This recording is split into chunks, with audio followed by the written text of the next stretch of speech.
As far as we know right now, it's only being told like misinformation. It's not real. It just isn't real. There's no way that you can tell me that the Earth is a globe. So wherever its roots were, where it begun, could have been nefarious, right?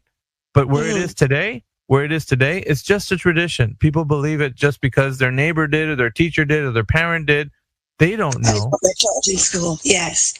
Do you get it now? Like, this is the way it is now. It's not.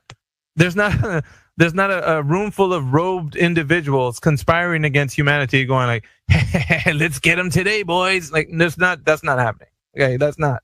There's no boogeyman out there. The boogeyman is the information that you're receiving in your mind. That's the boogeyman. Well, no, but what about the space travel and then all the trips to Mars with robots and things that they send over there? I mean, why are they bothering? Why are they bothering with all that subterfuge? Oh, it's well, I'd say it this way: the people who work in those companies, they believe all of that is real, 100%. They don't. It's just like imagine you're a child watching people put the tree up, seeing Santa. I'm just painting a picture for you so you can see how it is. So when they do all of this, it's like, your mom and dad putting the tree up. You don't know that Santa's not real. You see them doing all the Christmas things. So to you, it just seems so real. Look at it. They got milk and cookies out for Santa. He's coming tonight. He's on his way. So you, in your mind, as a young person, you don't question these things. And as an adult, you see the production value that they have with, we got videos, we got all this stuff. But see, here's the dirty little secret.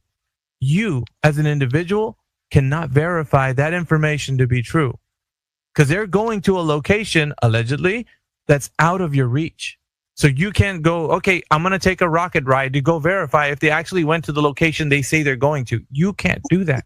So just like Santa Claus living in the North Pole, you can't go visit Santa when he's working with his elves, nor can you go to space and go visit and see if the Earth looks like a globe, just like the astronauts are telling you. Like, there's no standard of evidence for you to actually say, I know that this is true.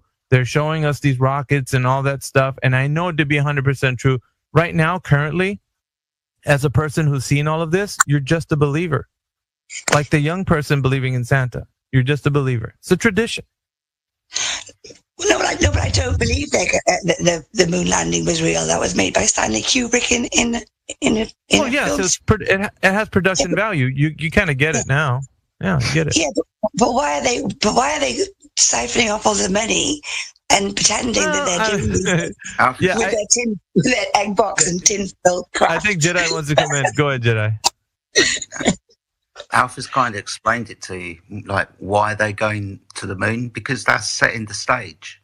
All the world is a stage, right? And I don't mean to use it as a cliche, but that's setting the stage for you to believe this paradigm. So they go to the moon and they turn around and set the paradigm for you when they take the picture of the Earth being a ball.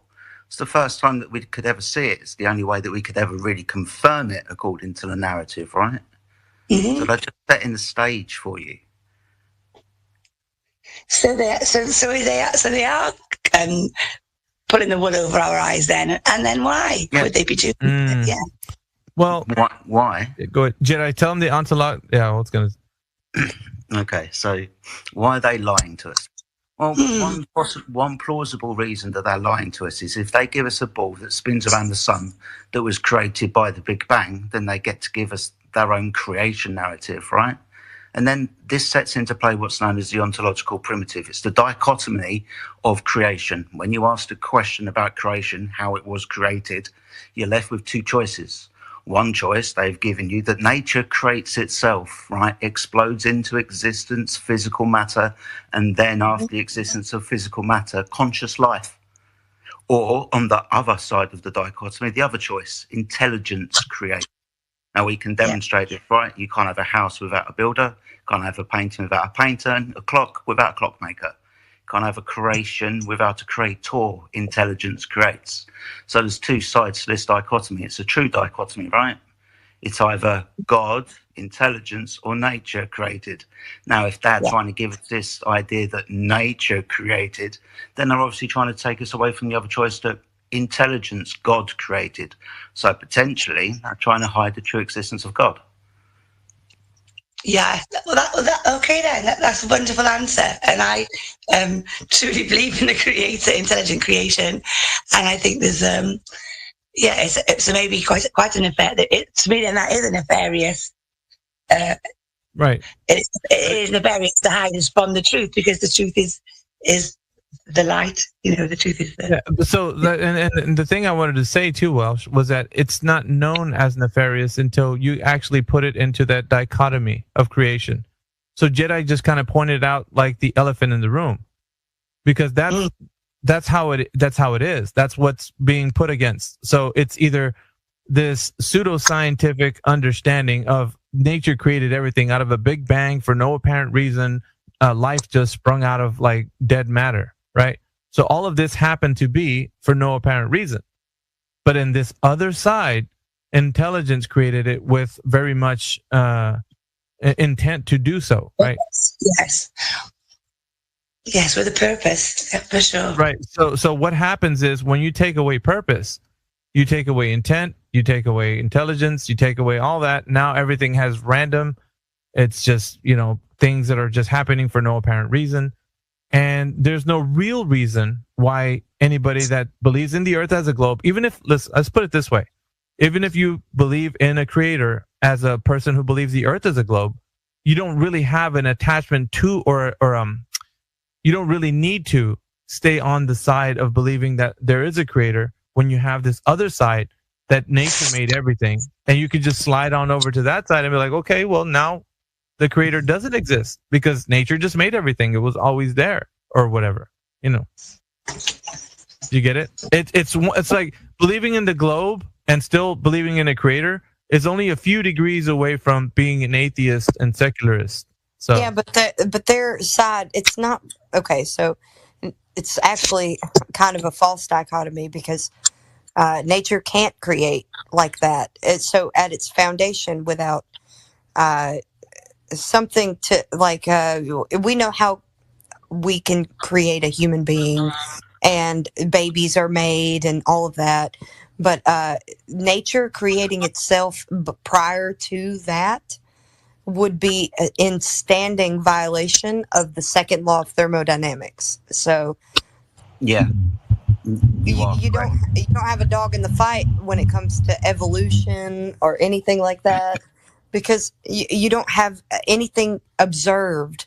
And the first step of the scientific method would be to observe a naturally occurring phenomenon. You're right to point it.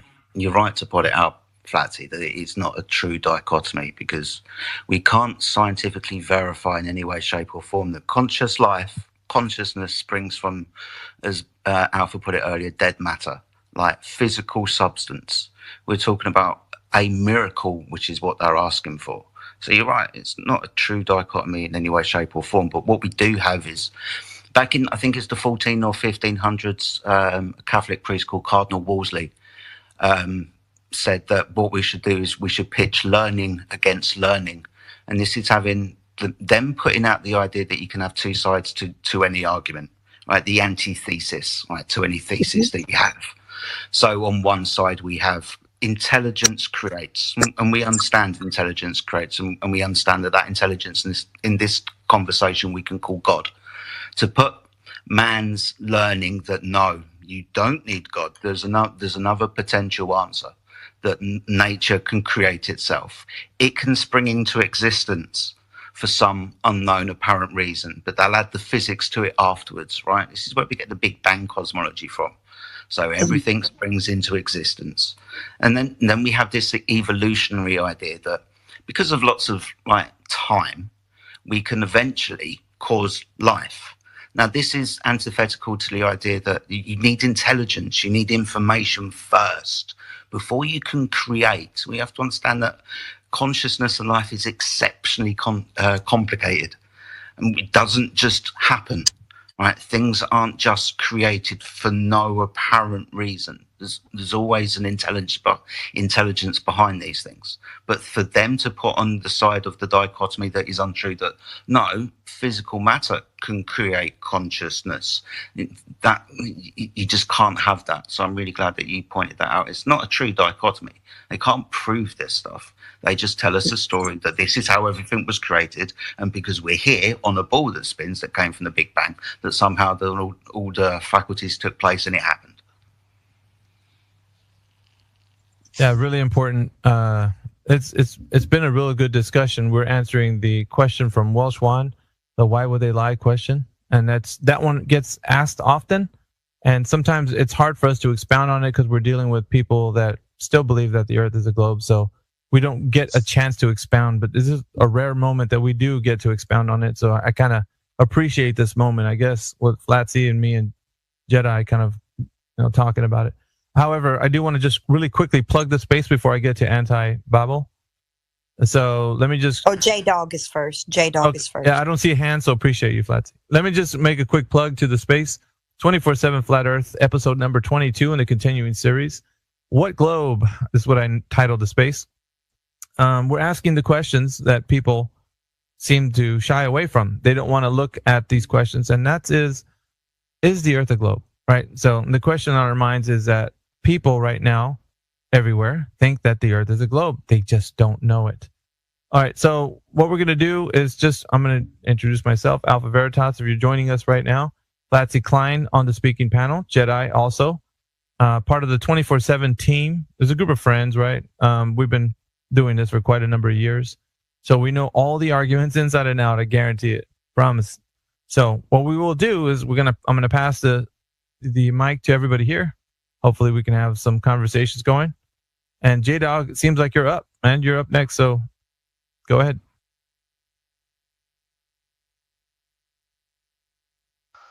Hello, can you hear me? Yep, we can hear you. We can hear you, yep. Sorry, 1 second. Turn that off, please, Tim. Hey, going. Yeah, I came across your space a couple of days ago, and it's a flat Earth group. Yeah, you talk about flat Earth and stuff. Correct. This is all new to me. You're the first flat earther I've ever come across. Can I get a genuine understanding of what flat Earth is to you, like what you picture in your head? Sure. I would like, I don't know if Jedi, if you want to break it down from you, used to be really good at doing it. I could do it. I just don't want to hog the mic. Whatever it is, like in your head or whatever you've got pictured in your mind, like what is the Earth to you? If it's not a round ball. Yeah, you're talking about the answer for cosmology. So. Oh, just whatever it is, like whatever you think it's flat, yeah. I just want a genuine understanding so I can wrap my head around. So I'm on the same playing field as you guys. Okay. Jedi, did you want to answer him, or do you want me to? I mean, it's you can answer, okay. And then I'll all right. So when we talk about flat Earth, we want to talk about a horizontal plane of reference, right?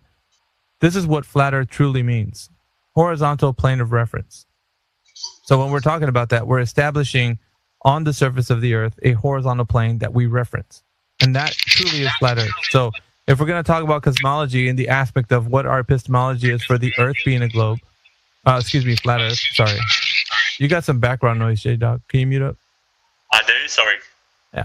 That's just my friend. My bad. Keep going. All right. So the cosmology for flat Earth would be that we would say that we're the floor of the universe. So all that there is above us, like everything that you can see, the lights in the sky, the celestial bodies, that's all that there is up there.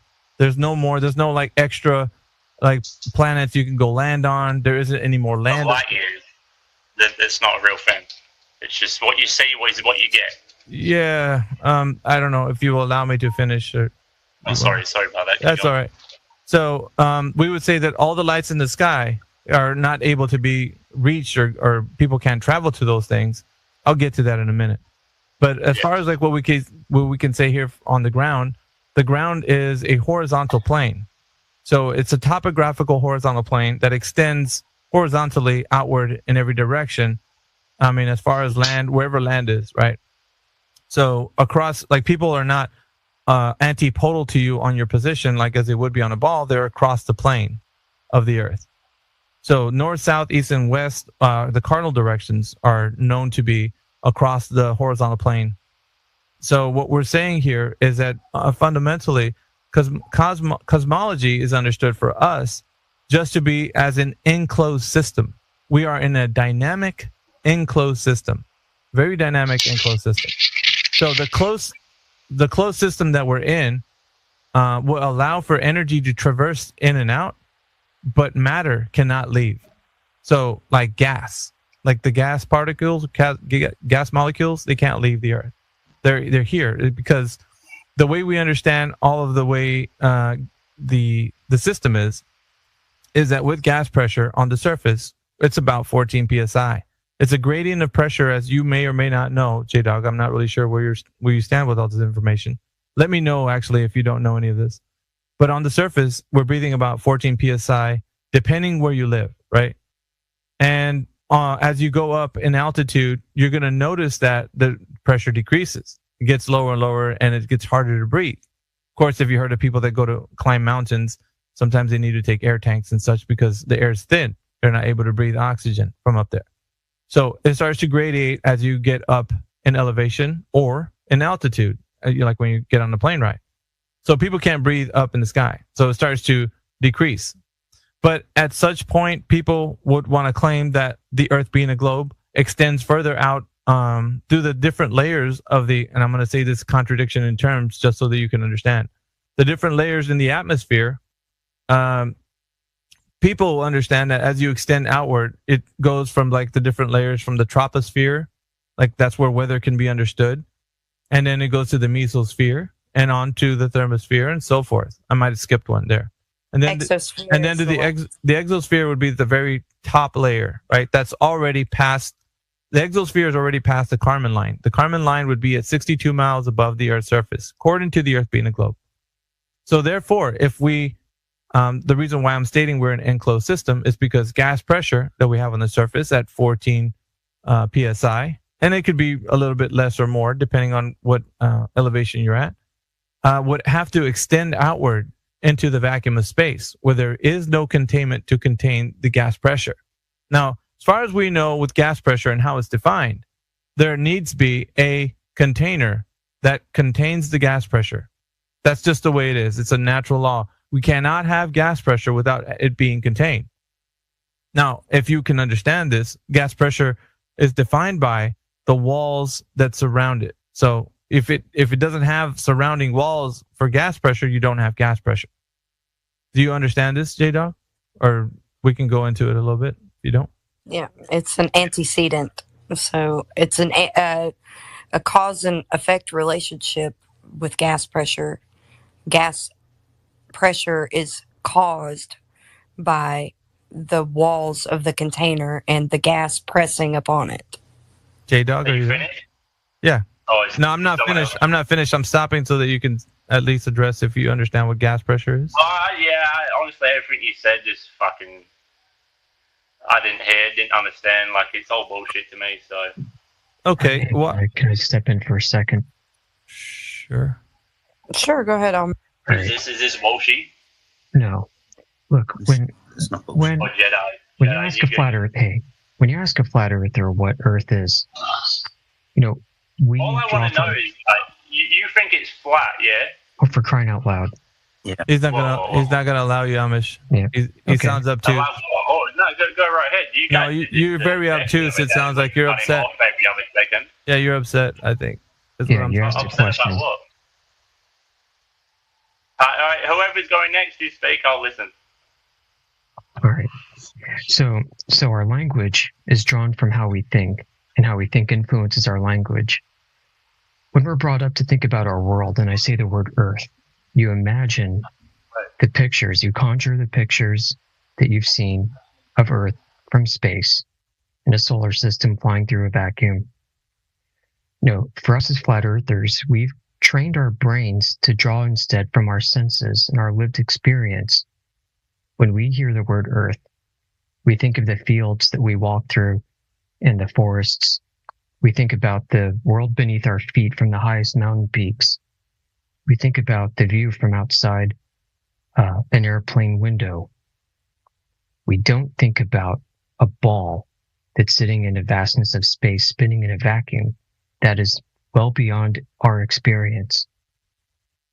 It's very important to align how you think about your world with what you draw in from your senses. And if you think that the world is different from what you sensibly take in, then you might experience cognitive dissonance, and it's going to ruin everything you think about in life. All right, I yield the floor back. That's a very good point. So if you want to just get down to the fundamentals of it, because Alpha went into gas pressure for you to give you a display of how we know that this system that we live in is contained. And so the idea of outer space and planets being balls and like revolving around a sun, all of that is contrived and in your imagination and in the imaginations of others. So that it's like a tradition. And we were speaking about the tradition of it earlier. What Alpha outlined it very well. But the fundamental thing is that there is no curvature of the Earth. You don't have any measurements or direct measurements of curvature of the Earth. It actually, we experience it, we measure it, we aviate it, Are you guys navigate waiting for me it to speak? flat. Sorry, what was that? I think my phone's going weird, eh? Can anyone hear me? Yeah, I can hear you. Yeah, we hear you. So were you waiting for me to speak? No, I was telling you something. Did you hear me? Can you hear me? Everyone just went blank. I don't know what's going on, eh? I don't think he can hear me. No. Hello. Can anyone hear me? Yeah, we You'll hear have- you. I can hear. Can you hear What, were anybody? you waiting for me to answer that question? I don't know. What did you hear? Well, I want to know first. Hold on, Flatsy. What did you hear? Who did you hear I speaking? think my phone cut out. I don't know if I'm getting bad reception. Yeah, who did you hear speaking, J-Dog? I heard you speak, and then someone else spoke for like 4 seconds, and then it cut out. He didn't hear Amish. Well, He'll have Oh, to. is someone He'll else have to drop speaking? down and Fucking come hell. back. Yeah. He'll have to drop down and come there's back. a lot of Yeah, I might have a bad connection. here's. Can I J- reset J-Dog. my phone and join you guys in a couple minutes, 5-10 minutes? Yeah, that sounds great. Just do that because your phone has too much connection issues for us to continue. Yeah, that'd be best. Sorry about that, guys. Sorry if I don't worry about it, man. It happens. Space here. It happens. Sorry about that, guys. Yeah, I'll disconnect and then join later. Is that fine? Fine with us. We're here 24/7. Well, not here, but How long are you guys going to be live for? to saying. yeah, I'm so used to saying it. My bad. We're not here 24/7. There's 24/7 because we're always streaming daily. But tonight, though, yeah, you're not 24/7. You can't be doing that. Come on now. We do. We do though. On other platforms, yeah. You do though. All right. So I could leave for 30 minutes, come back, and you still be live.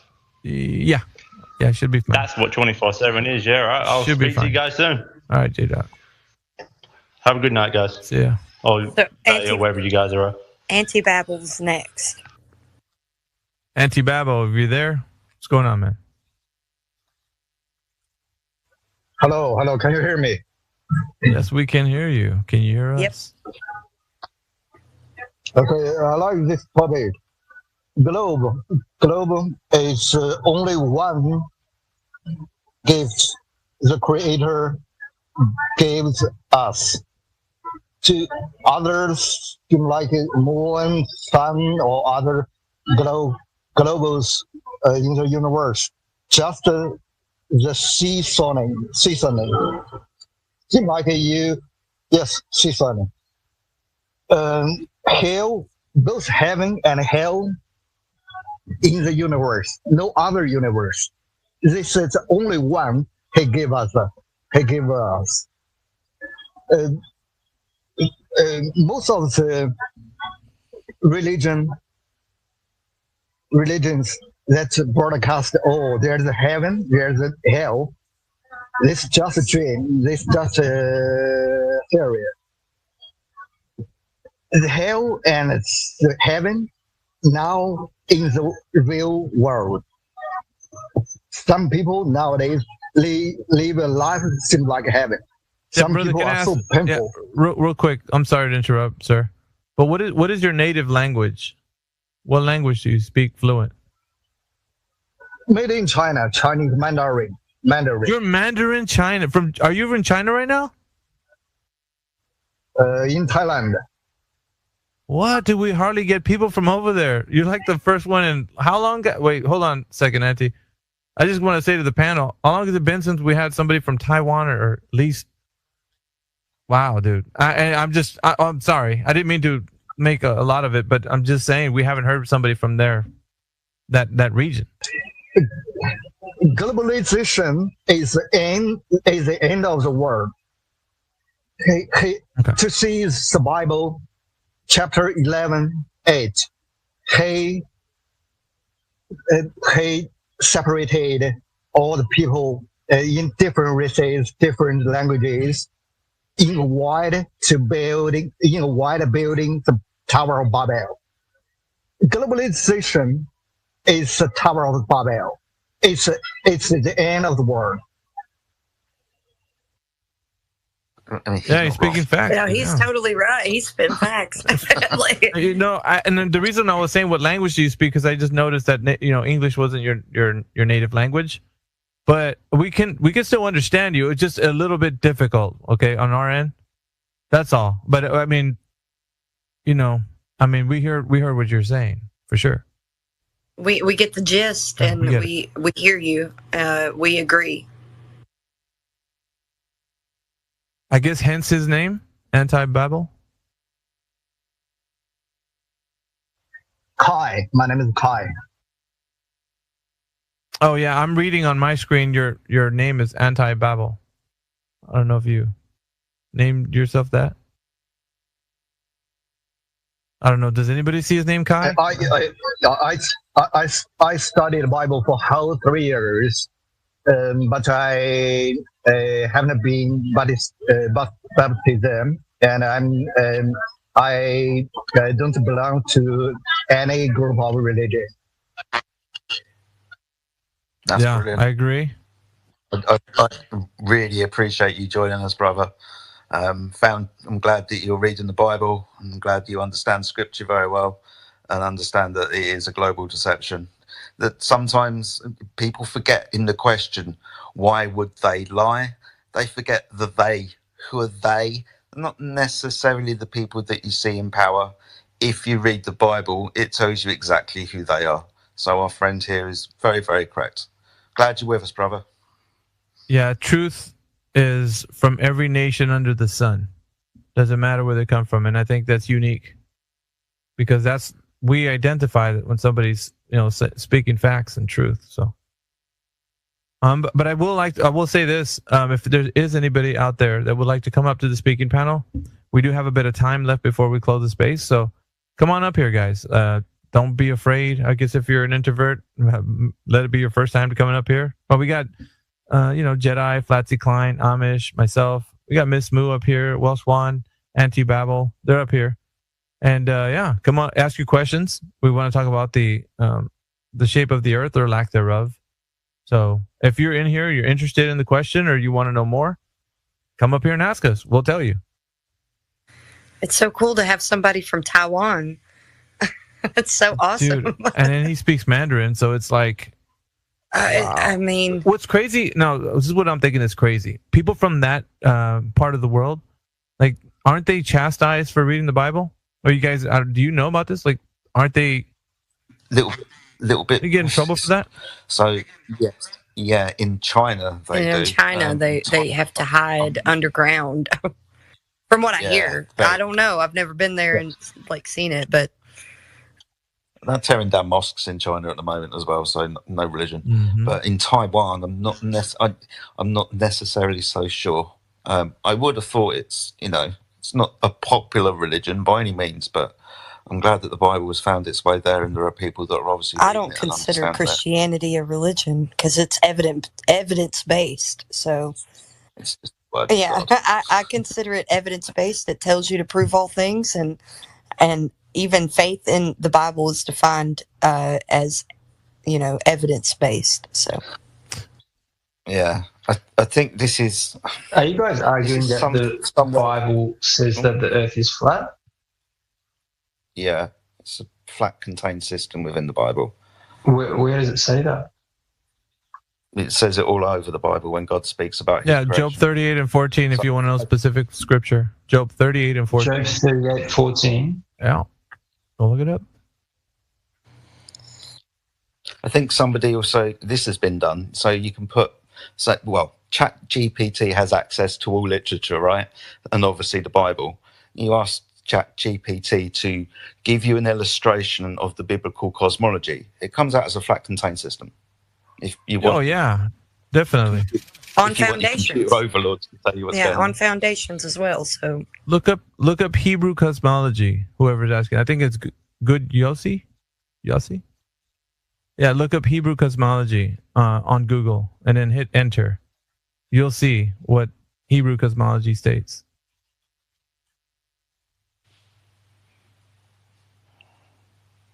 Okay. I don't know if that was all he wanted to do, or I mean, if we have any more people that are in here, guys, if you're curious about this topic, come on up. We'll talk to you guys. I have something to say about the wonderful correlation of Santa. Mm-hmm. Now, if you look in the history of Santa, Britannica, wherever you want to go, I saw it long ago. There is the opposition, which is Krampus. So there would be no Santa that is good, allegedly, without Krampus. Without the bad, there is no good. So there is this, you're talking about tradition. Santa is 100% tradition. It's Babylonian tradition, it's pagan tradition, as is all of our holidays. If you look in history, just look it up. I'm not gonna, argue that. It's in the history. I looked it up long ago before I understood things. Santa is a wonderful example of tradition, of how my grandpa, he went outside and we were in Michigan. I lived in Michigan at the time, and he went outside and he had a leather thing with the bells on it, and hanged a red light down over the window. I believed it 100%. I was like 5. I was like, wow, there's something on the roof. I can hear him moving around. There's a light being dropped down. He had the sleigh bells. We're in Michigan. They had sleigh bells because there was many horses and all that stuff at that time. And I was completely convinced of that tradition. And so I was like, oh my goodness. But then, it's like, if you look into the history of it, Santa would be nothing without Krampus. It started in Croatia. Basically Krampus set up Santa. And basically Santa left the Croatia villages. Krampus stayed there because Santa came with gifts and Krampus came with a stick. If you know the history, but the one set up the other. So the globe, basically the globe and the flat Earth are very much in the same similar realm of tradition, where this is just what you've been taught. This is what you have been indoctrinated with. You have all these people acting it out. You believe it. You really, as a child, you believe it. But then you grow up and you're like, wait a minute, what's going on here? Is it possible? Santa is everywhere? Well, they give you the synthesis and the antithesis. Right. There is no good without bad. Right. So they give you a synthesis and an antithesis. This is a very, with people psychologically, if you can, especially not teach them how to use logic, and differentiate. Or discernment. This is a key to discernment. So if you can give them some sort of antithesis and a synthesis, well, they come up with the thesis, So there's somewhere in the middle. There's always a thesis, the outcome, the desired outcome of giving such a polar opposite of ideas. Yep. Just like in politics, you have your synthesis and your antithesis, and then the thesis would be the desired outcome. Right. Without good, there is no bad. There is no distinguishing. I like the way Miss Moo was actually talking about the production value that her uncle, was that your uncle? You said uncle, right? That guy. No, he was my grandpa. Your grandpa in Michigan. So your grandpa in Michigan was putting on production value for you, so that you can understand to make it magical, right? And so this is. I mean, delusional. It mirrors what they're doing. It does tradition. Yeah, it mirrors tradition. So when they produce when they put on their the production of rockets, and they got all the imagery and they got everything, aren't they dressing it up just like the way your grandpa did? Absolutely, 100%, 1,000%. They are putting on a production. They are presenting. He stomped around on the roof. I mean, we're in Michigan, where this is a big house. He's up on the roof. He's stomping around. He has a sleigh bell with leather with the bells on it. Traditional. Very traditional. They sounded very realistic of what you perceived as what the bells would sound like on the reindeers. And then he lowered a red light over the window over our room. Yep. And so, we're like, I'm 5 years old, and I'm like, oh my God. And now Santa is fearful because he knows when you're sleeping. He knows when you're awake. He knows when you're good or bad. So be good for goodness sake. Well, I totally was like, oh my gosh, what is this? I was terrified. I don't think that they understand that. How much they terrorized and traumatized me as a child with their production and with their act and with their lies. And then at some point you grow up, you start to be, because you saw that, just because you saw the production, you question and you say, what is the reality? And I was not very much beyond that age when I caught my mom, wrapping gifts. Wait a minute, there's no Santa. And even my daughter, again, in this age, she said, I'm just going to set out wine and cookies. And if they drink the wine, that means it's the parents. Yeah, but seeing past all of that, and then once you learn the truth, it's exactly what happens to people here. There's going to be a few reactions. Remember, some kids don't take it the same way, right? Some children are upset, they cry, My cousins, I told them, my cousin who was young, she believed it, and I think she was like 12. Yeah. And I said, there is no Santa, and she was crying. She said, you lied to me, her mom, Yeah, and I want to say this because they were attacking the messenger. You didn't think of Christmas all by yourself, so they were looking at you. That's the same way Globers do when they come in here. We tell them the Earth's not a globe. Right. They spiral. They get upset. Their feelings about it. They want to disprove us. They're angry. All these feelings come out because they believe, just like as you did as a child, that Santa Claus was real. They do the same with the Earth as a globe. They believe. Well, I have to admit, I did question what I saw. Immediately, I was like, wait a minute, what is going on? And I did my research, and not much longer after that, I recognized, I just don't believe this. This just seems like a fabrication because, how could that be possible? All children in one night and so on and so forth. Again, like y'all said, to more than one person, tradition. It's the tradition. And as I said to, I was married to a Serbian briefly, for a little bit of time, but either way, not anymore.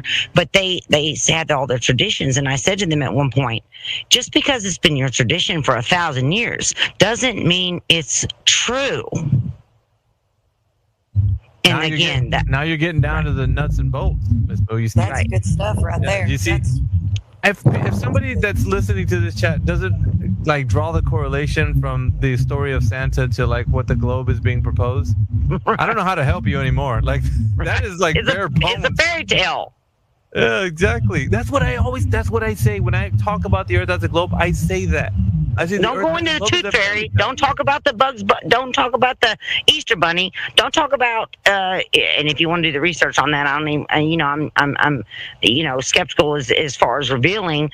Krampus was a fertility demon, and he was the opposition to Satan, to Santa, who basically, again, Santa came with gifts. But he knew what you were doing. He saw you when you're sleeping. He knows when you're awake. I was terrified of that aspect. But there was the Krampus, who was the opposition, was if you don't believe in Santa, he comes and beats you with a stick. So You're going to go with the gift giver. You're going to go with even though you're terrified of it, tradition instilled. Yes, the globe is exactly like the tradition. I'm so glad y'all brought that up. I have a lot of information on that, but either way, I'll stop it at that. Well, so no, you can formulate an argument around it, Miss Moon. That's what the beauty of like having conversations in a room full of people that are like iron sharpens iron. So next thing you know, you're going to have an argument to set up to like give somebody the idea of how they can view it in a perspective, looking at it just like a tradition. Right. So, right. And the tradition, and the tradition holds with many. And even if they, again, even when the children grow up and they realize their parents have lied to them, and they realize it's not real, what do? They perpetuate it upon their children. Exactly. And the fear, they continue. Exactly. Tradition. 1,000 million years, doesn't matter. If it's not correct, if it's not true, it doesn't matter if it's a tradition or not. If it's not true. And Santa, yes, it has its realistic history, but its realistic history is the lesser of two evils. Santa knows what. I'm gonna take a little farther because I think I'm gonna push you to actually think about this even deeper. Think this. Check this out. If they could convince people that all of this stuff about, some people already know that Santa's not real and all that, but they keep doing the tradition. Like, what happens with the globe being perpetuated the same way? Couldn't they It's exactly the same. It's exactly the same. That's why I said I'm so glad you brought that up, because you're talking about something that is fictional, something that is traditional, and that is practice. The only power it gets is by you believing it and perpetuating it. You got it. That's it right there. That's the key. That's the only power, is the one you give it. You're giving it this, and I say this too when we have conversations with people who think the earth is a globe. I'm like, listen, the only reason why it's a globe is because you've given your mind over to those pseudoscientific individuals who are perpetuating this mythos. And that's why you think it's a globe, because you say, I'm not a scientist. They know more about it than I do. So basically they castrate themselves in the altar of pseudoscience. See? And they're doing the same thing. It's the same exact thing. And I'm not an adult. The adults know that Santa's real, and I just believe them. Yeah, it's exactly the same thing. We've got Good Yossi. I think he's ready to say something. He's got his hand up. Go ahead, Good Yossi. You're there? Go ahead.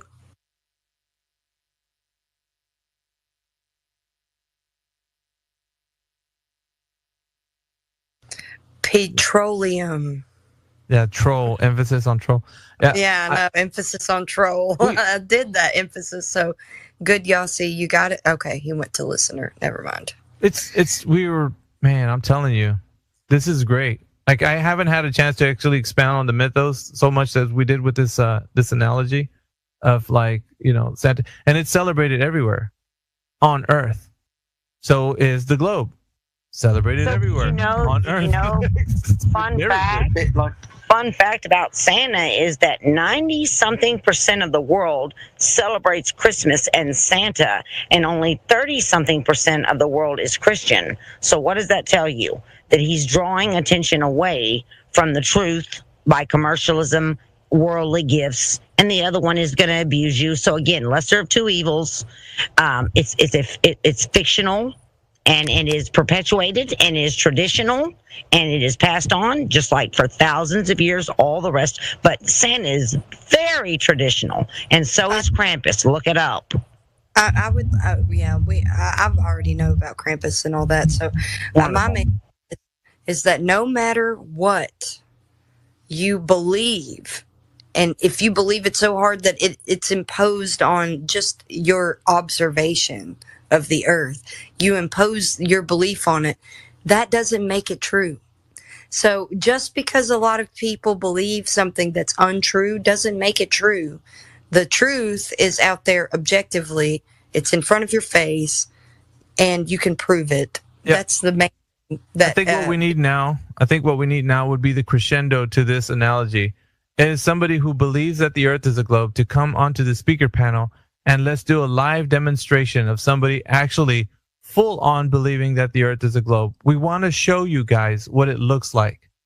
You know, like that when you were younger and you found out Santa wasn't real and you were telling them that Santa wasn't real, the reaction they gave you. I want to show you what that looks like as somebody believing the Earth is a globe. So if you think that the Earth is a globe, come on up here. I want to demonstrate how there is no evidence that the Earth is a globe. You just believe it. But you won't know that until you actually come to the speaker panel, so you got to request to speak. Come on up here. We want to show you. And everybody else listening, of course. It's very important because I think now that we have the analogy already, cemented, we have to get the demonstration cemented, just so that people can understand what we're talking about. Because this isn't just empty words. We're saying that it's an analogy, but we're going to show you. If somebody that believes that the Earth is a globe would come up here. True. If you think you have what it takes, listen, I'm going to propose this to you. Make sure you know what you're talking about. Because once you come to the speaker panel, we're going to test that metal. All right? Making sure that you know everything you need to know of how you know the Earth's a globe. We've done our homework. Have you? I don't think Elon Musk will achieve his goals that go to bring the human being to Mars. That's It's more easily to develop the Sahara desert than go to instead of going Mars. Yeah, that's right. That's right. You're right. I would say the way that you can refute anything that Elon Musk puts out there is he's in standing violation of the second law of thermodynamics. So if you know about the law of entropy, then you understand that you can't have gas pressure without a container, and you can't have a vacuum, especially something 10 to the negative 17 torr vacuum, adjacent to a high pressure system that we live in on the Earth without the gas expanding into the available volume. So the anti-Babel, if that's what you're looking for, that's the evidence that whatever they're propagating about the supposed outer space, the vacuum of space, that can't be real. So just saying. And good Yossi, you got your hand up. Go ahead. Yeah, so I looked up that source that I think it was Jedi said. So it seems to imply that the Earth is a flat square. Do you guys think it's square? No, it's. Go ahead. It wouldn't make a claim to the shape. That was the Jedi. Sorry, I didn't mean to answer. Yeah. So, no, go ahead, Jedi. Sorry. So the simple answer is no. We have no first-hand knowledge. This is just a possible conception. Well, the Bible says it has four corners. Yeah. So potentially, according to the biblical narrative, yes, that's what it's suggesting. Do I understand this to be 100% fact? No, because I haven't experienced it. Potentially, yes. Well, a plate, if you set it down on the counter, you can put a compass on it, and it has a north, south, east, and west on a plate, on any plane. It has a north, south, east, and west. Good Yossi, did you have any more questions? We're bringing some other people up. That's why I was asking. If you honestly, good Yossi, if you think that the Earth is a globe, why don't you give us your best evidence for it being a globe? I mean, I've been on an aeroplane and flown from Australia to all over the world.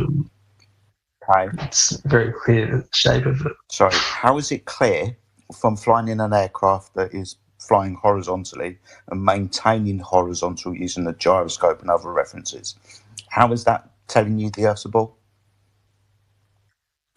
Because you can see Earth is round. You can see distance. So when you look out the window, you see the horizon, and you say that that's the curvature of the Earth. Yeah, correct. Okay. That would mean that horizon has got to be a mathematical distance away from your observer's eye height in feet, 32,000 feet, for example. That means that the horizon, if it's geometric, if you draw a tangent from your eyes to where it intersects the curvature of the Earth, should be at 129 miles away. Sorry, 229 miles away, I believe, using that calculation. Now, I know that when I use an infrared camera from the same altitude, I can see a horizon much in excess of that mathematical equation distance. So no, that's not the curvature of the Earth.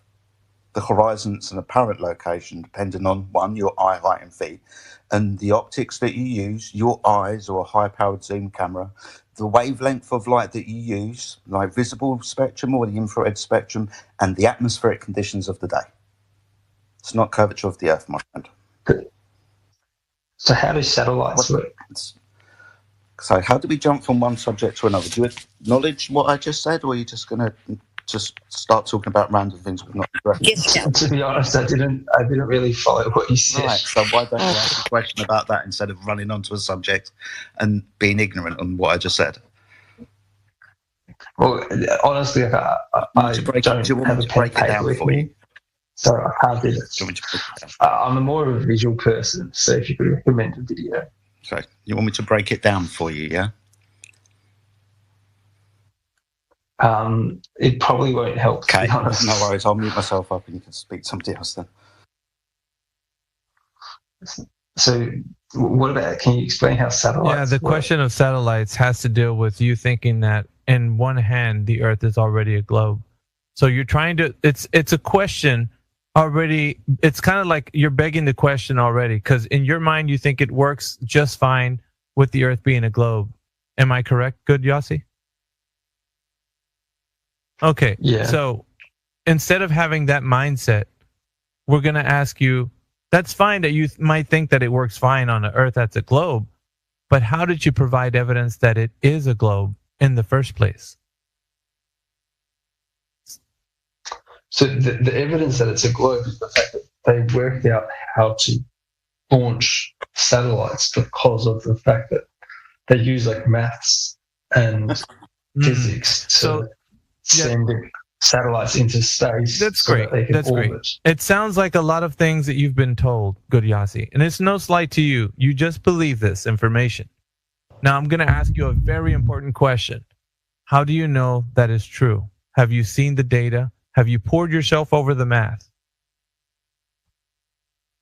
Well, I know that. No, sir. Answer my question, please. Did you pour yourself over the data and the math? Thank you. But what I'm that is what I'm. No, you don't have to, sir. You don't have to explain to me. I'm using this as an example. The example is people make these claims of how things are, but when asked the question how they know, they don't actually know. That was your answer right now. I don't know. But see, you just made a statement like as if it was a fact. But when I asked how you know, no, so yeah, so when I asked, sir, when I asked how you know the data was true, you weren't able to give me the answer of how you know it was true. You didn't give me any information of a method. So I don't need to know the reason why I don't need to know is because the people who launched the satellites believed that the Earth was round, and that's what they based their Sir, did you hear your statement? Based on maths on. Let me see if anybody could steel man what just happened, what you just said. Can anybody steel man what he just said? I don't need to know because they know was your answer. Yeah? It's not that I don't need to know. Yes, it is the fact, sir. The fact of the matter is, you stated right now, I don't need to know because they know. No. Okay, so kno's the answer. Okay, so we're back to the asking you, how do you know what method they took? Did you pour yourself over the data? We're back to you again. I know what they believe. No, you don't. What do they believe, good Yossi? They believe that the Earth How is it round based on their belief? You're telling me what they know now. You're divining their thoughts. No, I'm just. So this. No, you're jumping all over the. You're a hot mess, sir. You need to stick to one thing and not. Yes, No, you I'm are. not. So what do they know? What? If you give me a No, chance, sir. I'll You're not going my to explain logical some other progression. thing. There's like 3 things on the table. We're hopping from one thing to the next. We can't do that. And I'll show you how they. No, you're not. You're going to stick to how you know what they know. Tell me what they know. So I'm not claiming that I know what they know. Oh, yes, you did. I'm 5 claiming seconds ago, you just said you knew what they know. Now you're saying you don't know what they know. I'm telling you, I know what they believe. What do they believe? They believe that the Earth How is did flat. you find that out? How do you know that's what they believe? Because if you ask Elon Musk, Did you ask Elon Musk? Did you ask him? Do you question that? Did you ask Elon? Sir, did you? Yossi, did you ask Elon Musk? Are you I'm suggesting that asking he you a thinks it's flat? question. Answer my question, sir. Did you ask Elon Musk? Has he Did ever you said ask that it's Elon flat? Musk? I'm not going to change my question until you answer it. Did Don't you think ask that he Elon would Musk, come out with sir? that Good statement? Yossi. You hear what I'm? He's a pretty vocal You hear what I'm guy. saying? He loves Do you hear free what I'm speech. saying? Answer. I feel like it's a pretty convincing. Okay. So you're not going to answer. You're not going to answer my question. This is what. Listen, you're the example that we needed, guys. Listen, this guy right here is the example that me, Miss Moo, and Flatsy were talking about. That they just believe. This is an example that we needed. Good Yossi is the example. He just believes. He doesn't know. I'm happy to be your example. I'm glad that you're happy. But see, the point is, unless you can, is that what you do? You just keep we're not going to disagree with you. We're not going to do that. We're going to speak to B1B. He just came up with a speaker panel, so you can just put yourself on mute for now. Good Yossi. We're going to speak to B1B. He sounds like he knows what he's talking about. Okay. Did he speak to Elon Musk? I don't know. Did you? That wasn't my claim. That was his. He claimed he spoke to Elon Musk. I didn't hear that. He says he knows what Elon Musk thinks. Okay. All right. So let's go to you, sir, because it sounds like we have some other person who might give us some factual information of the Earth being a globe. And so that's interesting to me and to everybody here on the panel. So let's start off on a good foot, right?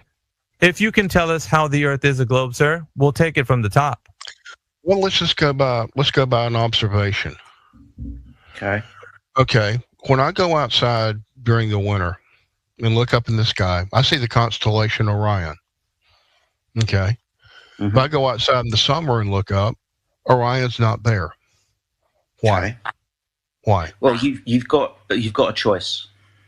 It's either the Earth is moving underneath the stars and the stars are stationary. The Earth is stationary and the stars are in motion, or all 3 are in motion. Einstein, right? Relativity. You're not really going to be able to tell either way, but you've got those choices.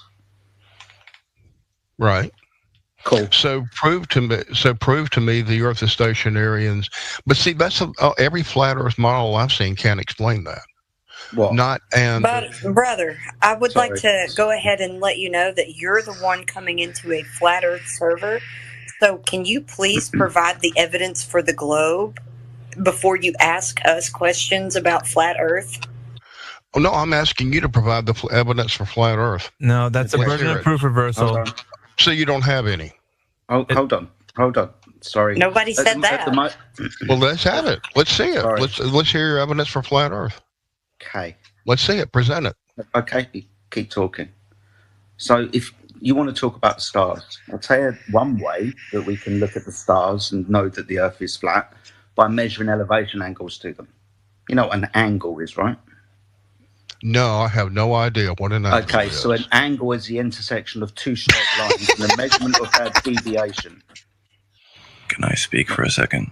No, because this guy's being an obtuse prick. You don't have to be that B1B. You don't have to be an absolute cheese dick. Just listen to what he's saying and entertain him at least a little. Okay, all right, that's fine. Go ahead.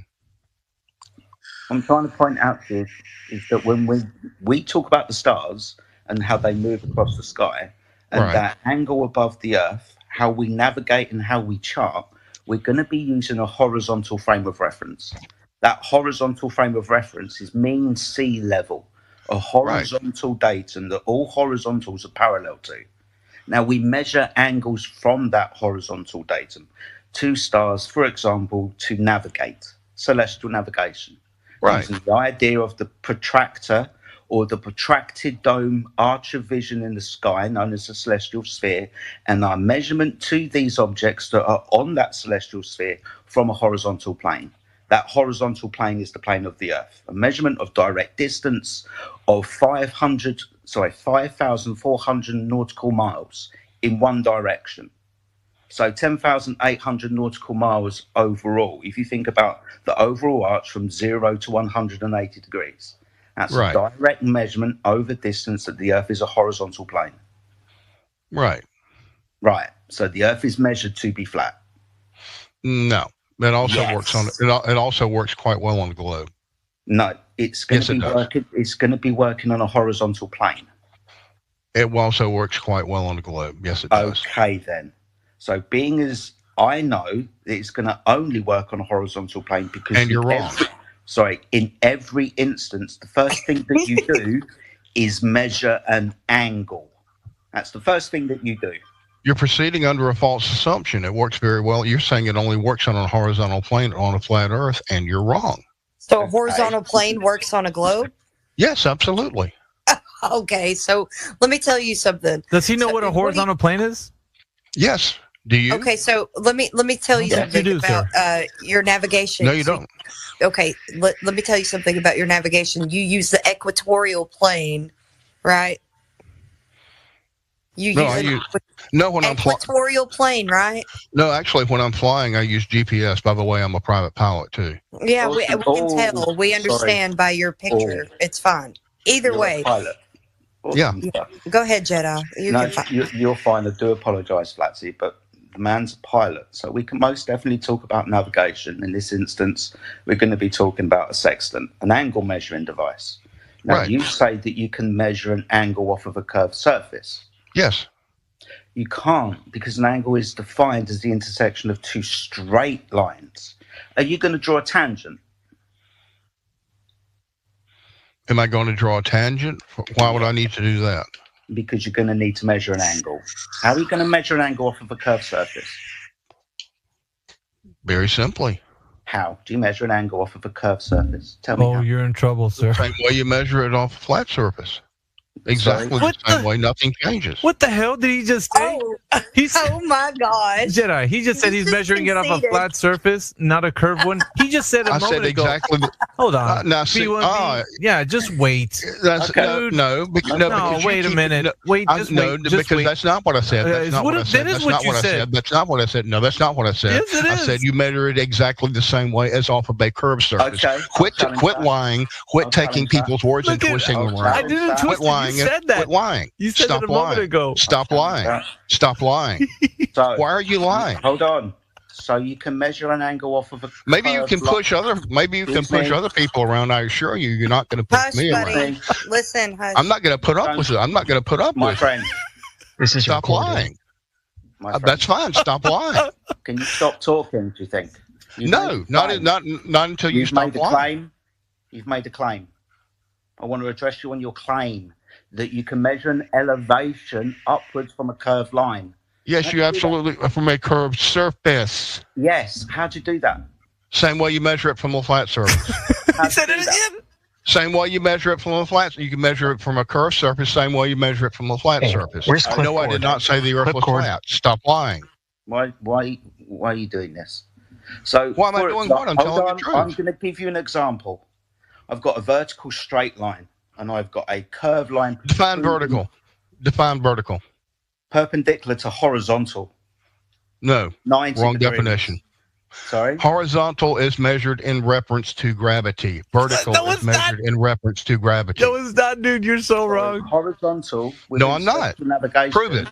Prove it. Horizontal. Prove it. Sorry. Horizontal in reference to celestial navigation. The usage of a sextant is in reference to the plane of the horizon. Mean sea level. What is mean sea level? Mean sea level is a horizontal reference date. What is it? What's the definition? I'm telling you. Why do you keep interrupting? Because you won't answer my question. Tell me the definition of mean sea level. You keep interrupting. What? Tell me the definition of mean sea level. My friend, you're doing it. Tell me the definition of mean sea level. Tell me the definition of mean sea level. Oh my gosh! Do you think Tell how me the many times? Jedi, you broke him. Listen, buddy. You broke do you him, think Jedi. that asking it a bunch Typical of times, flat Earth space, you won't address anything that disagrees with you. You're all the same. Goodbye. Don't Oh leave. my Don't God. leave. It's got a slope of 0 mean sea level. He just won't let him answer. He just keeps chanting the Where's question. Clipcourt at, dude? Clipcourt needs to clip this whole little segment out. He said that it's the same. You can measure an angle from a curved line, ladies and gentlemen. Just like on a flat surface. No, you can't. The reason why you can't is because it's an ever expanding curve, a deviation from horizontal, deviation from straight. The only way that you could ever imagine doing this is picking a point along that curve and drawing a tangent to it. The tangent's a straight line because you need a straight line to measure the deviation between that now created straight line to the elevation. So, no, you can't measure an angle with a curve. You know what's scary, Jedi? Is that he's a pilot. Dude, can you imagine if you listen? I ain't getting in the plane with that. Look at his image. Imagine going into a plane and you're like, all right, guys, let's just get to where we're getting to. And he's like, hey, buckle your seatbelts. He's just like, hell no, I'm out of here. I don't usually like to say this, but I might actually doubt that he's a pilot. I mean, he might well be, and I don't like to poison the well in this type of instance, but he's going to have to prove it to me. That's for sure. He'll take you on a plane ride.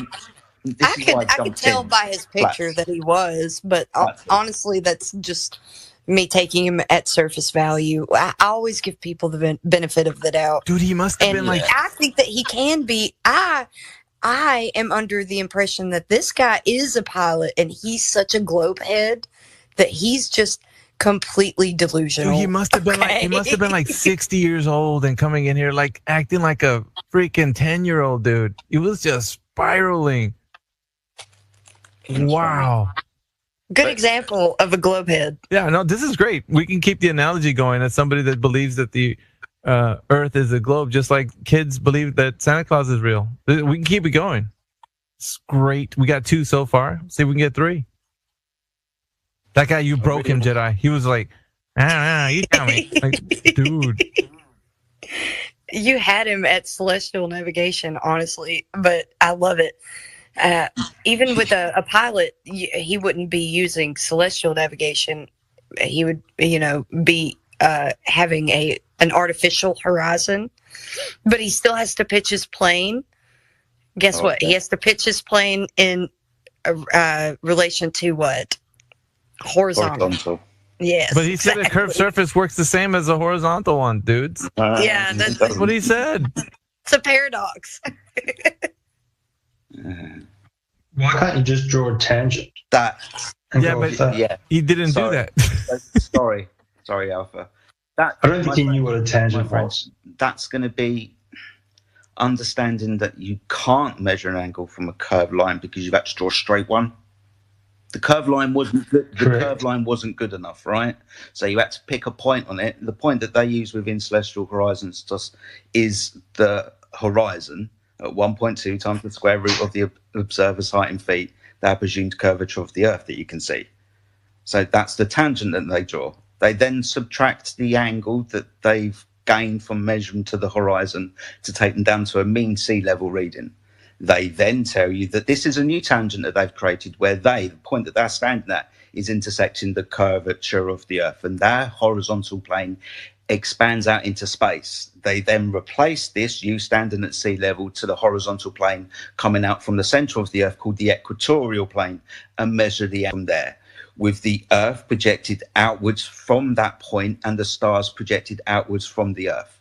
So 2 spheres surrounding a horizontal plane. Every single time you make a measurement in celestial navigation, you're measuring from a horizontal plane. That horizontal plane is mean sea level. They just tell you it's not. Guys, I just like to say, man, if you like what's going on, man, retweet this space, man. We're cooking right now. We got Jedi in the kitchen. I'm in here. Flatsy's in here. Amish is in here, man. We got the crew. We're just dropping knowledge bombs, guys. Retweet this space. Get some other people in here. We want to turn it up to volume 10. We got to get this thing crunk, dude. Like we only got a little bit of time left too. So let's see how many people come in here. And with everybody's help, because I know there's like 47 people, there's only 13 retweets. Come on, we can do better than that. So if let me add in one quick thing here. Yeah, go on. I want to see a bunch of people in here. I really, truly do. Just not clowns like him. I don't know if you all noticed in his picture 2 things. One, he's in the passenger side of the plane. Number 2, he had maybe he was just in Civil Air Patrol logo on his shirt, it looked like. So the guy's no more a pilot than I am. Well, we've got Myung Chao Williams. He had his hand up for a while, and then Good Yossi had his hand up after him. But Myung Chao Williams. Yeah, can you hear me properly? Yes. So I just wanted to say, like, the evidence for one thing, you can see it all around you, and the evidence for the other thing, is like out of our reach to measure. Okay, what's your point? Isn't it obvious to, I was gonna say thank you, Captain Obvious. I wanted to speak what's your point? I wanted Sorry, to go speak ahead. when the quote unquote pilot was talking. So you think I thought that it was ironic. we measure? Okay, so you think that we measure the Earth flat locally, but somewhere over yonder, it's curving where you can't see it? Is that what you think? Please say yes. I think it's pretty obvious that the Earth is one way. Which way? Which way, buddy? We can't read your mind. And not another. People say, oh, you can measure it in both ways, but you can't. What way is it? Well, if he's just saying that, then he's saying the Earth is flat. Is it flat? That's is right, it a globe? because that's what the way we measure it is flat. Stand on all 10 toes and speak it from the rooftops, brother. Is it flat? Is it a globe? I'm asking you. We're asking you, Myung Chao Williams. We all know the answer to this. We just Bubba, give us the answer. Let's stop with the ambiguity in the cryptic talk. Just say what you're saying on all 10 toes. Stand on your claim. Where did all the rockets that NASA come on, dude. Just say it. Say it. What's wrong with this broken toy? He doesn't want to say what. He's one of those. What do you call him when you don't actually state a claim for the Earth? Idiot. Agnostic. Agnostic earther. He's an agnostic earther. That's what he. An idiot. I don't believe in anything. I just know what. There it is. There it is. Okay, what do you know? You're on it today, bud. Well, I know it's not a globe. That's for sure. Oh, you don't even know what it is. Not a globe. Do you know what it is? Hell yeah. Yeah, we know what it is, but we're asking you, what do you know, buddy? You're here. You're the guest in our space, so you should be telling us what it is. That's what we're asking. What globe? Oh, what globe? He only knows what he believes. Yep. It's an oblate spheroid. I knew it.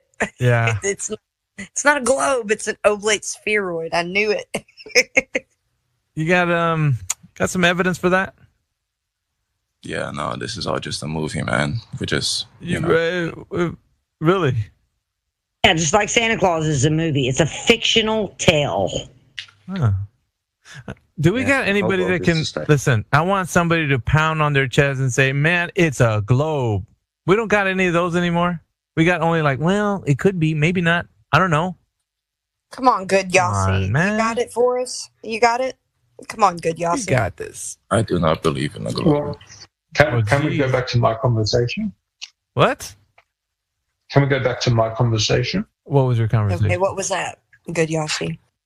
So I understand that you don't want to accept that Elon Musk believes that the world is flat. No, man. Listen. Believes. Dude, check this out, man. I asked you if you know because I'm you pretty had sure he knows. You're pretty sure that's very suggestive. I'm pretty sure you don't know that he knows. How about that? You think someone just as make an powerful as he assumption. is doesn't know the true nature of the world? Dude, why are you saying these things? We need some hard facts, dude. Drop some facts on us. Let us know how you know. You don't You need do that. facts to follow a logical progression. You don't need facts? All right. We don't need facts, guys. Let's write that down. Just make it up. Just make it up as you go, Alpha. I have a question for you, good Yossi. Can you let me get a sentence out? I'll make my claim and then you can rebut it. Sure, go ahead. Okay, so I'm not asking you to. I'm not going to prove to you that Elon Musk believes that the Earth is flat. I'm just going to say, I'm not going to prove to you that Elon Musk believes that the Earth is round, but I'm just saying, theoretically, oh God, would you agree that if he believed it was flat, he would probably make that obvious? Dude, this is... Oh my God, bro. Is this your best globe Earth proof? He believes in Santa. He believes in Santa. Is this your best? I don't. I'm actually Jewish, so I don't. That's great. But is this your best globe proof? Irrelevant. Good Yossi. Is this that's just my first point. Bro, the first point? You got more of this nonsense? We don't want to feast on this nonsense, bro. This is nonsense. We're asking people to come up here to the panel and tell us how they know the Earth is a globe and state that and then give us evidence, sir. We don't want to get into this kerfuffle about... Here's my next one. No, we don't want to hear next one. The first one was worse. We don't want to go from bad to worse. Let's go to the Tooth Fairy. Let's go to the Tooth Fairy next. The Easter Bunny and... No, bro. No. Stop. I can't take no more of it, bro. This is literally going to prove it. No, bullshit, dude. You're telling us, well, maybe, probably, could be, perhaps. You don't want to hear maybe. it? No, I don't. No. Yeah, we don't take kindly to your suggestive language. Can you tell? Good God, man. I'll prove it to you. No, you're not proving shit. Okay, you know what? I'll tell you what. Please prove if you're going to prove it, I'm going to give you one shot. You better come through like fucking... All right. Go. If you go on a tall building... Sorry. If you already shellacked yourself. You're done. If. No if. Are you joking? Yeah, no, I'm joking. You think I'm joking? No, I'm just saying... No. Here's the thing. Let me know. Fact. Well, this is a fact. What's a fact? If you go on a tall building and you are watching the sunset and you see that the sun goes completely behind the horizon. What? And then you go to the bottom of that building. Right. Sorry, other way around. If you watch the sunset at the bottom of the building. No, it's got to be your bull. And then you go to the top of the building, you'll be able to see the sun again. Okay. And? What's the horizon? And? How could that be possible? No, stop. No, wait, stop. Projecting your you can't say, listen, you can't say the same thing when you zoom into the sun. Yeah, good Yossi, you can't say how can this your angle. You can't say you did. You climbed a tree, or in this instance, you got to the top of a tall building, you moved away from the surface, you were looking horizontally across, therefore projecting your visible horizon out further. The angle's changed in your relationship to the sun also. Yeah, but here's the thing, though. What do you think the horizon is, mate? Good Yossi, you said, how could this happen on a flat earth? You're asking a question for your proof. It's a question proof. That's what you just done right now. We're asking for absolute affirmation that you know you live on an earth that's a globe with a curved surface. And you gave us I'm giving you an experiment. Stop. No, it's not. Listen, first of all, it's not an experiment. Definitely not an experiment. And it's a question proof. It's a question proof. That's what you've given us. No, it's not. It's like I'm just bullshit. Like I'm saying, you can do it. Anyone can do it. Anyone can believe in Santa. Anyone can believe in Santa. It's a repeatable. Alpha just laid it out. That's how science works. You have to just you don't know science. Prove something by showing something's repeatable. Oh, what is science? Good Yossi, give us the scientific method. Go ahead. This isn't. Well, you have to be able to. A scientific fact is something that you can actually give us a prove by scientific repeating method. it. Good Yossi, don't talk more. Just give us a scientific method. I just did. I said something that you can repeat repeatedly and get the same results over and over again. Oh, no. Take us through the method. That's not the scientific method. Yeah, hold on. Jedi wants to come in. Hold on, good Yossi. Do apologise. So this is going to be very hard to say that this follows the scientific method, right? The only thing that you've changed is your angle of view across what you're now going to be presupposing this in this instance. So I'm going to ask you again, what's the horizon? Well, it's as far as you can see. Okay, so as far as you can see. Across what?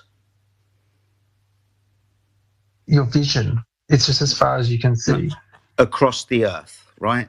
Now, what is the Earth? Yeah. Is it a flat extending plane or is it a curved surface extending? Well, obviously, I believe it's curved. You believe it's flat. But go on. Awesome. So in this instance, what's the horizon then? Is it the tangent line that you draw from your eyes to where it intersects the curvature of the Earth? Yeah. Okay, then. So this will be at 1.225 times the square root of that observer's height in feet. Noticed in your observation, you changed your angle, the eye height in feet, from the bottom of the building to the top of the building. This is going to change where the horizon appears to you. So for a 6-foot observer, using that calculation, the horizon is 2.8 miles away.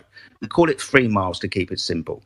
If your eye height is 1 foot above the surface of the Earth, using the calculation of 1.225 multiplied by the square root of that observer's eye height in feet. Square root of 1 is 1, times that by 1.225. That comes to 1.225 miles from the observer.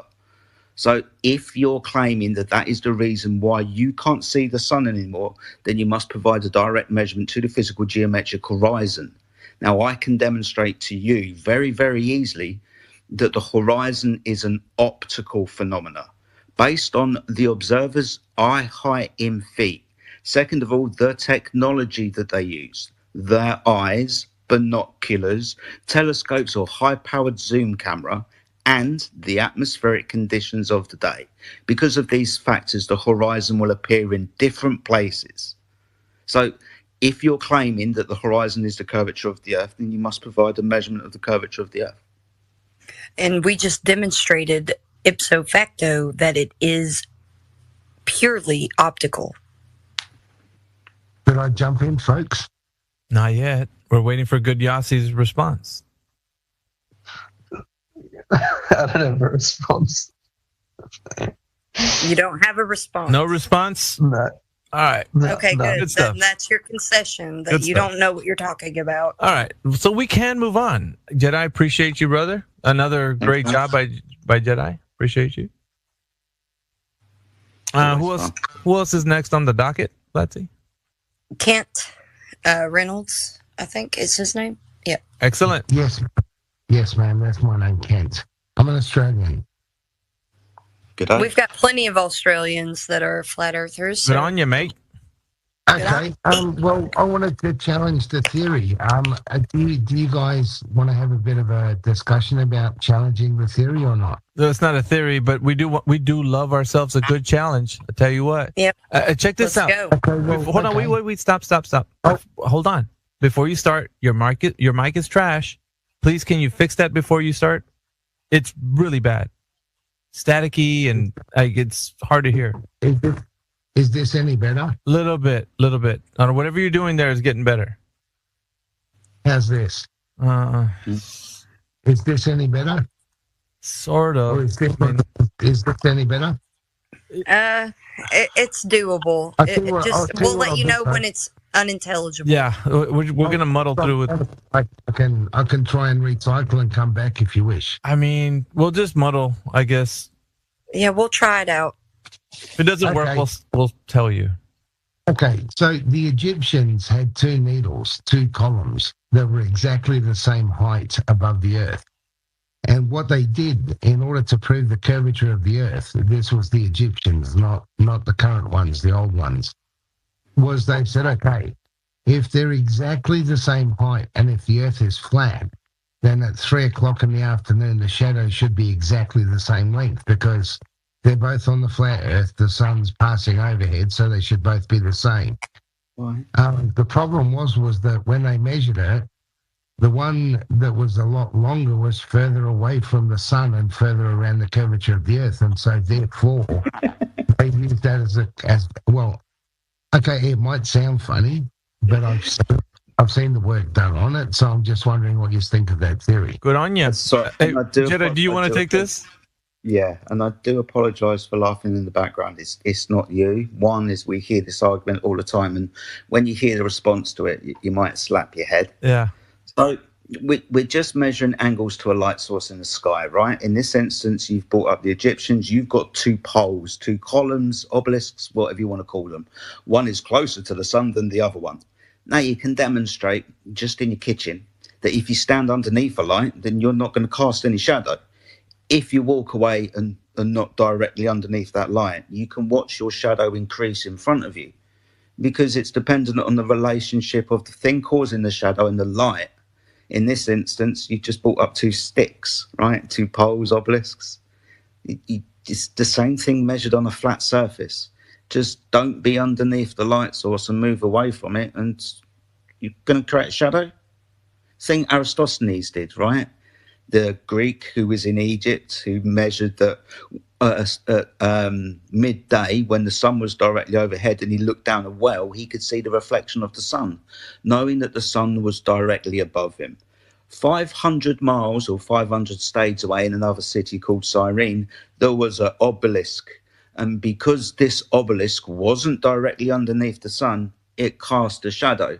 You could do the same thing in your kitchen. You could do the same thing when you're walking down the street at night. Stand underneath a light, walk away from it, watch your shadow increase. Same thing. Doesn't need to be a curved surface. I see your point. I see your point.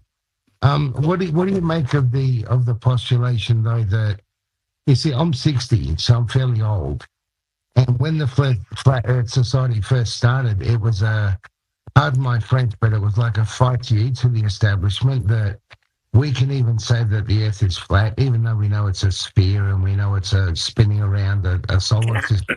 Can I say something really quick, Kent? Yeah, of course, ma'am. Yeah, I would say that this isn't the Flat Earth Society. We realize that the Flat Earth Society is a straw man of our position. We don't actually hold those positions of the Flat Earth Society. So you believe there's an ice wall and that all the waters are... No, buddy. No. I'm saying that is a straw man of our position. So I'm telling you... May I ask, ma'am, what is your position then, ma'am? How would you abbreviate or give me a brief appraisal of your system of flat Earth? Right, okay. So I would say that the Earth measures flat locally for everyone. So level is level everywhere. There's no reason to think that level is curved because level is level for you, just the same as it's level for me. And then we've got sea level that we reference for everything, building and navigation and aviation. We don't deal with a curved surface ever. So you would have the burden of proof if you say that it is curving somewhere, because we're not experiencing curve anywhere or measuring it. We're measuring it flat. Go ahead. Yeah, I see your point. I mean, look, I'm an engineer, so I mean, I deal with this stuff all the time. I've built subsea pipelines and stuff that look, ma'am, one thing that's always fascinated me about gravity is that, and I've said this in spaces, people who know that gravity is not what they say it is. It's not a magical force in the center of the Earth sucking everything towards the center.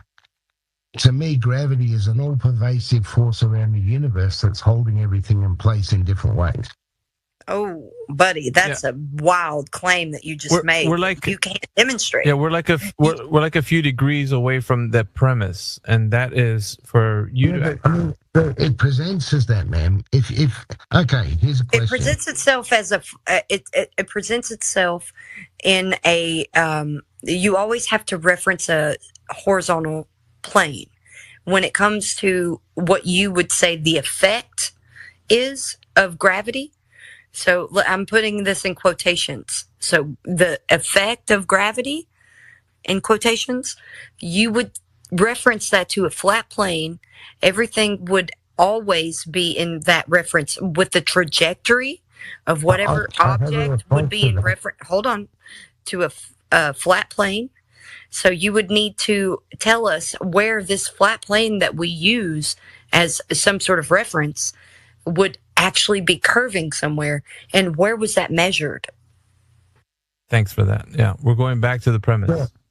Oh, yeah, okay, the premise. But gravity, I think, is part of the premise. It's derivative. Gravity is the physics that work on the Earth as a globe. If you were to think about it as a globe, it's derivative. Exactly. It's the argument is basically, after you think of the Earth as a globe, the physics of the Earth works in such a way that gravity would operate in the manner in which you spoke of. So we can't attach ourselves to a derivative argument.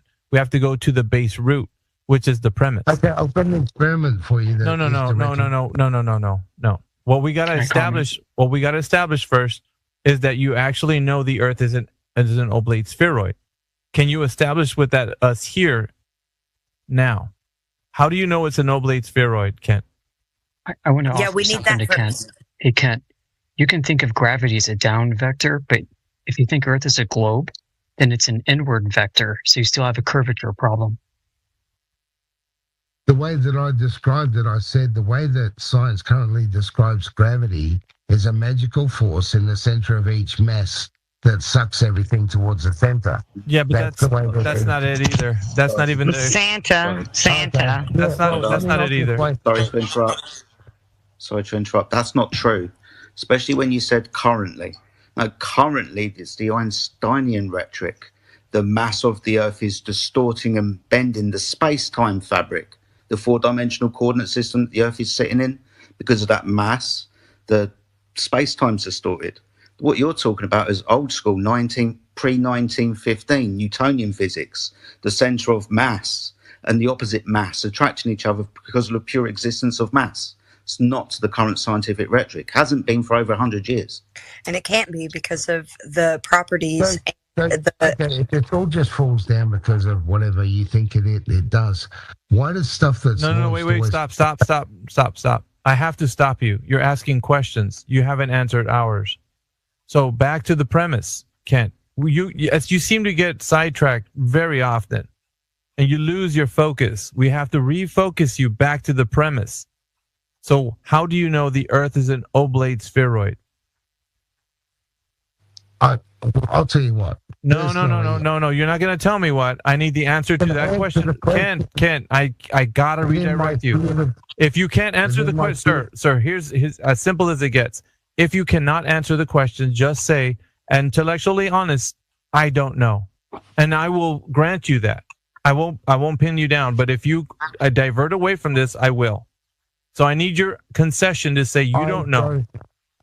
I don't know. Okay. In the field of experience I've had, I don't know. Thank you, sir. Thank you for your honesty. So let's move on to the second premise. Do you think that the Earth's in motion? It's moving, spinning on axial rotation.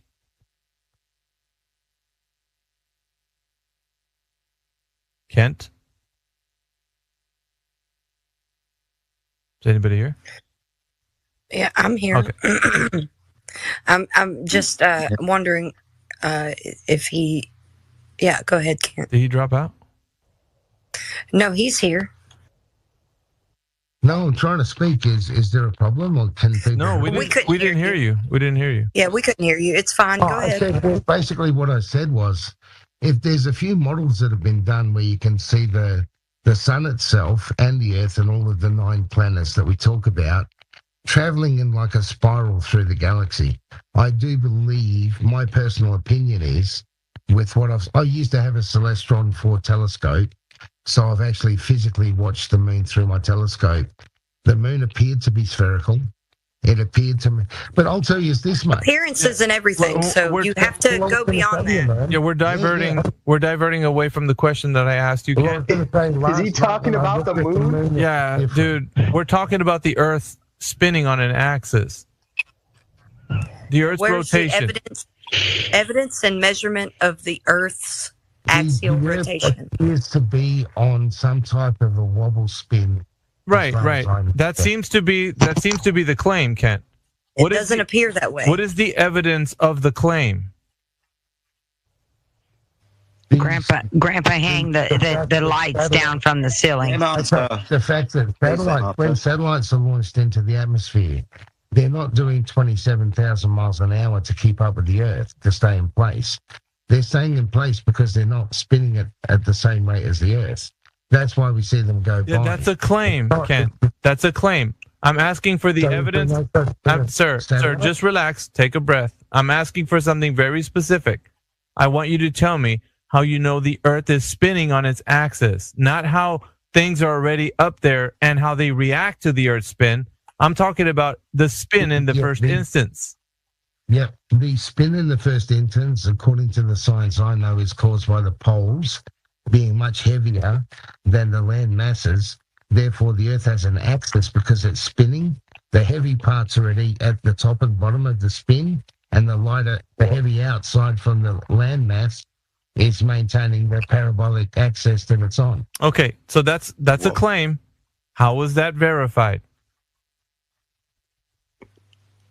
Well, see, if I say it was verified by satellites, you'll say no. That's circular. Appealing to satellites is already circular because you're starting to talk about how the Earth is spinning and the satellites are reacting to the spin.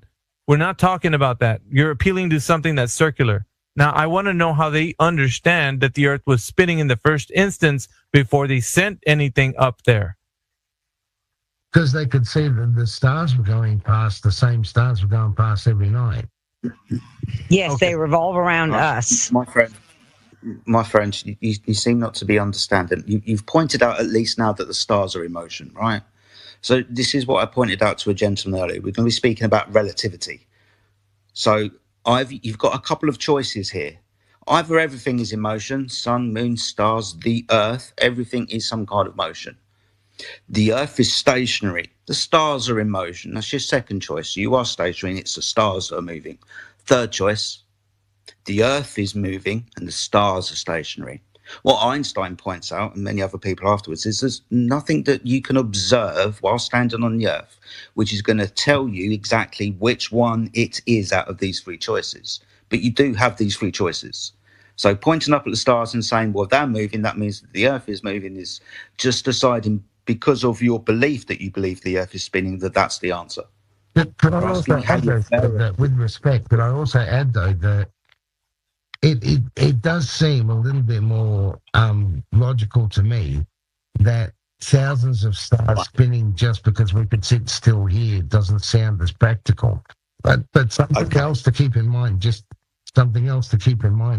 one of the reasons we can't detect them spinning and moving is because we don't really have the capability to be able to detect that amount of movement at that distance. We're talking hundreds, if not thousands, of light years away. Okay. We're talking about the Earth, not what Dad's doing. And second of all, you said logically. So when you stand outside and you look at the world around you, just the Earth, not the things that are in the sky, just the Earth, do you feel, sense, or detect any motion?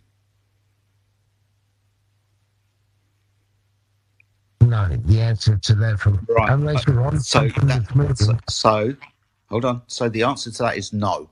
So how do you logically jump from no to yes? It is moving. How do you logically jump? Does a spider know it's doing 80 miles an hour? No. Dude, you don't need to give me an excuse of I wouldn't expect to feel it or something like this. I'm asking you how you make the logical jump. Prove that it is outside of your senses and that it is actually moving. How do you determine that? How do you prove that? How do you measure that? Okay. Well, I know that when I spent 6 weeks on a cruise ship, when I got off, it felt like it was moving for at least another month. Okay. What? That's your equilibrium. You know, the vestibular system, the inner ear. You're not. That's not the Earth's spin. That's not the Earth's spin. That's your equilibrium with your vestibular system going from motion to stationary. But can I be honest with you, ma'am? It seemed as a non-flat earther, someone who believes some of the science, like, for an example, I'm not convinced we landed on the moon. All right, sir, but you're diverting once again. Let me bring you back to the path of logic. You've diverted away. I'm bringing you back. Jedi was asking you questions about how you know with your senses that the Earth, sir, that the Earth is spinning. And you said you didn't know. Knows the answer. You don't know that, right? No, I know that the stars are going by. I just don't know why. Okay. But that's not a question to be asked in the case for how you know the Earth is spinning. If you can't if you can't detect motion in any way, he was asking you, how do you go from a no to a yes, it is spinning? Ken, you said the stars are going by. You're honest. Hang on. No, we're not hanging on. We're not hanging on. You're going to go right back to... No, sir. Kent, you're spiraling. You feel like we're doing 700 miles an hour? Kent, you're spiraling. I need you to answer... Hold on, fellas. Just 1 second. Kent, I need you to address Jedi's question. And it has to be addressed if you're going to proceed forward. How did it go from a no, you can't detect any motion, to a yes, the Earth is spinning? Give us the affirmation, sir. It's called scaled, sir. I don't know that I'm doing 700 miles an hour when I'm in a jet, but I'm doing 700 miles an hour. So you don't know is the answer. You don't know. Go ahead, Jedi. Sorry. Question. Your aircraft, is it going in a straight linear path? If I'm spinning with the Earth, I'm in a straight linear path. Sorry, my friend. Your aircraft analogy. Is the aircraft going straight at 500 to 700 miles an hour? Well, sometimes, yes. Okay, so in a straight path.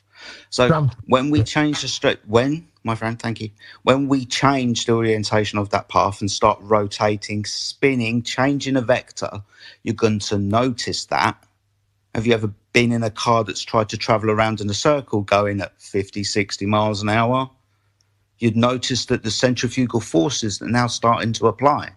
So if the Earth is spinning, centrifugal forces would start to apply. It's not analogous to an aircraft going in a straight path. The Earth is rotating. This is constant acceleration. Also, the orbital path, that's a curved path, circlinear. Another acceleration. What happened? And it's also, we're also told, my friend, very quickly, I'll finish. We're also told that orbital path is elliptical. Now that is acceleration and deacceleration. Yep, that's a change in acceleration. Exactly. So not equivalent to your straight line path of an aircraft. It's not a change in acceleration, it's a deviation in path, actually. That would be a change in acceleration by definition. Thank you for that. Why would it be by definition if it doesn't? Because it's deviating from its path. No, it's just reorientating its path. It's a wobble. It's not a turn. Oh my! On what basis? A change in your acceleration, so that would be more acceleration. All right, so we're no. We're not. Basically, that's not evidence. You didn't provide any evidence that the Earth is directly understood to be in motion. It's not a direct evidence. Yeah. Go ahead, Jedi. All you're trying to, sir, just a second. Let Jedi finish. I do apologize. All you're trying to do at this instance is tell us reasons why we wouldn't feel it, wouldn't detect it. We're asking for the detection of it, the measurement of it directly. You're going to give excuses why you can't. No, because you need satellites to measure it. Oh, there we go. Circular reasoning once again strikes again. Back to the satellites. Because of the... That's not good. Yeah, it's circular, sir. For your side, buddy. It's circular because you're appealing to satellites, but they don't know that the Earth is spinning prior to the satellites being launched up to where you think they need to be.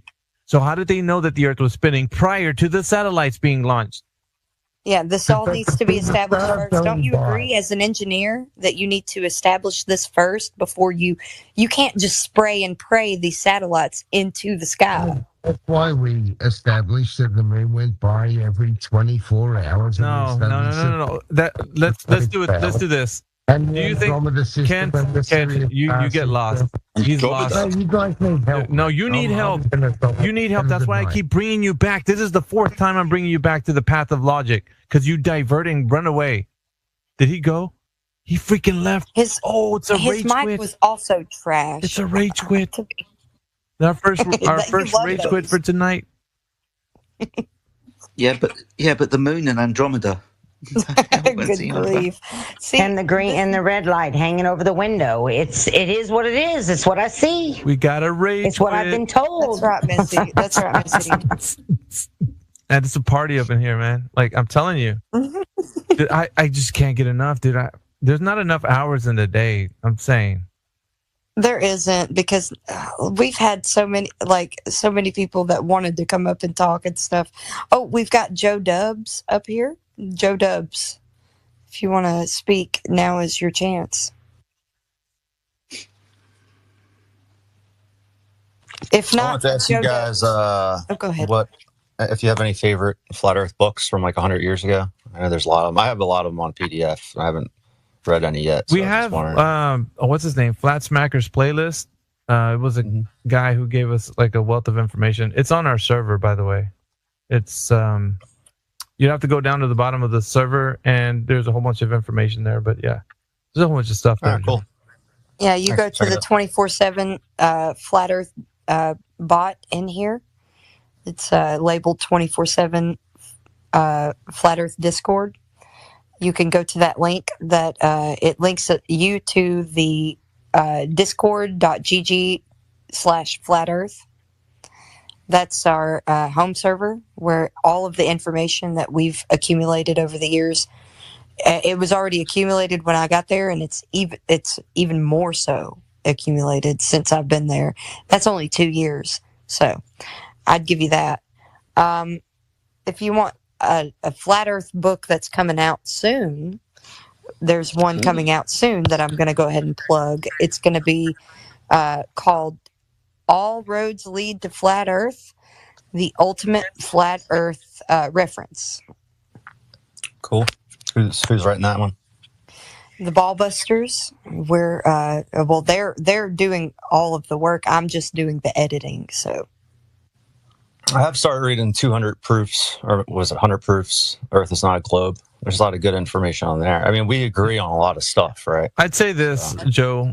You really want to hang out with the 24/7. We're at the cutting edge of flat Earth arguments. We are the tip of the spear, sir. We are what would be considered, what Globers fear, and or esoteric flat Earthers, mind you. So upper echelon. Definitely, people in this room are some of my favorites. Okay, so we have thousands of hours of content on YouTube. Well, that bot you see in here, with 24/7 Flat Earth, the one that Flatsy just named right now, that actually is a bot to YouTube that's live streaming YouTube as well. So we have, check it out, 61 people in the panel right now. Shout out to you guys. We got 61 people in here, and on the bot that's live streaming YouTube, we got, 20 some people or something like that, usually around there. So we got YouTube and we got X going. And we have thousands of hours of our recorded content. Myself, Flatsy Client, Amish, Jedi, and the rest of the 24/7 team. Just a bunch of group of friends have been hanging out with each other and sharpening our arguments together. Dude, we are surgical with our arguments. There isn't a glober that can come in here and knock us off kilter. Guaranteed, dude. I would say this. I'm going to challenge the room, actually.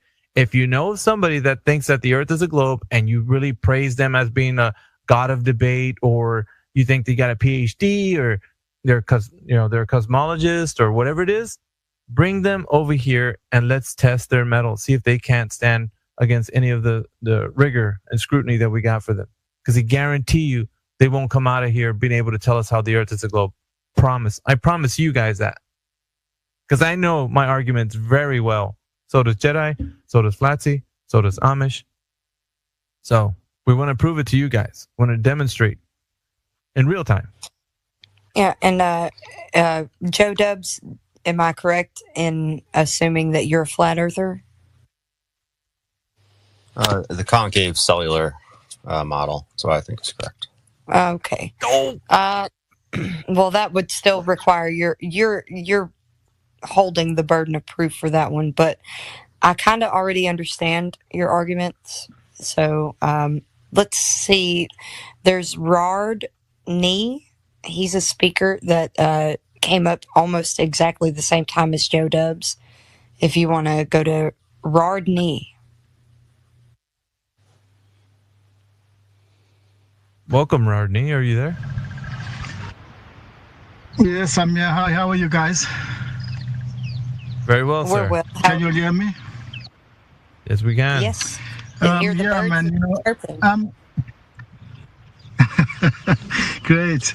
Well, I'm not a very well educated person on this subject. I was just listening to it with some interest. Okay. And I was just thinking, of a theory.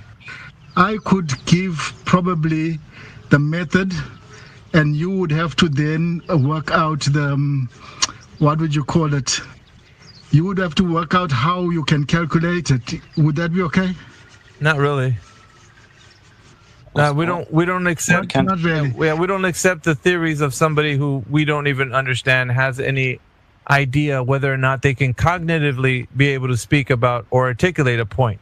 So let's just do it this way, okay? Before you go in and tell us anything about what you think you know, how about this, Rard? Let's start fresh from the beginning. So, do you know that the Earth is a globe, sir? No, I don't. But I'm just trying to. So do you believe to give you something to go on, which you might understand. You might understand it. Maybe I get you, sir. I get you. But I'm trying to establish a foundation for the context of our conversation. That's what I'm doing right now. I'm just establishing that between you and me. So, do you think or believe? Not know. Do you believe that the Earth is a globe? Well, I do believe it. I believe it simply because, and this is not foundational, but what we learned in school. We learned in school that the Earth is a globe, and that was what the scientists of then told us, and I think that still runs today even. Okay, so in what way can you tell me that would be true in any way? Like, in any way. What do you think that's true about the Earth being a globe? Okay, well, it's this thought that I've got about it. That's what makes me think it's true. Okay, and that's why I would like you to give me a hearing. Okay, I just imagine that if you would erect a pole, let's say, all right, you'd erect a pole quite high, okay, and then you'd get a measurement to an end somewhere, like where the sun is going down. You'd get a measurement, and on that pole you'd go up every maybe 2 meters, and somebody at that end would record what the length of where the sun goes down. So every 2 meters or 5 meters, you'd get a recording from the end where you cannot see the sun anymore. I'm sure that by then you'd get a curvature. If you look at it, you definitely get a curvature. No, you wouldn't, because why not? Because your measurements are, because you're measuring an angle to the sun. It's going to be called a solar elevation angle. How the sun appears to you in the sky from an observer's position. Do you know what a protractor is? Yeah, I know what a protractor is. Awesome stuff. So this is the concept of measuring the solar elevation angle in the sky. You, the person taking the measurement, are at the dot in the middle underneath the 90-degree vertical line in the middle of the horizontal in the center of the protractor. Now you're going to be measuring the elevation above that horizontal. 90 degrees at your zenith, 45 degrees in the afternoon, let's say, and 0 degrees on the horizon. This is going to be a flat Earth measurement because you're measuring angles. Yeah, but when you look at it, let's just take it that you've got a circle, okay? On a paper, you've got a circle drawn on a paper, and you take from your center, you just measure to the end. Rard. I hear you. I didn't hear a confirmation from you addressing the fact that you understood what Jedi was saying. So what I'm thinking right now is that you didn't hear what he said and you bypassed it just so that you can say what you wanted to. So I need some confirmation that you heard what he said to at least advance the question or at least the point. Do you know what he said, sir? Yeah, I heard what he said, but the problem is believing it. You see. Well, I mean, you know, all scientifically he said exactly what I'm saying. No. What did he say? Well, he'll have to give it to me again because I didn't hear it, basically. That's it. See, I know when somebody's not listening. That's what I do. I'm very good at when I pay attention to how people... You're waiting to speak, sir. You're not listening to him. I can hear, yes. I'm with you. But I still believe my concept would prove that it's a circle. No, right. You just want to say what you want to say. It's like water running over a brick. You want to say what you want to say. It's like water running over a brick. You're not listening. You're not absorbing what was said to you. Yeah, it is. It's like water running over a brick. You need to be a sponge, not a brick, buddy. So can you please be a sponge for a second and let Jedi tell you again? If he wants, it is. True, that's true. Okay. If you want. How do you measure? How do you measure curvature? It's not about curvature. You take dude, a pole, just relax. Please don't ask us how to prove your claim. We are not going to prove your claim. Okay, I'm with you. Okay, fine. No, I do say that I agree that no, there is no proof really that the Earth is round, but you know that's just what we know scientifically from what we know from school. No. Yeah. What the hell? From school. I'm talking about from school. From school. Okay. So you said we've been taught scientifically at school. What scientific evidence did they give you that the Earth was a shape? No, don't ask me that, man. You know, where school is school, and we are just sitting there and listening. You know, just so be honest. In the science Can you class, answer him? Answer him. Be honest. Answer him. Just say you don't know. No, there's nothing, man. There's nothing that I know. Yeah, there's nothing that I know of. Yep. I agree with you. There's nothing that I know of. Okay. There wouldn't be any scientific evidence for the shape of an object. Science doesn't deal with shapes. That's mathematics and geometry. Science deals with cause and effect relationships in the physical and natural world. It's hypothesis and experimental based. It's not a question of geometry. It's a category error.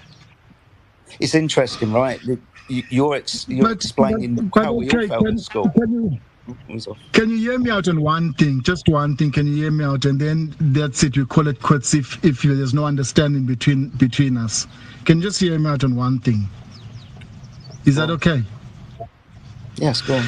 If you draw a circle on a paper, as I was saying, and you take your center point, you scribe a line from your center point on anywhere on that circle, and then from the top of that line, you start measuring out. You know, you measure out maybe at a centimeter at a time, The outside line is going to give you a curvature, won't it? It will give you a curvature because I mean, there's a circle and. On the circle that you've drawn, yes, this will be dependent on the height of I, or where you're drawing the line from to draw a tangent to where it intersects the curvature of the Earth and the distance between the two. Yes, this is an Earth calculation. So, if we're given the radius of the Earth, if we know the size of the actual circle and give it a radius of 3,959 miles, then the tangent that you're going to draw from the height of I to the curvature of the Earth is 1.225 times the square root of the observer's height in feet. Carry on. Yep. No, I'm with you. Then I've got to agree with you that, you know, we've got no scientific proof that the Earth is round. We just know it because it's there out there, and that's what we know. Try to measure it instead of prove it scientifically. Hold on, buddy. Sorry, go ahead. Didn't address what I said. Probably wasn't listening once again, did I? Listen, buddy. Probably wasn't listening. No. People are talking over each other, and I didn't get you there. What you're saying? Nobody was talking over each other. It was just Jedi talking to you. What did he say? Let's see if you got it this time. What did he say? Yeah, there's somebody that was disturbing the conversation. Nobody was disturbing it, dude. You weren't paying attention once again. Yeah, because Jedi got everything out that he said. You know that. You're funny. You're a good host. Yeah. You're a good host, because you've got the jokes in between there. I don't know if it's a joke, man. I don't think Jedi's laughing at it. He's the one that you're not listening to. Chop liver over it or something. Yeah, before you continue, why don't you repeat back what Jedi said for the audience? He wasn't listening. No, man. You know what? I do believe that there is no scientific proof that the Earth is round. I do believe, but we're just making conversation. But do you know where I'm coming in from, guys? But I would say, is it India? No, just you're coming in from a logical failure here because you're in a category error. Yeah. But I'm talking on terms of a country. Is it India? I'm coming from Eswatini, next to South Africa. Do you know that country? Oh, okay. Yeah. Okay. I got you. Yeah, I would say this. Yeah, the Earth is flat over there too, but. Yeah, it's flat everywhere. Yeah, I guess so. But the thing is that you also can't prove that the Earth is flat. We can't prove that it's flat. Sorry. You can't prove that it's flat. Sorry. No, there's no way you can prove it's flat. Sorry. Yes, we can. And I can give you a direct measurement of the horizontal plane of 10,800 nautical miles. The Earth is measured as a horizontal reference frame. Yep, I can. No, okay, fine. I understand that you've got all the scientific measurements and all that. No, it's not scientific measurements. I don't think the Earth is flat. There's just no ways it can be flat. Do you understand the difference between measurement and science? Hell no. Do you not understand that? No, I don't. I don't. Right. To be honest, there's a difference. That's all right. I'm going to go ahead and tell you right now, buddy. There is a difference. Okay, explain to me. Explain to me why you all believe the Earth is flat. It's very interesting. I would like to know why you all believe it's flat. Hold on a second. No, we fell for this. We fell for this 2 times already. I don't know. Do you want to go for the 3rd time? It's like Charlie Brown going to kick the football and Lucy keeps taking it away. Did we really want you to explain this whole thing? Why don't you explain what science is for the audience? We can sit back and let you educate us on the definition of science. No, forget about Charlie Brown, because you all are actually proving me wrong. But you're not proving yourselves right in any way, according to what I have listened to so dude, far. You're not listening. Jedi spoke twice. You didn't hear him. If Flatsy speaks again, you're not going to hear her. You're like, I didn't hear. Somebody was interrupting her. And you're not listening. Rar, there's a problem here, sir. Okay, fine. So I'm just going to accept it without anything, because I really didn't hear why you say the Earth is flat. I'll tell you. Please, just tell me in normal English, not in all that scientific jargon. Normal English. We don't understand. No scientific jargon. I'm going to tell you how the Earth is flat right now. Sea level, and level is flat for you, just like level is flat for me. Over here in America, you've got level, I've got level. We're not detecting any curvature with your level. You have to use level to level the ground to build upon. You have to use sea level to get an elevation profile. You don't actually measure the Earth as a globe. You measure it flat with sea level and rise over run, and with your navigation tools, aviation, everything references a horizontal plane of reference. Yes, I heard that. I heard that when you explained earlier on. I did get that. But then when you're talking about level, okay, fine. When you're talking about level, you're talking about we use level in America, you use level, and that's a smaller level. That's not like talking about thousands of kilometers in level. Is level curve? Have you been to the beach, Rard? Let me just get a quick one in here. Yes, I have. Yeah, and I've seen the curvature at the beach. What? No, you have not. You liar! You have not seen the curvature at the beach, you liar. Yeah, you don't know the mathematics of the globe and the geometrical constraints, right? There's no way you can see curvature, even if it was. You guys are not looking properly. You all are not looking properly, because if you go to the beach and the expanse of the beach, a long expanse, there is a curvature. You can see it. Okay, so if there's a how small it is that you can see. Rard, listen to this. You told us that you didn't know that the Earth was a globe. Remember when you said that earlier? Yeah, but that's what you all are telling me. Okay, hold on. No. You said, I don't know if the Earth is a globe. You said that, right? Okay, fine. Yes, that's true. Yeah, that's true. Okay, that's true. Now we're hearing you say that you do see curvature. Now there's curvature. Now there's something against what you said before. Can you see the contradiction? But you guys are using reverse psychology to prove your reverse psychology, dude. You're the one that said what? No, you said hang on. Well, listen, there's people that are people that are explaining their points, okay, and then you come with your scientific calculations to explain them wrong. So we agree eventually because we can't really prove it. No, you're spiraling, bro. No, you said, listen, this is what I do. I expose people when they start to lie, and you've been lying. I'm not lying, guy. I'm not lying, man. Yes, you are. Really. You said that you did it wrong. You proved me wrong, so I adopted your point that you put. Okay, so if I did that and I proved you wrong, and then you come back and say, no, I did see curvature, isn't that a contradiction? You just said you saw curvature when in the beginning you said you didn't. You don't know how to prove it. Yeah, not if it curves up. That's a soft contradiction. That's not like it's a lie. A soft contradiction? What does that mean? That means that during our argument, you proved me wrong, so I adopted your answer. But it's not to say that because I adopted your answer, there's no curvature at the beach, or I didn't see the curvature, because there is. Dude, you sorry. What the fuck? It helped.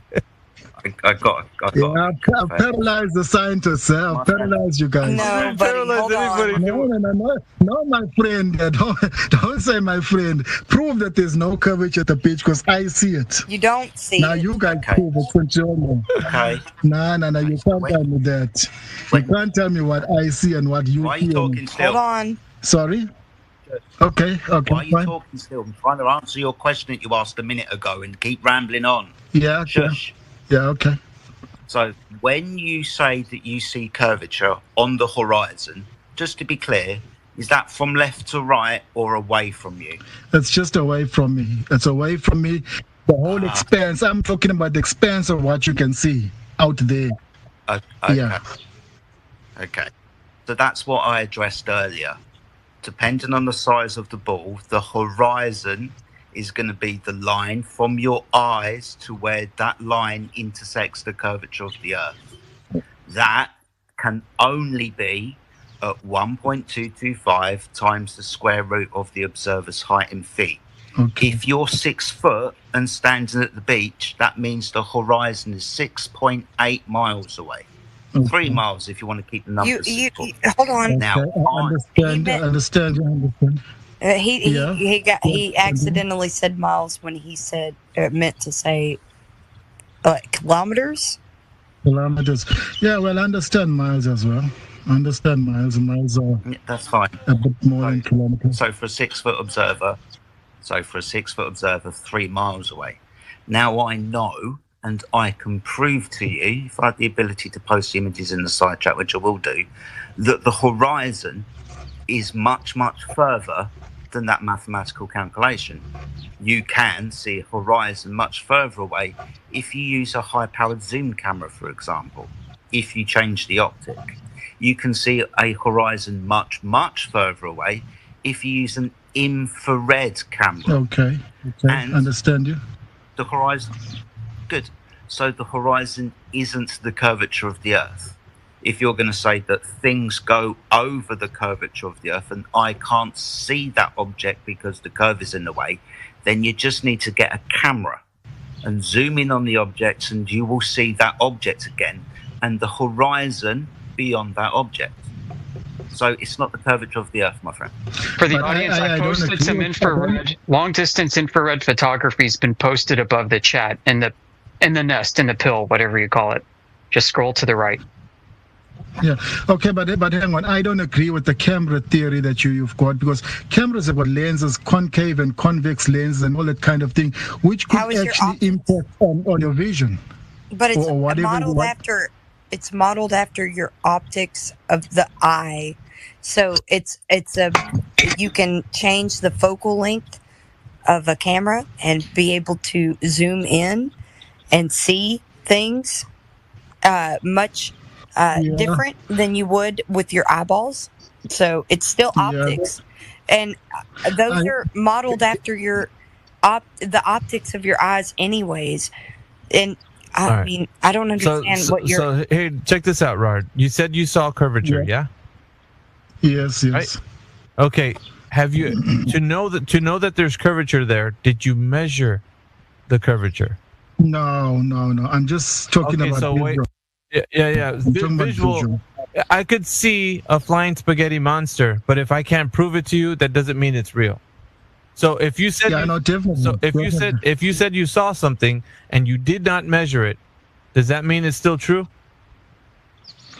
Well, it is true because you can go back again and see it again. I know, but what I'm saying, like an optical illusion. Yeah, you could see something that's not actually what you think it is, right?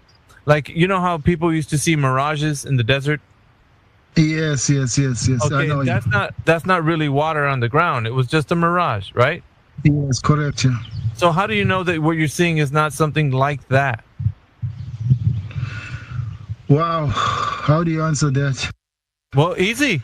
You could tell me that you measured it and then you found out that it's actually curving, or that you can't tell because it's just something you see, like a mirage. No, but you see, that's the reason why that I'm saying that you guys are using reverse psychology. Reverse psychology? A mirage in the desert. That's on plain sand.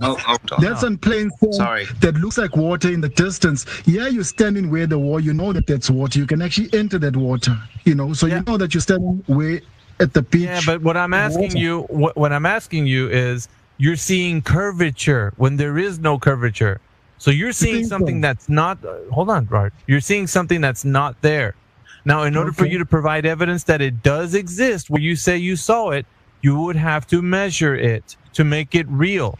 Right now, it's just your eyeballs. They could be playing tricks on you, but we wouldn't know that because you did not measure.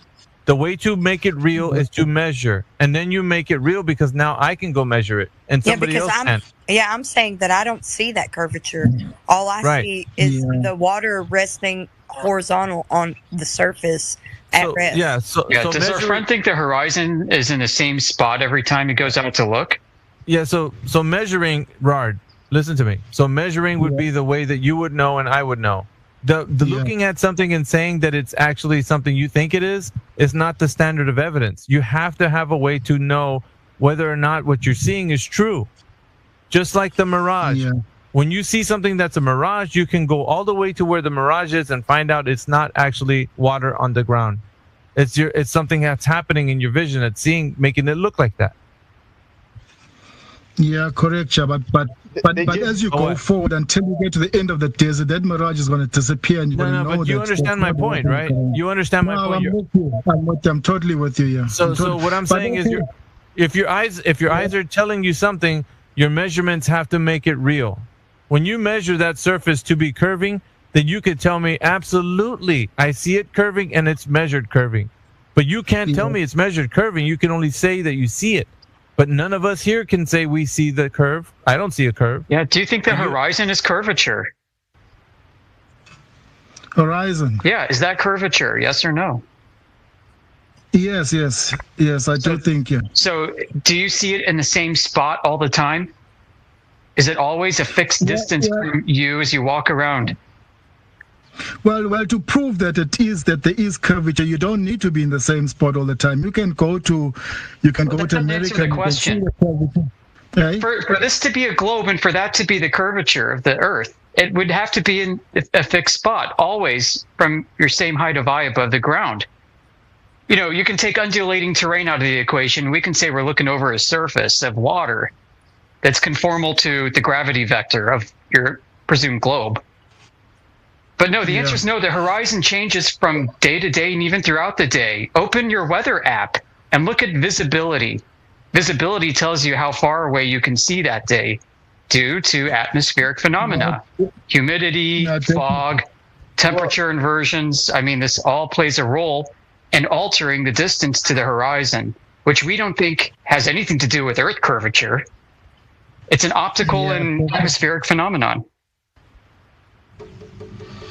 No, I'm with you guys, Kevin. But the thing is that you guys, the problem with you all is that you don't want the story of leaving the Earth up into space. You've never given us reason to believe in the globe.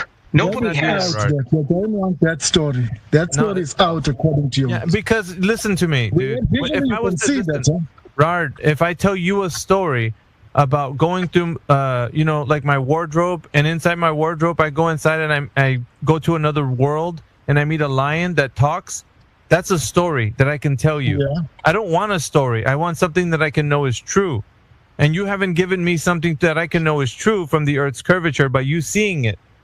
You give me no measurements, so I don't know it's true like you think it is. I have to measure it, and I know it's true.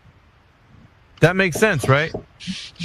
No, I agree that you guys have got us there, because you're coming with all the scientific facts and whatever, or you're being able to prove that, because we don't have science, so you're able to prove that, we are not right, we're wrong. Yet how does science prove the globe? Let's end this right now. Show us. How does science prove the globe? No, I'm saying that we can't prove. You can't prove the globe. We know. We know. That's why we are who we are. Whatever we say we're wrong. You're proving that scientifically, which are facts that we don't know, anything like that. Why don't you come up with actual scientific evidence instead of stories?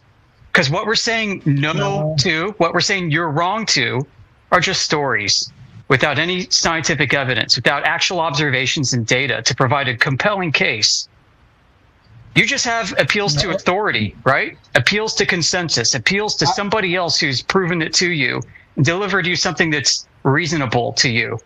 You don't have any actual evidence. If you did, you'd be presenting it right now and you'd be shutting us down. We can all go home. Yeah, definitely true. No, I accept what you guys are saying. Nothing I can do. I accept it because you're not alone. You're like the 10,000th person I've talked to said this. So we don't have the answer. But I'm telling you that one day, because science always changes, scientists prove this and prove that, and then later on they change, and it's not like this. One day you will accept it, definitely. One day, yeah. You know what? I tell you what, Rard. One future day, faking. Well, that's called the appeal to the future. One day. So let's see if there's. Listen, you didn't bring the facts or the evidence, so let's see if anybody else in the panel that's listening right now can bring the facts and the evidence. So if you think that the Earth is a globe, guys, we got a little bit more time left. I'm actually running on E right now because I got to get going. No. So I wanted to give the conspiracy the Thanks for the opportunity. Great talking to you guys. Sorry. All right, Rard. Go ahead, D. Okay, ciao then. Ciao. All I was gonna say is like a camera, you can't zoom a camera through Earth. So like if curvature was what he was saying the horizon was, and then we started telling him, well, we can extend the horizon with cameras, and he's like, oh well, cameras this, cameras that. Like cameras can't zoom through the Earth. So that was the only point I wanted to make. A good point. Oh. Let's see if does anybody else want to come up? We're about out of time. We're in that magical. You know what? And I was telling QE this too. I was like, dude, in the mornings it's like 60 people in here. We're rolling deep. But I would like to hand it off to Nathan Oakley one of these days, like when it's like this. So Nathan Oakley is wait, hold on. Nathan Oakley is delightful, guys. It's delightful. How funny is that somebody said that? That just tickles my fancy. He's not delightful at all. So if you're dishonest. Is anybody out there right now on the listening panel wanting to come up and tell us how the Earth is a globe? I mean, we're batting 1,000 over here. Come on. Come on. Yeah, it's like T-ball. We're batting 1,000 at T-ball with these globers. Yeah. Man, it's so easy just to bat them all away. It's not even a thing. They can't prove the globe. So we're just going off of what we experience. And our experience of the Earth is flat and stationary. And it's a crazy amount of distance that it's flat and stationary, guys. This isn't just a belief, it's our experience. The belief would be that it's a globe and spinning and in the vacuum of space. Those are all beliefs. Real quick, and don't forget, go ahead and give us a follow. I'm trying to get as many people to follow my account as possible so that when I open up this space, all these lovely people can have wonderful conversations in here. So drop me a follow, guys. We're trying to get as many retweets as we can on the space as well. We're trying to get the conversations jumping every single time I'm on. So I go usually about from 11:30 or 11 o'clock p.m. Central Time to right about now 6 o'clock a.m. because I work the night shift, so I'm usually up at this time. And so if you guys like what you're hearing, go ahead and follow me, follow Flatsy, follow Amish, follow The Conspiracy, follow Jedi. It's just everybody on the speaker panel. Follow everybody here. But yeah, shout out to you guys. You guys are amazing. Thank you for joining my space. 24/7 is kind of new to space, so we're like in the 22nd episode, as you can see at the title of the space. But I do appreciate it, man. We are very good at what we do.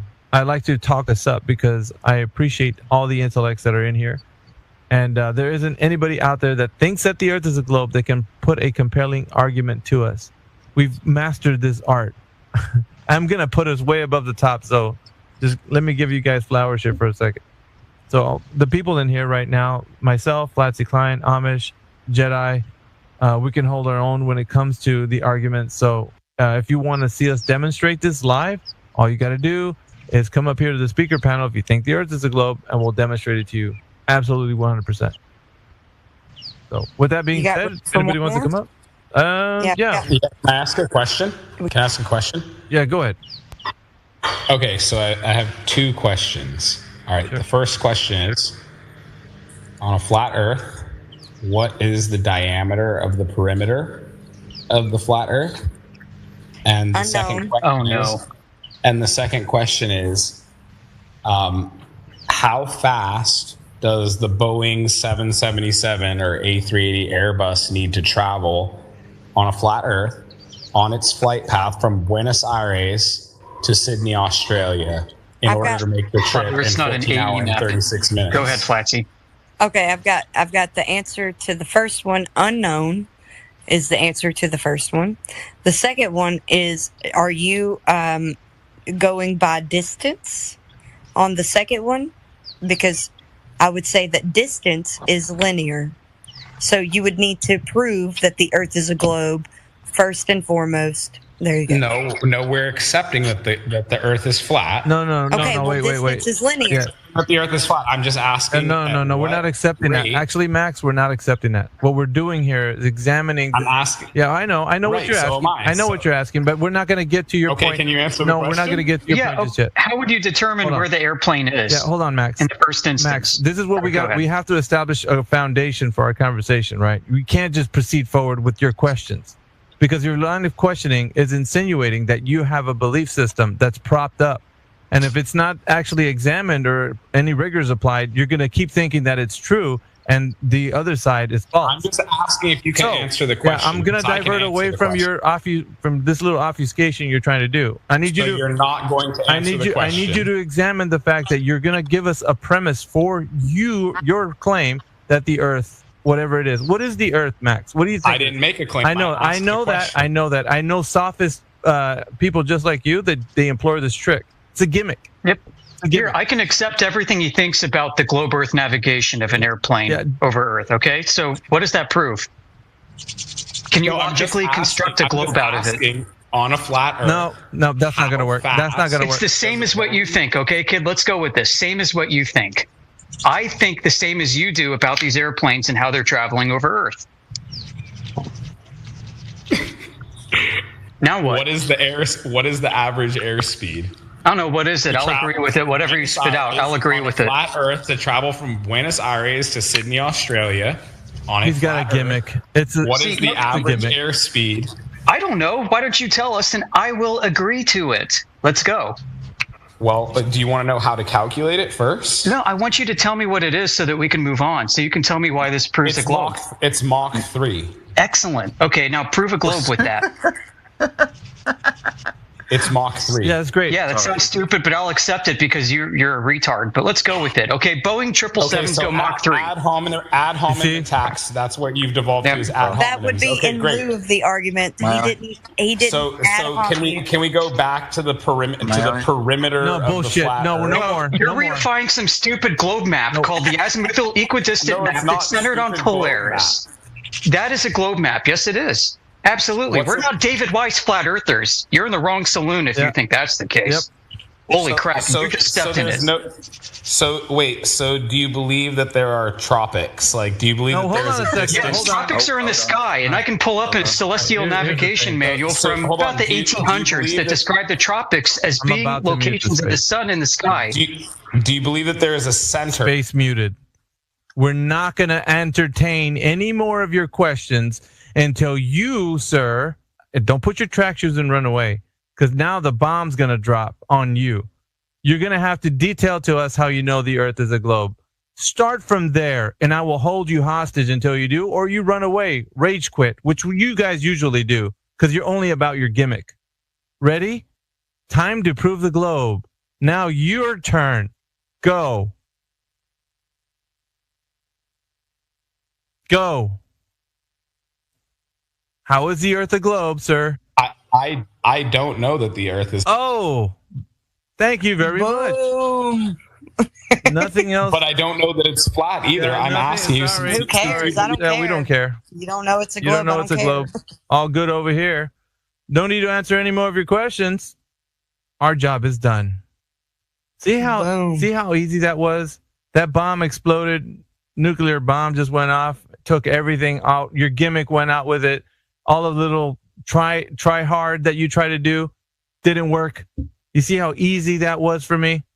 I do this every day, sir. I take individuals like you with gimmicks out, and I expose you for the fraud that you are. That was easy. Next. Yo, he said an Airbus goes Mach 3, bro. It goes like way slower. Yeah, but his gimmick didn't work either way. No, I said in order. Your gimmick is not going to work no matter how many times you try. You've already admitted that you don't know. And you gave up the ghost, basically. And that's all that needs to be done. Man, that's all we care about, man. That's all I care about. You give up the ghost, we move on to the next contestant. You just believe it's a globe? Fine. Go on with your belief in the globe. Bye. Bye. So do you know what a logical fallacy is? Yeah, bye. Yeah, we do. Thank you. We appreciate your logic. You don't have a position, sir. Your position was undermined by you saying you don't know. You basically kiboshed yourself. Thanks for that. You did that yourself. You basically flat smacked yourself.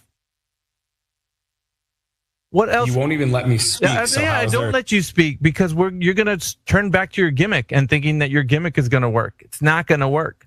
You're up against the best. And when you're up against the best, you're going to lose, just like you've done it. Oh, you think you can come in here and act like you can bring your own cosmology, or you don't have to claim the globe that's already established? Yeah, we're not going to play that game. We already know that the globe dimensions have been given and established, and we've falsified them. Yep. And if you wanted to know that, you would have asked something like that, but you didn't. You guys can't win, Max. You guys cannot win. This is the reason why we always win with you guys coming into these arguments, because you don't have a premise. You don't have a position. You don't have anything. You said, I don't know. Good. We like it that way. So therefore, we don't need to reason with you about anything. About anything. We don't need to reason because you don't have a position. You gave it up.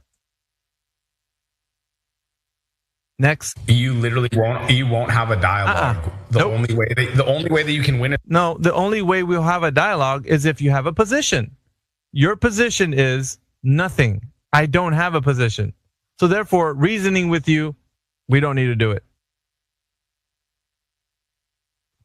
That makes you look scared. 100. Yeah, because you don't know that these guys right here are frauds. You literally might won't be a fraud stop like him. muting me, and then you use ad hominem. I'll tell you what.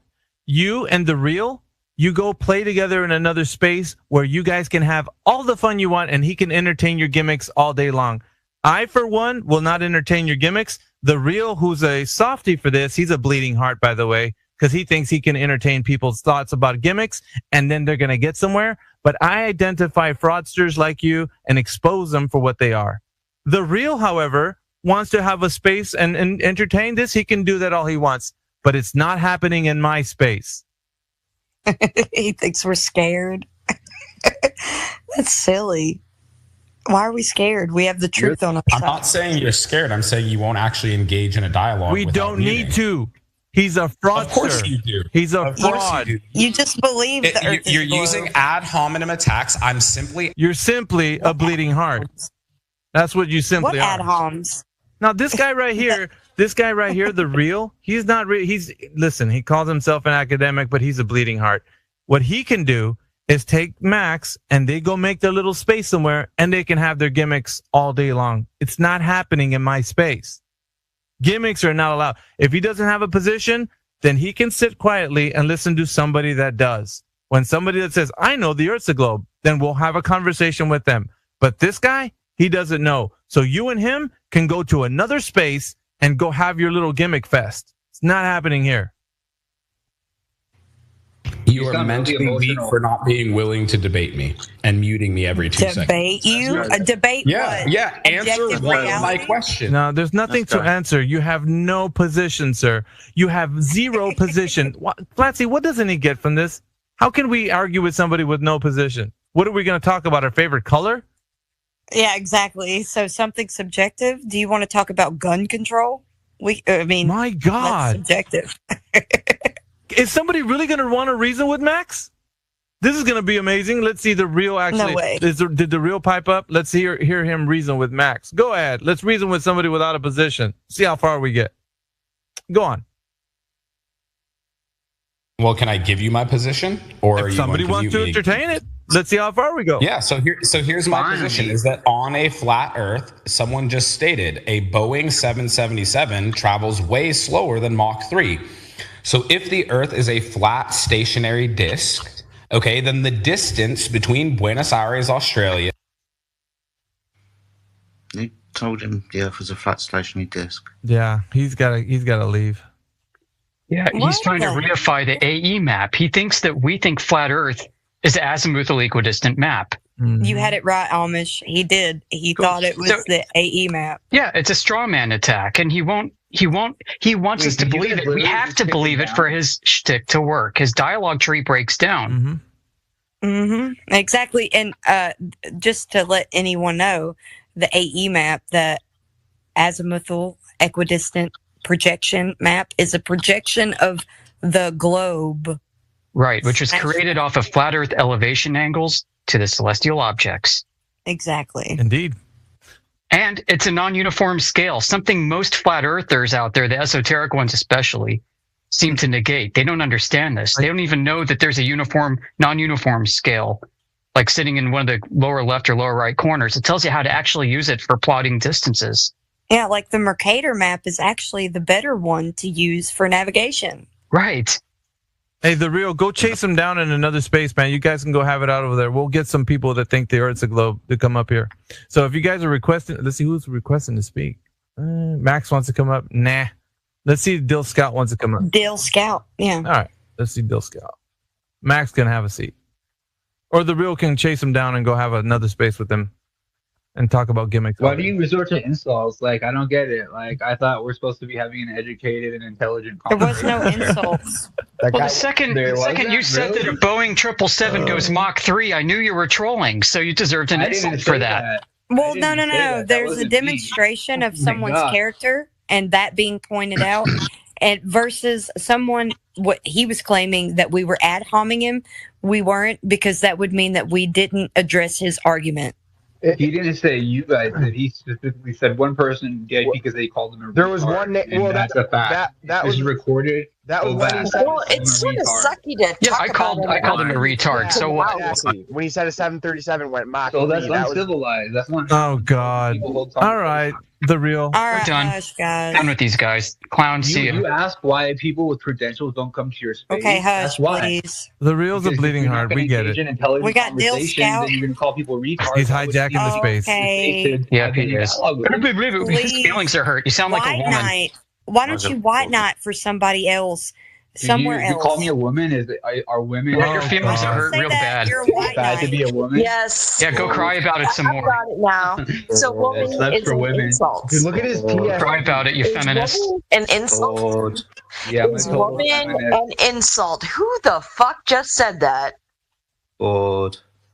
This is not I talking. see. You call me a woman as if it's a bad thing. You're a to do. feminist. So, Go cry about it, feminist. I guess I I'm am like a you, woman, Flappy, I'm a and you woman said with it you. like it was a bad thing. Why? How should I take that? No, I didn't say it's a bad thing.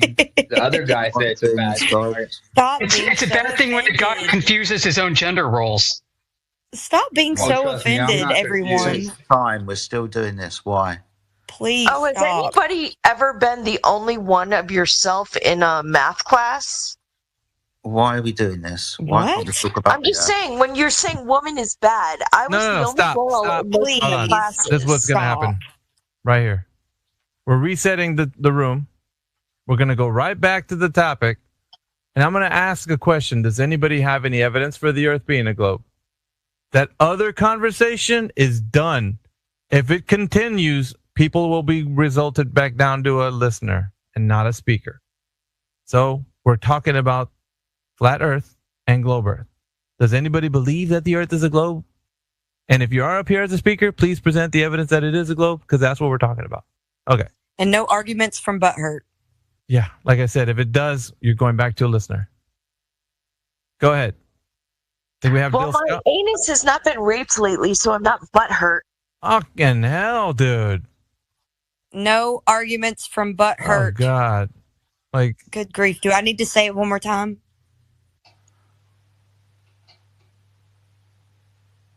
literally everybody's shaking their heads. Just give us the evidence for the globe. Nothing Okay, more. Nothing so I don't know what might convince you other than like I'd put all of y'all with me on Your a best sailboat evidence.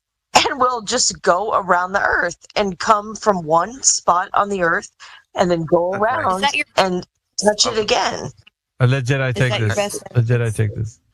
Go ahead, Jedi. No, I'm serious. Like Sorry. that's Hello? how. Hello? Do you remember Christopher Columbus? Did anybody Excuse study me, history? young lady, ma'am. So Right, when so let you're- me finish my thought. Hold Thank on, you. asking you a Don't question. shut up. Do you know why the Indians are called You're Indians? hysterical. You're hysterical. You need an operation for that.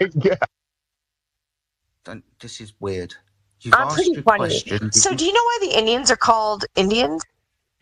Why are you still talking? You've asked your question, and now you're still rattling on about why Indians are called Indians. I want to talk to you about Because circumnavigation. Christopher Columbus was trying. Why are you talking? So I'm going to ask you a Because question. you I've been keep trying to shutting do it down for the last 30 seconds.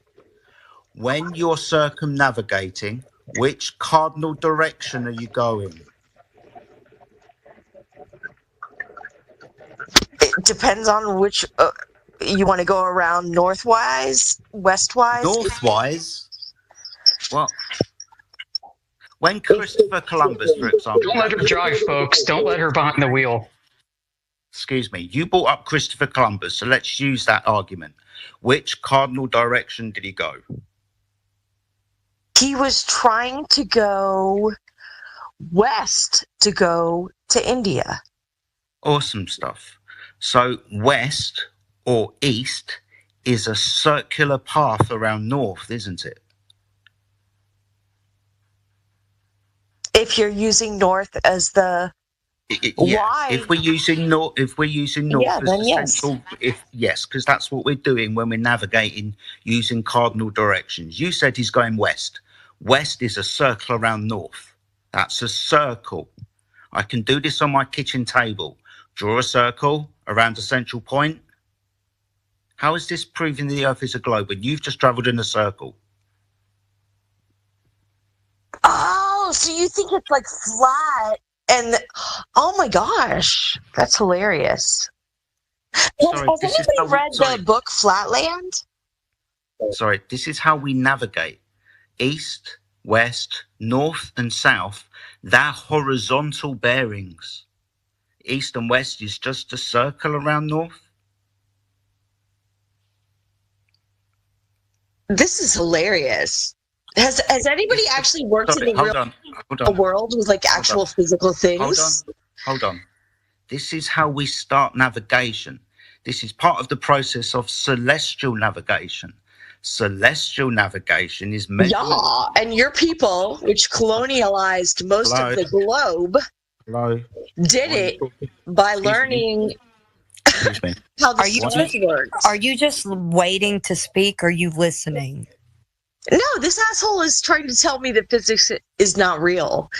He's not telling you anything like that. Actually, he's telling you the way that celestial navigation works. If you would stop talking and listen, you might learn something. Maybe. Meanwhile, the globe was created by an oppressive male patriarchy in the church. You'd think she'd be against that. The point is, Dill Scott, you do Galileo and Copernicus for this exact idea. All right, let's not derail because Jedi's on a logical path. So if we can just let him. It was a total derail. We didn't let Jedi kind of continue his path. We got to. I'm sorry, I'm being a comic. No, you're fine. I don't even think this woman is understanding what I'm saying in the first instance. She's bringing up navigation, which is traversing the Earth. When we do navigation, we treat the Earth as a horizontal plane of reference. This is where we get longitude and latitude. We don't. Yes, idiot. yes, we do. No, we don't. Excuse me. Do you know what an angle is? 45 degrees, 90 degrees, 180 degrees. Do you know what an angle is? Yes, I do. Thank you for mansplaining. Good. It's not. I'm trying to set the premise for geometry, for the measurement of angles. I have a degree in civil engineering. You could just jump forward. Why do you have to talk? I'm trying to explain something to you, and you keep talking through me. Why? Now, that's a rhetorical question. I don't want you to answer that. What I do want you to understand is what an angle is. The intersection of two straight lines. When we perform celestial navigation, that's the measurement of angles of stars above the horizontal plane of the Earth. 45 degrees, 90 degrees, 180 degrees. This is where we get our longitude and latitude system, for example. The equator, 0 degrees, minimum elevation angle to Polaris. The North Pole, 90 degrees, maximum elevation angle to Polaris. 45 degrees, the midway point between the North Pole and the line of the equator at 45 degrees. This is an angle measurement, an elevation above the horizontal plane of the Earth.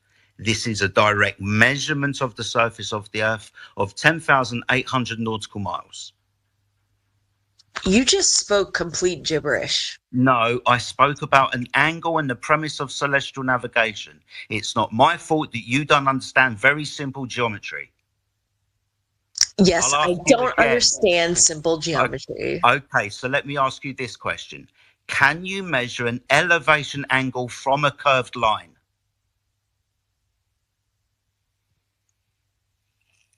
I'm not sure what you're asking. Can you measure an elevation angle from a curved line? If one of your lines in your angle is curved, can you measure an angle to it?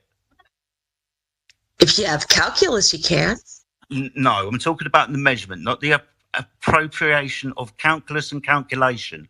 I'm talking about the physical measurement of an angle if one of your lines is curved. The simple answer is no. Kind of makes me wonder why you're taking so long to answer, because you will understand that if you're measuring an angle up from the curvature of the Earth, you're not going to be able to do so. You require the Earth to be a horizontal reference for you to measure an elevation angle up from that horizontal reference, to measure angles in the two stars in the sky to give you longitude and latitude and your position. That's what celestial navigation is. It's a direct measurement of the surface of the Earth of up to and including 10,800 nautical miles. So, like, what do you think all of the people, like hundreds and thousands, that have been studying care all of about this? motivation. I care about you understanding the No, direct. I'm serious. I'm not trying to be weird. She didn't I'm listen. not interested in people's motivation. I'm interested in you understanding what I just put down. Well, I know that humans are motivated mostly by money and She power. didn't hear it all. She didn't listen. She can't hear anything you're saying, man. I don't know if she does understand it. And so the thing that is the most efficient and the thing that works is going to be the thing that goes through. And okay, if you don't want to talk about math, the planet is a circle. It's a globe.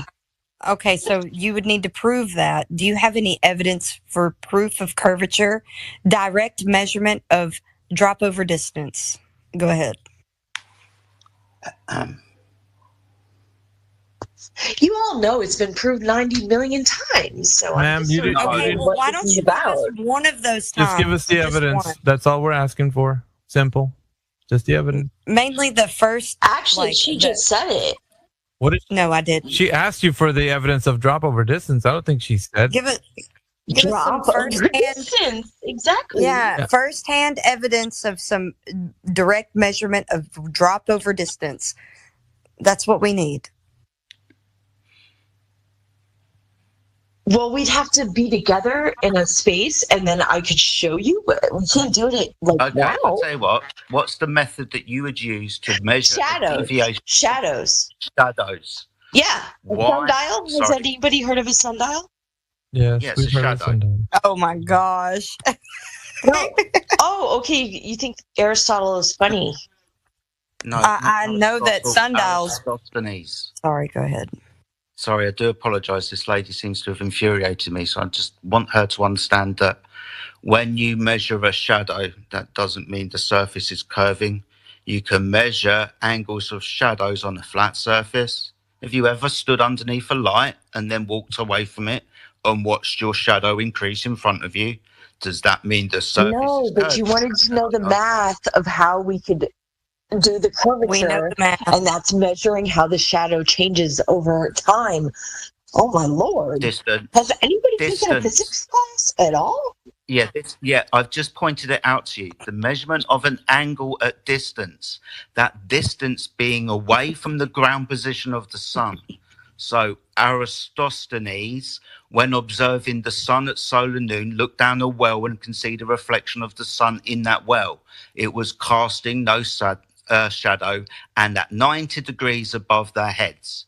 500 stades away in Alexandria, there's a great big stick. And because that stick isn't directly underneath the light source, it's casting a shadow.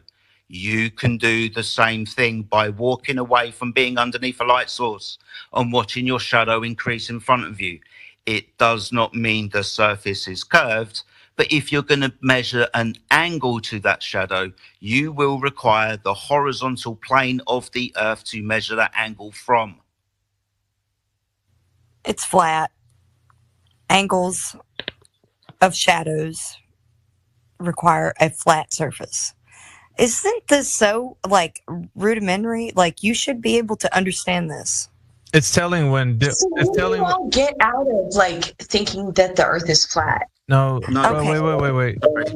Fun for you. Hold on a second. I think we're gonna divert away. Did you understand that Jedi just laid it out for you that it's not possible that you have that curved surface that you think about, right? So you're trying to look for a reason why we're saying what we're saying, and you can't come up with any evidence that you have that the Earth is a globe. Just some type of idea of. I cannot teach you 14 years of math. Oh, thank you. Thank you for thinking that we don't know What'd she say? what you know. What did she say? Thank you. She said she can't. She can't teach us 14 years of math as if we don't already know what you know. Yeah, but for the globe. The important thing here. Yeah, I'm pretty sure you don't know what I know. Yeah, Jill. I'm pretty sure we know we know more than you do about your All right, religion. so check this out. Check this out, Dill. If you had any information that the Earth was established as a globe, you would be able to provide the direct evidence of it being one. And I don't think that with the way you were trying to propose this Aristotle with sundials, it didn't help your case because there's no direct evidence of the Earth being measured with drop over distance. You're just looking at shadows and light, and Jedi was pointing out that that doesn't help you determine the drop over distance, which is important, right? We want to know how much curvature there is from point A to point B over any distance, and that's what we're trying to get at. You don't have direct evidence of that. You know that scientists are not trying to like screw y'all. No, Dill, it's not about. Hold on, provide hold on, drop over distance measurement. It's not about the scientists screwing us over. It's about the information, right? So if somebody ever gave you information, Dill, and you found out that the information wasn't true because you applied some type of rigor to it, then you could then say, you know what, I looked into this and this just isn't true. You could say that with assurance because you looked into the rigor that you've done. Hey, Jedi, you've been very insulting to me. No, it's not insulting. What is the rigor that you have done? This is you addressing the fact that you didn't know any of the things that we told you. I'll tell you the rigor that I've done. Would you like to know the rigor that I've done? For the globe? For the Earth being a globe? Oh, yeah. For the Earth being a globe. Dill. No, the rigor of science. No, see, that's what I'm. No, rigor for the Earth. Yeah, we're asking for the Earth being a globe. Have you applied any rigor to that? Yes, because I wanted to be an astronaut when I was a little kid. Oh, interesting. Okay, then give us the rigor that you applied to the globe. What did you do? What did you do to prove that the Earth was a globe when they taught you that it was? Will you please give us that information? They told you it was. Sorry, specifically, she said scientific evidence. Oh, brother, No, well, that's even worse. I was just wondering how many of you have studied how things move, how physical things move, and then recorded it down, and then did it over and over and over again. We're asking you the question. Shut up! I'm speaking. We're asking you the question. Has anyone done an experiment? Okay. Stop asking us a question and give us the proof, Dill Scout. No, that is how it works. No. If you try something, you record it, see if it happens again. I won't give you the. That's how I won't give you the evidence. No, is the answer. Dill, come on. So did you do the science? You're not. Hold on. Yes, I did. We're asking her this. Sorry. Hold on, guys. Whoa. She said she did the science. Relax. Hold on, conspiracy. So, Jedi, did you want to ask a question? Because I know you're clearly trying to come through. Yeah, I do apologise for trying to interrupt, but she keeps making the claim of science. Just to be clear, so we can move on this conversation, what is the scientific method? Can you lay out the steps for me, please? Okay, let me try. All right, I'm a little drunk. It's a little late for me. So, scientific method is you have a theory. And then... No. Hey, shut up! You're wrong. Give me a second. Hey, you're woman's planning. There's about 10 steps. You're wrong. Dill Scout, you're wrong. That is you won't even let me finish my thought. Yeah, but you're wrong. So no, I'm not going to let you finish the wrong thought. No.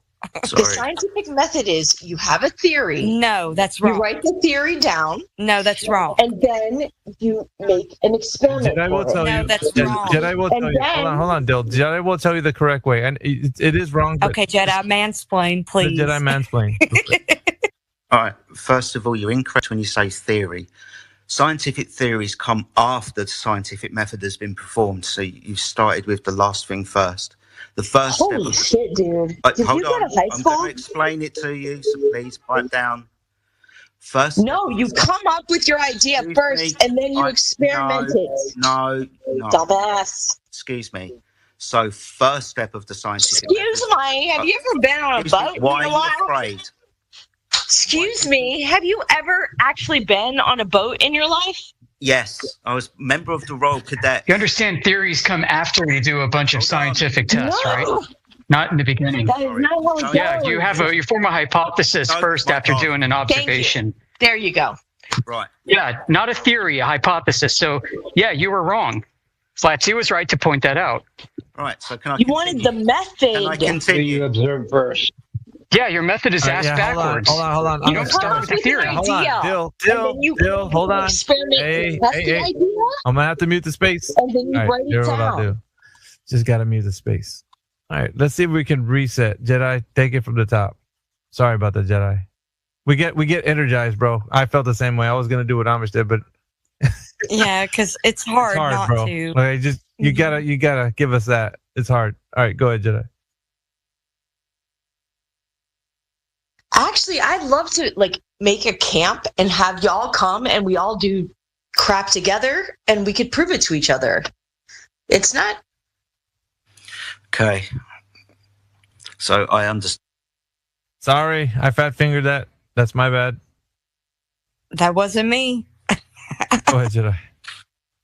All right. So yeah, obviously I appreciate everybody wants to jump in and give the lady the answer. She's probably just using the words that she doesn't understand. Scientific theory, scientific hypothesis. I've not been insulting to y'all. Why are you talking? Just please stop talking and let him talk, please. You don't need to speak. You can address me after I've spoken. I've tried to speak on a number of occasions because I want to be very succinct in my answers so we all understand. Scientific theories and scientific hypotheses are very different things. Theory comes after hypothesis. First step of the scientific method, because we want to get our dependent and independent variables for our hypothesis. First step is to gather the dependent variable. The dependent variable is going to be the phenomena, the thing happening, the effect that we observe in the physical natural world. Next step of the hypothesis is to ask the question, what caused that phenomena to happen? The cause of the phenomena is going to be the independent variable. Your prediction will be if independent variable, then dependent variable. If cause, then effect. You will then actualize this hypothesis in an experiment where you will keep everything else the same. These will be your control variables. And you would only physically manipulate the independent variable to see if it does or does not cause the phenomena to happen. So hypothesis construction and then experiment. If you prove something to be true within your experiment, you can then go on to build a scientific theory around something that you have proven. Thank you. Beautifully said, Jedi.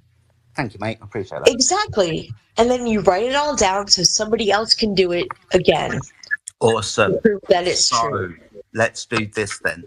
Is there a scientific... Flat earthers are good educators. Is there a scientific experiment for a shape?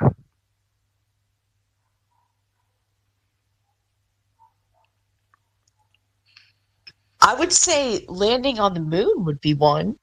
Sorry, that's not a scientific experiment. That's not hypothesis construction. Oh, that was an experiment. No. Those guys had no idea if that was going to work out. No. Oh, so they sprayed. My God. That's not an experiment. You haven't even given me the hypothesis. You've just said that men have gone to the moon. I'm trying to point out to you that science is not the tool that you would use to figure out the shape of an object. But the paradigm they used was that Why the solar system are we talking is based about on this? Could I finish my thought? No, you're using confirmation bias. This is real.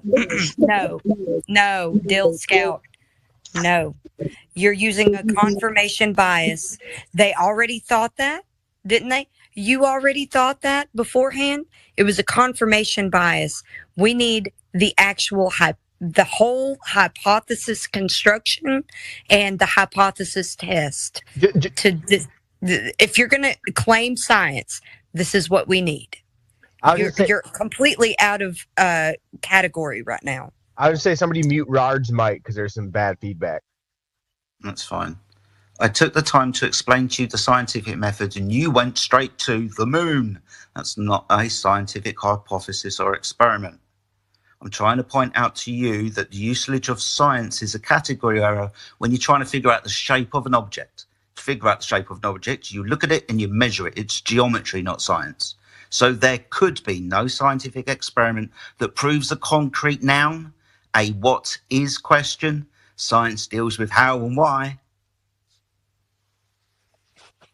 But money makes the world go round. Right. And if it doesn't work, then it doesn't work. So the theory that makes it work every time has been that the Earth is a globe. You need to And the theory that got rockets off the Earth You need to be institutionalized. That's invincible ignorance, Jedi. I'm sorry, brother. Yeah, there's nothing we can do for That's this invincible person. ignorance. She's just This she whistled past the graveyard and just continue to keep going forward. So you did your best, and I applaud you So for that. y'all sir. don't think we went to the moon? No, Bill, listen. Like, you don't realize how bad you're in this thought process of the Earth being a globe. No, I don't. So you don't think we went to Just the say moon? it. It's a religion. You're a religious zealot, Dill definitely a Scout, religion. and go ahead and keep chanting your globe and your moon landing and all that. Okay, you can. I'm not mad at you. Like y'all really don't I don't think care we if went you're to the mad or moon? not. I'm telling No, you, but you're a you're getting religious mad. zealot. You're a religious zealot, and you're chanting your religion at us. We don't care. We want the proof, and you're not I've giving met it. astronauts That's great. that went Oh, to the so moon. great, Bill, wonderful. check I this don't out. care. The only thing you're telling us right now is that you trust and believe people telling you a story. So it doesn't matter who it is. If they're coming from an authoritative position, you trust and believe them. And that is the basis of your knowledge for what you think the Earth is. And I've also flown a plane because I believe in those beliefs. Yeah, but it's not a belief. And I've built a house because I believe in those Yeah, beliefs. no, it's not about believing in a belief about the Earth being a globe. We're trying for you to Yes, understand. it's based on that. Listen, we're trying for you to understand that you don't have any empirical information that substantiates the claim that the Earth is an oblate spheroid. So for you right now, it's only that way because you've been told that it is.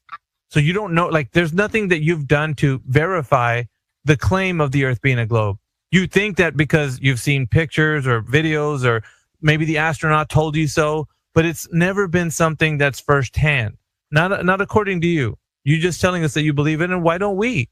That's not how we base our... If I did do it and I came back and I told you, you would just say I was telling you. No, because So what would make you believe it? Bill, this is the difference. When you actually apply the same type of rigor that you should to examine the claim and actually test the claim, then we would know that you've done something to verify it. Yes. Yeah, so here's the issue. Did you see the Tesla rocket go up and then come back down and get caught again? Agreed. So we can see things happening, Dill. But the problem is there's a narrative that's attached to it in which you believe. So we're trying for you to examine, okay, so if they're telling you the Earth is this and that, and rockets are going to the vacuum of space, and there's all kinds of stuff happening, how have you proven it to yourself?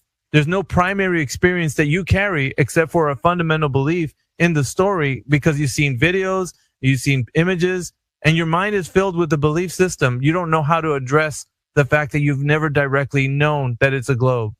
This is the reason why we have these conversations, Dill. And so people can identify within themselves what they know, if they do know what they know. It's important, Dill. It's like everybody just thinks it's a foregone conclusion, right? It's already a globe. Man, we learned about it in 3rd grade, but we're identifying the fact that people just believe that. They don't know it. So now that we're talking about it, it's now starting to sound like, well, I really don't know, to be honest.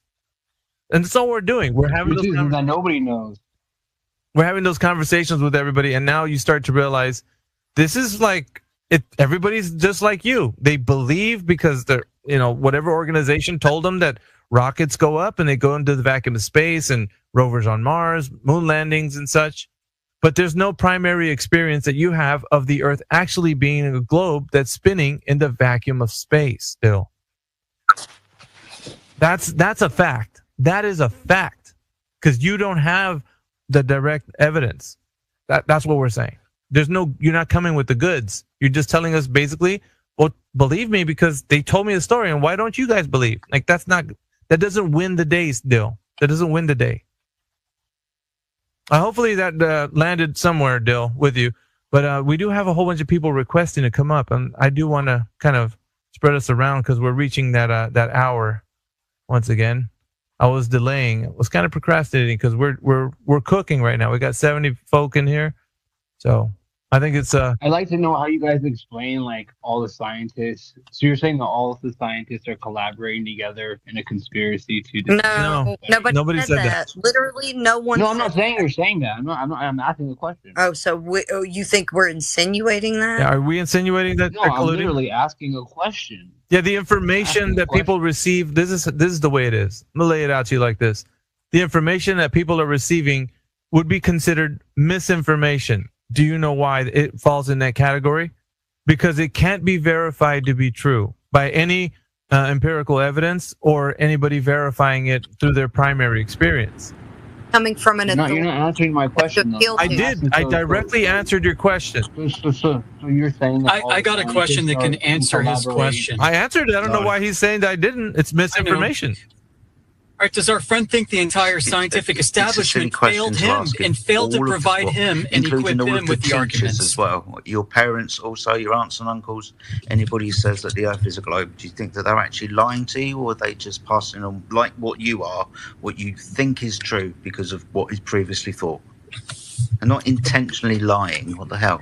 Yeah, we all know that. No, but there are like people like at NASA right now, and like we're paying NASA like $60 million a day. Do we have to? So like, there's a lot of people invested in this. And so, Yeah, and NASA failed to equip you with the tools you need to defend the globe. I don't even have an opinion on this. I'm not saying that. Yeah, you do. NASA failed you. No, NASA failed you, friend. I'm an I don't knower because you know what? I don't know. That's fine. You know? That's fine. But why would you play devil's advocate in this position? So we don't need real. We don't need you to play devil's advocate. We need the people who act like Dill. Okay, Dill was honest. Listen, check this out. Hold on. Wait. Real, just relax, dude. Is that what you want? No, here, relax, dude. I'm gonna tell you something, dude. Just relax. What I appreciate from Dill is that she came up here and was honest about it. And you, sir, you're ambiguous. You're like, I don't have a position. When in reality, that's not true. You do have a position. You might, in your mind, with the questions that you're asking, you might insinuate that you think about the Earth as a globe, but you're not saying that it is a globe, right? So that's kind of like that's not true at all. That's what you need to believe. No. What we need to address is the fact that people have a fundamental belief system in the Earth being a globe, such as Dill, which was being honest. I don't disagree with that. I completely agree with that. All right. So then, what we're addressing? I'm also wondering. I'm sorry, real. We're addressing. I'm wondering how real. You don't have to wonder anymore. I'm telling you right now. Just relax. So we're addressing people who have that fundamental belief. If you don't, I think better for you to just let them speak, because you don't have to play devil's advocate. We got a lot of listeners and speakers that want to come and actually confront their own bias. That's what we're doing. We don't need devil's advocate individuals. You can do that. No, what you're saying is you don't like the questions that I'm asking. No, I don't like somebody playing devil's advocate if you have a position that you don't think you know what the Earth is. That's all. So I'm going to remove you from the speaker panel, because it's a waste of time to talk to somebody who's just not taking a position. Dill, on the other hand, has a position. It's a very big difference. I do want to point out the stark contrast between individuals who want to come up here and say, I don't have a position, I don't know what the Earth is, I want to play devil's advocate. How does it work? I was like, no. See, here's the deal, right? The people that are honest with themselves, they'll say, yeah, I believe it. The corporations have done what they've done and sent rockets to space or whatever, but they have a position.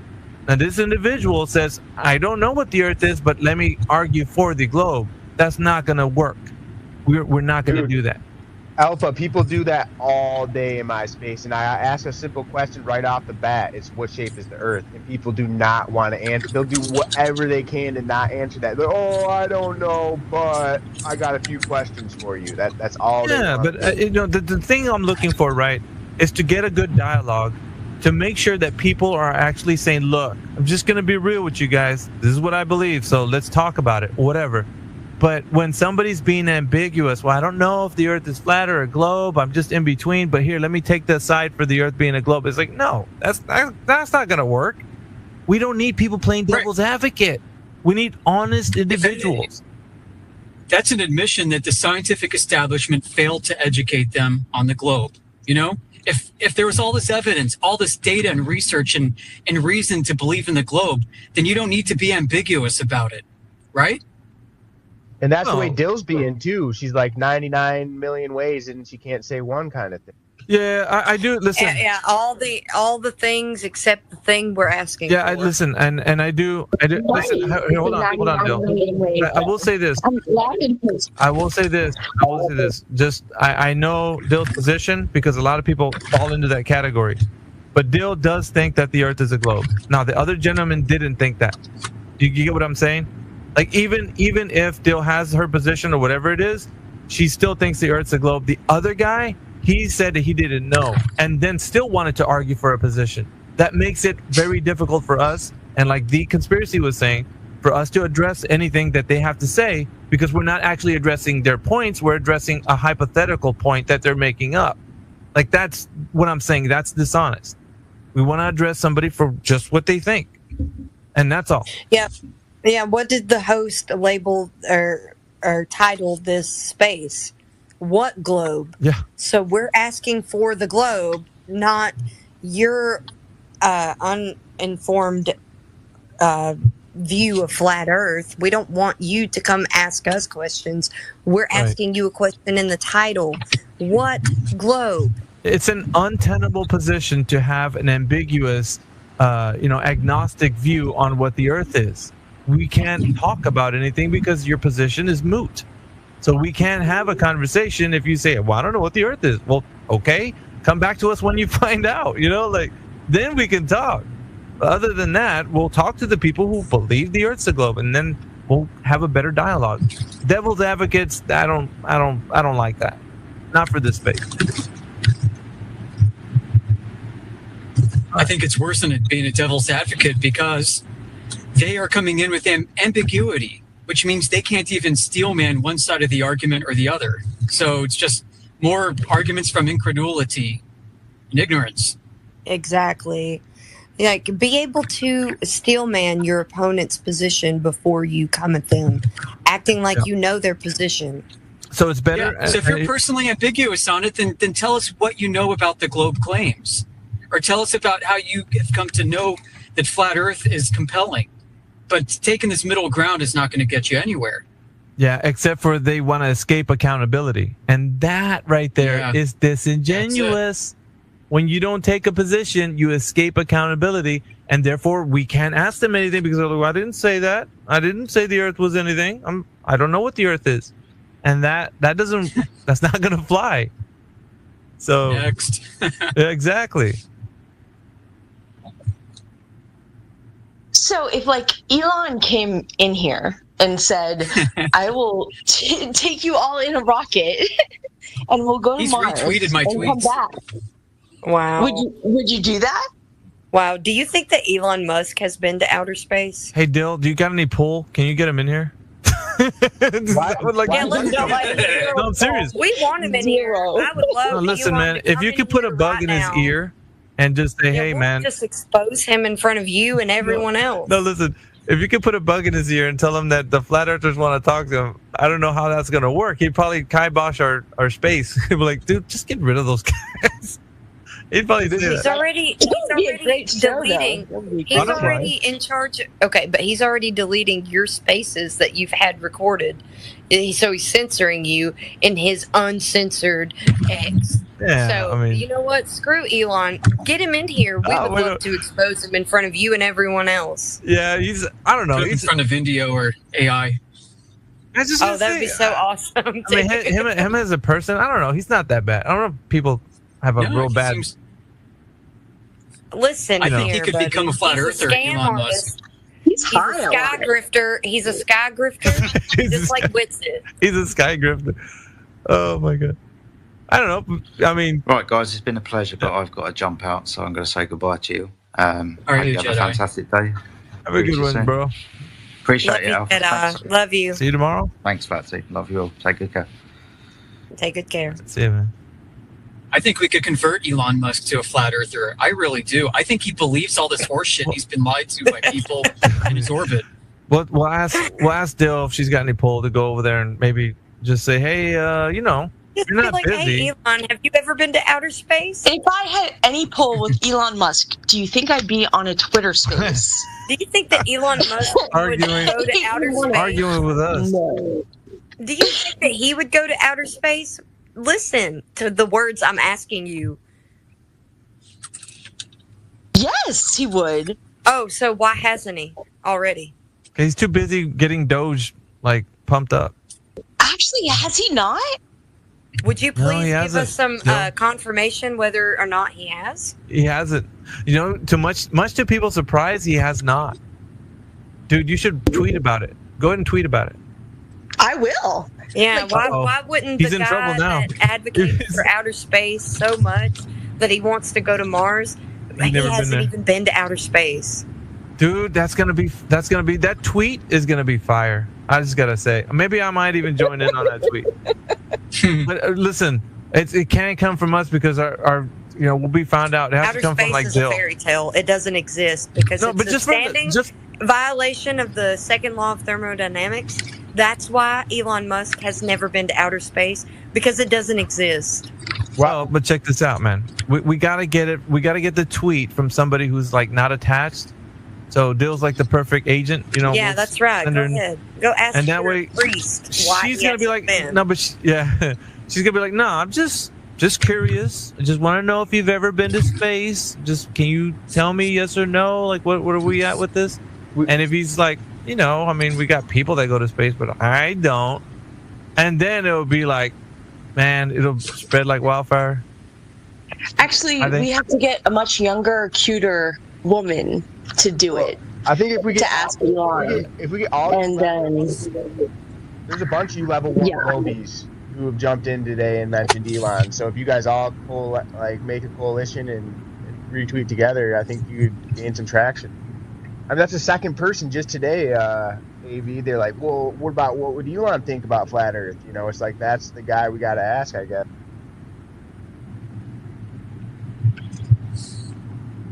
well, because y'all, from my perspective, right? You know how we are talking to each other is because the Earth is a globe and there's a geosynchronous orbit where all the satellites are shooting their voices to each other. Do you even know anything? Oh, you want to talk satellites with me?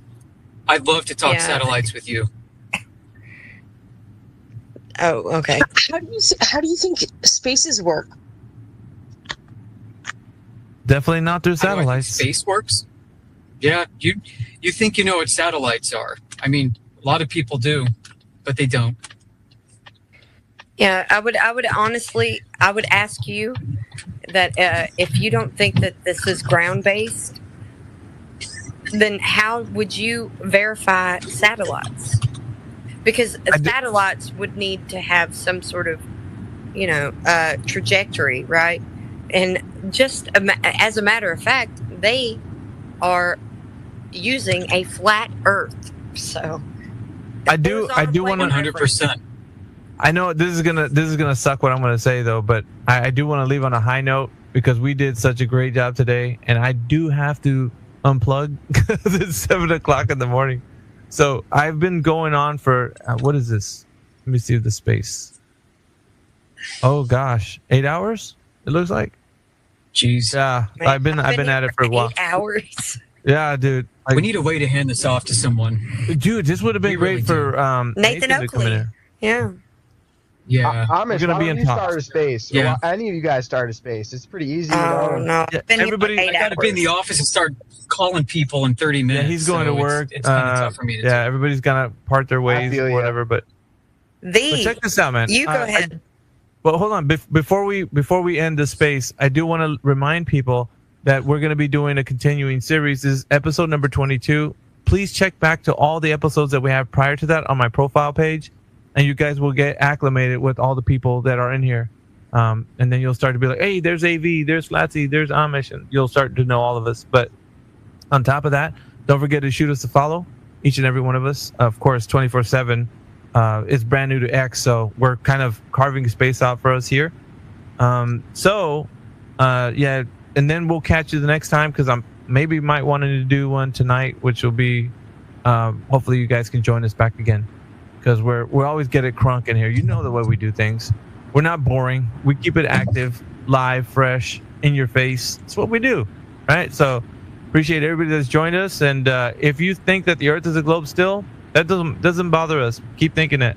But we do, however, want to talk to people that think that the Earth is a globe. And bring some evidence. So tomorrow or later on today, we might do a space, and then you guys can join us again. But appreciate everybody's time. Flatsy, thank you so much for co-hosting. Amish, thank you so much for joining us. just got here. Yep. Did he just get here? Yeah. I can throw up. Freaking hell, dude. Man, I said his name a minute ago and he shows up. Indio, I can throw up a late. space if somebody can co-host. Are you gonna do it now, or? I can throw up a space right now. If somebody else can co-host, I have to be an AFK host. Unfortunately, I can't always be in to moderate. All right, let me get Indio. But I can set up a space and leave it up. No, let me get Unless Indio in here. He can. might want to say something. Yeah, my ears were ringing because Amish was talking about me. Dude, this space was fire, bro. I'm telling you, it was really good. You missed another banger, bro. That's I'll listen to it. Yeah, it was awesome. So yeah, man, you guys are freaking killing it, obviously. Yeah, I'm going to sleep, so I can't help anybody. I'm You've been sorry. listening to 24/7 Flat Earth Discord 2.0. We hope you're having a fantastic day on this flat and stationary plane. If you too would like to join the debate, please click the link below. We'll see you there.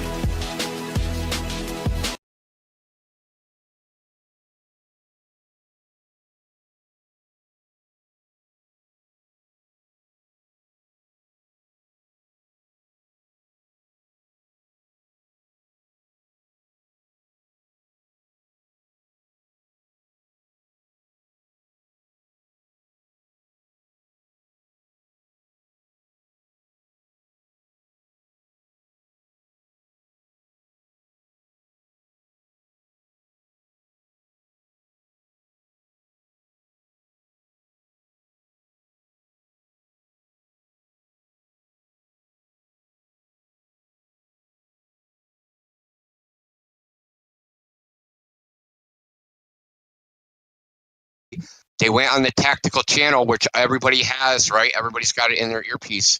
And they said, hey, this guy's over here. Like, this story is like all over the place. They picked him up 5 minutes before, 3 minutes before. They're following him around. He had a rangefinder. He had this, he had that. You know what I mean? The story is just everywhere.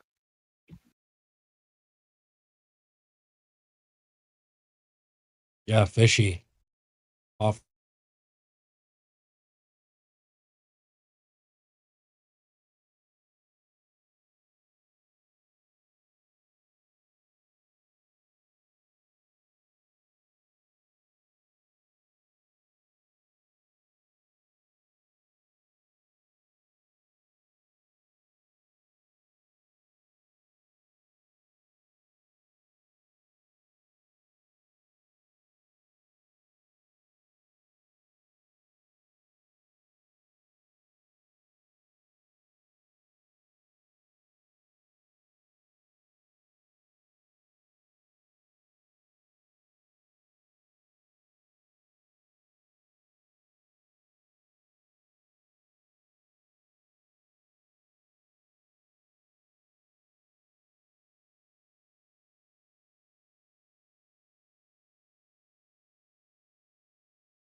And welcome, Quantum Eraser. Got a special guest in the house. Well, you knew he wouldn't have killed him because he didn't have a middle name. Well, no, he didn't call for Coriolis.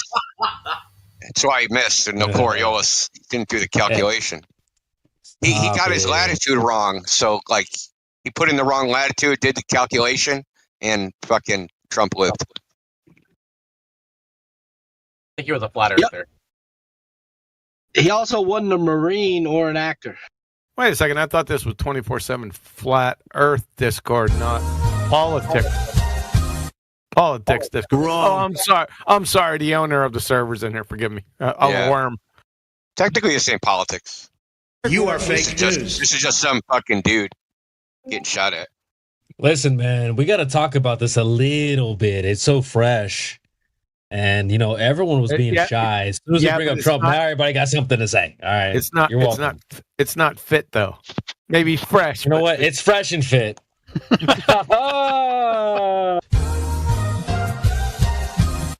We'll get this thing back on track. Well, it's kind of like the little shiny, right? Hey, look, shiny, distract everybody with, hey, look over here. Hey, look at this cool thing, man.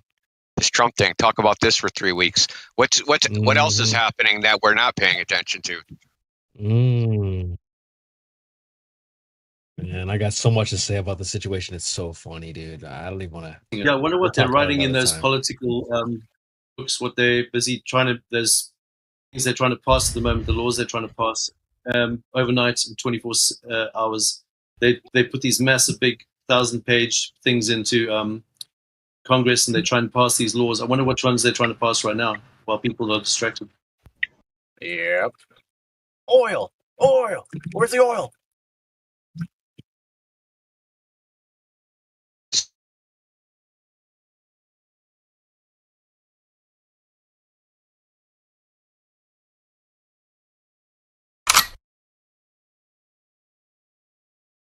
I can't remember. He was an LAPD detective, and this the CIA director was giving like a little speech, and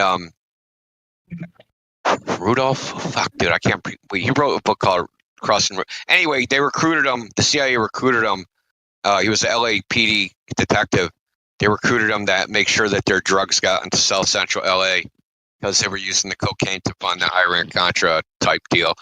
Anyway, he confronted him in public, and the next day, Deutsch resigned, but it never made the news because the Monica Lewinsky story came out.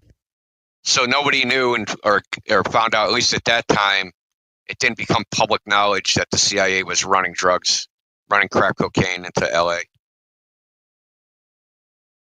There's a similar story about the McDonald's Monopoly game that I'm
Párense, que Carol ya va a cantar el himno.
I haven't seen it. What's one example?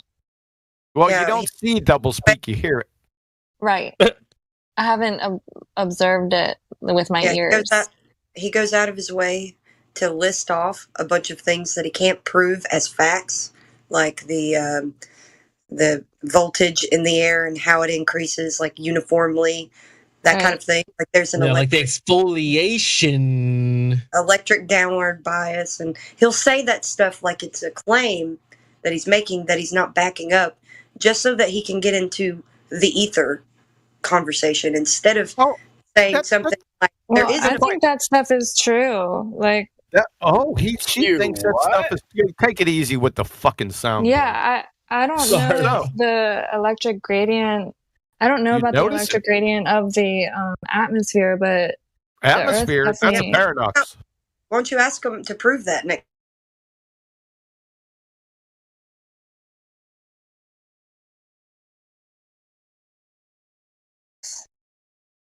Of the ground.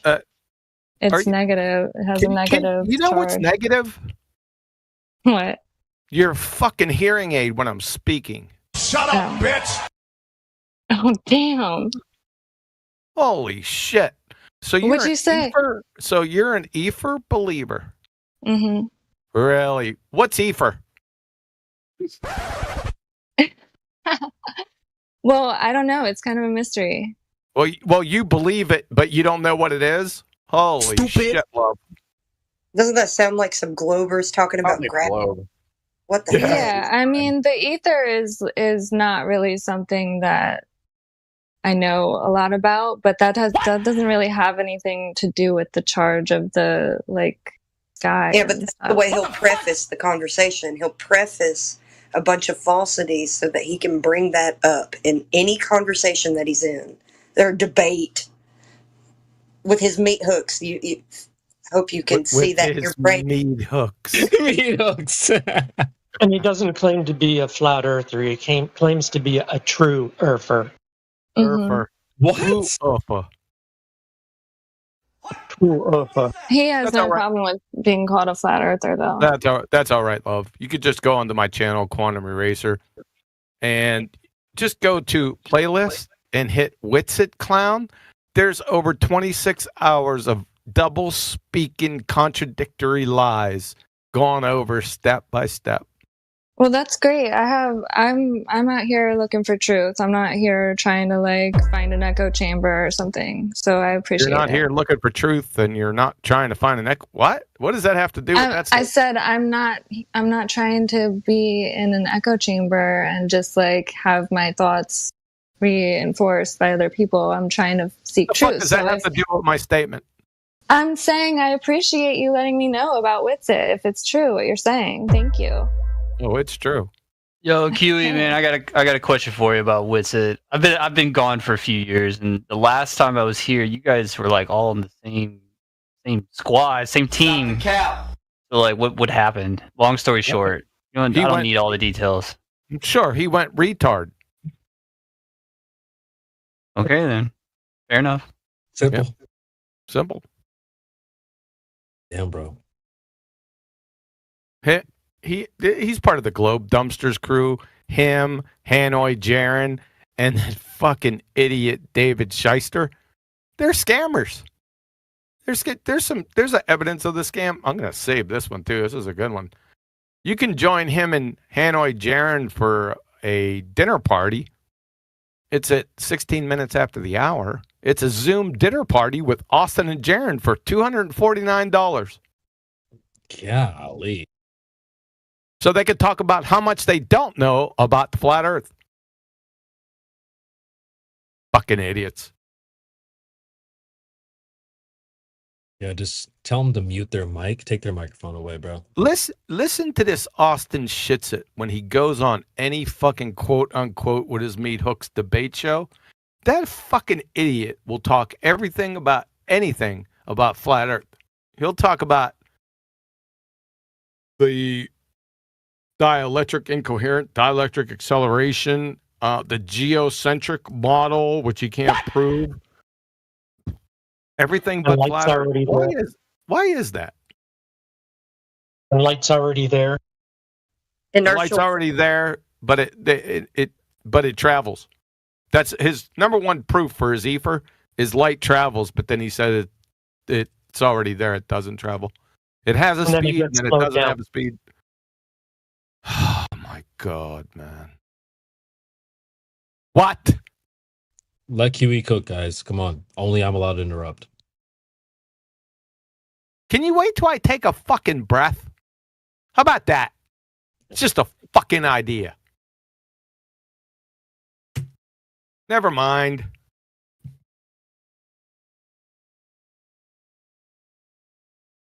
He's gonna get some wingies and come back, guys. Just I ate wings tonight, man. I'll tell you what.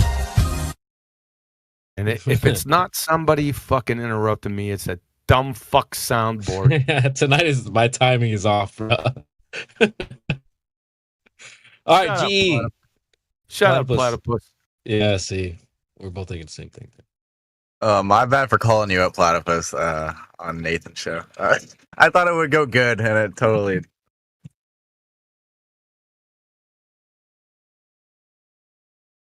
That was a terrible time for me to attempt that. Revelation now. You idiot dumbass. Your mic. No. Holy shit. Revelation now. That's exactly why you got muted, bro. Your mic is ass.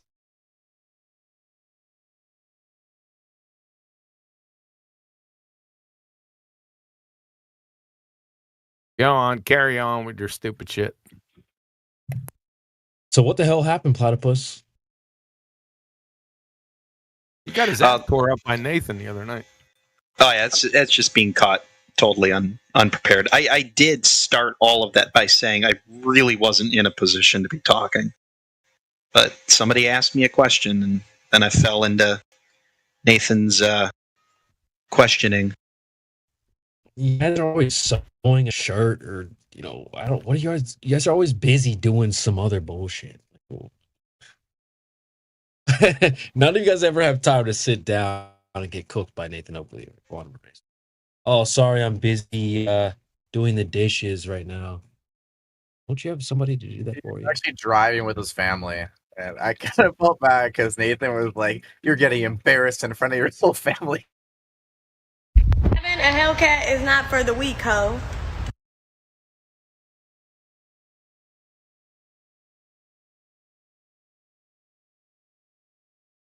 Not so much.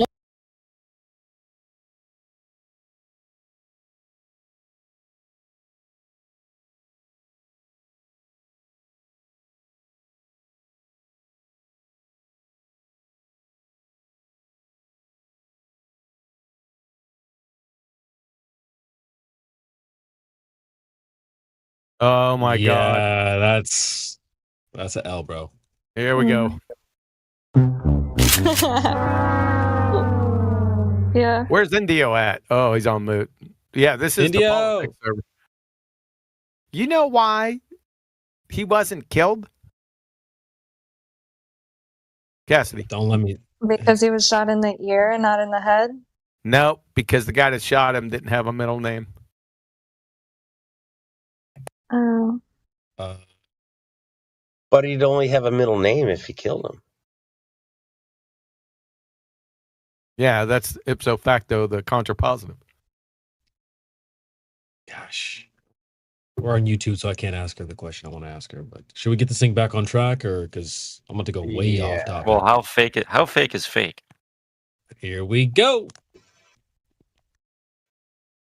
I'll poke the bear. I agree. That needs to be qualified a little bit. Like when you think it was real, what do you mean? Oh God! Now you got an idiot ball tart going off on a different topic. Real bullets, and that the Secret Service is like okay, I'm out. In on it or something. Kiwi, don't leave. Oh, he definitely. Oh, are we not supposed to be talking about that? Oh, he's gone. He literally left. Holy shit. Is that really a loss? What's QE's theory? Like when is that really a loss?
If this is put in your face to see, I mean, dude, they want. We shouldn't even go deep. News bloopers, are those staged too? Crazy. Huh? What about news bloopers? Are those staged? News bloopers like what? That one that was like, fuck her right in the pussy. That actually happened in my town. That happened in my Check town. your panties. I ain't seen that one. Creation Bear. Hold on, did you see the newest one? Where a chick actually comes up to a guy and like she runs in like, fuck me right in the pussy. Whoa! Yeah, based it. I got some bad news for you. Give what? The fucker right in the pussy guy. I hope everybody knows that was staged and fake. Stop the cap. Oh, so you got a tinfoil hat too, GE? No, as a matter of fact, there is the video of them joking about it and talking about how they were going to do it before it happened. This happened in my town, bro. Represent. Okay. But it really happened, though. Yes, here where I live. You're. Well, you think the Hawk 2 thing was fake? Oh shit! Oh, we going deep now. I think that was. I think that shit was. Yeah. CIA propaganda. They're saying she's a plant. Yep. Wait, hold on, Creation Bear. I just want to clarify. Do you believe in like good and evil? Good and evil. I'm trying to find out where in this rabbit hole you are. Oh, we deep, baby. Because it's all connected. It's all the same. But I don't. That's kind of a vague question. Good and evil, like I guess. Sure. You want to be more specific? I guess. If in regard to that whole Trump thing, closed movie set. That's all I have to say about that. No, I'm trying to find out how far down, like deep it goes. And if you're at kind of like the argument of good and evil, you're kind of getting close. I don't know what you mean by that, really. That sounds like more spiritual stuff, I guess. But I'm just referring more specifically to this event. Because some people are going to say, oh, no, the Secret Service was in on it. I don't buy that. Oh, this guy was a lone wolf, Cap. I think this is a closed movie set, guys. That's all I have to say about this. It's Cap, staged, period. But, hey, that's my spicy take for the night. I'm going to go get some tacos. I'll be right back. He derailed that shit, got QE bounced out, and now he's going to leave. No, I'm still here. I'm still here. I'm not leaving. I don't get why everything has to be a goddamn conspiracy. No, I ain't say that. We're specifically referring to this situation. What Trump getting shot at is just some stupid kid that tried to off Trump. You buy? Yes. You're a globe head, bro. Relax. You're a globe head. Come on. You believe what the TV tells you. We don't do that. You think it was staged when Reagan got shot at and took two in the chest? I wasn't old enough for that. How about this? Bare minimum, do you think they let him take the shot? Bare minimum. No, they did not let him take the shot. Wow, come on. Oh my gosh. All actors. They're staring at the guy like, whatever. They're not. The counter sniper team is not staring at the guy, and in fact, they didn't see the people right below him waving their arms like, "Hey, over here! He's up on this roof," pointing to the guy. It's like, well, they missed. They just ignored him. It's the same as shouting, "Hey, there's a guy over here with a gun. He's behind this wall." Okay, great. He's behind the wall. How am I supposed to shoot him when he's behind the fucking wall? Well, you think they'd be looking over there? They were, but the guy was on the other side of the roof of the incline. They couldn't take a shot at him until he poked his head up. Be ready. Someone just shot bullets into the crowd. They should be all be sprinting away, not watching him get fist pumping the crowd, making promos and shit. Why couldn't it have just simply been an act of defiance? So the cell phone video I saw, he was sitting in his desk. It was while he was at community college, and there's other kids. Stop the cap. Ladders, you're in. Cap. Dude, they're like that's the most devices, right? They just put people in a innocuous fucking thing ever. Yeah, Are you saying he's not physically able to open carry the field. ladder? He's not like up against a house with a ladder, dude. He's walking through a ladder with an open. It's field. not Indio. It's not a. Hold on, bullshit. Indio. I'm gonna take a snapshot of this YouTube video that I'm watching. I'm going to show you how not an open field this is. It's a whole fucking. Saturday night. Isn't today a weekday? Yes. Oh. So get the fuck out. Busted, bro. Gotcha, bitch. What? I said on a weekday I wouldn't be available until after midnight. Oh. Okay. All right. I work 3 to 11. Are you at work right now? India, are you there? Can you hear me? Yeah, I'm here, Jen. What's up? Yeah, again, I've got some more news, more information from the Ulnus link that you gave me, yeah? The Apollo detectives. It's still giving more revelations, okay? Regarding the suits, when everybody settles down, we can go over it. We've been over it before, but more fine-tuning, this is unbelievable when you're ready. Yeah, I mean, we gotta, like, D.E. Platypus, man, he revealed a chink in his armor regarding the moon hoax. So maybe he'll be receptive to it. So you want to talk about the moon hoax, Platypus? You got some new news? We interrupt your Yeah, more new news about the suits, the space suits. The space suits. Been through them before, but this is something that will really blow you away with the suits, okay? Okay. Literally. And how they could never have been in a suit in the vacuum of space of the magnitude that they were supposed to be in. Survive it. It would have been totally impossible. Okay. Now, I'm sure some of you remember Ralph Rene, the self-proclaimed engineer, inventor, and a member of Mensa, high ranking. Do you remember? He made the book called NASA Really Mooned America, interviewed by Bart Sibrel. Remember? Yeah, I know what you're talking about. Yeah. Rene? Yeah, I know.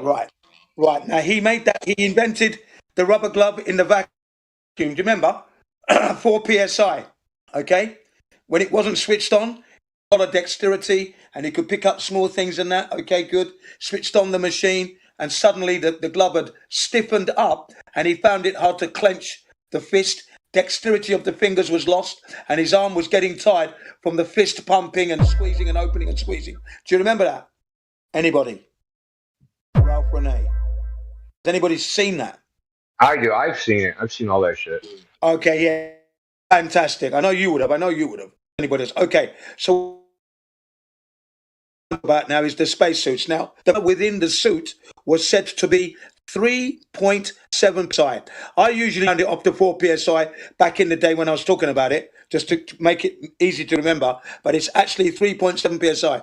Now, if the suit was pressurized to that level, it would mean that the human being inside wouldn't be comfortable, because we humans prefer to be in an environment where we have 14.7 psi. When you begin to reduce that in any degree, we begin to fail and become inoperable, and we may even collapse and faint and even die when you begin to reduce that air pressure. Okay? So there was no way they could have been in there. What would have happened had they been in that suit? Their bodies would have expanded inside of the suit because the pressure wasn't enough to keep the human body comfortable. Okay? They said in order for a human being to be Scott Henderson, what's his name? Marcus Allen. They're saying that in order for a human being to be comfortable in the suit would have to be pressurized 14.7 psi plus the 3.7 psi. That's 18.4 psi. The problem with that, when you have a suit that pressurized, that's double the pressurization of a basketball or a car tire. That means the suit becomes solid, rigid. You cannot move. Bearing in mind 4 psi, and what's his name? Ralph Rene had problems at 4 psi. So what you'd be looking like a robot in that thing. You'd be happy in there, but you couldn't move. You'd have your joints, your hip, and you know where all your packages and that. Your hip, your stomach would have to have a special joint. Your elbows, your wrist, your shoulders, kneecaps, ankles, everything has to articulate. You wouldn't be able to move otherwise. the suit, you'd be looking like a robot. So they said that it would have been impossible for them to do that. 4 psi is equivalent pressure is 42,000 feet. Yeah, you'd be the Michelin. You'd be the Michelin man. Exactly, the Michelin man. That it would look like. He would need to look like that. That is the way the suit should have looked. Actually, the suit should have looked like that, and then having the relevant articulating joints so you can be mobile. So the linen suit would have torn to shreds immediately at 18.4 psi. Now remember, outside pushing in, and listen to the numbers now, ladies and gentlemen. 11/5,000ths of a percent is all that's pushing back. 11/1000ths of a percent. Zero. That's almost zero. Pushing back. Okay. So what do they say to that? What's their answer? What's their answer to that? Yeah. Surely they have an answer to that. It's called the luck of. Yeah. The answer is it was the luck of Apollo. That was the answer. Damn. Okay. Typically, when you box them into these technical questions, they just pretend you didn't ask them. That's their answer, or they'll say something generic like, "Oh, it's just really good engineering." Well, we know they did it because it happened. Some stupid shit like that. Well, we don't know how they did it, but it must have worked because it happened. It's really good. Which is obviously circular. Yeah. Yeah, the luck of Apollo. That was the big one, the luck of Apollo. They said. Except for 13. Except 13, no problem.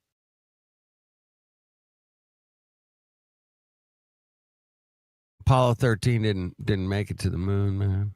Had problems. There's probably a strike in Hollywood, right? They just decided, like, there was like a freaking studio strike. Okay, I just Googled it. They're like, we want higher wages to fake this shit, or we're walking. That's pretty funny. So on a Google search, the pressure in the suit is much lower than normal air pressure on Earth, 4.3 versus 14.7 psi. So that the suit doesn't balloon, and so that it is as flexible as possible. Oxygen. Spacesuits must supply pure oxygen because of the low pressure. That's if you search, why don't the spacesuits blow up? There you go. I can't validate it anything one way or the other. That's interesting you say that. But in the NASA one, definitely 3.7 psi is the number. That's the official, irrefutable number. So after that, you're going to get numbers all over the place coming from different sources. NASA's number, 3.7 psi. That's the number. And I used to just round it off to 4 psi. Because there's so much knowledge coming into me. This is back in like 2001, 2, 3, 4, and 5. So much knowledge coming into me that my brain couldn't remember the numbers when it's 3 points. So I used to round them off. Okay, so it was actually 3.7. My brain is coping now. It's definitely the pure oxygen thing to me. I don't think it solves the problem because that pure oxygen is also at 4 psi. So when you breathe in, right, like. The gas has to have a certain pressure in it in order for it to mix with the alveoli, right? So like the air goes into your lungs, exactly. It contacts the blood and shit. But there has to be a certain amount of pressure for it to actually cross that barrier. It doesn't just automatically just because it's touching it cross the barrier. It has to be under pressure. I don't think 4 psi is enough pressure. Absolutely, it's not enough. And the people that have pressure suits, man, they're pressure suits. It's pressurized inside that shit. Yeah, that's right. No, I don't. Hold on. I don't think I don't think the pressure has anything to do with it. I feel like if the pressure had something to do with it, then the people that dive, that do the deep water diving under great pressure, I feel like that would overload your system. Because if you did the opposite and it was much higher pressure, Yeah, so they have a higher nitrogen amount, right? So the mix, so there's less oxygen to nitrogen. Right, right? but so when what they they're saying pressurize is, it, there's less. So you do that. It is under higher pressure, the gas, but because the gas is a different mix than regular air, you don't get hypoxia as too much oxygen. So then, very quickly, but it sounds like that's what they're doing. It sounds like what they did for the moon suits was the opposite, though. Since it's lower pressure, they increased the oxygen concentration. Yeah, but there's a limit. But there's a limit. Like there's like a minimum amount of pressure you can have for you to actually absorb oxygen. Like we're just having pure oxygen doesn't solve the problem. It has to be under some level of pressure. See, that'd be an interesting one. I would have to look into all that and how that works. I actually remember my cousin. I know a nurse that's a respiratory. So you know how a respirator works is by increasing the amount of pressure in your lungs, right? Because it increases the pressure, it basically forces more oxygen to be transferred into the bloodstream. Right. It's positive pressure breathing, whereas normal breathing is negative pressure breathing. Yes. So, but they're at super negative pressure breathing, and just adding more fucking purity of oxygen doesn't solve the problem because you need pressure to cross the barrier. You can't just touch it, right? So if it was just like pure oxygen, it was like zero pressure, it would just be like contact, like oxygen would contact the inside of your lungs. There has to be some amount of force pushing on it to force the interaction. Well, you couldn't have zero pressure. If you have gas present, there's some kind of pressure. But I get what you were saying there. Yeah, there has to be just some amount of pressure. 4 is very low. Real quick. Actually. I was just going to say, my cousin was an underwater welder. Half of his job would be sitting in a decompression chamber, acclimating himself back to normality.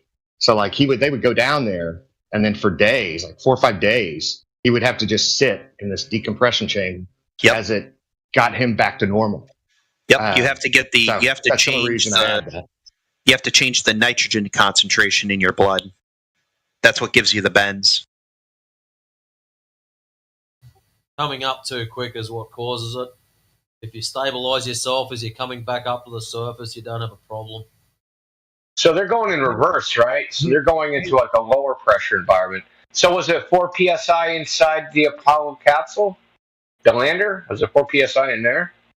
Like when did that's they a good start question. No, it was 11. It was 11 psi. 11 psi in the LEM.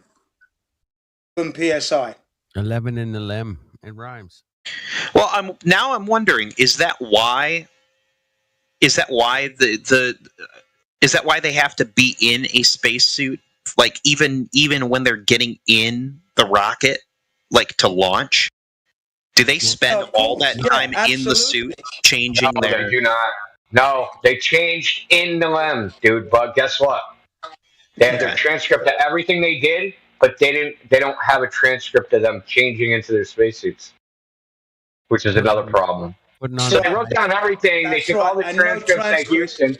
No transcripts of them changing into their spacesuit, which should have took 2 hours. So they never talked to each other the entire fucking time, even though they literally have to help each other put them on. No transcript of them going to the toilet. No transcript of the toilet. None of that was mentioned. None. No, they had I remember there was not enough room to change in the LEM either. There's a lot of holes in this story, bro. That's all I'm saying. A lot of holes. You just put your finger in the hole.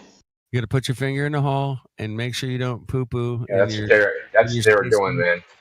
They're having gay Mason sex inside the lunar lander.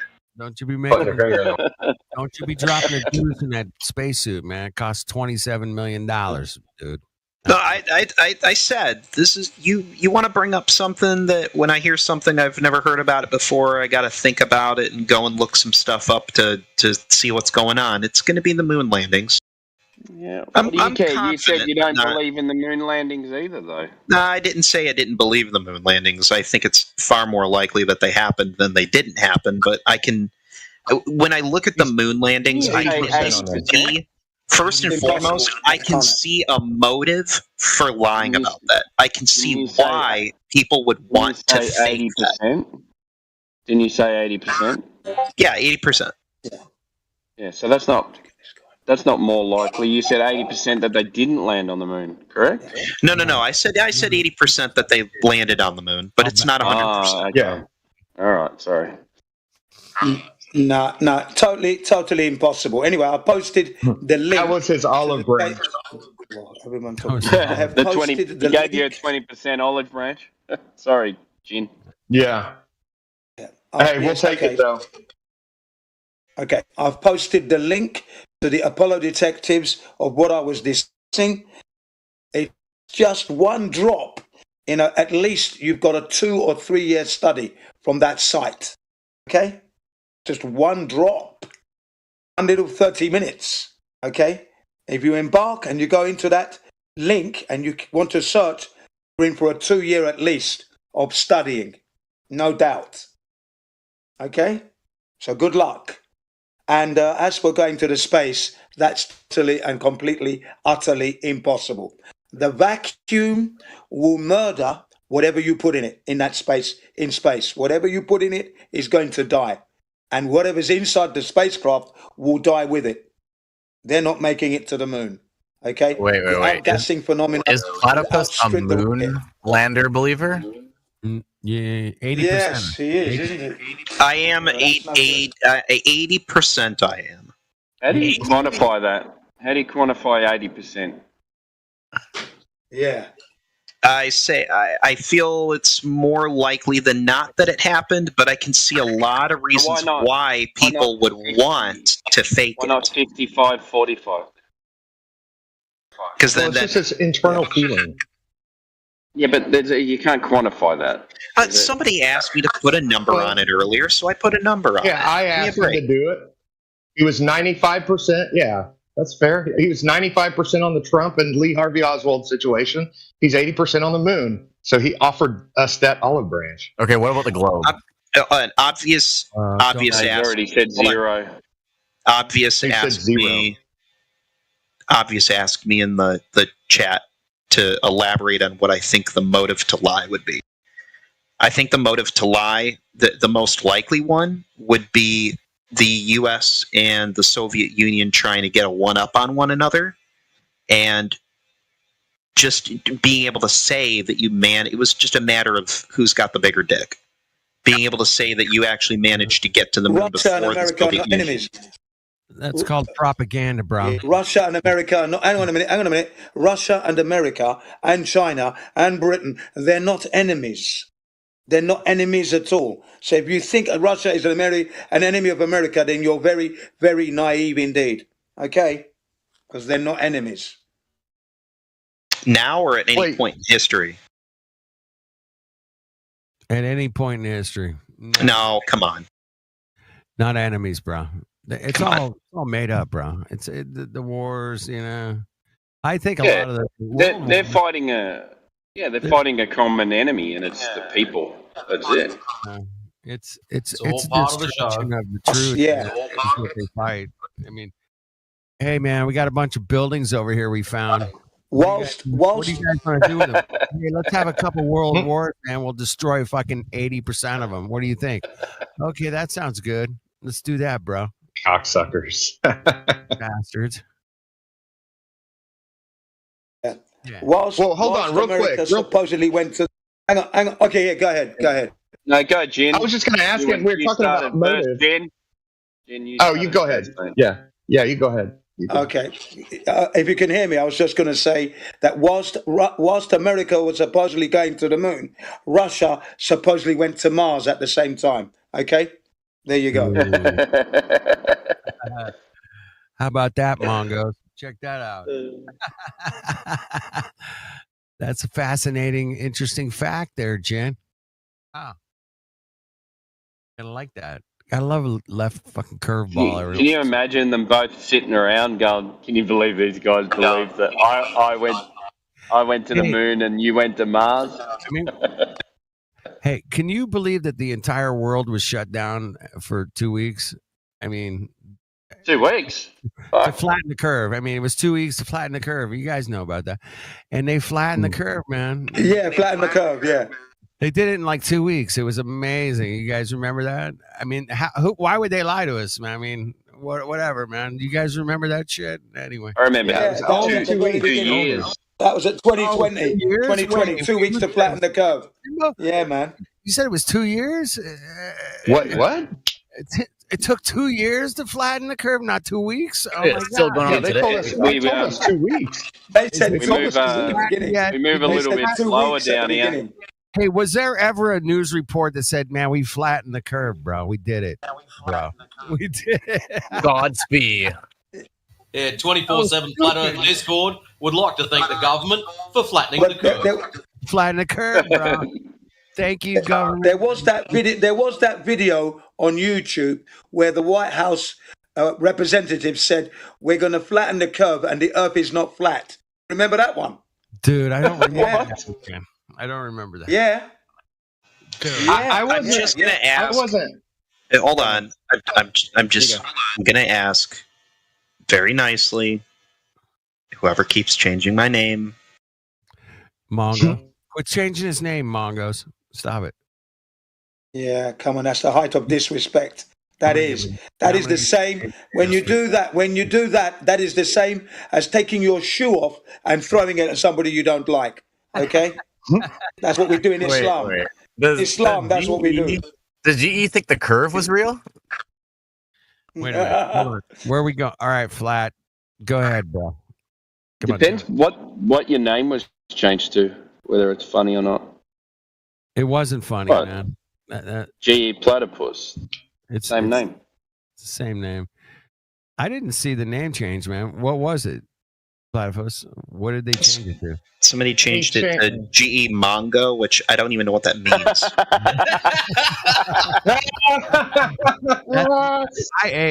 I'm only a silver here, man. I'm not a gold or anything. I can't. But that's what I would have changed your name to if I could have. But anyway, carry on.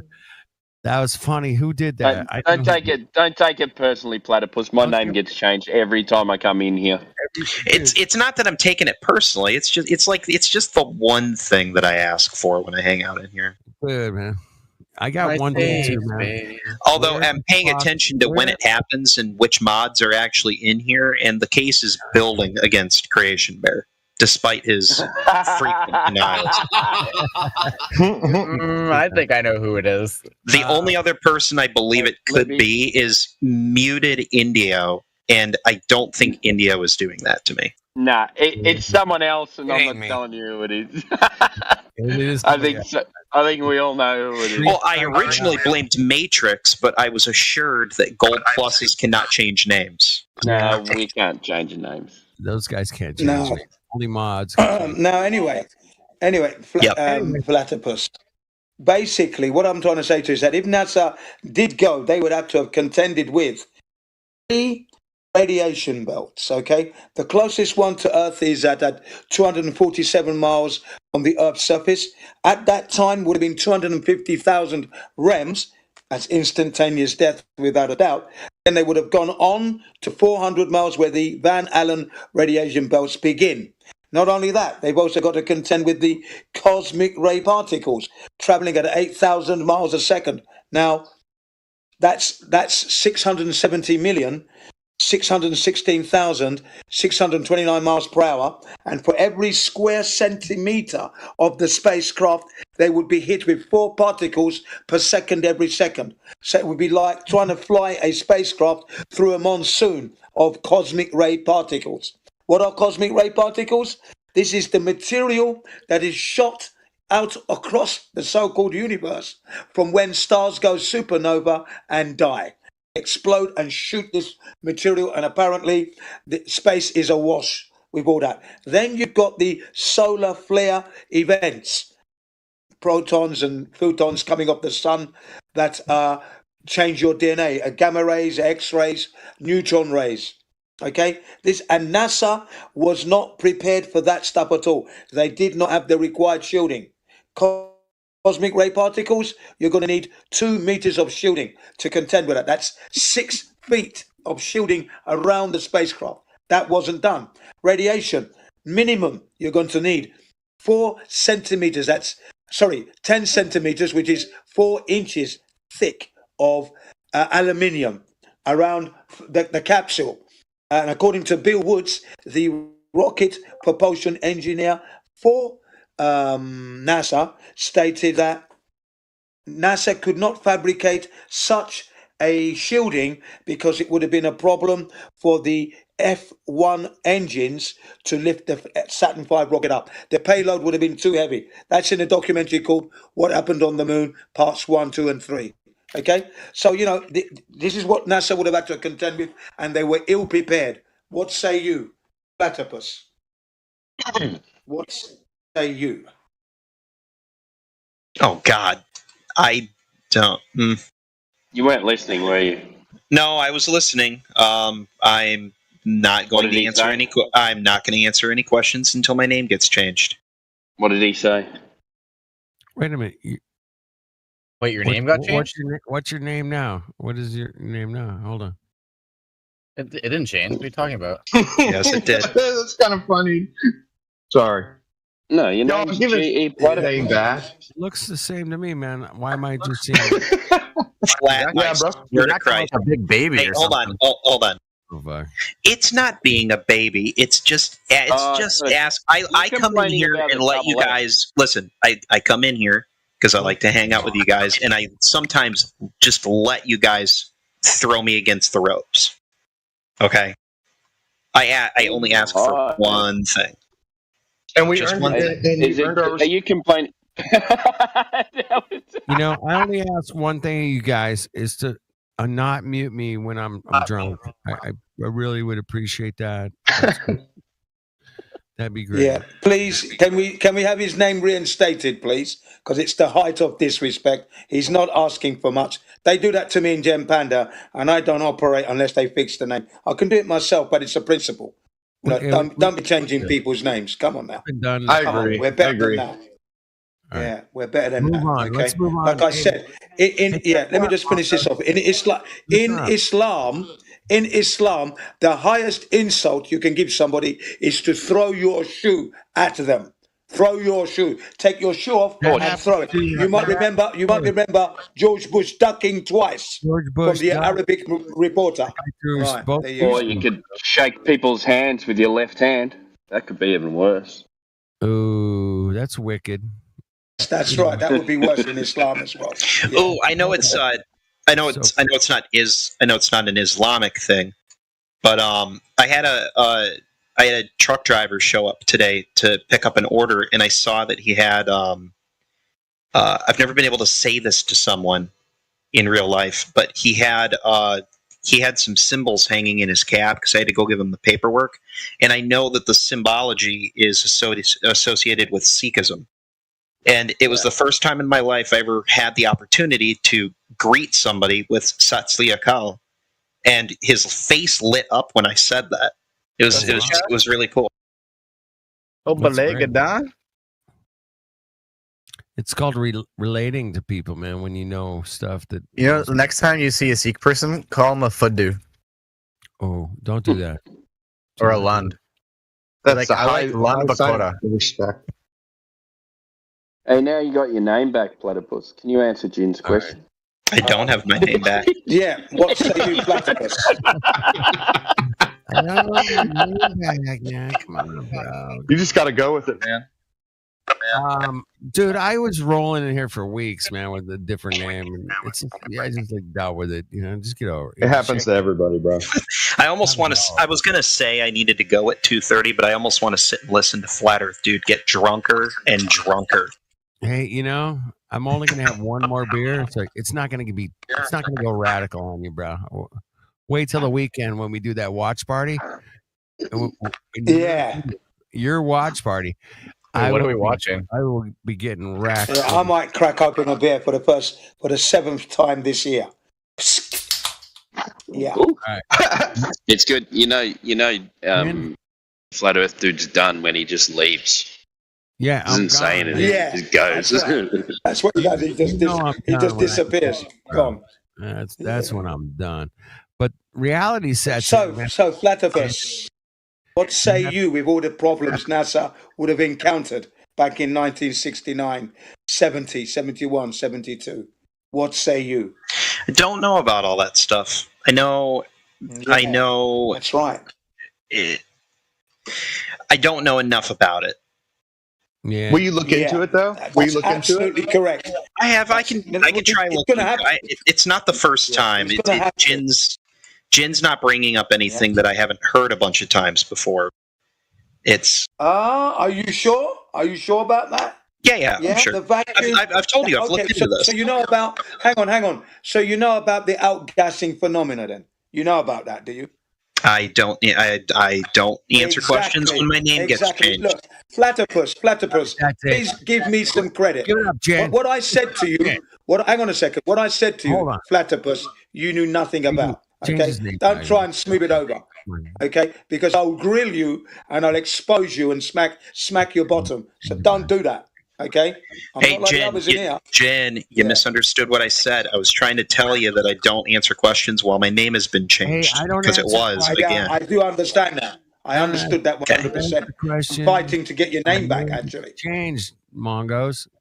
Change his name back, man. Come on, please. I was fighting to get your name back. I already made that claim, statement that it's not a good thing. It's the height of disrespect. Come on. Yeah. So can we reinstate his name, please? It's back now. Is that possible? It's just whoever's doing that, you're gonna derail the conversation every time you do it. Because that's what I'm gonna say every time. Mongo, man. Pathetic, in fact. Talk about this. Now, this just sounds like to me there, Platypus, that you were trying to sidestep Jin putting you over his knee. No, no, yes, it absolutely did. not. I've already gone. Jen already knows that I'm giving it to him that I am not 100% sold on the moon landing. We're already at that. He's just bringing up things for me to look at. This isn't a spanking. Correct. This isn't a put down. Spanking, then, Jin. He asked for No, not. Yeah. I've given you a link. It's in there. Jin CBO1 posted a link a few moments ago. Scroll back. You'll see that video. Go into their site and you will be drowning for 2 years of material easily if you're going to be looking into it properly. There's easily 2 years worth. I did. I put it on my watch later. That'll probably be that. Okay, hold on. The specific video that you posted is worth watching, or is this just to get me to their channel? Absolutely. No. Absolutely. That's the one about the suits, the pressurized suits, and how it could never work. You've got to watch. You going to be on here tomorrow, Jen? Let me tomorrow. Yeah. Yes, I will be. Yeah. Okay. This is. I listen to a lot of YouTube at work. This will be on my playlist at work tomorrow. So please remember this. I don't put videos. Please hear. Let me just get this out. I, as Jin CBR1, do not put videos that are going to waste your time.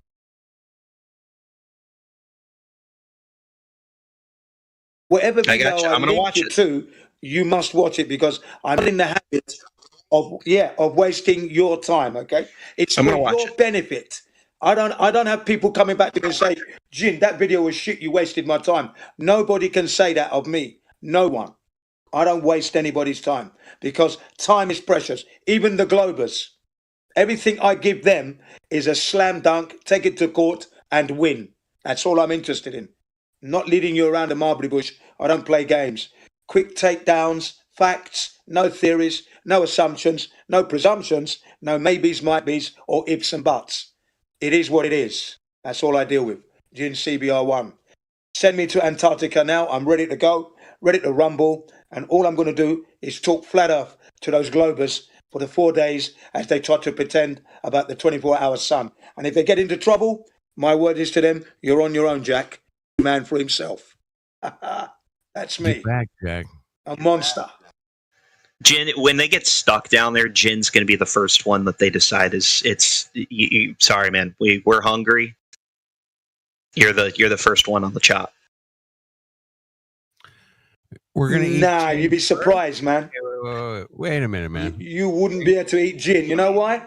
Find your legs missing. Gin's not going down. Oh, I got no legs. I got no legs. And you see me munching. You know what? I love You know that. what? If you're going to catch Checkmate. gin, if you're going to catch gin, if you're going to How you going to eat me when I'm if eating? you're going to catch gin, you cannot sleep.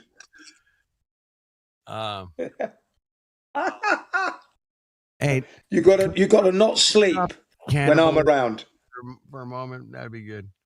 Can we move on to maybe upside down antipodal outer ponders? I don't know, something, anything would be great. Yeah. Well, flat. You know, Flat Earth Banjo. Flat Earth Banjo says when December comes, when it's the 25th or whatever that event's going to happen, he's got some people working down there that are going to document it. He's got some connections down there already. He stated that in his latest video watched today. Okay, I'll post that video as well shortly. Okay, and in that video, there's a woman complaining. Put a video out a couple of years ago saying that we flat earthers were wrong and really it's wrong to be thinking the earth's flat, etc., etc. All right, and now she's complaining that flat earth hasn't gone away. In fact, it's increased because of TikTok. She's hitting on TikTok as a brilliant video. This one, gotta watch it. She's pissed off that flat Earth has not gone away. You know what? I'm fucking pissed off that it hasn't gone away. I'm really pissed off because if the globe was a real thing, bro, we would have crushed that. The globe would have crushed us, man, like 5 years ago. Easy, bro. It would have just been like, here's your fucking globe proof, bendy water right here, bitches. And it would have been over, man. But there's honestly, that is the most compelling argument of all. If it were true, it would. This wouldn't be a quote debate. We wouldn't be here, man. None of us would be here. Nope. We'd be like not at this point. We'd be talking about the physics of something, but we we'd be talking about the physics of being sideways on the ball. Yeah, sideways on a ball, upside down on a ball. Yeah, perpendicular. You know, Nobody's upside down on the ball. I'll bite on the bait. Nobody's upside down on the ball. There is no upside down. Come on, bro. Well, when you take a picture, somebody's upside down. Fuck off, man. There's a ball. Yeah. There's one top and one bottom of the ball. Yeah, that's right. Australia's down under. Down. Under the ball. That's what they say. Yeah, Australia's down under. Antarctica's at the bottom of the world, they say. That's what the media tells us.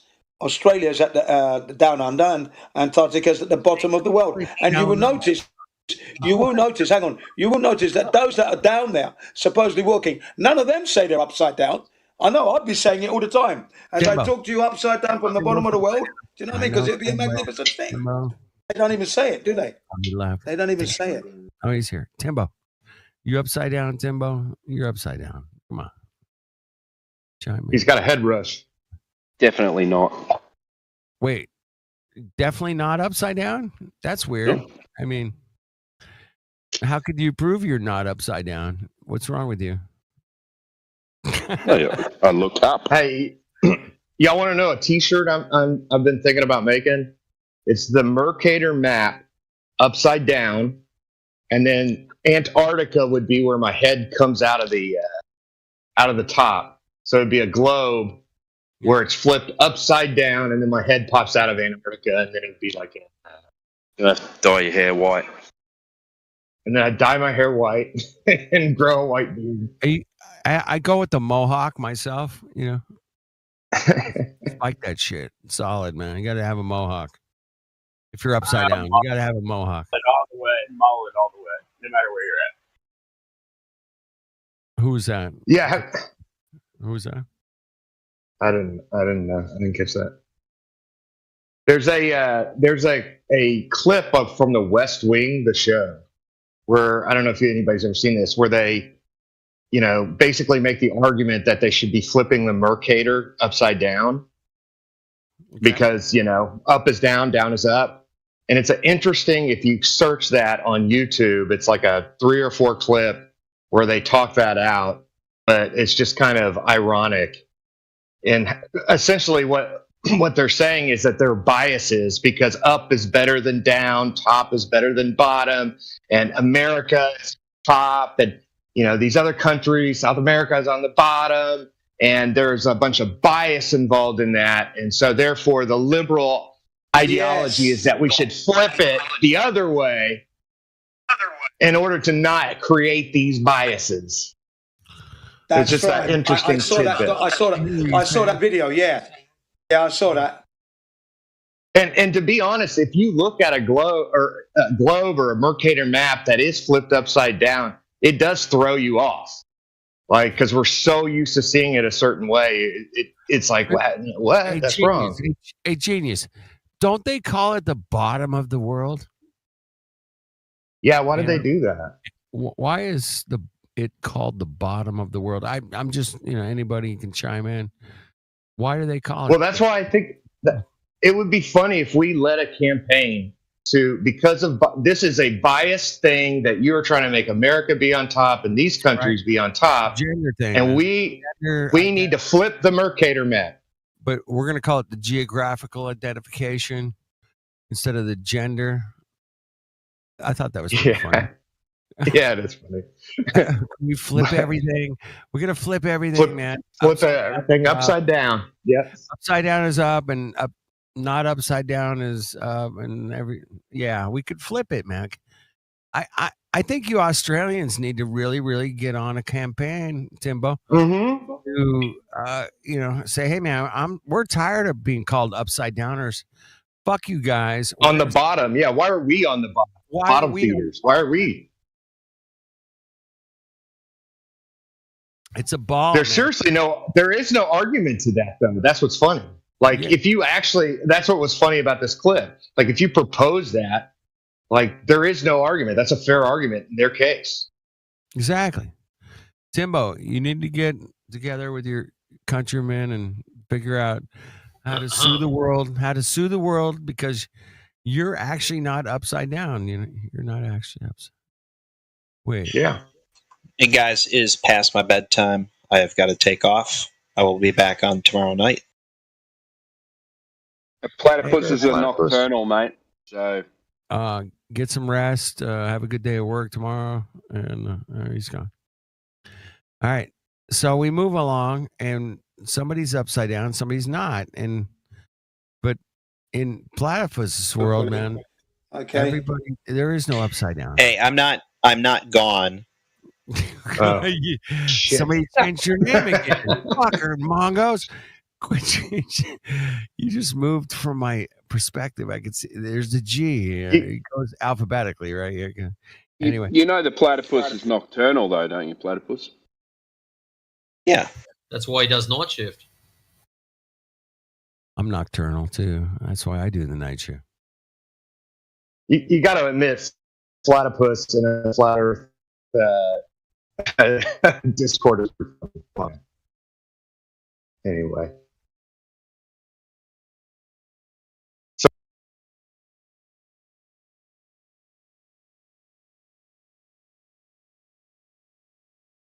But the exists. It doesn't have to expand in other areas of space You to can't exist. tell me something that's infinite can expand. That backfired, huh, Fade? I'm asking you a question. And now you're backtracking. I'm not backtracking. I'm answering your question. You all started laughing when I said that the infinite universe is expanding. Because expansion, that means coming from a point, which means creation. Right, but what if there's another? So in this instance, it had a beginning. Infinite doesn't have a beginning or an end. The expansion is getting to whatever infinite. It hasn't done it yet because it's expanding. You can't have creation with infinity. What are you talking about? Yes, you can. No, you can't. Infinite in time and space. Continually You can have exists. creation without infinity. You can't, dude. Yeah, no, I agree. Well, you explain to us how. Huh? Explain to us how. Explain to us how creation can be caused by infinity. Explain to us how kind of. Oh Sorry, let's just put the infinite to one side and talk about the finite, because that's where you really want to go, isn't it? So the finite has I just a wanted to limitation. know what the explanation for the Earth being infinite was. I just wanted to know. Nobody said it was Nobody infinite. said. I said there could be outer lands, and I don't know because I can't go past the 60th south. Nobody can. So I don't know if there's more lands. Maybe there's a dome. More Maybe it stuff angles off doesn't. somewhere past the outer lands. Maybe the pressure gets lower over there. Maybe it domes off, angles off, way out somewhere. We don't know. Well, wait, can you go back to what the 60th self is? You said we can't get past the 60th self. What is that? It's the ice wall. No, the 60th parallel south is the latitude line, more commonly known as the Antarctic Circle. This is still out in the water. It's just a latitude line, 60th parallel south. But beyond that is the continent of Antarctica. You can't freely traverse below the 60th parallel. You need to get permission to do so. Permission from who? From those who have, from your local government, whatever country you reside in, or any country that's a signatory to the Antarctic Treaty. In 1959, it was signed by about 12 countries. More so since. There, though. Yeah, they did tours for it. Is this news to you, Fade? They do tours. Yeah, they do Come tours. on, bro. Well, that's yeah, they put a boat up to a dock. I mean, is this news to you that you can't just travel wherever you want, Fade? No, it's not news. It's not news to me. No. Just because I can go on a tour of a country and say go to 3 locations, like New York, Washington, and Florida, I can sail along the coast. Although I've been to America, I haven't explored the entirety of America. I've been on a tour and taken to locations and kept safe and brought back again. I haven't freely explored. You can't do this. Can't freely explore Antarctica, dude. I mean, no, of course not, because you could die. That's why you don't. Yeah, awesome stuff. So you could die you could die hiking in the desert, bro. Yeah, but I know. In a national park. Well, you can jump out of the Felix Baumgartner. That you can jump from way up there. You can climb Mount Everest. Yeah, that's a weak. It's just a weak. It's weak to say that. I would say that climbing Mount Everest. Now you're backpedaling. I would say that climbing Mount Everest with like a tour guide with you is different from going to Antarctica where it's like -Celsius all the time. Like I would say. No, you're so sure of those temperatures, are you? I mean, you're so sure that there's something beyond the ice wall. What ice wall? The rest of do they not? Yeah, dude. Just because there's more, just because there could be more stuff, you don't have to go to infinity. They sell ice wall climbing equipment at the outfitters store. You can fly over. I didn't know that our Lord and Savior was Jon Snow. How do you know that there's more stuff? You know, fuck old Jon Snow. Someone said there could be. Yeah, Fade. Did that? Did your Game of Thrones zinger work better in rehearsal or what? Dude. How do you know? Well, I'm just saying from personal experience, I think the Earth is round because I've been to outer space before and I've seen it with my own eyes. So thank you for spiraling. But it's whatever. Yeah, thank you for lying. Hey, were you on mushrooms or LSD? What were you on when you I don't did do that? drugs. I think they're heathenly. He was probably anime. He was on the manned mission to the moon. That's how he knows. Probably a big fan of anime. I just think that hey, if you want to think the Earth is flat, if that helps you get out of bed in the morning, it's measured flat. I don't think we know it's measured. What the hell? Yeah, I've got other things in my mind when I get out of bed. Like what? None of your business. Like fucking breakfast. Like your mom, Fade. That's a good one. That was a good one. Okay, enjoy that. How to send your mom back home. Oh man. Hey, honestly, Faith, you have. How do you not wake up and just like be boggled by the idea you're being lied to about the globe? Like, how do you not wake up and I know. I agree with that. The same reason I don't wake up and cry about not being able to write a letter to Santa Claus. I don't get bummed out that, you know what I'm saying? I left that in the past. you're on Discord every The only thing that I need is day. saying, okay? So There's got to be a good reason, right? Hey Haas, he didn't even hear himself. Yeah, because radio sucks nowadays.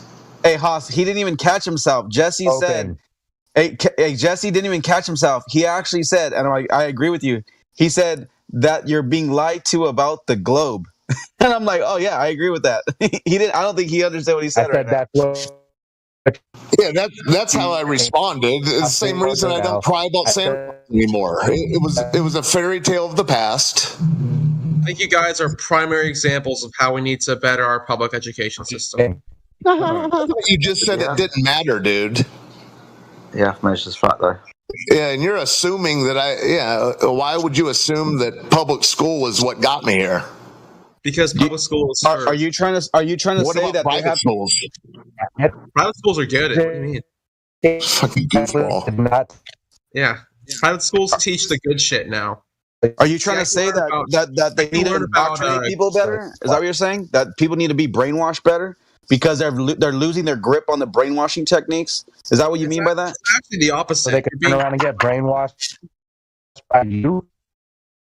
If you got a nice private school education, you would be more, more susceptible to more indoctrinated. No, that's ridiculous. That's false. I learned about a lot of stuff that I wouldn't be able to learn about in public schools through private schools. That's interesting because there's a curriculum standard even for homeschooling. But we don't have to follow that because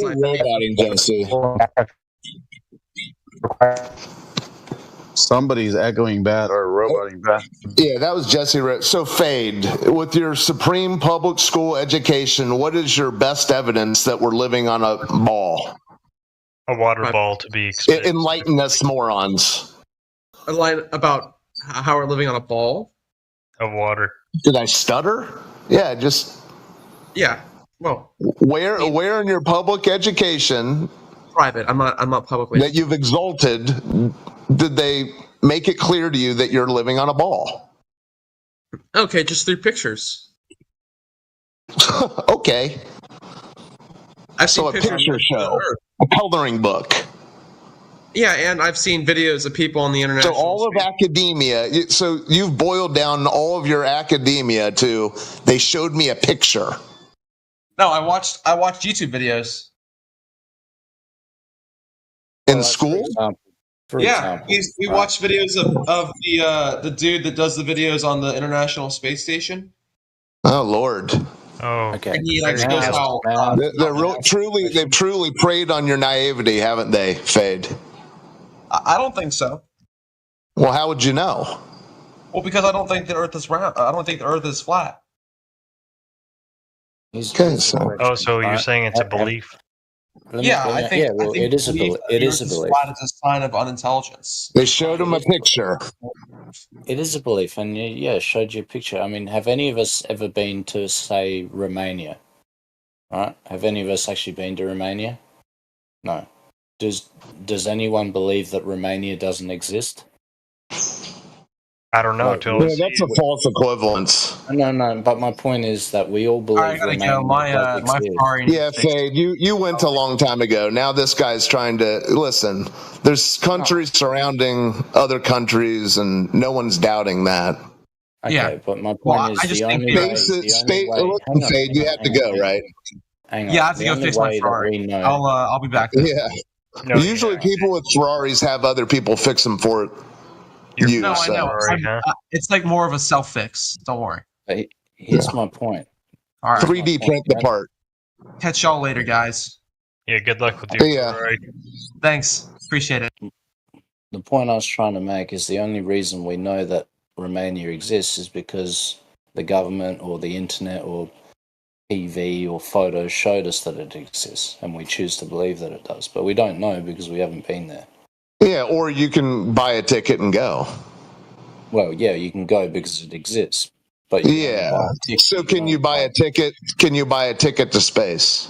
What about Antarctica? Well, I think. Hold on, let's get to the bottom of this because he wants to say that just traveling to some other place on the Earth is the same thing as going to outer space. No. My point that I was trying to make is that people do believe in things that they haven't seen themselves, but have been told from pictures in the internet. Yeah, and you can go take a trip to Romania and substantiate that belief. Know it's real. But you can also go to space. They do space Can you? flights. Can you now? Yeah, there was just a commercial flight just recently to space, and they walked outside. Well, the last guy told us he was.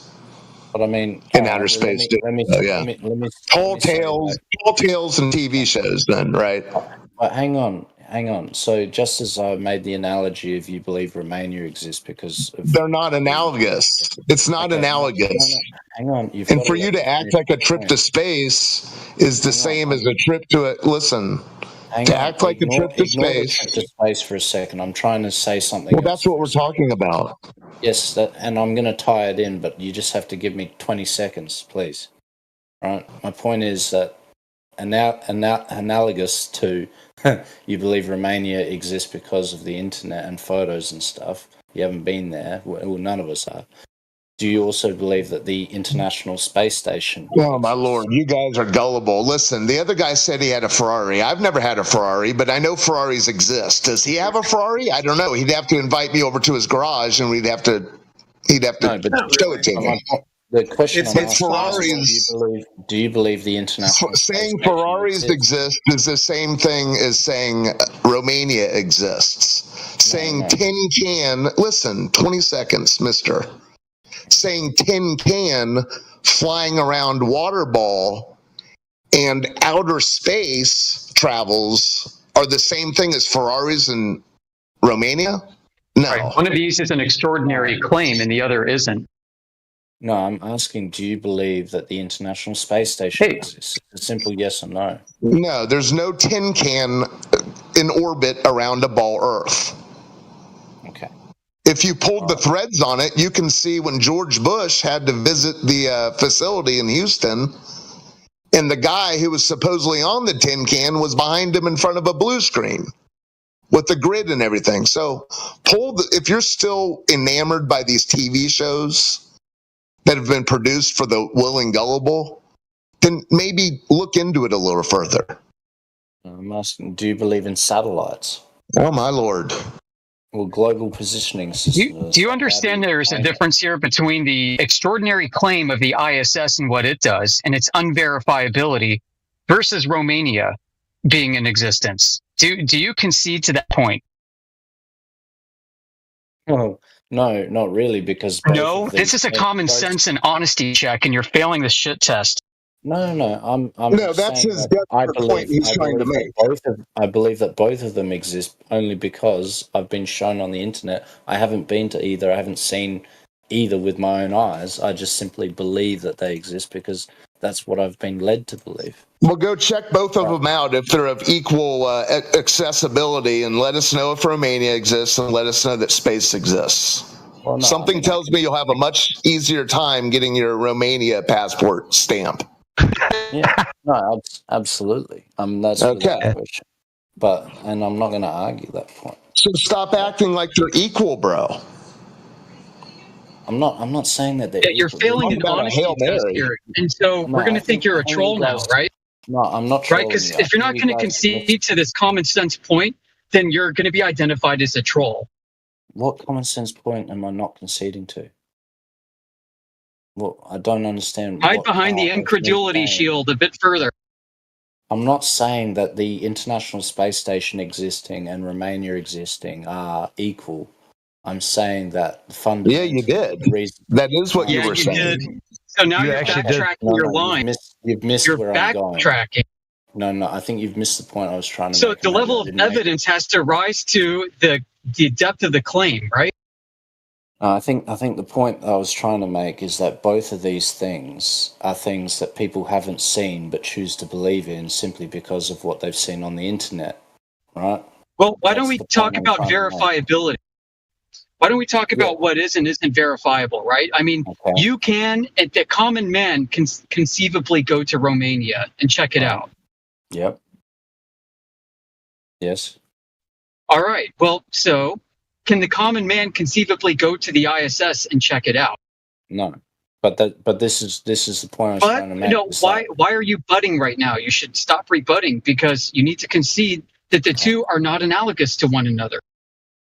No, I mean, if you're going to waffle on this, I mean, you're basically useless to us. No, I'm saying if seeing is believing, right? If seeing is believing, okay. Yes, you're right. Verifiability claims should be verifiable. Is that an agreeable? Well, it depends on what you define as verifiability. I mean, there are things that exist that are invisible. I defined it for you. Hey, dipshit! I defined it for you by saying the common man can go to Romania and check it out, but the common man can't do that with the ISS. I'm not insulting. I'm not raising my voice. You're useless. He doesn't even have a brain. He's really. Please don't talk anymore. Yep, I've server muted you so you can go think about how dumb you're being and how much of a troll you're being in this chat. So enjoy.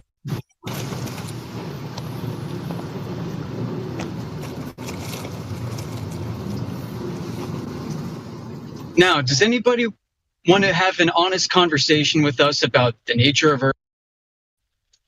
Because the last guy would not concede to an honest point whatsoever. He kept waffling, and we caught him backpedaling too. Because first he said that they were analogous, and then he said that they weren't, and then he said they were analogous.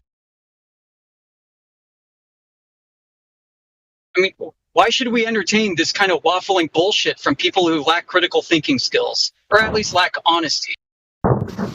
Yeah, he got caught with his hand in the cookie jar, and he gone. Oh, look at that. He is gone. Yep, he outlived his purpose. And I would agree. Good riddance. Fucking troll.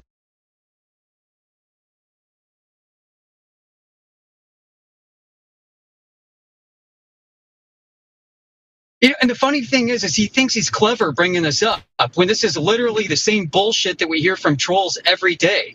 Like, oh, then have you ever been to China before? Well, then you just believe China exists. Like, get the fuck out of here.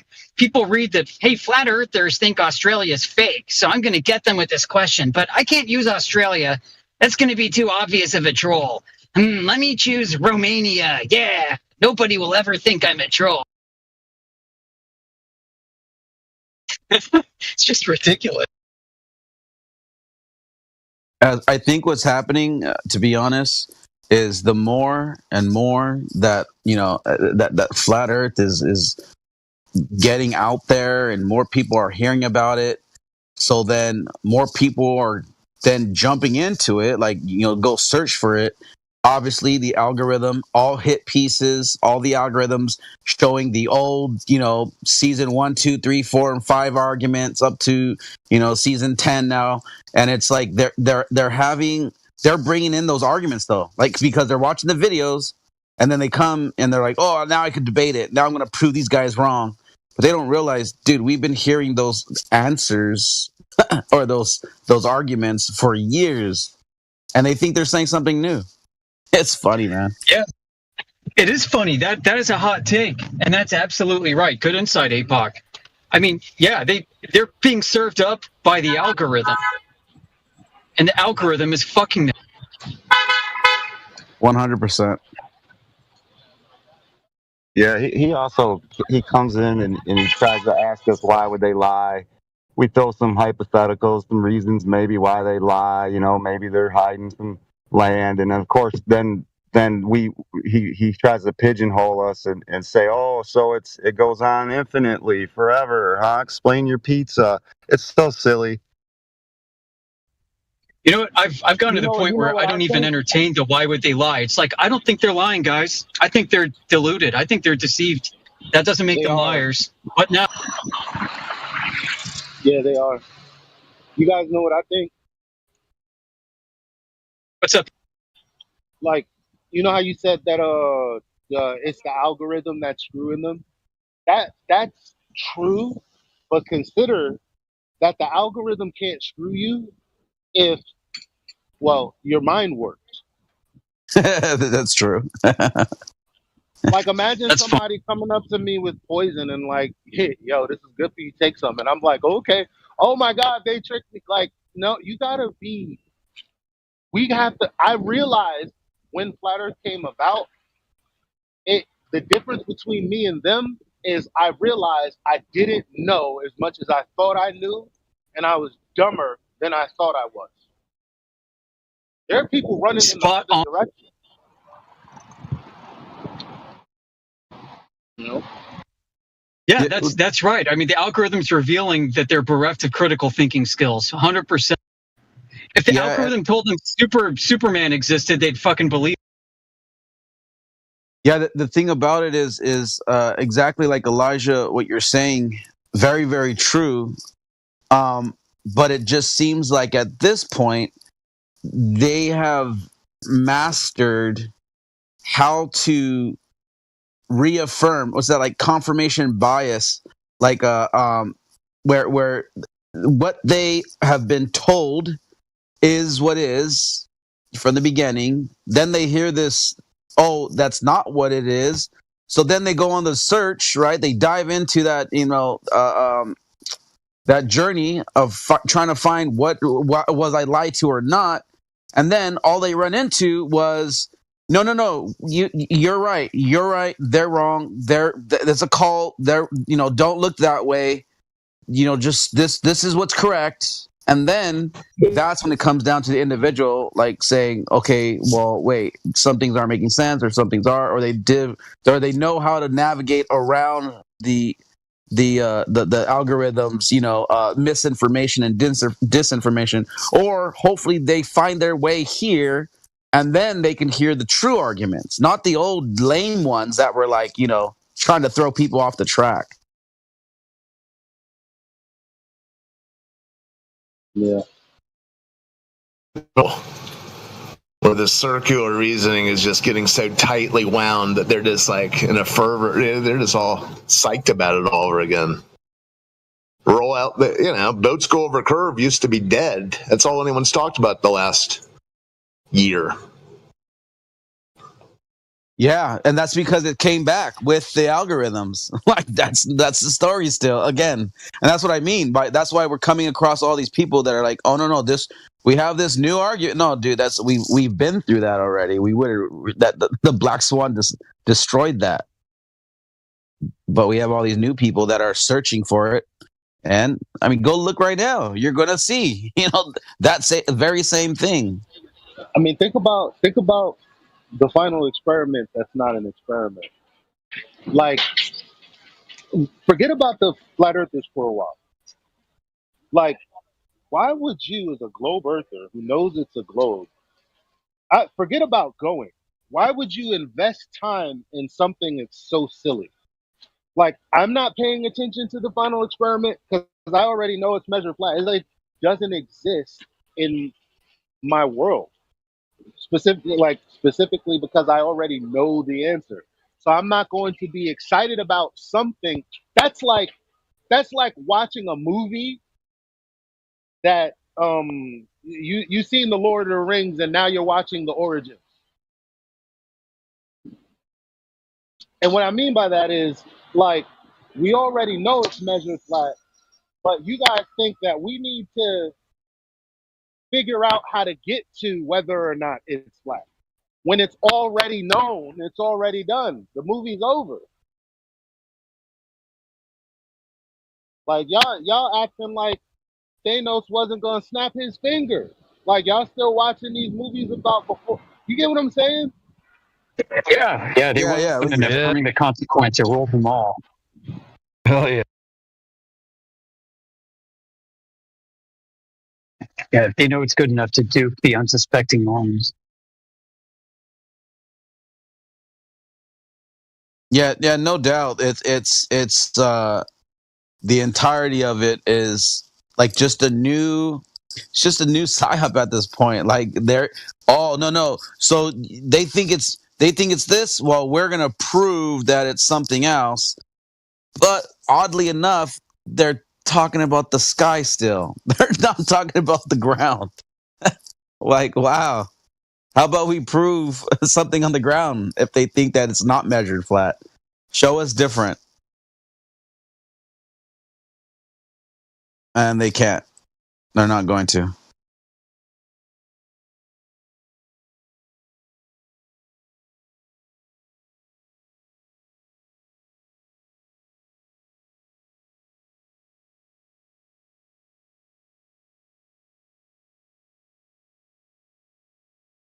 And breathe.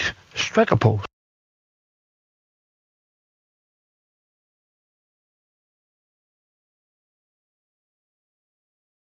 The other day, there was a guy talking about the core and asking them, okay, is it magnetic? Yes. Okay, so don't magnets lose their magnetism at certain heat? Oh, didn't know that. Had to go look it up. Then found the rebuttal to that. Oh, but it's moving though. Okay, how does that make any difference? How is that making it work then? It's still heat. It's just like it's like they read shit, they come across shit, and they can't use critical thinking. They can't realize the nonsense. And then you go, okay, so going down, 8 miles, and they were wrong all the way. They kept guessing what was, and they were wrong. And then they reached a point to where they couldn't go any further. But you want to believe they know what's 4,000 miles beyond the 8 miles that they went, just because simply they say, oh, we shot P waves and S waves? Just total bullshit, dude. The amount of, I guess Haas always says that the naivety, I think because they're naive, I forgot how he says it. But man, it's crazy how lost they are. Schooling killed critical thinking, and what they do is when they look into things like this, they accept the first nonsense answer presented to them. Yeah. And that's what they roll with. And that's their defense. And then you chop it down, destroy it, and then all they do is reset and come back and say the same shit over again, like they never heard you say it the first time. And then demand proof and evidence of what you've already told them the day before. It's amazing. Sometimes I think they're working for the government. True. Hey, Coep, did you get that video, by the way? I tagged you like twice or something like that. I did. I know you're asking. Okay, cool. I get the sense that a lot of them are just working for the weekend.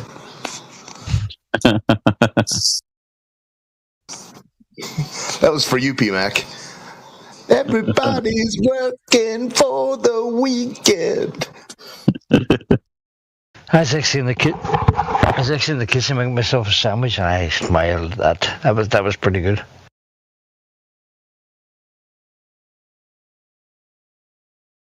Working for the cash machine.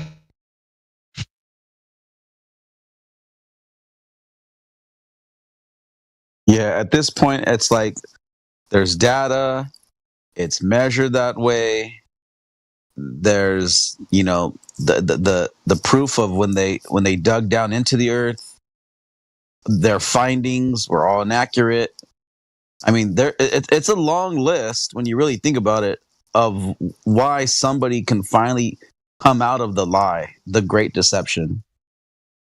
But I don't think it's for everybody to come out of, though. I think some people are going to stay deceived regardless. Yes, correct. 100%. Yep.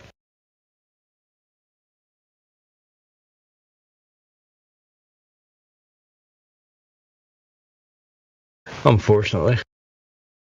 That's why, like, when we're over on X and like Alpha, when Miggy's like, we're, here, 24/7 when he's promoting the brand of it, he's like, we're, the tip of the spear, and I'm thinking about it, dude, there's guys here in 24/7 that X hasn't even seen yet or heard, and it's like, the amount of, you know, the way certain people can articulate the arguments, or just the way they break it down, or the way they debate, like, it's second to none, dude. And I think, like, yeah, he makes a very good statement. Like, there's a lot of people here from 24/7, you know, a lot of good guys that could really shut down a Glober easily too, which makes sense why McToon and Craig and morons like that, they tell their audience over and over, oh, don't ever go there, don't ever go see that room, don't ever go to that Discord server, it's the worst of the worst, because they know that's, like, you know, that's detrimental to their position, because people will come here and hear the truth. We are their kryptonite. Yeah, and like, if they come here, then they're going to potentially lose a subscriber, because they're not going to subscribe to that bullshit no more. Like, nah, okay, wait, hold up, we have been getting lied to, and over there was just this echo chamber of keeping the, you know, the sheep fed, you know, as they lead them to the slaughter. But it's funny how he's staunch, like, don't go over there, that's a cesspool. Yeah, it's because it's like trying to, you know, keep them from the truth. All right, I'll fucking leave, like.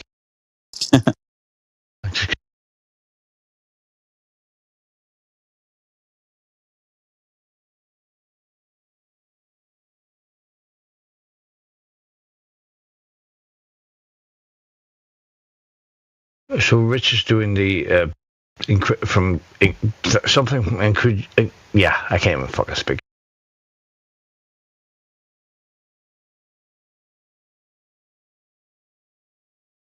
Ignorance from incredulity, something like that.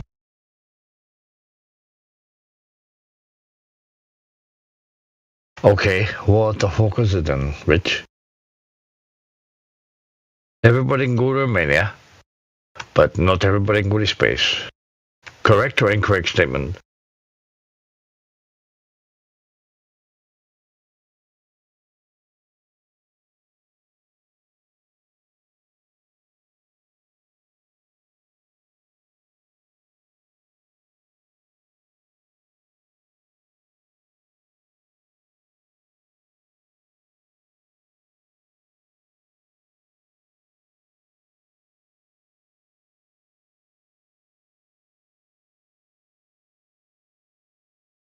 Do you know how we were talking about earlier that there's just some people you can't save? Points up. Yeah.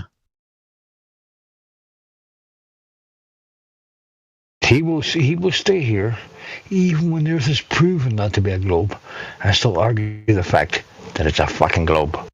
That's how fucking hardcore Mr. Rich Evans is, ladies and gentlemen. Oh yeah, he's one of those guys. Just what? I mean, they proved it. Bullshit. It's still a fucking globe.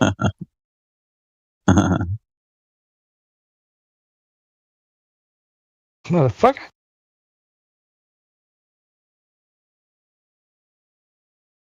Rich.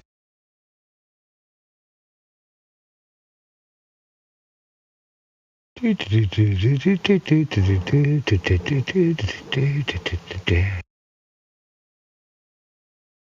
can walk forever, walking on the moon.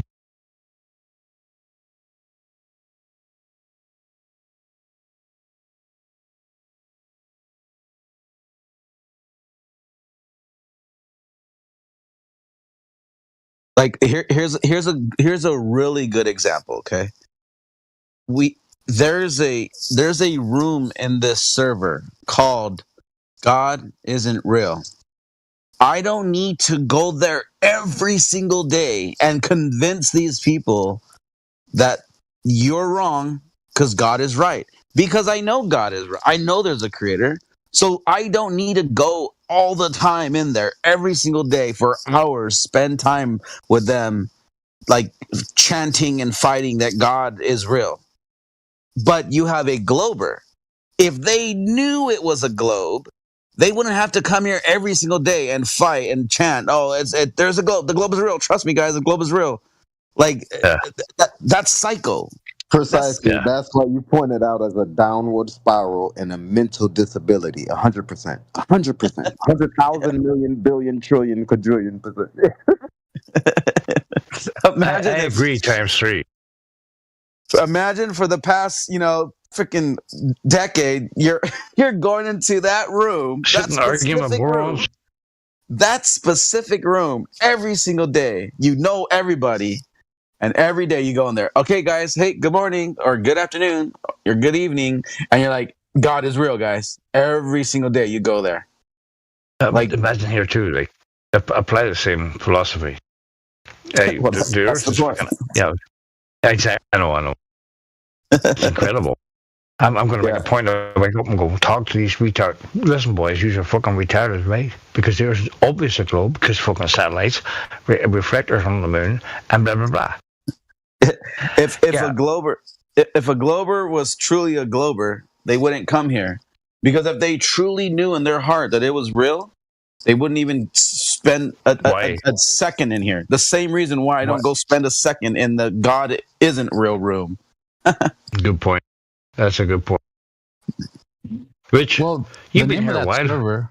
Oh, sorry, but the name of that service proved me wrong. So it's a challenge, because I went in there once and then I put forth my argument, and when I pointed out to the main guy, who's one of the moderators, that he's using an appeal to consensus fallacy, he kicked me out.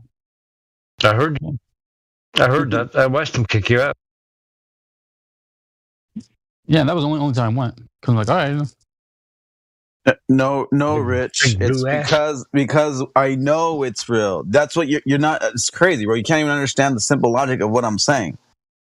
When you know something's real, you're going to spend time arguing and debating with somebody that doesn't think it is what you know it to be, because that's a hill that you would die on, because you know that your position's correct.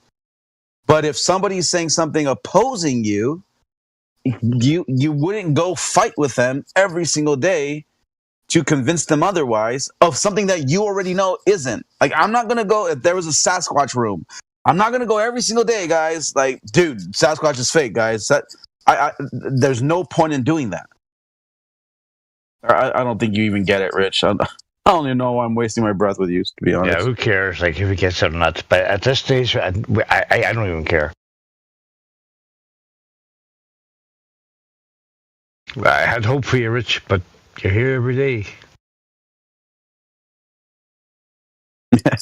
He's here every day trying to. Every fucking. Imagine you believe that Lee Harvey Oswald was not a lone shooter, and you sat every day trying to explain to people on a forum that believed that Lee Harvey was the only shooter. Harvey wasn't, and they don't believe you. But you still go in there every day, explaining about how there was possibly 3 shooters, and they still call you dumb. But you do it every day. Terrible example. I was actually bad. I'm sorry. I apologize. But we can track the logic at least. These people have no logic, but I track the logic 100%. It was bad logic. You're right. Leave it out of whack.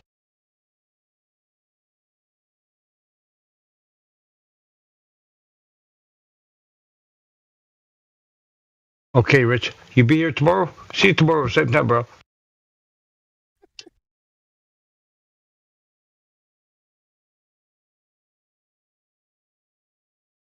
It went right over his head, I'm sure. Probably.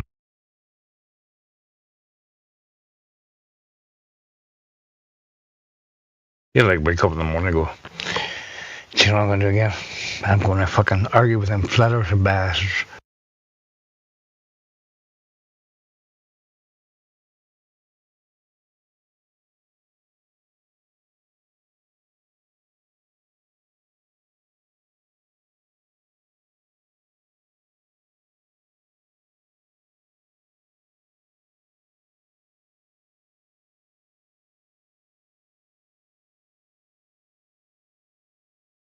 I suppose you have to understand that people like Mawowski, even though he stands with Israel, who cares, right? Thinks we're glue sniffing weirdos.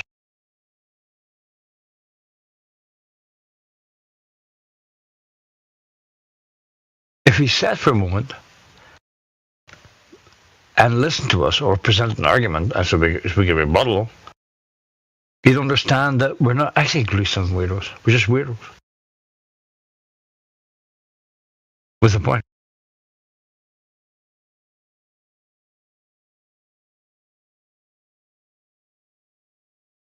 It was not a bad analogy.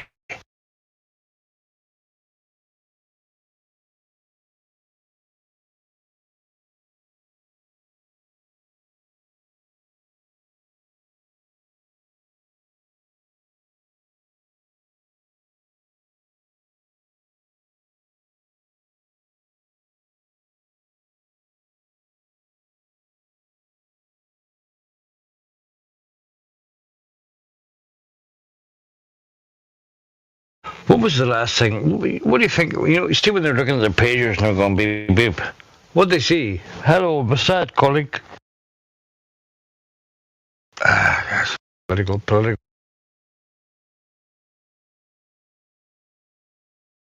What'd you say, V-Mac? You remember when they were looking at the pagers and you watched the video of the pagers blowing up? And what was the message they actually seen? Hello, Mossad calling. Was that too far out? Or? Can someone translate for me, please? I say it slowly. Did you hear about the exploding pagers? Yes. Do you think that when they looked at the pagers and it went beep beep, vibrate, and the message read, "Hello, Mossad calling." I think that's inappropriate. No. No, it said get ready for a surprise. I never knew the pagers had three modes of alert, right? Ring, vibrate, and boom.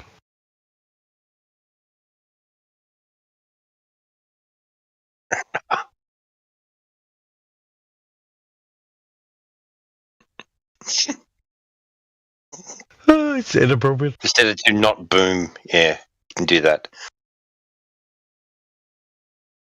Hey, pager memes are the bomb, bro.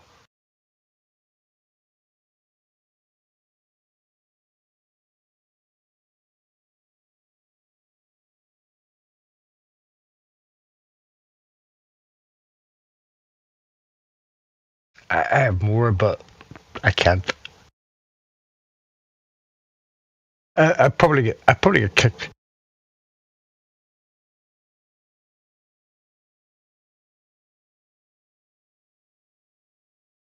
It's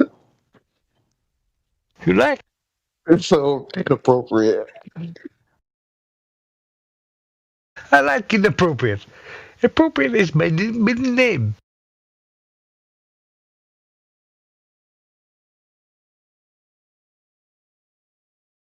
How do you get best?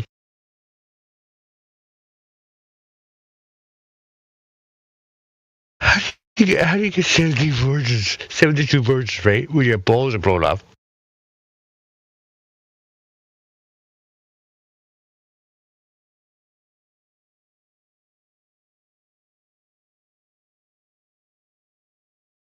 And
Anyone do observations like, moon, stars, and stuff like that?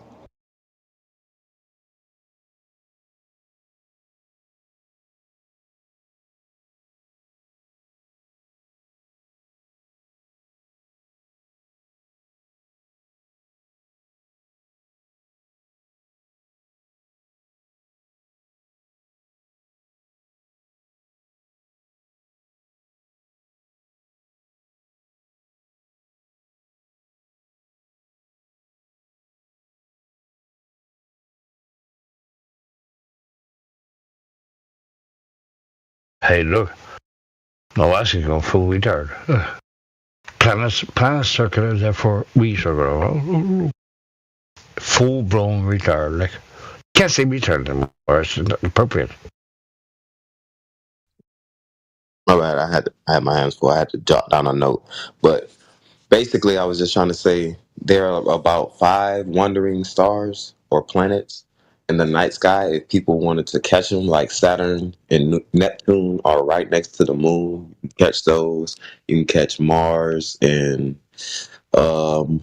I think it's Jupiter right before sunset in the east. And if you wanted to,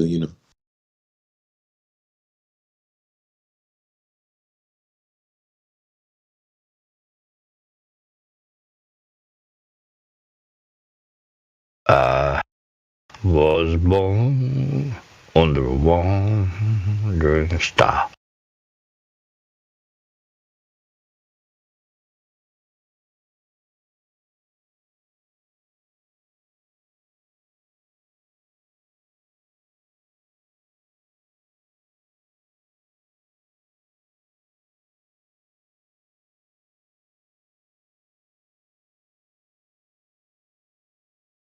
I also recommend the Sky Tonight app. Sky Tonight. You can basically just point your phone up, and if you're a person that does observations, you can identify the stars. No need for the almanac. Plus plus.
told you, because many countries other than USA, which have gone to the space, they have actually shown the videos and pictures that Earth is globe.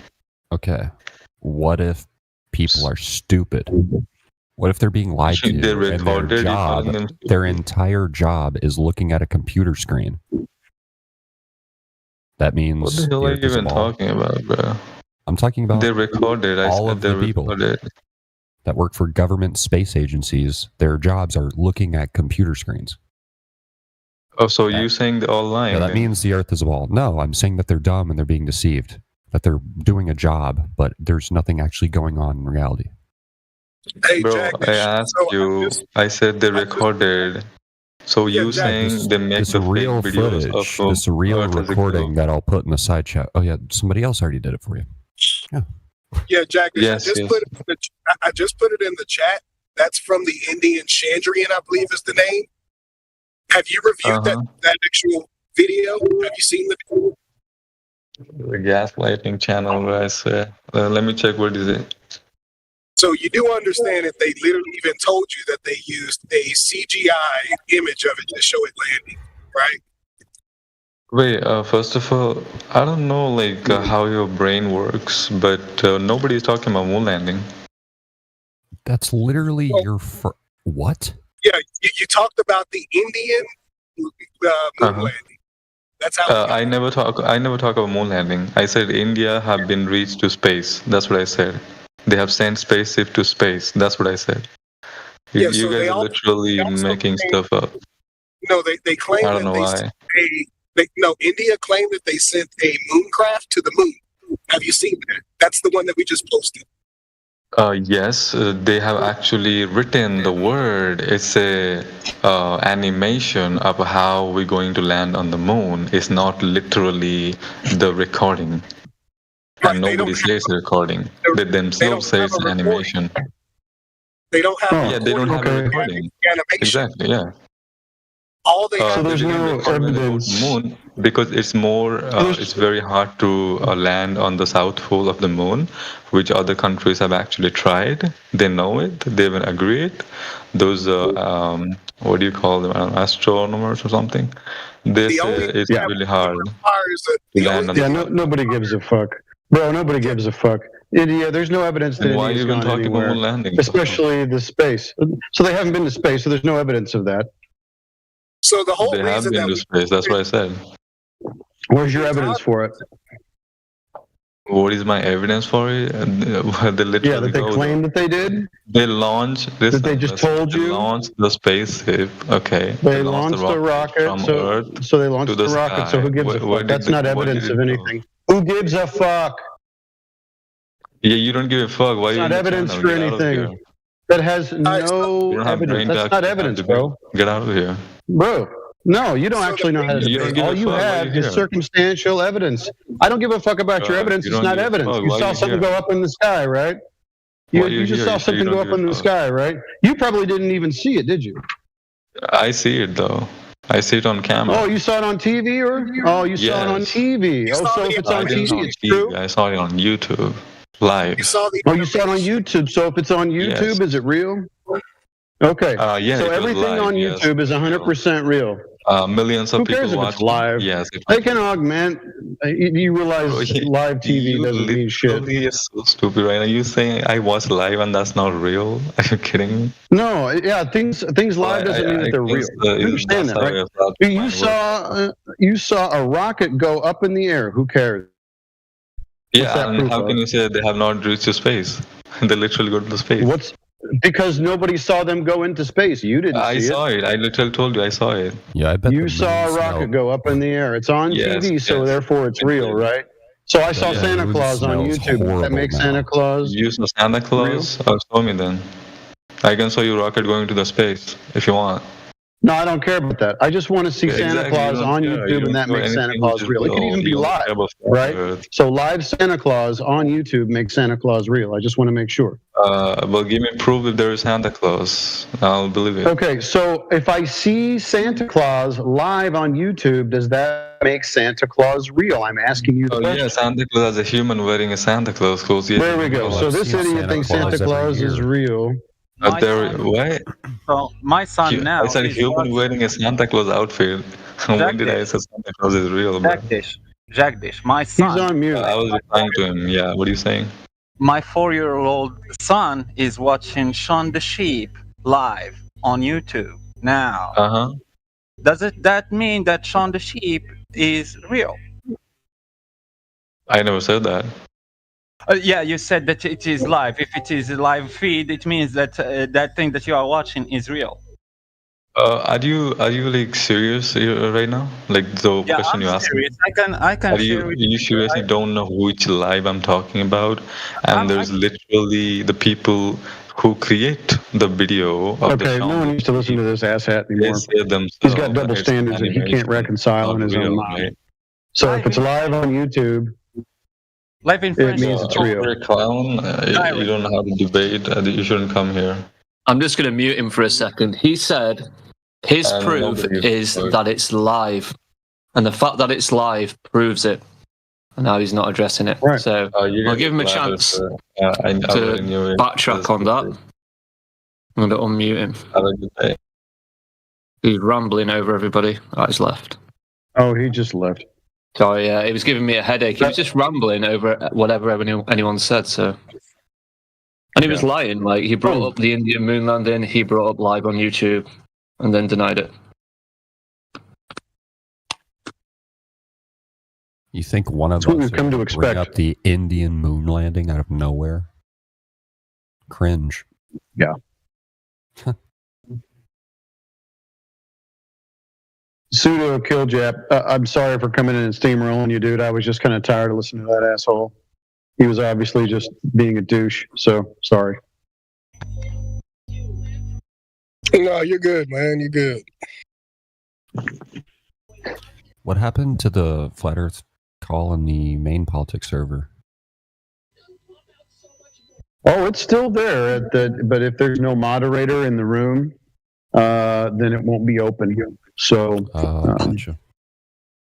Recently, this is the VC that's been kind of popping. So a lot of people have kind of migrated over here. So now, basically, the Globers will just come to us and beg us to believe, just to believe, nothing else.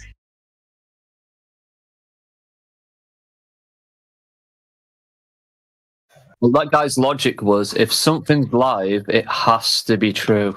There's no possible way someone can make something fake that's live. Live on YouTube as well. Yeah, I just shared in the side chat what my son was watching. Shaun the Sheep live.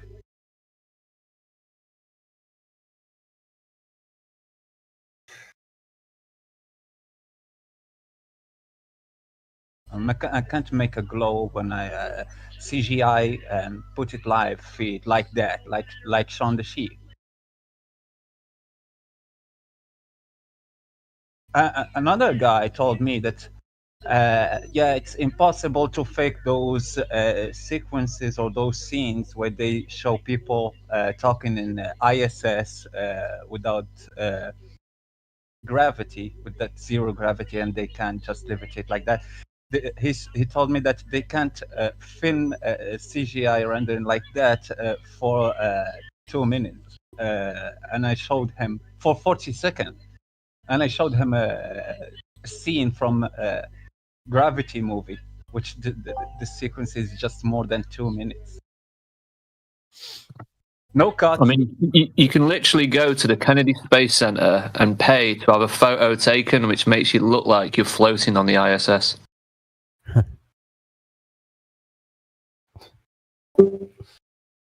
Nah, it's not a green screen, folks. What do you mean?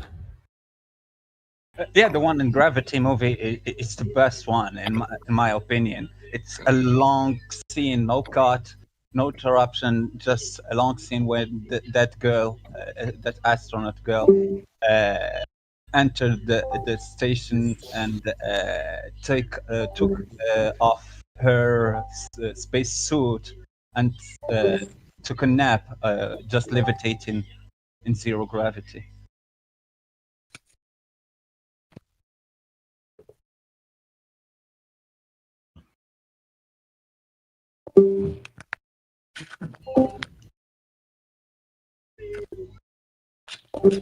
I heard that gravity does most of the work when you have to take a shit. It's actually not your organs that does it. It's gravity that's pulling the shit out of your ass. So how does that work on the ISS? Caffeine also helps.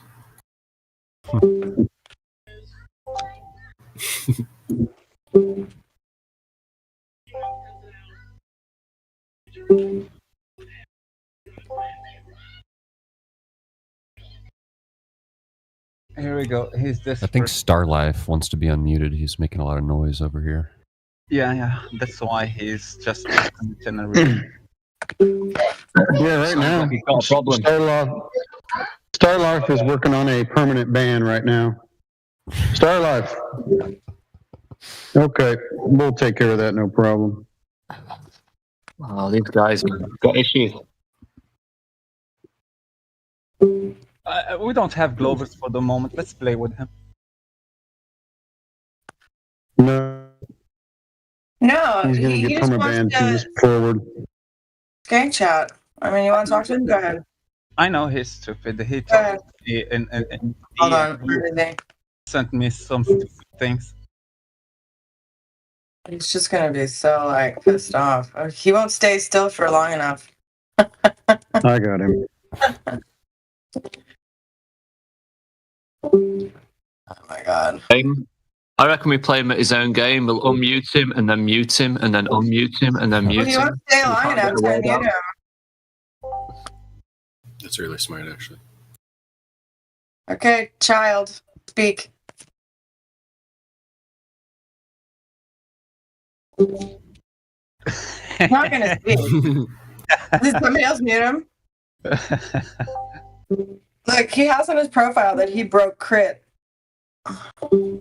Profile next time. He's a dreamer. He's just a dreamer. Funny student. Just making it personal. Oh my.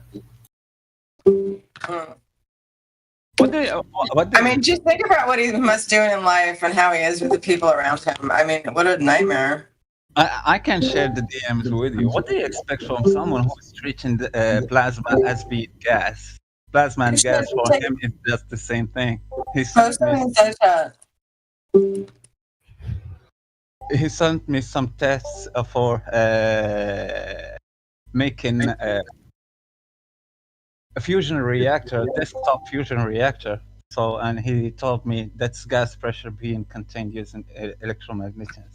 No shit. I just showed him many definitions from many websites, many articles, many citations that tells him that plasma is not gas. And he was trying to and said, nah.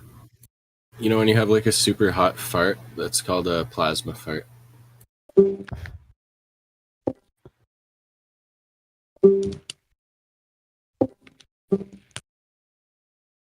No.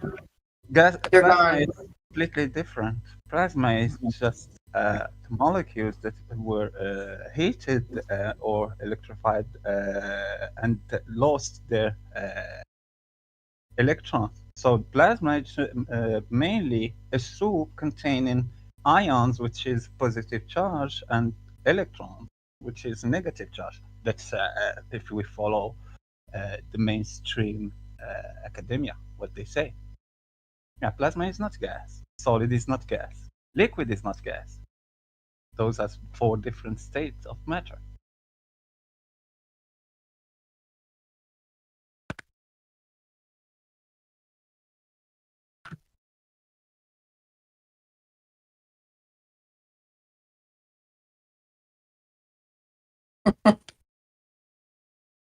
Sorry, guys.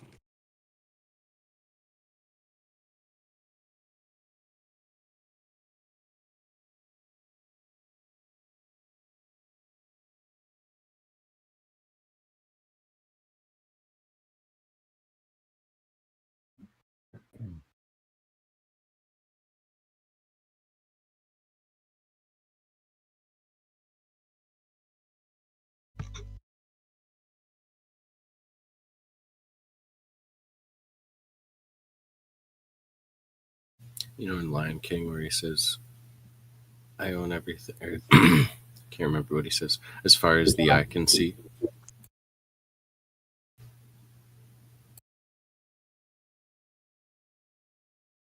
You own everything as far as the eye can see. Yep. I know what you're talking about. Maybe there is like an actual limit to vision. Like that does actually suggest a limit to vision. Don't it?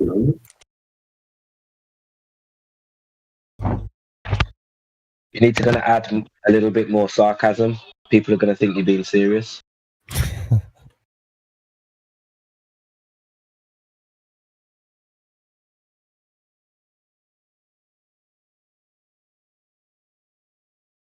You know what was interesting? I saw the other day. I can't remember who did a talk on it. They were talking about the horizon, and they were talking about how every part of the horizon is equally as far as each other. So as the horizon spans from left to right, it looks like you're actually seeing the horizon go further into the distance, but you're actually seeing a circle around you. So the horizon that looks flat and straight in front of you is, in reality, no, sorry. It's actually curving around you in reality because that's the limit of your vision.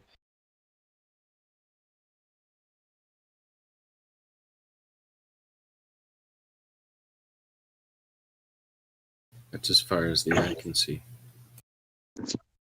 Yeah. So left and right of the horizon is closer to you than it appears.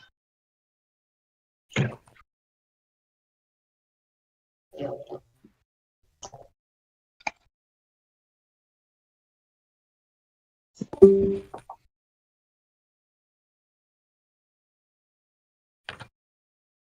got Jay in the house. We've got Wish in the house. What's up? What's up? Not much. You been in it before? Yeah, man. Yeah. Have I spoken to you before? Yeah, we used to talk in Flatman server. Oh shit! It's Wish. The Wish. Yo, how you doing, bro? You changed your thumbnail. Right. We got the croc pick. Yeah. And I'm sure you used to have the one as your eye before, or a different eye, maybe. Yeah, it was like a team logo from Call of Duty. I was like 14. Just like the graphics. Yeah, man. Good to see you, bro. What's up? Hope you're good, man. Yeah, you as Where well, you been? man. Just working. Getting that paper. Yeah, that one.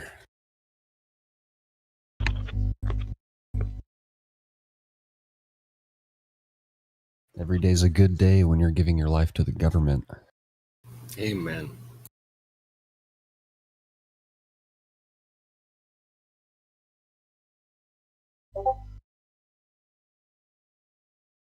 You do music, don't you, Wish?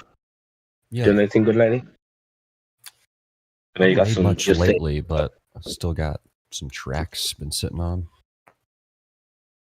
Yeah, don't be sleeping on Wish, man. He's got some fire hidden in the desk somewhere. Yeah. Kimbo's got the fire.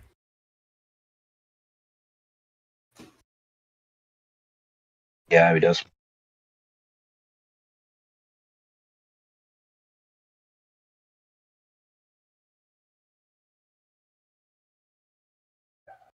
Doesn't look like the other guy left. So what's going on, man? We're just getting trolls. No real Globers. Yeah, there was a vegan trans person earlier. I know I've been listening for the last hour. It's been painful. Vegan, trans, Glover, vaccinated. Supposedly. He got it all. It's a VIP. He's a liar, though, because he said he loves all minorities, but he doesn't like flat earthers.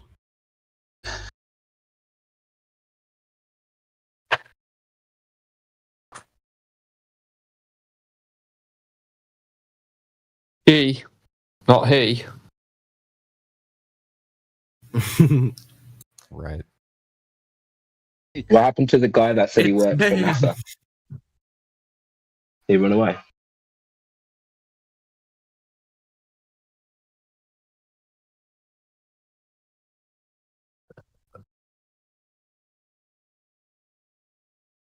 The NASA guy who started spiraling with his pronouns and then wanting to take it to like a vegan room. He wanted to take over the room and change the subject, and it just. So was that the same guy? Same vegan, transsexual or whatever? Is that the same person? Who, Mary? Yeah, Yeah. so Yeah. I'm sure he said he worked for NASA. That's what they started as a work for she, NASA. Top secret. she did, not he. She. Oh, sorry, yeah. She, I'm confused. Shim. Mm-hmm.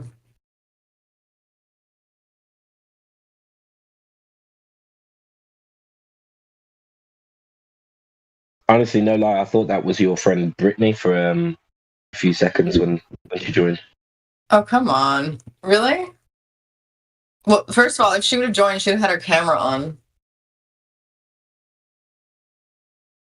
And then she wouldn't have done that. She would, she would have never tried to say she worked for NASA.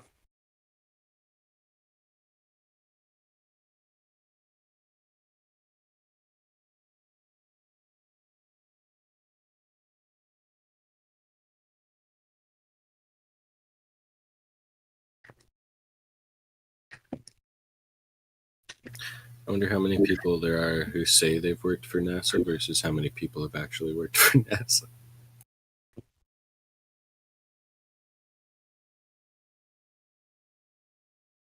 Well, to get contracted by NASA is actually fairly common. Like there's a lot of tech outfits out there, engineering firms that get petitioned by NASA to build something, whatever the heck it is. But, if you're going to be down there in the Cape, it's a whole different scenario. But yeah, a lot of people do. Yeah.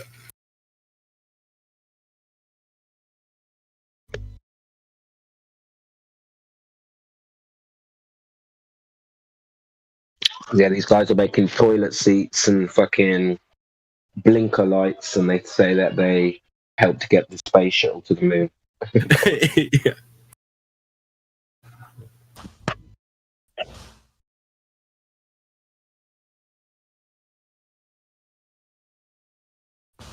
I knew somebody who worked on the Canadarm for the space shuttle.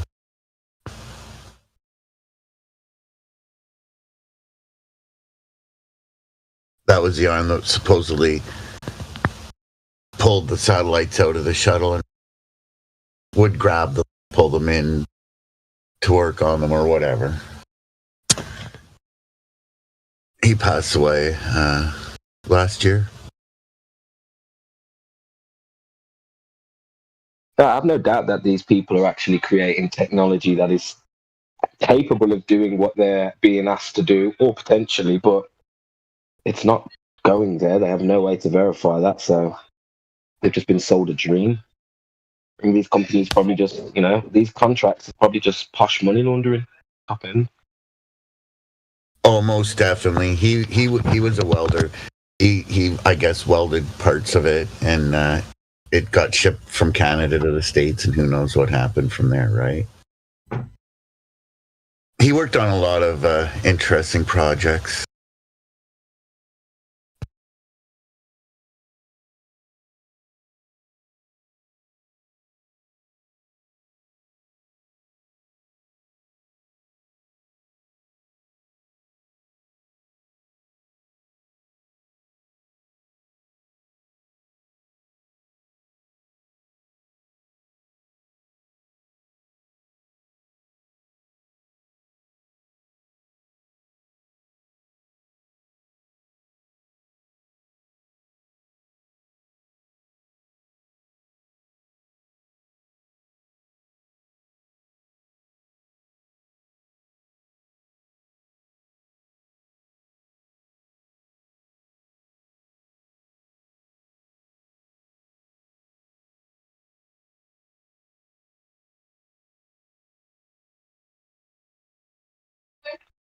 Yeah, thinking about it, it's actually quite clever what they do by getting these companies and these, contractors involved.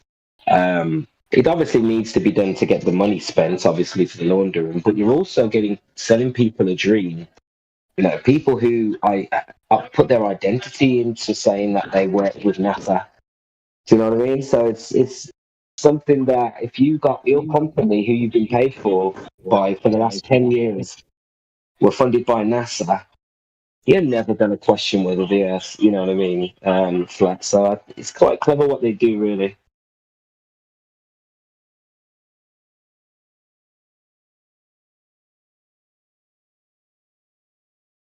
You wake up one day, my whole career's been a lie. Every dream I've had in my work career has been a lie. I'm not going to come to that conclusion. You're right. It's the ultimate way to engage the emotion, right? So you've invested all of your mental energies into building something. Now you have the pride of knowing that something that you built or had a hand in building is now somewhere orbiting the Earth or on a shuttle or whatever. So now, like, there's this sense of patriotism, craftsmanship, all that stuff wrapped into it. And I'm a part of the outer space mission. You'll never get that individual to believe, or it'll be difficult to get them to understand that, by the way, all that's just a farce, and whatever you built is probably in a warehouse somewhere if they didn't already destroy it. And they just told you it was a part of the payload of that ship or that rocket, and everything you did was for nothing. I mean, that's a big thing to swallow, Yeah, it's life shattering, I'd say. Your whole life, a lot of people put their whole identity around their career. Sadly, that's what we do. So if you work in the field, man, just don't even bother with these guys. They'll never ever be able to imagine if their career has been a waste of time. Forget about it.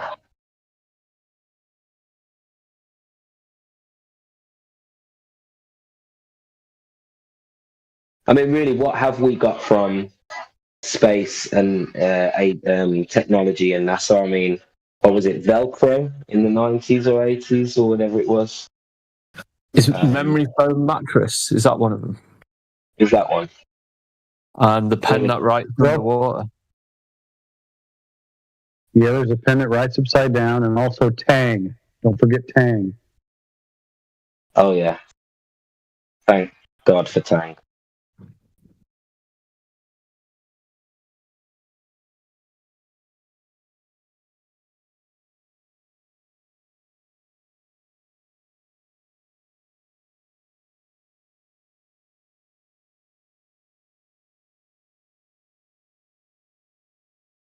I think there's a good argument against the moon landing. All of the SpaceX landing fails, trying to land their rockets on Earth.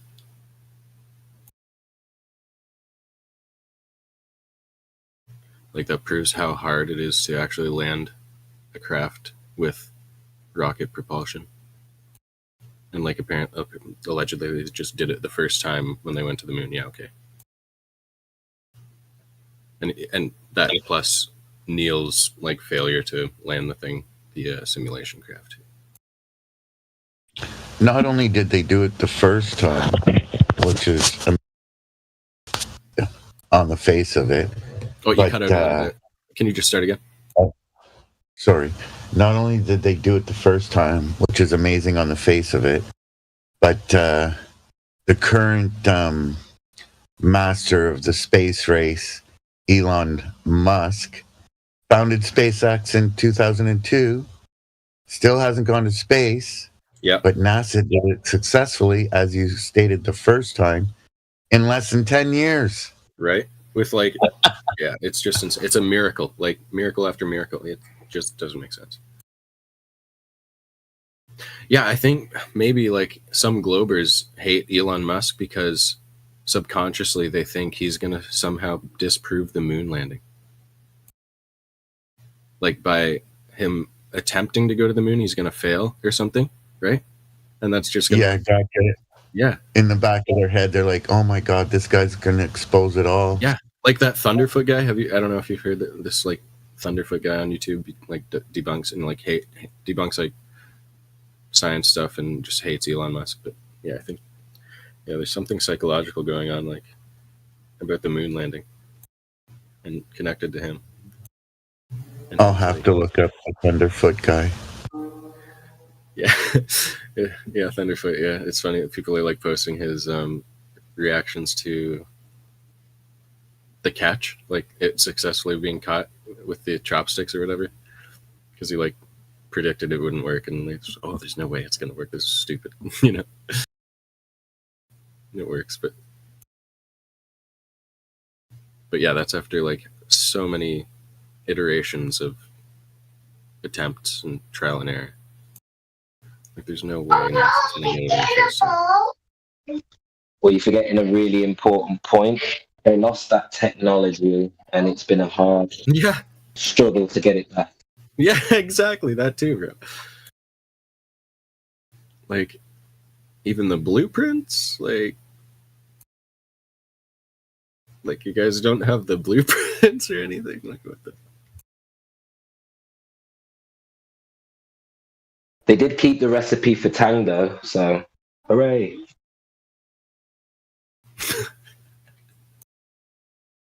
Tang is popping, though.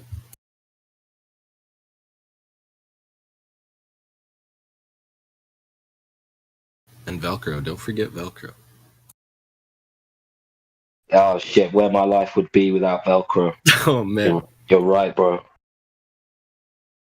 Their pants and clothes would be falling off left and right.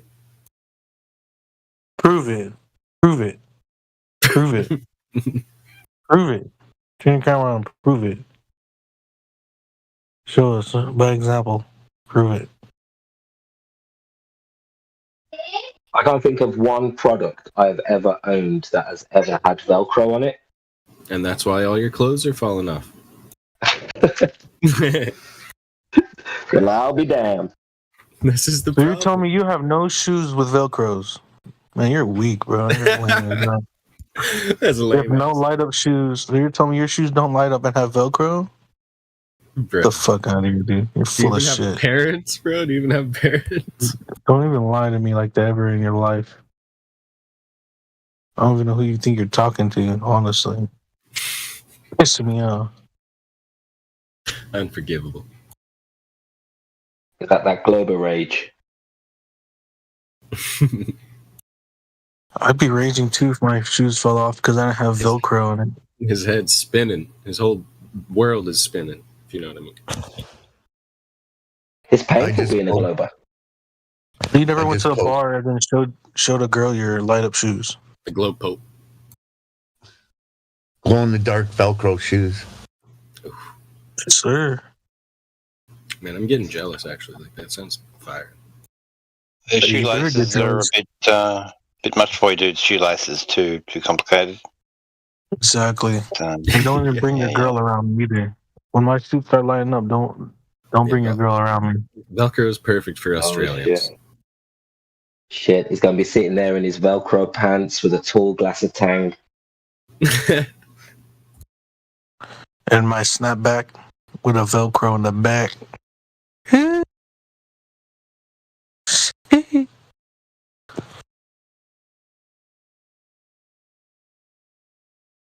Tang on the I haven't even got a zipper either. I just rip that Velcro off. They know what time it is. They know what time. Did you guys know Werner von Braun was black? There's a new Netflix special coming in. Fuck no, baby. I can't tell if you're trolling or not anymore. I know, that's what's sad about reality, isn't it? You said a comedy special? They're gonna make a Martin Luther documentary, but the actor's gonna be white. Yeah, yeah. What's the name of it? Werner von Braun? What is it? No, it's it's Werner King von Braun. The second. King von Braun. Oh, shit. Yeah, they'll be on that Nazi gang shit. It's gonna be Martin Luther King, Washington. These are so bad. I mean, they had their gang sign and everything, didn't they? King Washington, bro. He's making them Benjamins. I'm about to get racist. I'm about to just get racist, bro. I'm about to get racist. Yeah, this is dangerous territory. We're in danger levels unseen. Yeah, don't do it, bro, because it's getting. I'm about to get racist. If you voted, you're racist. Oh, so that means I can say the N-word because I'm racist. No, that's the ban in here. Don't do it, bro. You only voted because you're racist. All right, look at the side chat. I'm gonna do it. All right, we're gonna get ready on the ban. All right, let's go. All right. You want to do racist comedy? You can't beat Dave Chappelle. He's the best at it. That was actually a pretty funny meme. Do you know Sam Hyde? It's pretty good. One of my favorite skits with Dave Chappelle's is when he's the black KKK Grand Wizard or whatever. He doesn't realize he's black because he's blind. Oh yeah, white supremacist. Yeah, it's funny. Yeah. And he yells at these two kids. There's two kids playing music in the car next to him. He goes, "You in? Shut up!" And they're two white kids, and the white kid goes, "Did he just call us niggers?" And they go, "Yeah," and they're really happy about it, and they're high-fiving each other. So funny. We got the pass. But the funniest thing is at the end when they go, eventually he divorced his wife because she loved black people. She's in love. Yeah. Yeah, it's hilarious. Yeah, quote an N-word lover. Yeah. Secure future for the whole race. Am I right?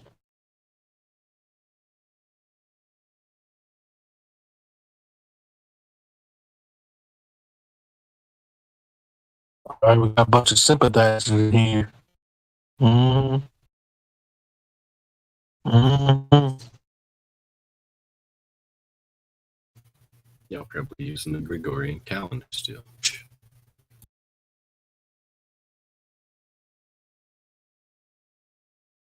Thursday.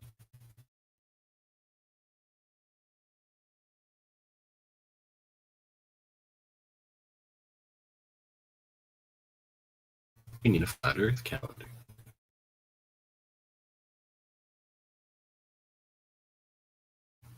Fuck the Romans.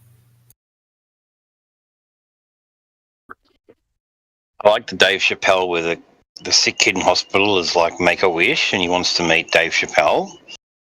So Dave Chappelle rocks up to see him in hospital and the kid's like he's really sick with cancer or whatever. So he's like, "Yo, man, what's going on?" And the kid's like, "Oh, he's playing video games." And Chappelle's playing him in video games and he's kicking his ass.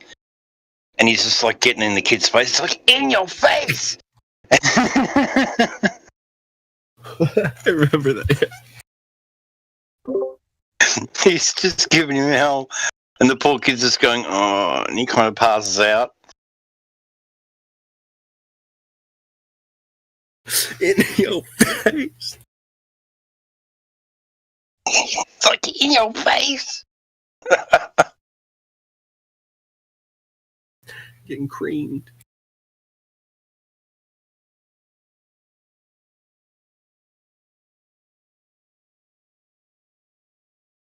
Why doesn't Discord have like Mario Kart? Like, why can't we play Mario Kart together? Mario Kart 64 together. This is bullshit.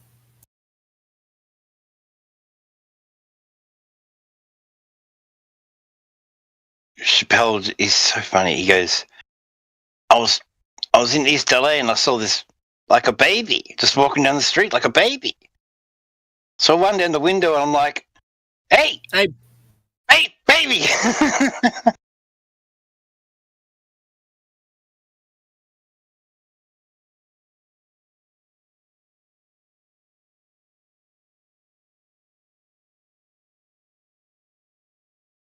My other favorite one is when he's with Wayne Brady.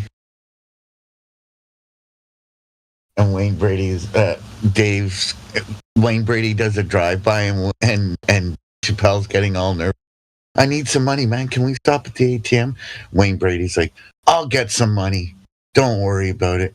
And he pulls up to the corner and there's escorts standing on the street. And Dave Chappelle's like, I thought you said we were going to the ATM. And we are at the ATM. Yo, bitches, get over here. And they start handing him money. And the one escort didn't do so well. And Dave gets him to like cut her a break and not slap her around and stuff. Yeah. Is Wayne Brady gonna have to smack a bitch?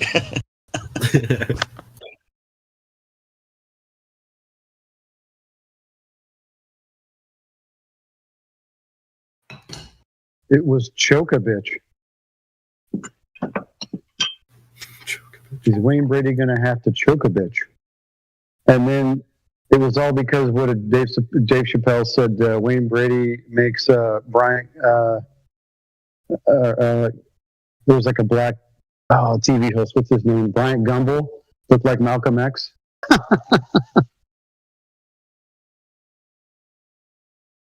Is that guy's name? Bryant Gumbel? Yeah, that sounds right, yeah. Yeah, that's correct.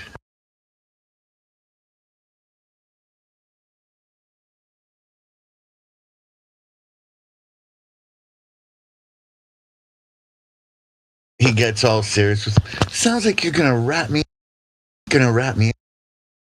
Yo, boy, Dave, I'm not ratting you out, man. Relax, calm down.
Hello. Can you guys hear me? 10-4, good buddy. Yo, what's up? I just wanted to say, as of right now, I hate you flat earthers. Because that last conversation got so damn heated and stuff, I forgot that I needed gas and I ran out of fucking gas on the road. Yeah. Sorry about that. Damn. On the road now, so back on the road now, so I don't hate you guys as much. But for a while, I was like, fuck the flat earth. If the earth was a ball, you'd be constantly going downhill, so you wouldn't even need gas, dude. Yeah, just I wouldn't even fucking need it if it was a fucking globe. I wouldn't even need it. Hey, respect for telling us, bro. Most people wouldn't come back and tell us. That's cool, bro. That's what I'm trying to say to him. If the earth is spinning and curved, you shouldn't. Yeah, I could have just kept jumping and let the Coriolis force get me there. It's too good. But by God's grace, man, I ended up in the right place, and I was able to have some guys that already had a freaking gas tank ready to give me some gas. And so we're back, man. So thank God on that one. Amen. Could you imagine on like an icy day, on an icy day, if everything just starts like slowly drifting from the movement of the earth? It's a good thing the tank was there to contain that guy. Relying on gravity, you might have had a issue there. Yeah, because I didn't have a container, so I was trying to see what equation I had to do to make the gravity work as my container. Nothing was coming to mind. You should have filled it up with helium, brother.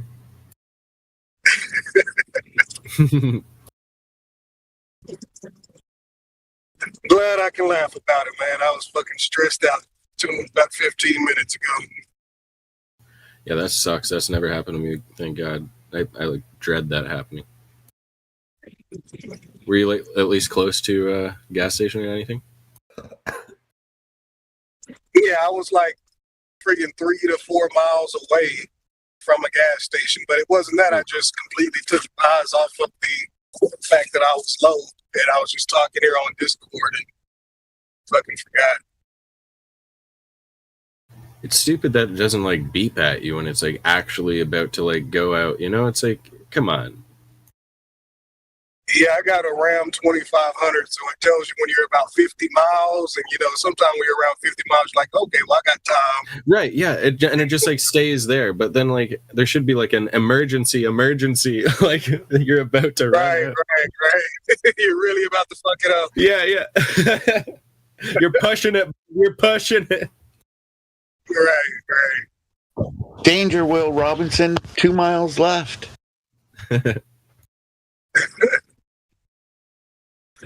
I think all cars and trucks should have a reserve tank because motorcycles and ATVs and stuff have a reserve. So if they gave you a gallon or two more, right, if you ran out on the side of the road, you could hit a button and use reserve. I think that'd be ideal. Yeah, kind of like in like your spare tire, just like a spare bit of gas. Yeah. Yeah. Yeah, I mean they make auxiliary tanks especially for trucks like this. But very true. Got to get a diesel. True.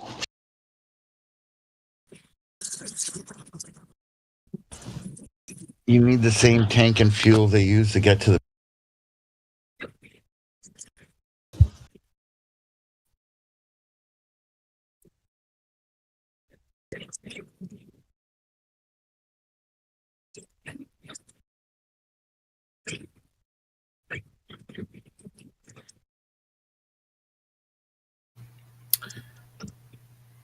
The difference in smell between diesel and gasoline is just worlds apart. I can't say I'm too familiar with the smell of diesel. It's like an acrid scent. It's like more. It's like bitter almost. If you know what I mean. Gotcha. You know what I was just thinking about? Somebody said the same take of gas or something. You know how it's crazy that they, had these super crazy big rockets to get us off the Earth, to get to the moon. Mm-hmm. Then when you get to the moon, they got these like fucking little black cats to fucking get them back into space. It's like, where were those big ass fucking rocket launchers? And even if because what is the gravity on the moon? It's like 4 times as small or 6 times as small. Yeah, 6. What's kind of the ratio? 1/6. Yeah. But it's like you would imagine you didn't need like 1/6 of the rocket power that you had on Earth, and it's like, dude, you got a freaking bottle rocket launching that bitch back off. Yeah, because like 1/6 of the Earth's gravity is still quite a bit. Like you're still gonna need quite a bit of fuel to get up into orbit of the moon. Like orbiting that thing is huge.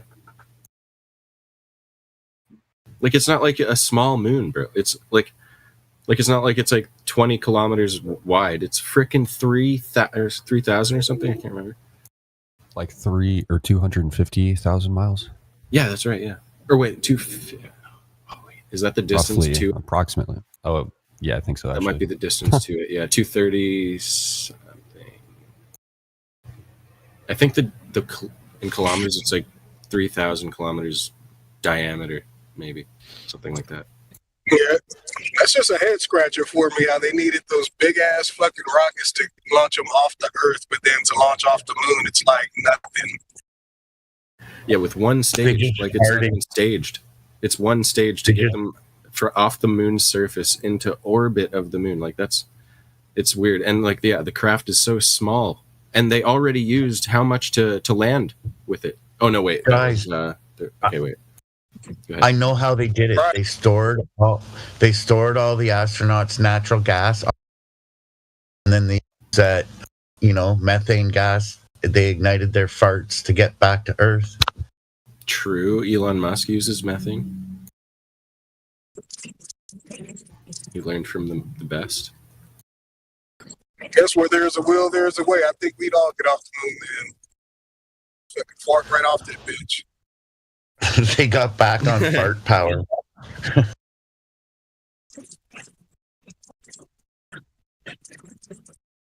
Fuck around and shark. Yeah, of course they make up stories about like, oh, the close calls, right? Oh, we were inches away from disaster, like so many times, like, oh, but we scraped through by a hair's breadth.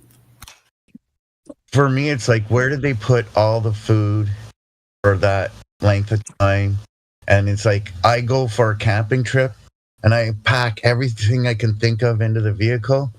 And even though I thought I got everything, I get to the campsite. I'm only going for a weekend. I still got to leave the campsite to go get something I forgot or missed. Resupply. I need more bacon. Good trip. Yeah, Didn't bring enough bacon. I got to go get more. But these guys seem to have a perfect amount of breakfast, lunch, and dinner.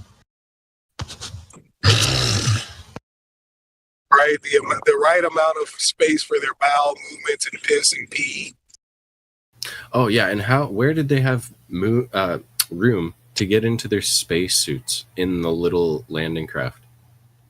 Or like they stayed in their, I guess they stayed in the spacesuit since like the rendezvous craft or whatever, but still like, no, that doesn't make sense. Did they stay in the spacesuit the entire time they were on the moon? No, because I think that it was a story about how they had dust, moon dust, inside of their spacesuits, which is like a huge head scratcher.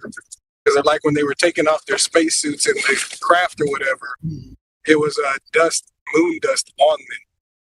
Which is like, if dust was getting inside of that fucking suit, then y'all are dead. Right, that doesn't even make sense. Like, yeah, they're like making like problems like, oh, we almost died from dust. Like, nah, bro, you just made that shit up. Yeah, it's like how much, if you even look at how much oxygen just somebody diving a couple of fucking feet needs, Like, do you know how much oxygen they would have needed to have to go freaking 255,000 miles away and back, and to walk on the fucking moon, and so much oxygen needed, and it's like that one little backpack would not do it, buddy. I was just gonna bring that up, like as far as that life knapsack pack that on their back helped them breathe on their hours time. Yet when somebody scuba dives, they only have so many hours oxygen for under the water. Why wouldn't they just give them a NASA fucking life pack to strap on and go scuba dive for the whole day, bud? Enjoy. Exactly, bro. Where's the technology going? Rebreathers, my ass, bro. And see, like, I saw a good video of a guy named Bro Sanchez. He was debating Fight the Flat Earth about the moon landing. And that was one of his biggest things, is that he was focusing on that backpack. Yeah. And that the backpack actually, it required like suction force. So like almost like an outside air to get inside of the backpack for it to work. And it was an interesting debate, man, about how that little backpack couldn't have even worked in that type of condition because there's nothing for it to suck. There's no air for it to suck inside. Yeah. It's like, so to keep it propelling is ridiculous to think. And I believe that, I don't know, you guys can correct me if I'm wrong, but it's like if you're in the moon shade, it's like a drastic difference from when you're in like the moon light. So like just that little bit of difference being in the shade and the light. It's like, what type of backpack has that technology to cool you and heat you, simultaneously while you're going through these crazy, freaking, I guess, atmospheres, climates. Yeah, literally, when you're in the sun, the backpack must be cooling you like, 100 degrees or something, and then when you go into the into the shade, it has to warm you up 100, like more, or 200 degrees or something past that. Right. It's like that was in the like 60s, instantly. that type of technology in the 60s. Come on now. Yeah, in that little backpack too, like. About to get racist. And then the pictures they take from the moon, like what the, like just, it's like works. The moon isn't real. How can you take a picture from somewhere that doesn't exist? You flat earthers are so confused. They destroyed all that technology. Helped it back that old technology. Are you talking? Imagine. What? Like I can't believe it. Sorry, I just can't believe the words that come out of the. What is it? Don friggin' Pettit. Yeah, we destroyed that technology, and it's a painful process to build it back. But we're gonna go to Mars, though. Forget the moon. Yeah, we can get to the moon in a nanosecond. We can get to the moon in a nanosecond. Nanosecond.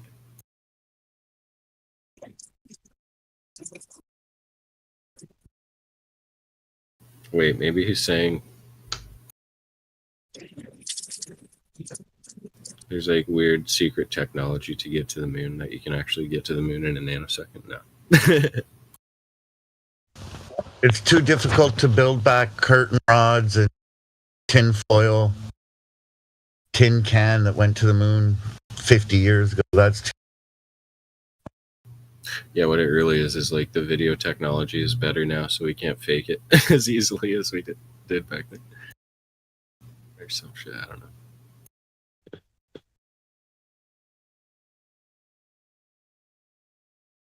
Or it would be harder to make a video faking the moon landing than what it would be to actually go to the moon. Therefore, they actually went to the moon. We say that. Yeah, like NASA private company can't fake space as good as Hollywood can. Sorry, we can't do it. Yeah, it's easier to do it the first time successfully than to fake it. I've actually heard that argument from Globers that it's easier to actually do it than it would be to fake it. Like, I've actually heard that argument. Yeah, definitely. This is the most elaborate troll I've ever seen. Yeah, no, the guy who's like a champion for the left the liberal left or whatever is like their debate champion or something like that. That guy Destiny on social media. Yep. That's the argument he makes. It'd be harder to fake it than what it would for them to actually go. Oh my god. It's ridiculous. He like purposely takes the most like controversial positions and tries to debate them. It's stupid. He's weird. Imagine that. What do you think would be like more difficult to do? To fake that I'm like going to Antarctica, from like a lake in my backyard, or to actually go to Antarctica? What do you think? Just get some cameras, throw some get a sprinkler going, and be like, "Oh, it's rough seas out here today, fellas." Yeah, get a wind machine. That'd be tough. That'd be way tough.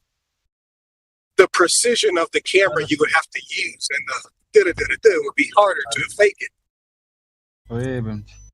I wonder how long it'll be before someone like Don Pettit comes out and goes, "Oh yeah, we had to fake it. We had to fake it because it had to be, but yeah, we can go." I feel bad for Don Pettit. He's got you tell he's got like autism or something. Stones حركات. لا. I think you're hot micing Necros. Yeah, what do you guys think of Elon Musk? الجمعة. الجمعة. إن شاء الله يمشي المدرسة وخلاص. Necros, you're hot micing, brother. Sorry. Yeah, what do you guys think of Elon Musk? Like, I want to give him like the benefit of the doubt because he seems base, right? I don't know. What do you guys think? He's one of the relatives of he's one of the elites. He's loosely related to his father owns an emerald mine. Everything that he has, he's just kind of been handed to him. He's not a genius. He's an asshole. He's the same as the rest of them. Yeah, I truly think Warner King von Braun earlier, and he actually prophesied Elon and like his mission to Mars. Oh yeah, he did. It just so happens that we get an Elon character who names his son XRQB 14 million, and then he becomes trans or something, right? So I don't know about that, but I do know that Elon Musk himself said he wanted to make his rockets more pointy to match the ones depicted by Werner von Braun in his story about Elon. Well, did you hear he vowed to like destroy wokeism because they turned his son trans or whatever it was, or his daughter? I don't know. Dude, I feel like that's a planted story. I feel like his whole thing is a plant. It could be 100%. Yeah, I'm just saying I kind of want to give him the benefit of the doubt. Like, I don't know why, but... And, like, the guy's a bad actor, bro. Some of the stuff he does, like... And yeah, he lies and, yeah, exaggerates everything. Bro. For sure. Yeah, for sure. And he looks like he's acting. I am dark gothic MAGA. Yeah, I feel like SpaceX is like NASA 2.0. I think NASA kind of realized that people were onto their scheme, onto their shit. Like, we need a private company that does the same thing, and we got to do it better this time. And I think that's what SpaceX is. Yeah. NASA 2.0. I agree. It's pretty easy. So they can't blame the government. Elon's we a can't faker. blame the government. Yeah, because like Elon is obsessed with Trump, and Trump created the Space Force and warp speed to vaccinate you. And if you look at how SpaceX was even formed, their literal first things was due to NASA. Like, all of their contracts were first all NASA contracts. Yeah. It's like, I think they're just NASA 2.0 to try to paint a better image than NASA was able to do. Yeah, I can see that. Yeah, and I think as well, I've been saying this for years, I think that the new leadership will become celebrities. I think all the presidents will be celebrities going forward. So I just think this fits in with the new leaders will be these guys that win people over on social media. Yeah, it's all products, right? Like, everything has become a product. Let's get Zelensky in a American office. True. Hey, I just posted a video. Let's see. at 12:40. So if anybody ever asks you, how could they fake it back then and all that, play that video for me and ask them, okay, well, where is this guy? Because it's going to show that he's in a simulation. But I've actually talked to Globers that thought it was real at first until the simulation part of it actually showed. And so when you ask, okay, well, where actually is he then? If he's not in outer space, where is he? And that can kind of show you exactly how they're faking. Because for sure he's floating, for sure he's on a spacecraft, he got his spacesuit on. All you see is the black background, just like any other space video. It's all just a black background. And so that video kind of dives into exactly how you can fake.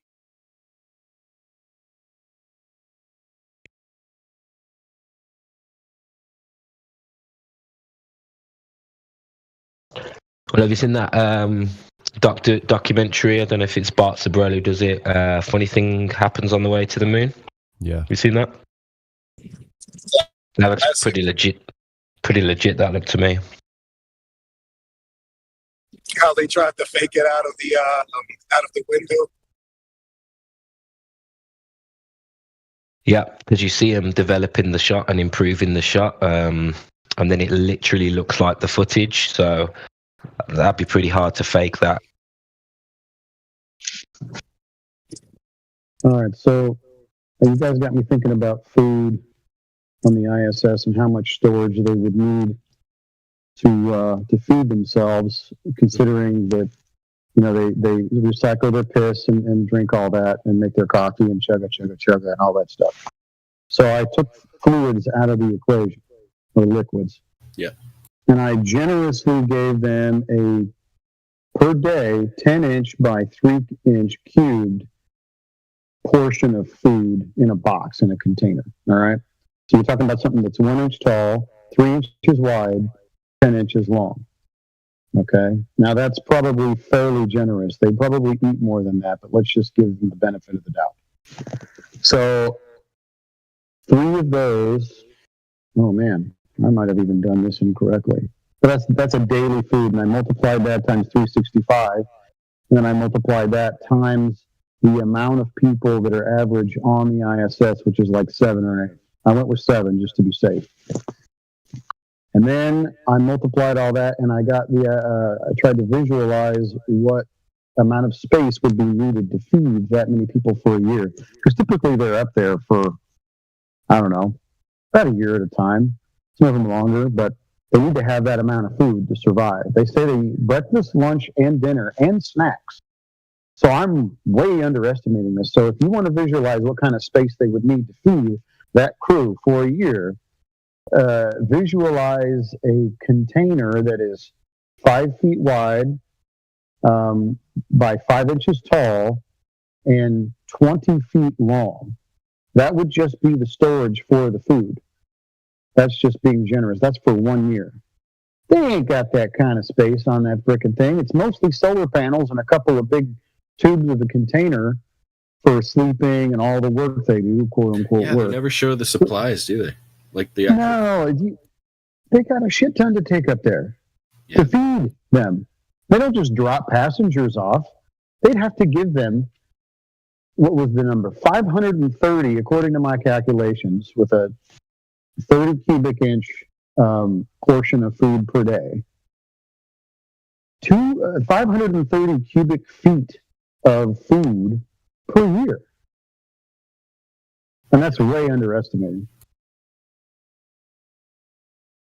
Nah, dude, they just eat, they go hunting for space snakes if they're really hungry. Space bugs. He will eat the space bugs. I thought they used like protein powder. You flat earthers are so dense. You forget they have a hydroponic garden,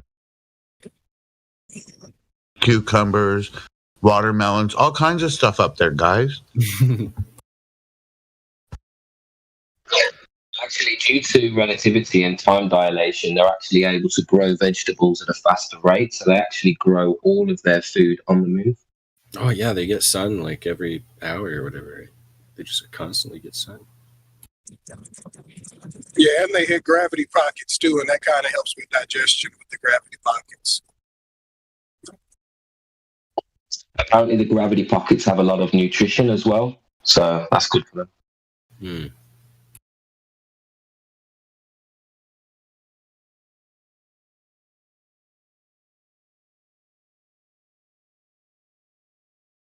Gravity pockets full of minerals.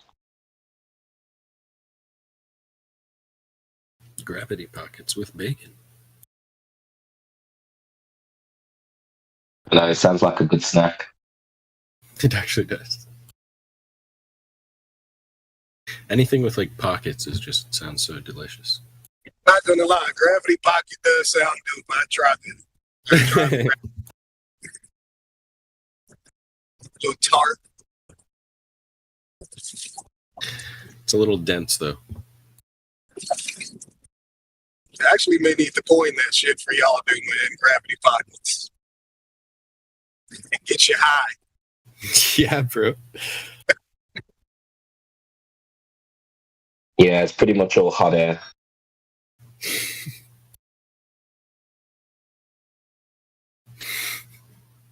You ain't never stuck to the ground until you had one of these gravity pockets. Yeah, you gotta steam them so they taste good.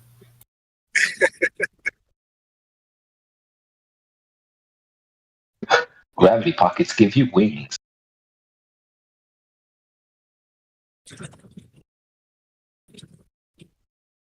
Gravity, a tea company. Gravity, I like it.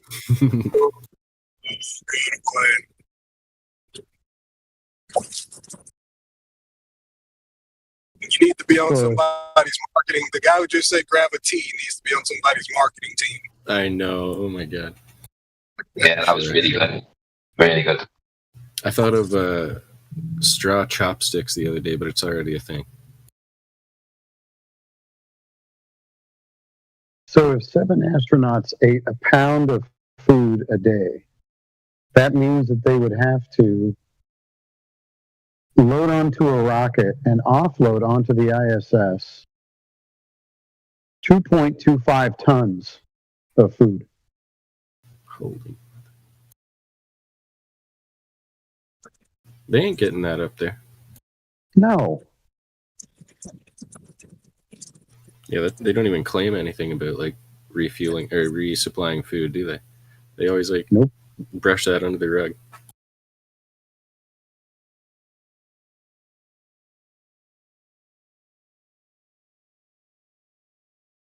Just imagining one of the astronauts playing a practical joke and eating all the food in one day. Everybody's gonna die. Well, if they're growing weed up there on that thing and somebody gets the munchies, man, they're going to eat that place. They're going to starve to death if somebody gets the munchies. Get some hydroponic weed up there. Because you know they're growing some of that good shit up there. Most definitely. Yo, do you think they take Spaceballs to space? Asking for a friend. Sorry, go ahead. It's the only way none of them strangle one another while they're up. Hey, I want a bit of that space strain. Sounds good. Yo, hotboxing the capsule doesn't take long. Let's go. Someone run the vent. Everything gets sucked out, including them. It gives a whole nother experience to the term venting. Hey, next time the dealer says he's got space rocks, I believe. To be honest, if I was a flat Earth individual they approached to say, hey, we're willing to take you to the ISS and prove for you it's not flat, they would have to have some good herb up there growing or I wouldn't be going. How would that prove that it's not flat? Or, I mean, at least let me, pay for me to bring like 5 or 6 pounds up with me.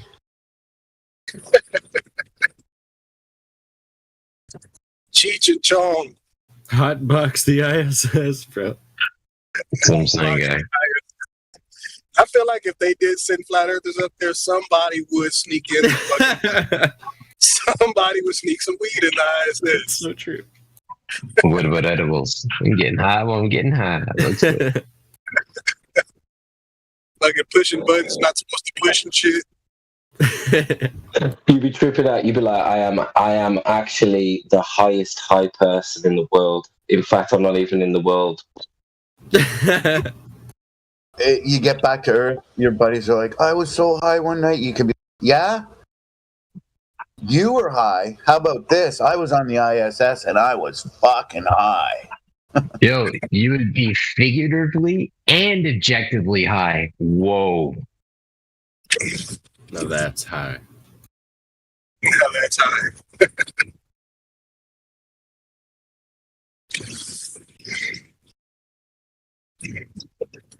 Hey, I'm gonna post this picture, man.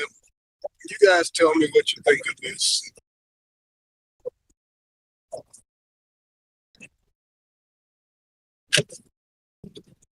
So this is also something I think about, right?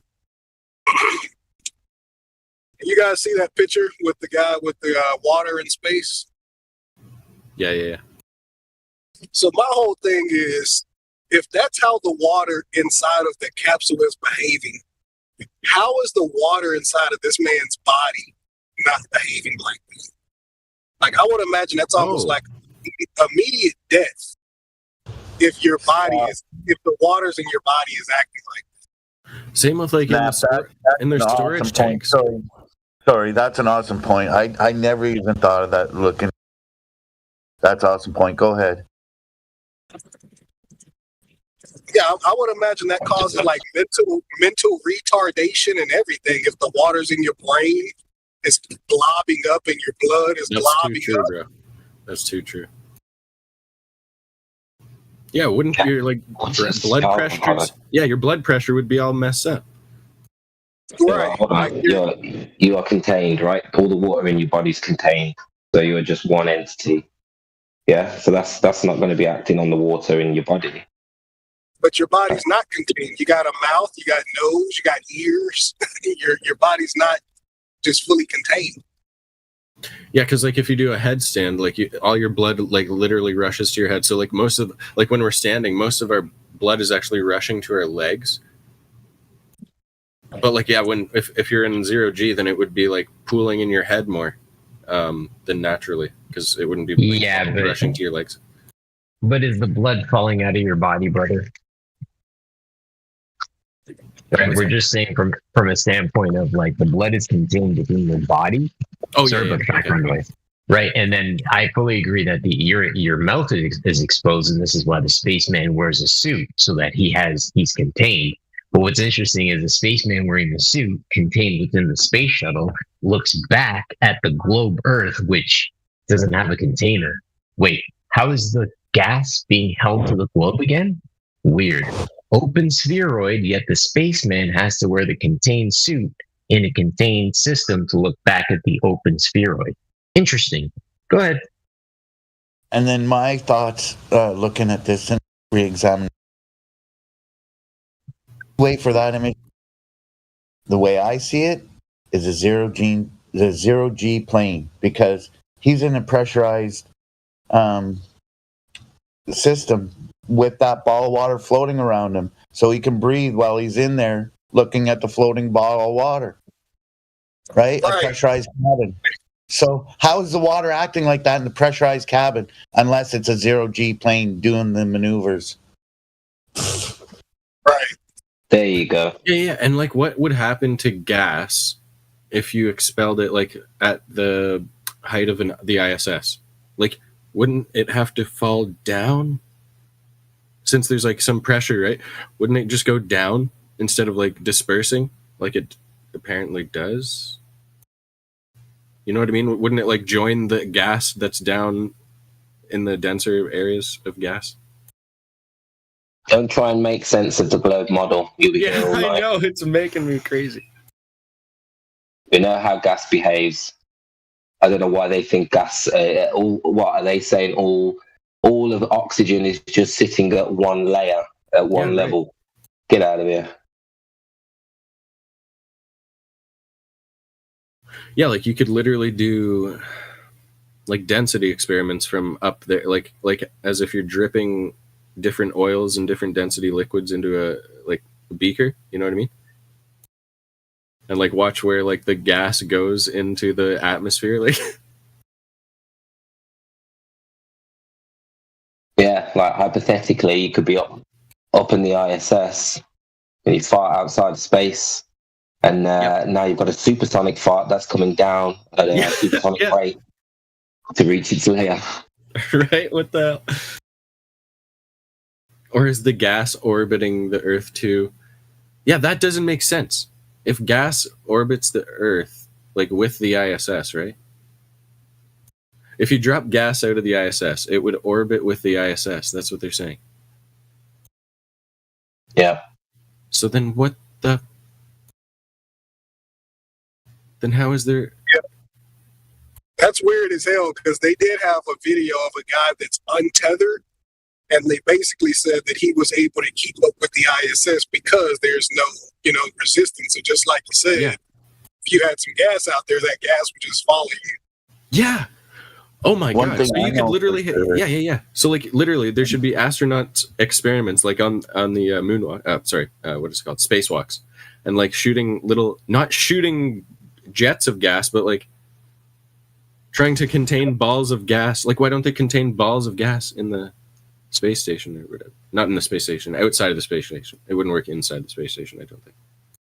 I know one thing should work. Literally park right there, and it would just follow him forever, right? That's exactly right. Yeah, it would stay with the space station.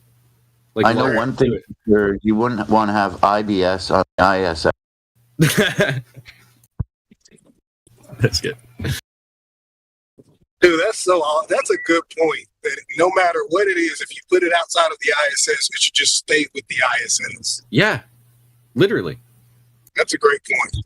And like shit and urine floating around the ISS. God. What the?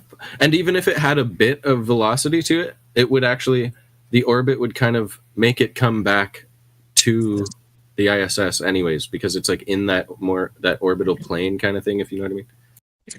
Oh, that's right. Don told us all that human waste and then galley in the morning, and they have a cup of coffee, and that's exactly what you think it is. Who's giving them haircuts? A lot of them have got like fresh buzz cuts, and they've been up there for like 3 months and 6 months and stuff. Who's doing the haircuts, and how do they do the haircuts at zero gravity? Where does all the hair go? Don't question where they put the cut hair either. That just evaporates. They burn it, yeah. It would be called a vacuum and you can just cut your own hair. It's possible.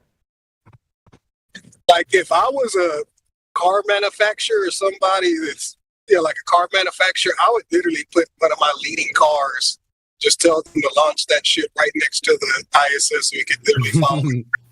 Yeah, it's an easy marketing campaign. Yeah. Right? Lexus. Who remembers the... Yeah, it's sponsored by Lexus. Who remembers the Floby? Ladies and gentlemen. Sorry, ladies and gentlemen. So the Navy, both on aircraft carriers and on submarines, they have their own machining rooms where they can build or make a part they need to fix something. The ISS has jack shit like that. They need a new solar panel. It's got to come from Earth and go back. Yeah, it's barely even a ship. Like it's not even like self-sustaining in any way. Like it's a piece of crap. It's a tin can. Tin can. Like imagine working up there, like being like a man and like needing to do things, and you just have like nothing. Like, didn't they say that? How am I going to? Didn't they say that the entire? Didn't they say the entire thing was built in space? Like all of it was built in space. Yeah, and no video footage to verify that. And then imagine. True. Jim, week, and you're stuck up there around with bumping into him as you go down the friggin' tube. Oh, hey. Hi, Jim. Yeah, hi.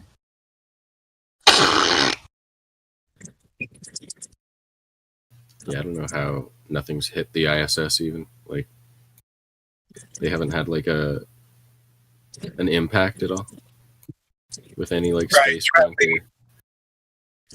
Yeah, and they travel millions of miles every day. Yeah. Like they should just be like collecting it, basically. Isn't the claim because it's 17,000?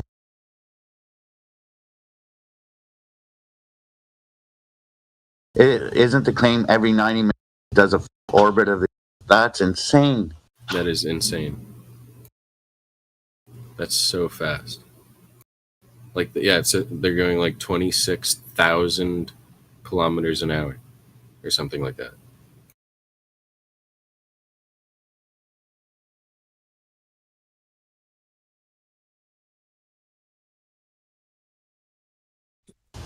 And then remember, was it last year they had a little pinhole in it?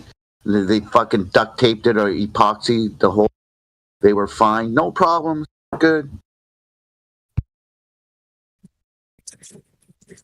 I think they said that happened on one of the moon missions, that they had to fix one of the moon craft with duct tape.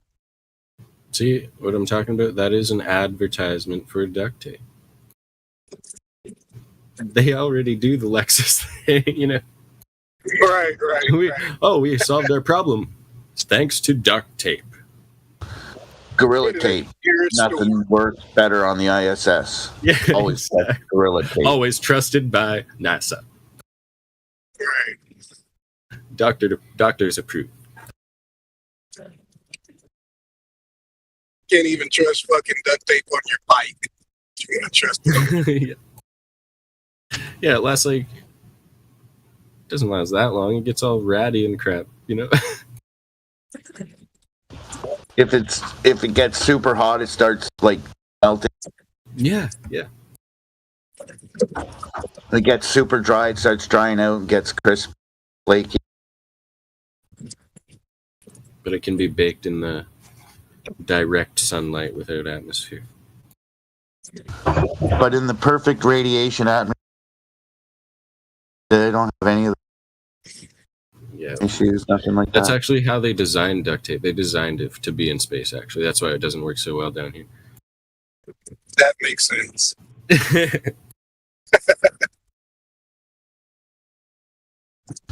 You flat earthers are talking main market stream duct tape, gorilla tape. They got special high-tech technological gorilla tape for the ISS, okay, guys? Just relax. Yeah, they used carbon fiber.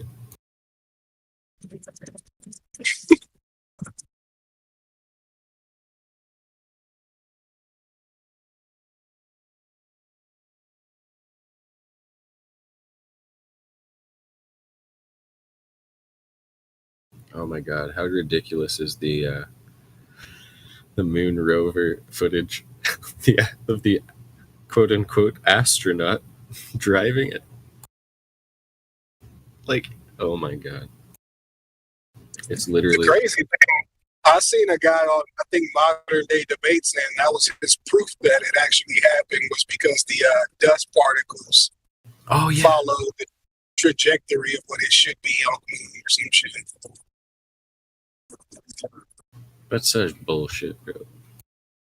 And the other guy made the perfect rebuttal. He's like, so are you telling me that we can't, on a smaller scale, have denser dirt or something to follow that same trajectory? Exactly. And as if the speed of the tire doesn't matter, what? Right. It's oh no, at all speeds speeds of the tire does this. What are you talking? It's just a fallacy. Or did he do a graph of the different speeds of the tire? No, I don't think he did. No, he just literally had a freaking graph of how the dust went off the tire, trying to show that didn't happen in Earth's gravity. It's okay, so you can put it in a fucking vacuum and do the same thing. Exactly. It's not hard. But can you prove they put it in a vacuum and did it?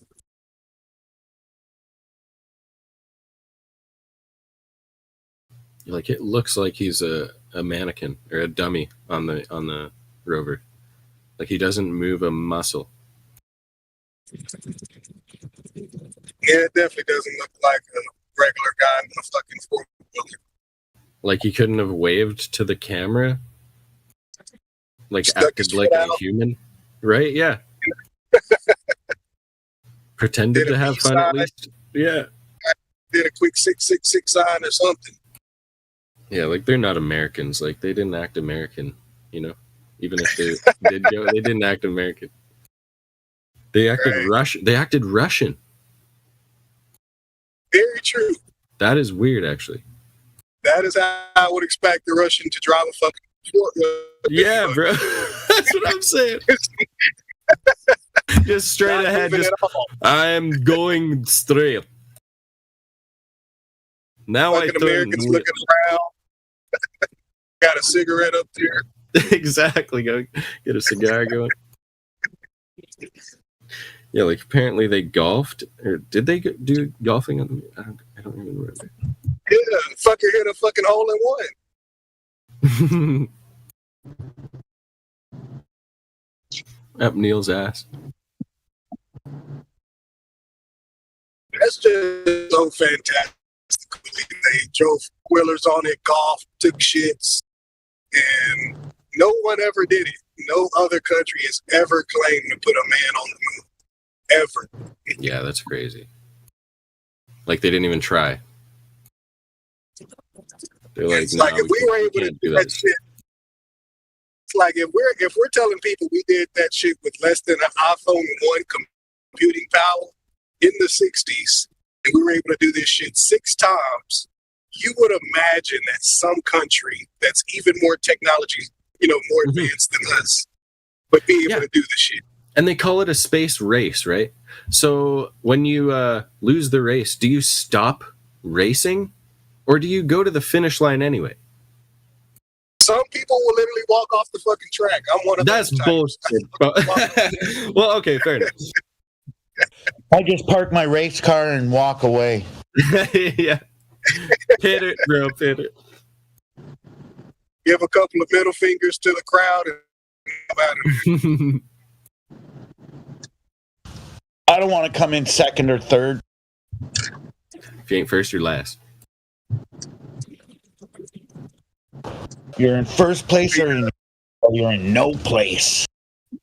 It's like if you ask Americans what's like one of the biggest accomplishments that any American's ever done, you would have to put fucking the moon landing up there, and to say that no other country would want to have that same feat, put a man on the moon.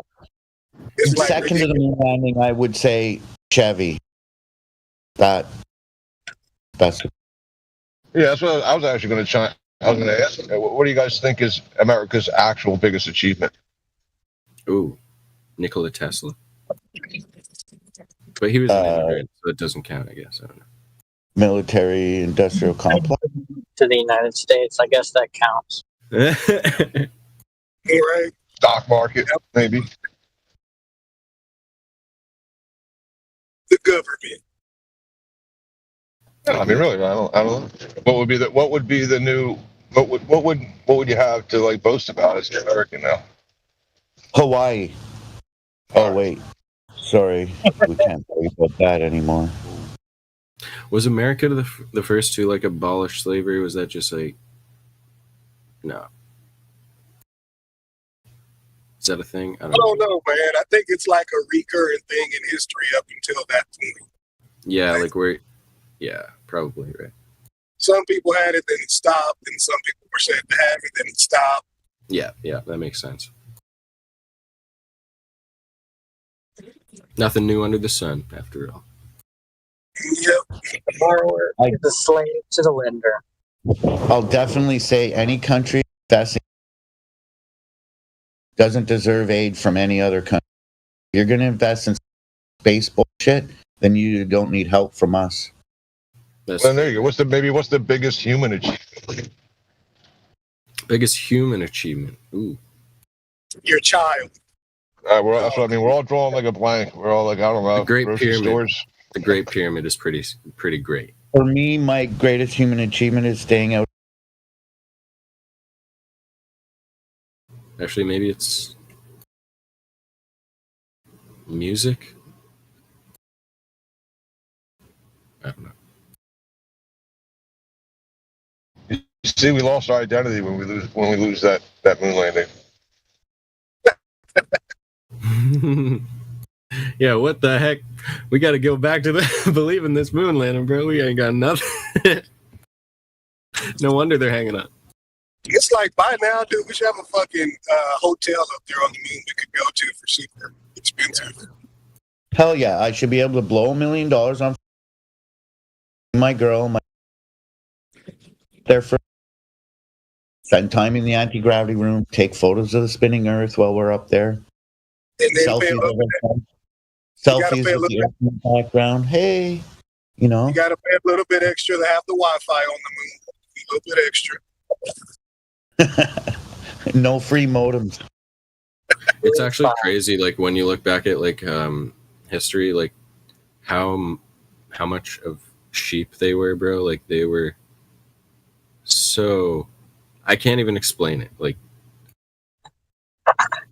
we are so far evolved from that. Like we're in the information age, you know, like we can like search anything we want. Like they were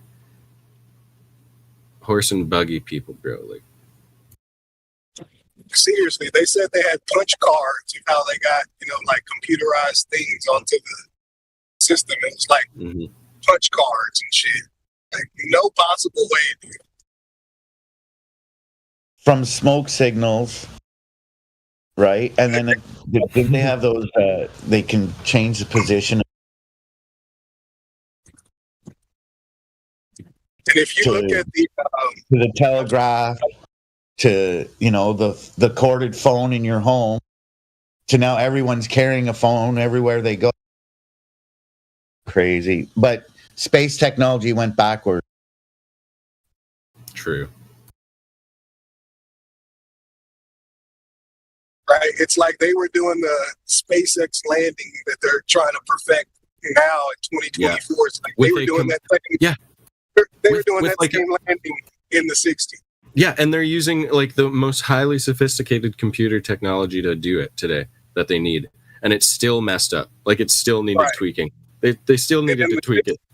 And in the 60s, they did it with less than an iPhone 1 computing power with their best supercomputer. With like by eyeballing the landing like zone and stuff. Like, oh, maybe go a little further. Okay, no worries. Like literally the Jetsons. They like people thought like spaceflight was the Jetsons. Like, oh, you just point and go in space. You just point it and it goes. Like,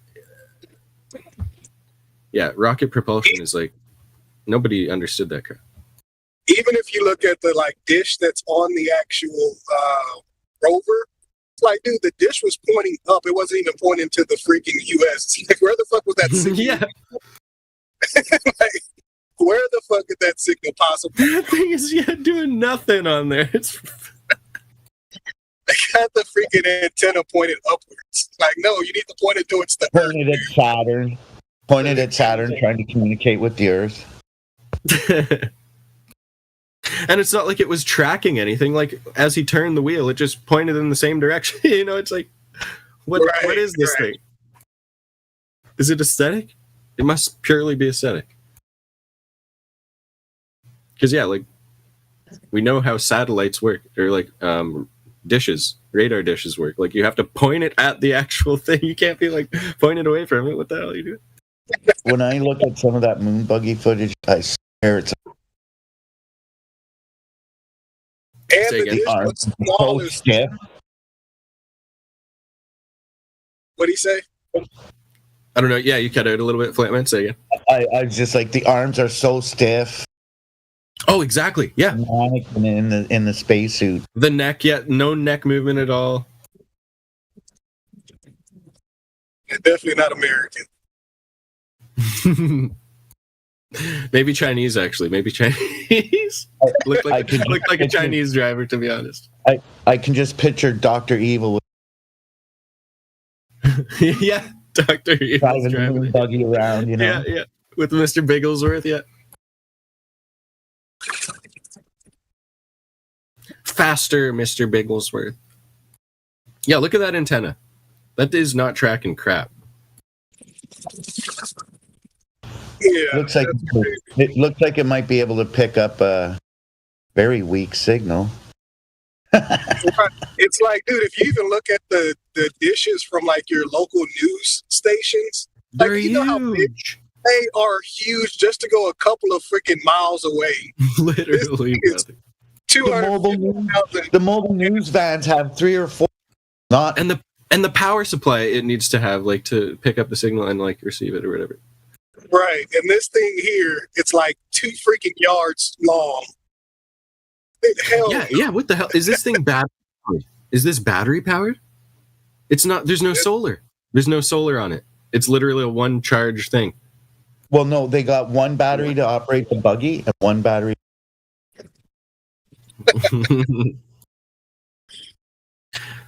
Oh my god! Yeah.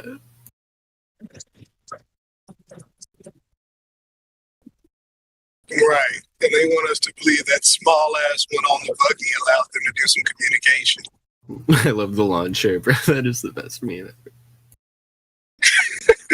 ever. Green and white lawn chair. Oh shit.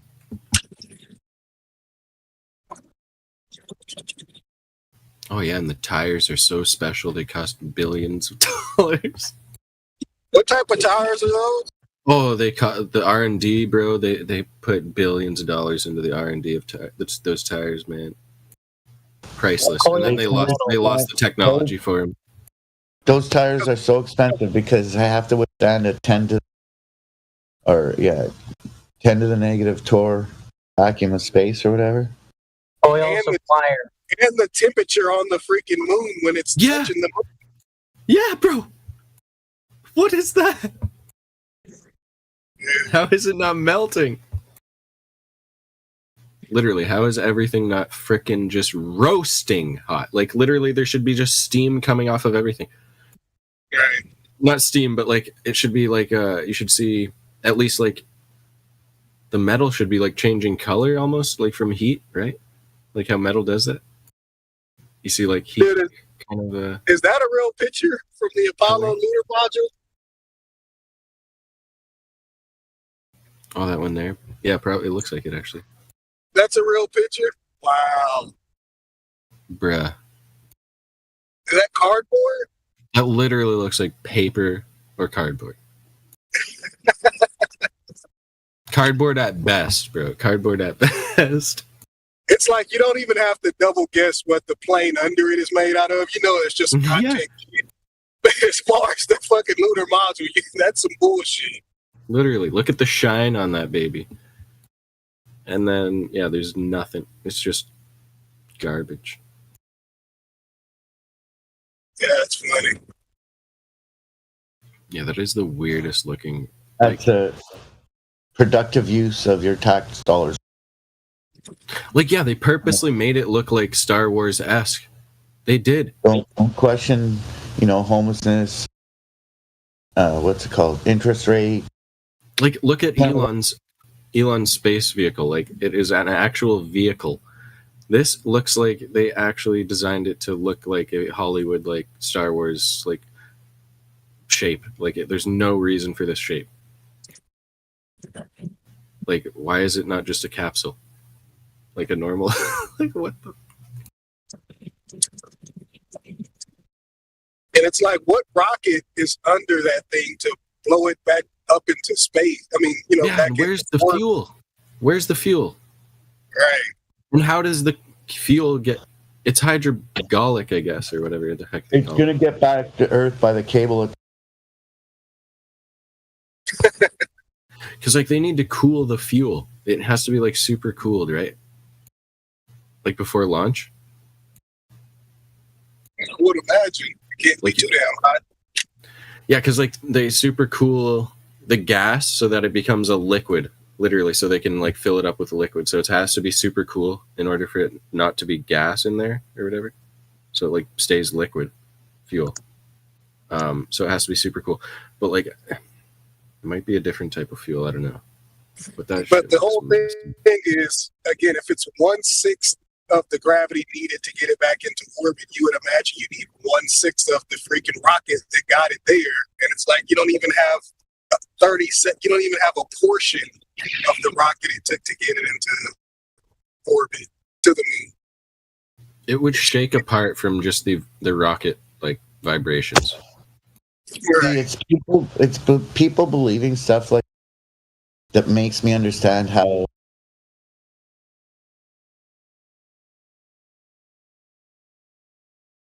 You know, did you know that there was a con man? He. Hey, you're cutting out for me. I don't know if it's yeah. You're cutting out. Oh, sorry guys, I'll come back in. Sound like you had something good to say. Better? Right, Boogie. I can hear you now. Okay, I was just saying it's stuff like this that makes me understand how that one con artist could sell the Eiffel Tower twice for scrap metal. Oh, and look at those pictures of the lander. You can literally see where the background begins, like the false horizon. Like it's literally a freaking photo shoot, bro. That is a photo set. Studio. Like look at the ground and like where the mountain meets the ground, it's like literally a crisp line all the way across. Like it literally looks like a backdrop, the mountain. That's how you know it's real, because it looks so fake. Oh my god. Yeah, look at that mountain, how fake that looks, bro. Oh my god, oh my god, look at the mountain.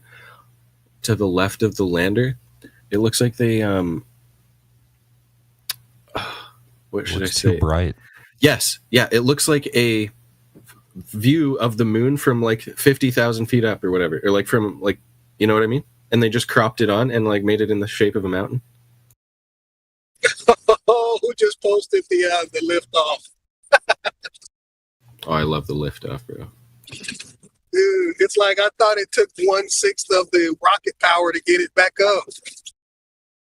Yeah, it's like look at it.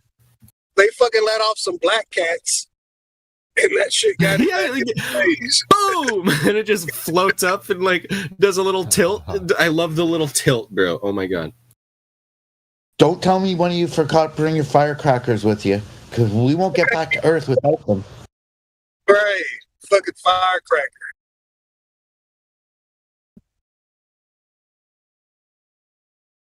That is hilarious, bro. And I'm pretty sure on the moon, you wouldn't go up that far. Like, you wouldn't go horizontal for that long. Yeah, bro. The entire video is just perfect horizontal. Yeah. Perfect. Whoever is obvious it be, you are an asshole to the Globe Earth for posting it. That was such a dick move. You have to love how the camera pans up and follows it as it leaves the moon. Oh, yeah, perfect. It's a beautiful shot. Yeah, it actually zooms out, too. It's nice. To know that you have that in your library. That's classic.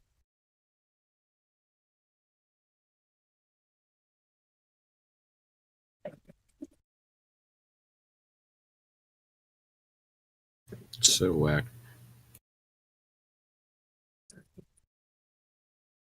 Yeah, like they're wasting so much fuel by going straight up instead of doing like the gravity turn right away.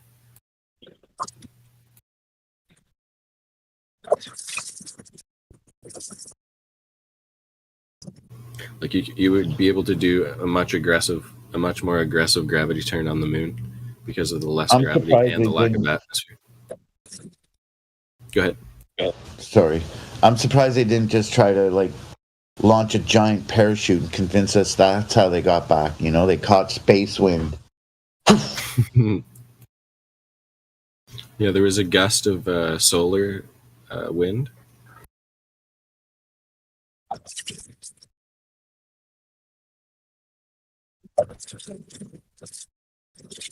Yeah, we were riding the currents, bro. Riding that lift. I bet that's what one of them said whenever they were in the lander and something started stinking, like, you must have hit some solar wind. I got your solar wind, all right. The jokes write themselves, I think.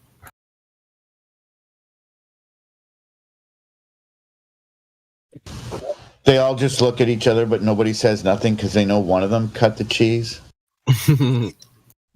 Or all of them.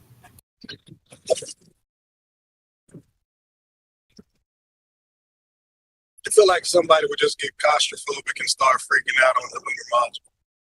Get me the fuck off of here!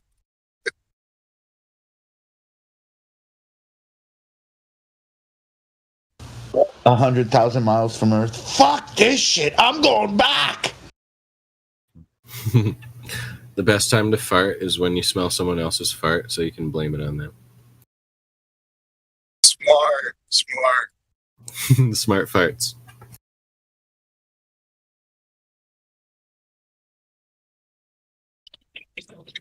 Literally good shit.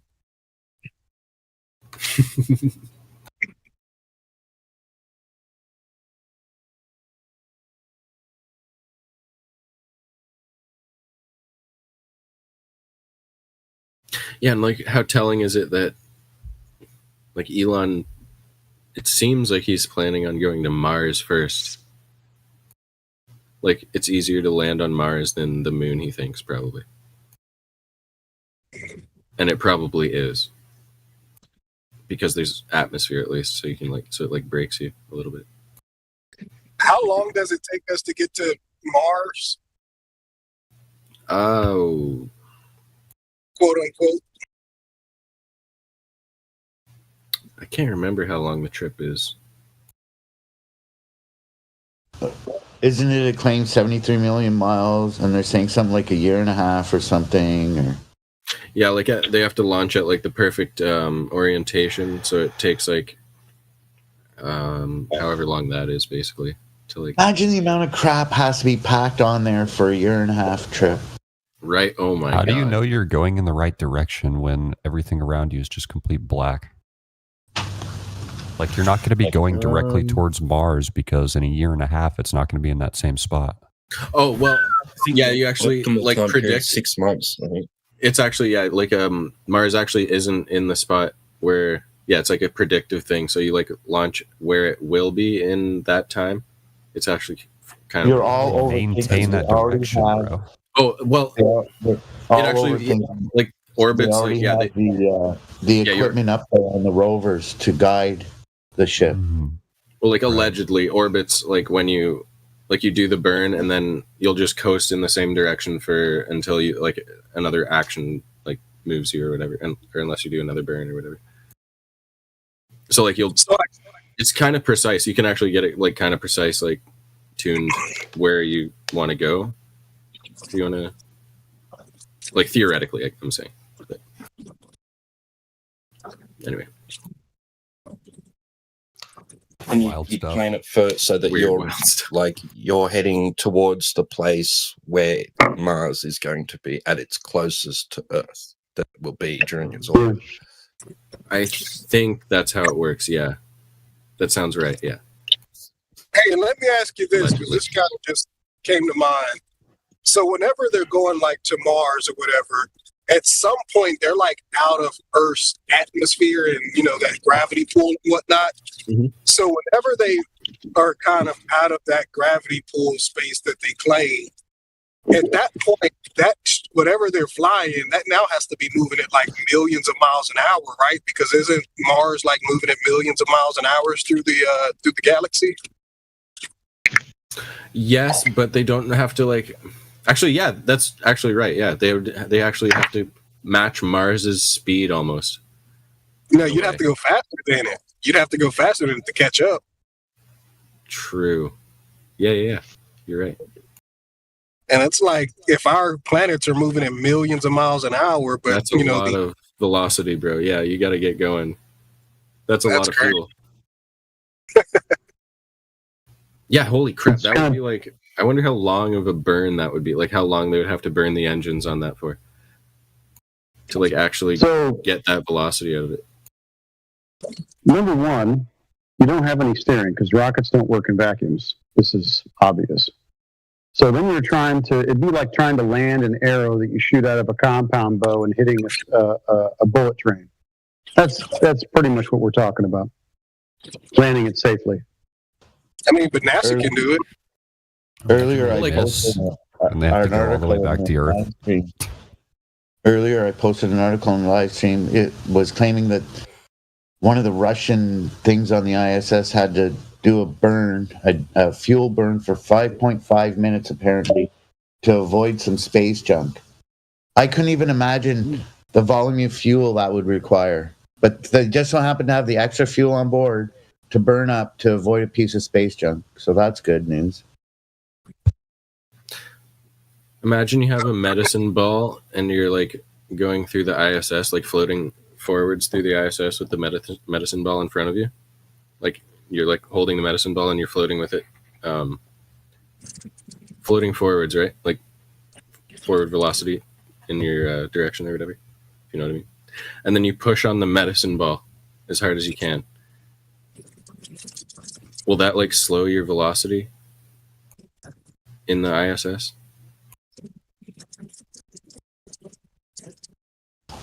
Fuck these questions. Or in space. Or in so space. you're assuming that there's a space in the first place. That's awesome. Like theoretically, I'm saying, I guess. The NASA expert would know the answer to this one. Or I guess what about in like an airplane that goes in 0G and you like go like are floating in the airplane?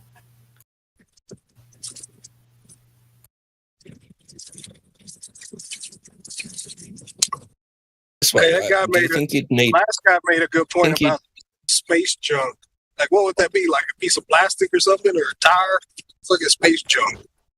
Well, like Wait a sec. Go back to that other bit. UFO. Go back. You're telling me that you would need air around you to feel kickback from firing a weapon?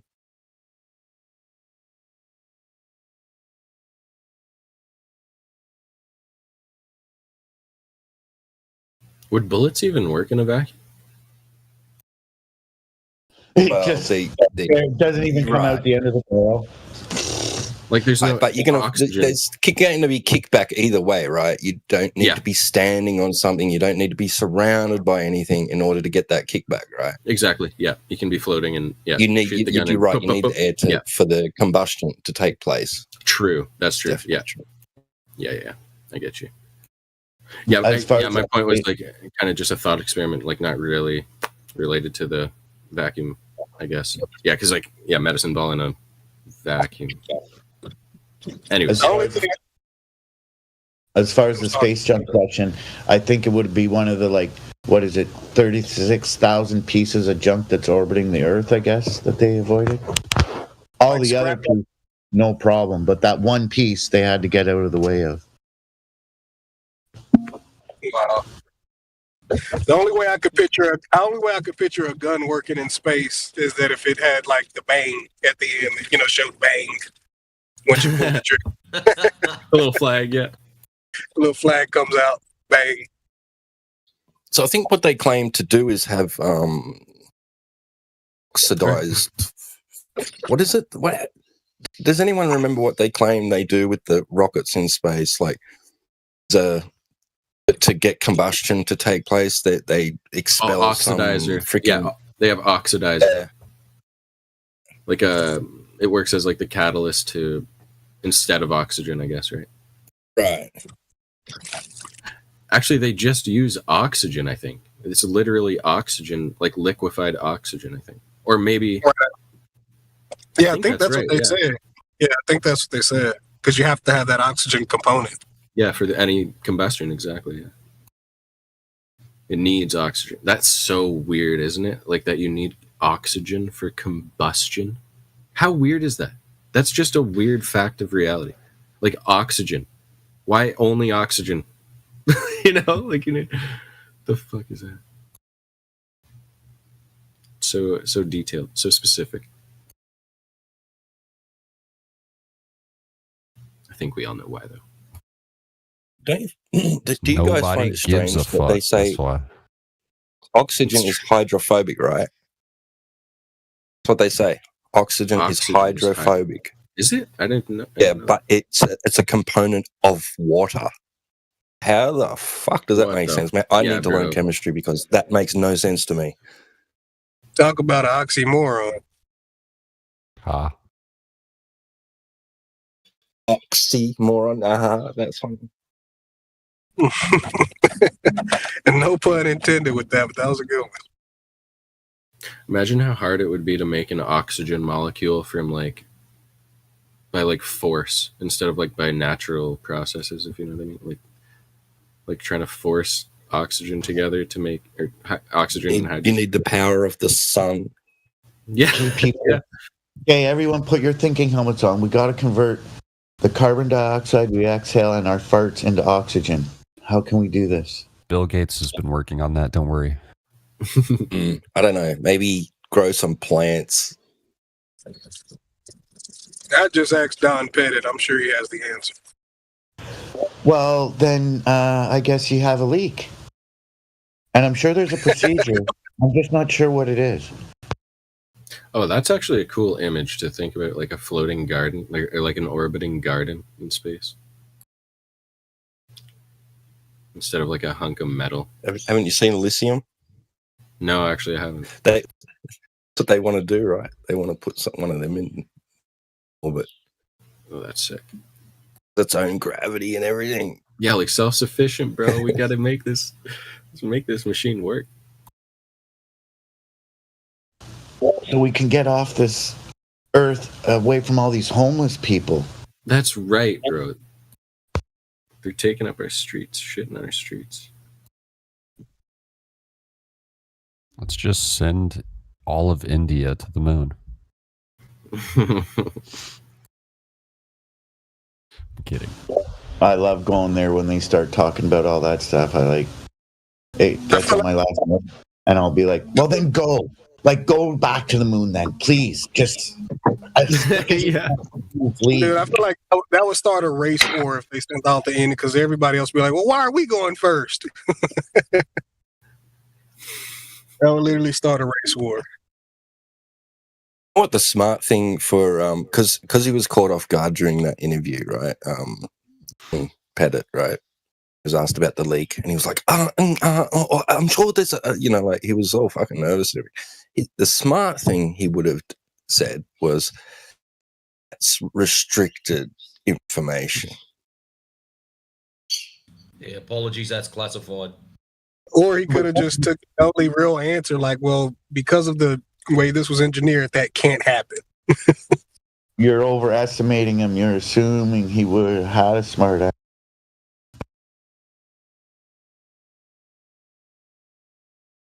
That's right.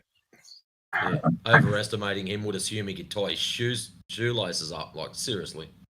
We destroyed the explanation, and it's a painful process to create one. We can build it back in a nanosecond.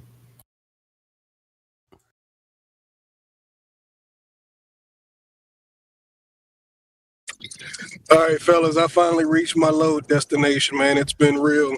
Today was great. Y'all have a good one, man. I'll hop back on probably about like 30 minutes. See you around. Take care. Yes, mate. Have a good one.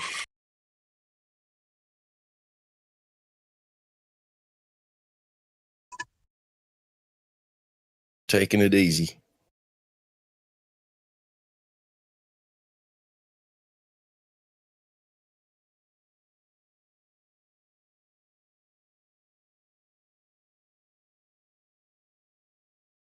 I wonder if truckers listen to that song. While they're driving. Would if I was a trucker, I'd have that playing a lot. I'm down the road trying to loosen my load.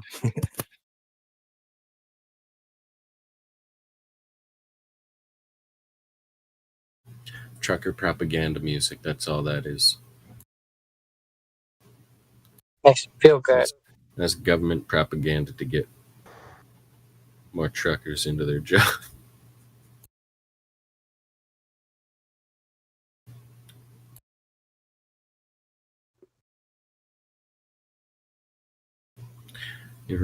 Truckers aren't so stereotypical these days. Like, you see all types of truckers. Be surprised if I saw a trucker get out of the truck one day wearing a business suit.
What do you guys think about aliens? Yeah. Real. So weird. I think it's so a combination. Weird. Nobody talking. I go to fucking talk to someone. I think it's a combination of human interaction and demonic encounter. Yes, sir. Have you guys ever seen UFOs? Or a UFO? Sir? Nope. I've seen YouTube videos where they say it is, but not with my own eyes. You got to go outside during the night. I see UFOs every day and every night that I want to go out and have a look. I'll see them. It's called the sun, the moon. I knew we were going to. No. All right. You know that's the sun, and you know it's the moon. It's identified. Yeah. Well, I can't identify it. I can't. I can only say I've given it the name. I've learned the term sun. Describe that big bright thing in the sky that crosses every day. Right, and it seems to be a source of light and heat. And that's all I can say about it. I have very limited identifiers. Right? Yeah, I can see it and I can identify. I can say, well, I saw that yesterday, right? I'm pretty sure like that's just a normal thing that happens now. Yeah, it's the same thing. Yeah, I can't really fully identify it. I've seen some weird stuff in the sky actually. When I was on like a sky watching kick, I saw something that looked like a gazer, a fleet, like a fleet of UFOs with a mothership coming out of hyperspace. Like not like what you would imagine it would look like from a distance, obviously. Like I didn't see any details. It was just lights, but like the light like looked like I thought it was like a supernova or something. It like got really bright, and then dim, but then it started drifting to the side. And I didn't have my glasses on at the time, but my wife said there was little ones following it, like dimmer, smaller ones following it. And then I think it just I can't remember if it explain that as a disappeared or flat went earther. over the horizon. Oh, I have seen them though. I've had a few UFO encounters. Yeah, and then the light was just white though, just pure white, no like multicolor or anything like that. No flashing, no flashy business. But there was another one that I saw that was like multicolored and like flickery kind of, that went over the horizon back like to the same spot, went back over the horizon, came back to the same spot, and floated. Do you live near a coast? And then it left. No. In just southwestern Ontario, Canada. Middle of the Great Lakes. Well, I find it reasonable to believe that there are objects in the sky that fly contrary to what we're allowed to fly with and are identified with markers that's not amongst the list of identifiers that we are supposed to use. Mm-hmm. So yeah, there's probably I think all those sorts of are different just types like, of stuff up there. Yeah, like I think, yeah, like people think like, oh, you see like one UFO, you've seen them all, right? Like, oh, they're all, it's just aliens. Like, no, there's probably different types of UFOs, different types of aliens. Like, it's probably like so much that we just have no idea, and they're like secretive kind of thing. I don't know why, but it just seems like that. That's what the fuck they are. But I've seen them. Like Tactical Droid said, I've seen ones that have the characteristics of the identifiers, right? We usually use as identifiers to say, that's a plane, that's a helicopter, that's this, that's that.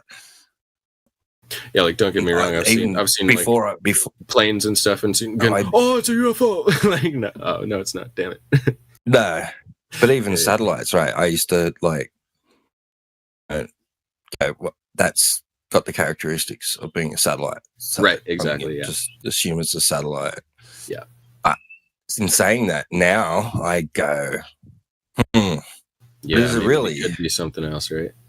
I just posted 2 images of what was above my friend Sherry's home, summer of 2019 in Barhaven, just outside of Ottawa.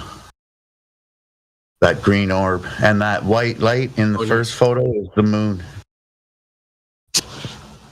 Holy crap.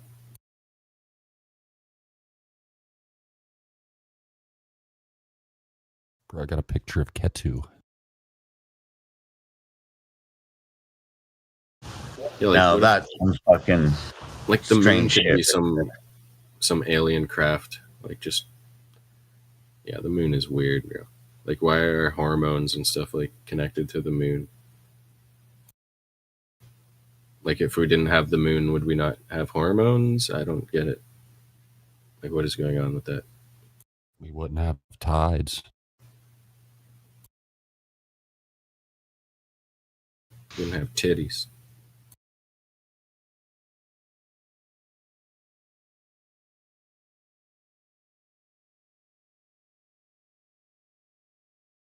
Like why is the moon so important for life? It seems, I don't know. Maybe I'm just... Gravity is affecting everyone the same, then we should all have big tits. Not much of an opinion, just a fact.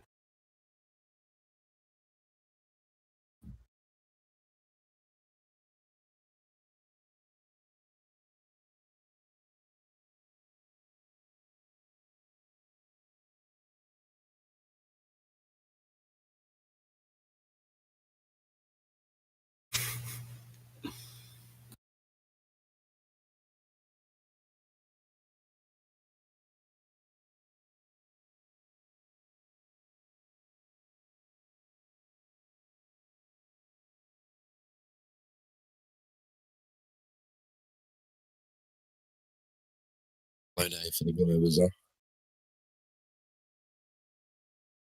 What's that, Siggy? Said it must be a slow day for the Globers.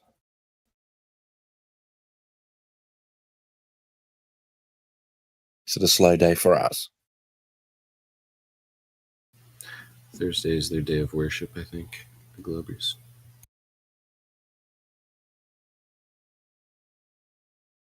No arguing on Thursday. A Saturn day. It's the Globers Day. True.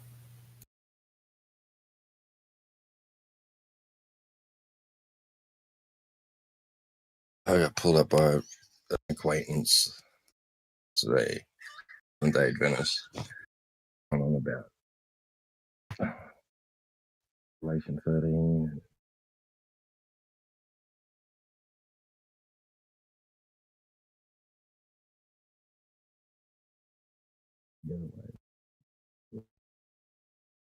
Yeah. You're chasing rainbows, man. Chasing rainbows.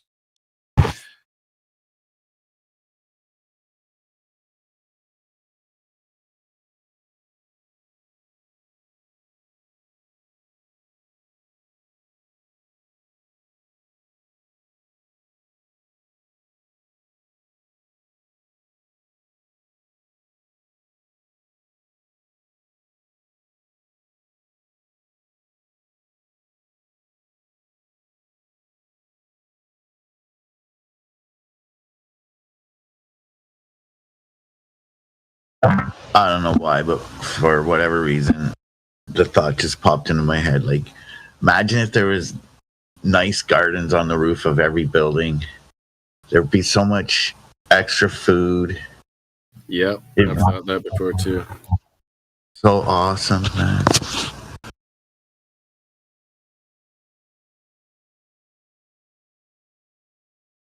The communities used to actually do that, things like that, and there'd be like a huge garden, a fucking town square. It was like just community garden. Go and get what you freaking need. Oh. We have a small one up the block. I was just thinking how awesome it would be to more of an effort into it, and like all that extra, like I said, rooftop garden food. How awesome it'd feel to knock on an elderly person. Here's some like cucumbers and tomatoes. No problem. Don't worry about it. You know. Oh my God! Like, thank you. That'd be wild.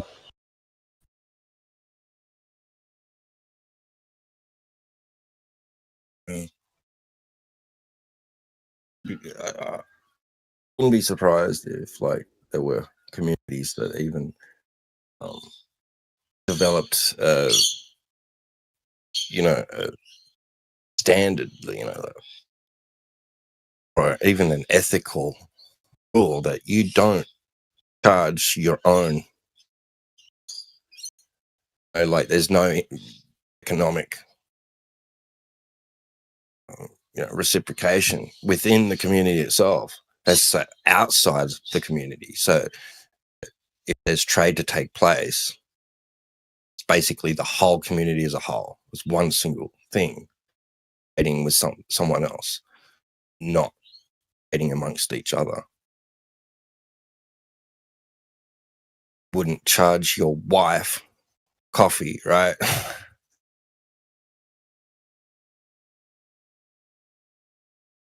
Well, has she had me sleeping on the couch?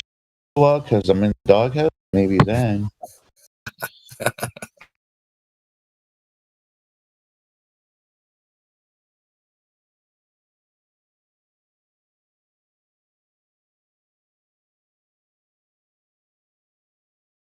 I wish I had a doghouse to sleep in.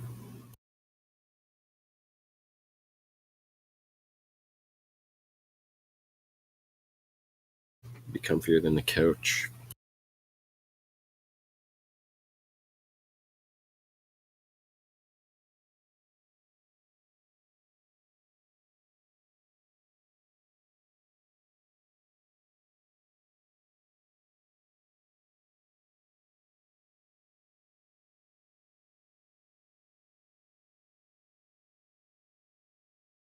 And that's the way it should be. We're divided up now, even within areas, and then that just says a separation takes place there.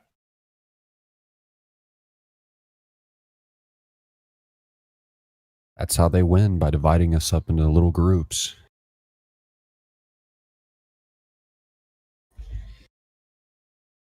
If people realized it was the 99 versus the 1%, it would be fixed by tomorrow. True.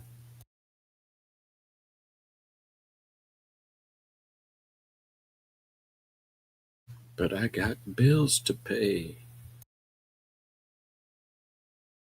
Look at the things they used to bury with people. Artifacts, like items. Yeah. And those things were handmade, handcrafted within that community. I mean, like, those were those people's favorite things, and identified them. They'd carry them around, things like that, axes and shields, or a particular coat. If it was a child, a toy that was handcrafted for them that they loved or something, like just it's that was those were the items which were most valuable to that person, rather than wealth, riches, coins.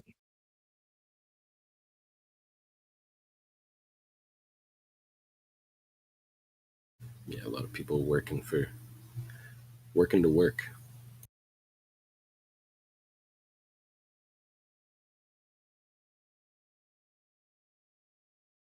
Yeah. I don't know why I was. Oh, that's to do with community. I mean, like that's the sort of sense of community that where people are like making things for each other. In return for this, I'm going to make you that. You like such and such. I'm really good at whatever, and I'm going to make you that. Yeah. Like, and there was like a whole made something for me. season for making things. Like, we went like on the seasons. Like you harvest and then you make all your stuff in like the spring, and then it's all timed out with the solar calendar and stuff. I don't know. It's much more natural. And they had methods for preserving things. So there was a time for growing the thing you're going to then preserve later. During a colder season. Yeah. Yeah, it was very. Now look, what we rely on. What do we rely on? What preservatives? Right. Preservation methods are we relying on now? Just our job. Literally, our job is like that's number one. Oh, if I can keep my job, I can keep living. It's like, bruh. It's so right, but I mean, like with the food that is like presented to people, made available to people these days in abundance, in bulk, right? It's a preservative process that goes through a preservation process that is not like we used to do, and involves chemicals and substances and things which never used to use in that manner, and we're relying on these strangers to provide us with sustenance. It's fucking so weird, man. Yeah, I don't literal like it. chemists. They're literal chemists, bro, that like give us food. Like all these foods are like chemically produced and stuff. It's so weird.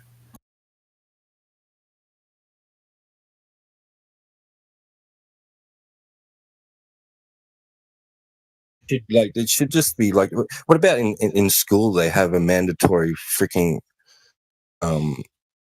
old school survival freaking course and show kids how people used to fucking live, how they used to do things, and what sort of communities they ran, and et cetera. Like, yeah, like the best they won't do that. The best they did was like go on a field trip to like a pioneer village or whatever.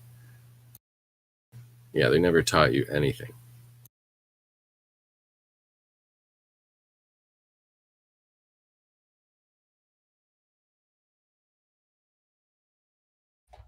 Yeah, you take them. Sorry, go. Yeah, it's a good point, right? They'll take you on a field trip to a museum or a history museum where it's like, oh, see how all the pioneers, that and the other, at least in the States, that's how it works. Yeah. This is back when people had half a brain and some balls and they survived on their own. You now survive on international markets and the grocery store. Exactly. So if that takes a shit, you guys are all screwed because none of you know how to grow food or preserve it. Yeah.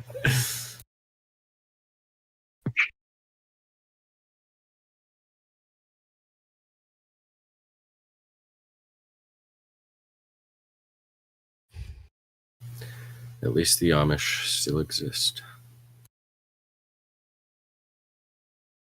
They're our only hope for humanity.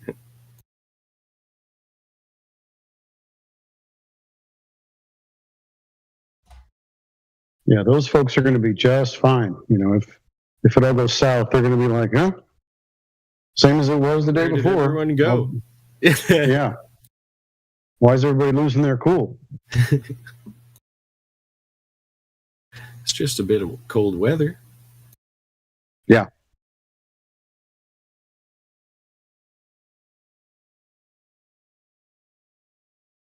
Better make friends with somebody Amish right now and start learning some stuff.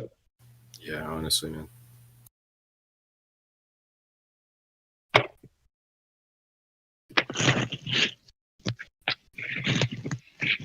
Basket weaving.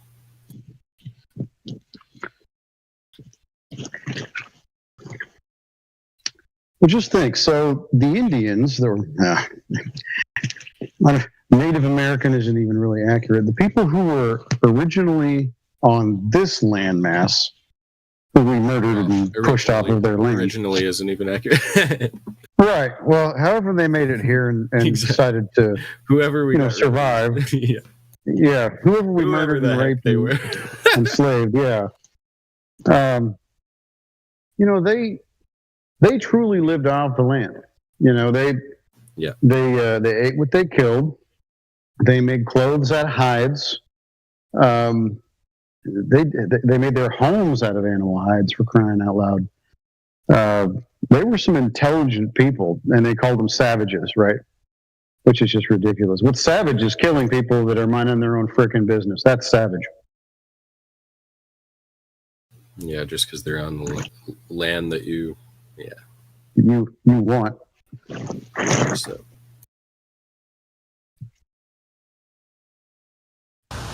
Same as locking people up over you family. You're cutting out again, Flatman. Same with locking people up over a plant you don't agree. That's savagery, tearing families apart, taking years away from people. Yeah.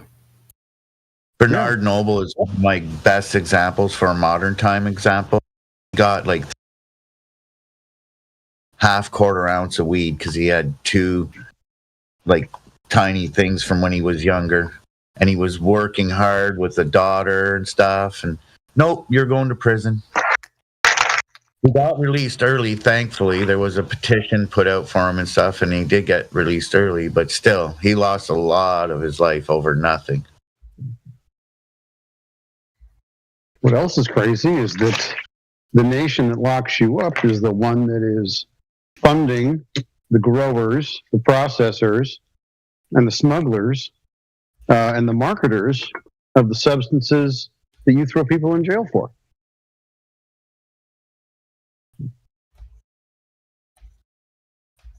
Sounds like a conflict of interest, if you ask me. What do I know? Or the perfect business. Yeah, it's a good model.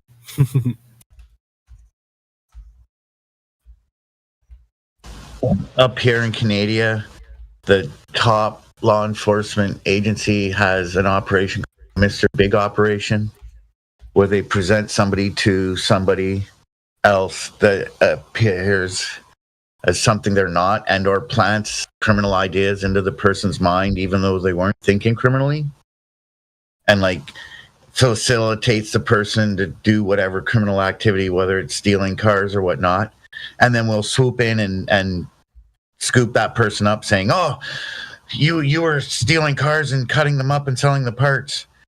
Well, yeah, the RCMP had somebody present themselves to me as somebody that was already doing it and asked me if I wanted to make money helping them. Blah, blah, blah. I wasn't thinking about it 4 years ago or for my whole life.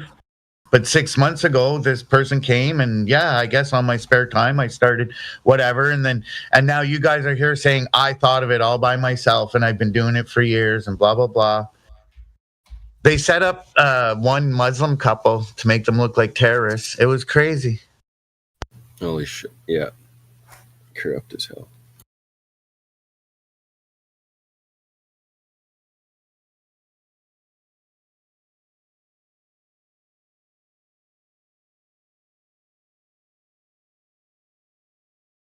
And then the actual problems, they cause them. Or sweep under the rug.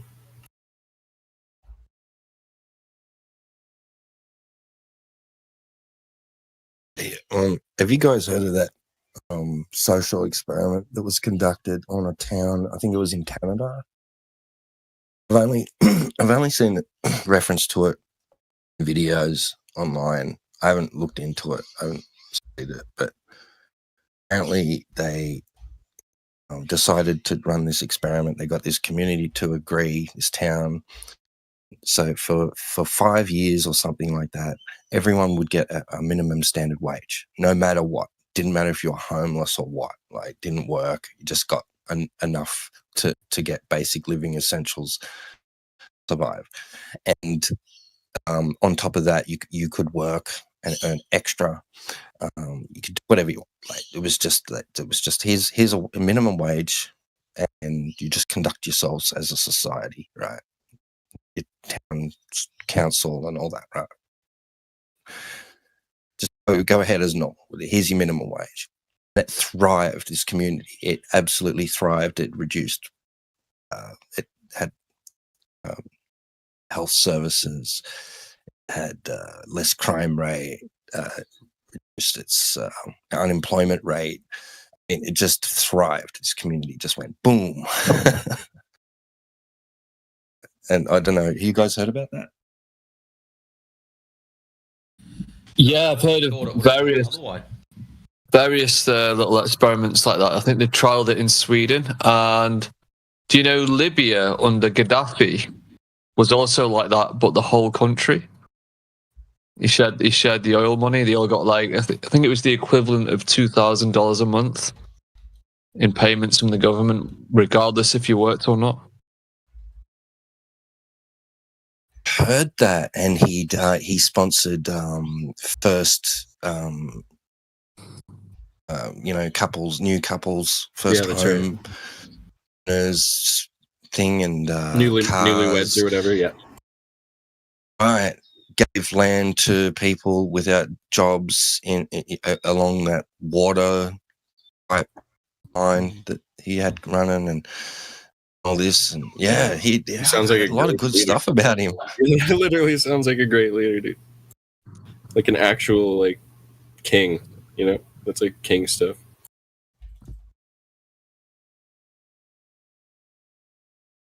Give the poor land for free.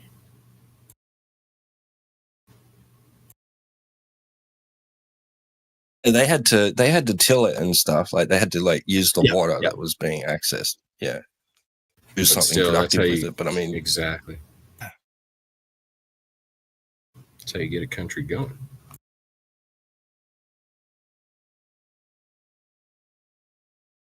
Man, Ken's like the biggest fucking herb field going, so he can supply the whole community quality herb. Big tower of herb. It's like that in Saudi Arabia at the moment as well. Like 15% of the whole country is the actual Saudis with Saudi passports, and the other 85% are like servants, like working at McDonald's or whatever. But the government, if you're a guy, gives you 2 houses automatically. One for you and your family, and one just for you. Holy. And then all the jobs are like $10,000 a month minimum, no tax. If you're a Saudi national. National, yeah. That's crazy. Yeah. That's old timey.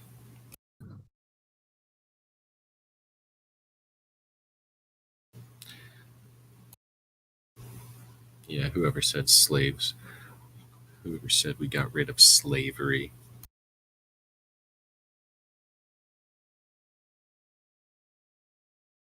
Slavery still exists.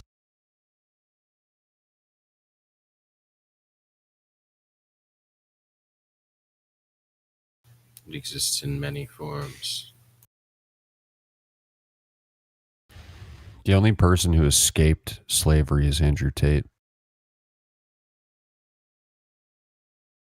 Nah.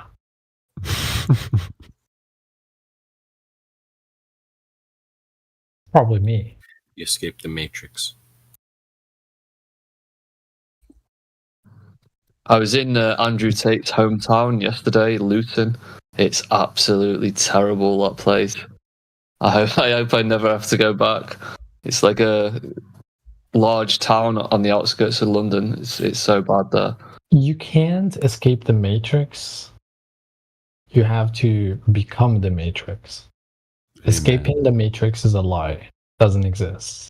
Escaping the Matrix to become famous. That makes so much sense. Right? I kind of find it strange that no like conspiracy, like prominent figure online is like a sovereign citizen. Was like a what? So, the like sovereign citizen conspiracy theory or whatever? No. Like that we're like slaves to our birth certificate kind of thing, like to the legal system, I should say. Like the legal system kind of binds us in ways that makes us slaves through our birth certificate. I guess that's the best way to explain it. Because my understanding is that it doesn't work when people try to pull this sovereign citizen stuff. It always gets rejected in the end in some court. My friend tried it when he got caught with a grow setup, and although he did get off with it in court, it wasn't for those reasons. But he did try all that bullshit. Yeah, it's basically impossible to do it in court. I'm pretty sure. Like there's they try to find loopholes and stuff, but there isn't actually loopholes. Like the system is already has systems to deal with these alleged loopholes, I guess. I don't know, but I do feel like there is some truth to it. But I just find it weird that there's no prominent online figures that are into it. I feel like there's some sort of weird, I don't know, censorship going on about that. But there's a world passport you can buy. I remember reading about it about a couple of years ago. I don't know what happened with it, whether it's still a thing, but supposedly there's a world passport. I'm not sure which countries accept it, but it is a thing. From the UN or something like that, some big. I don't know. Some guy in America, he's got one, and he uses it when he goes between Canada and America. He just says my world passport. But I don't know. Maybe somebody could look into this, but I thought they were referring to an AI robot, and I'm like, what the fuck?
I find it odd.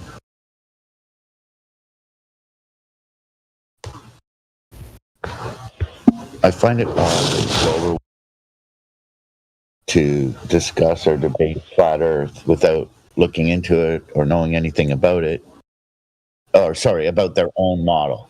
Like they come in here to say flat Earth's dumb and whatever, or I want to know about flat Earth.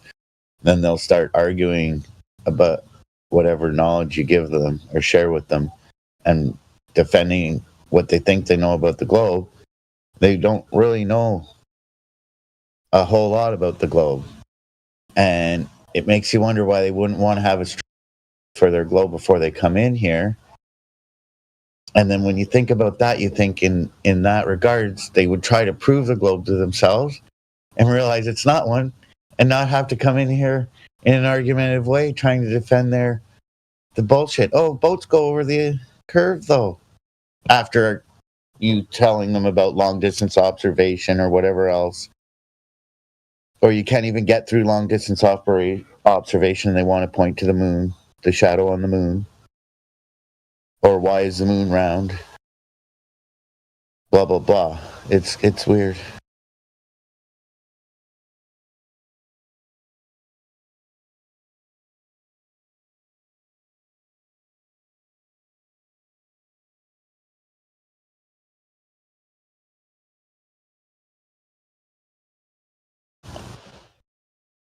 I also prefer it when they have at least cursory knowledge of.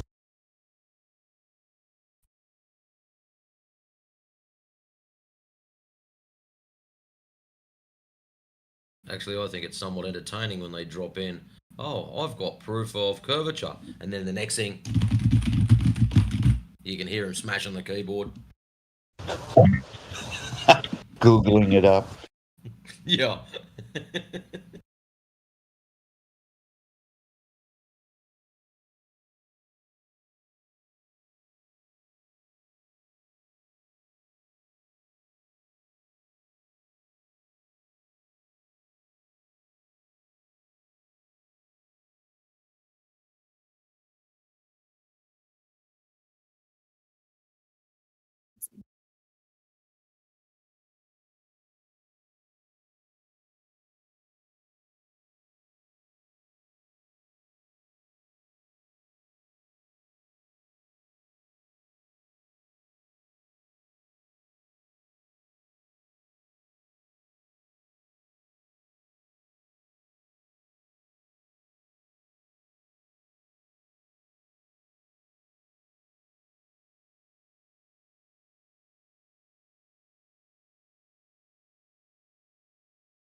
It's wild how Von Braun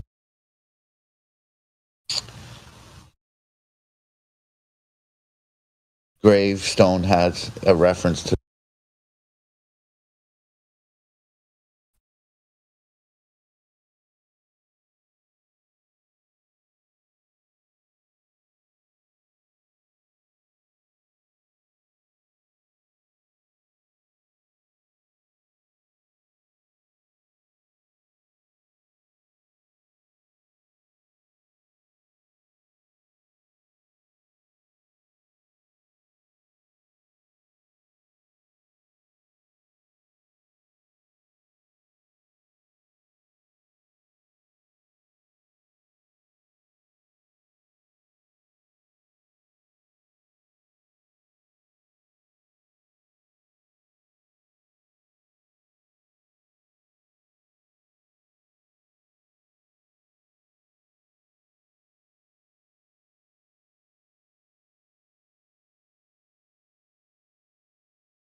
Let's see, we got Vom in the house. How you doing, Vom?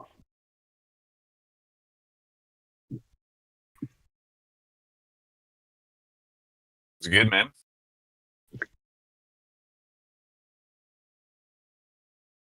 How is your flat Earth investigation going? I don't think I've talked to you in at least a month. Oh man, I wish it was better. What do you mean? But I guess I haven't really been looking into it too much, sadly. Okay. I feel like I just need more I guess like evidence that I could do myself, kind of, Yeah. I don't know. I wouldn't know how to do it. I wouldn't even know if I'd be able to do it right. Do what?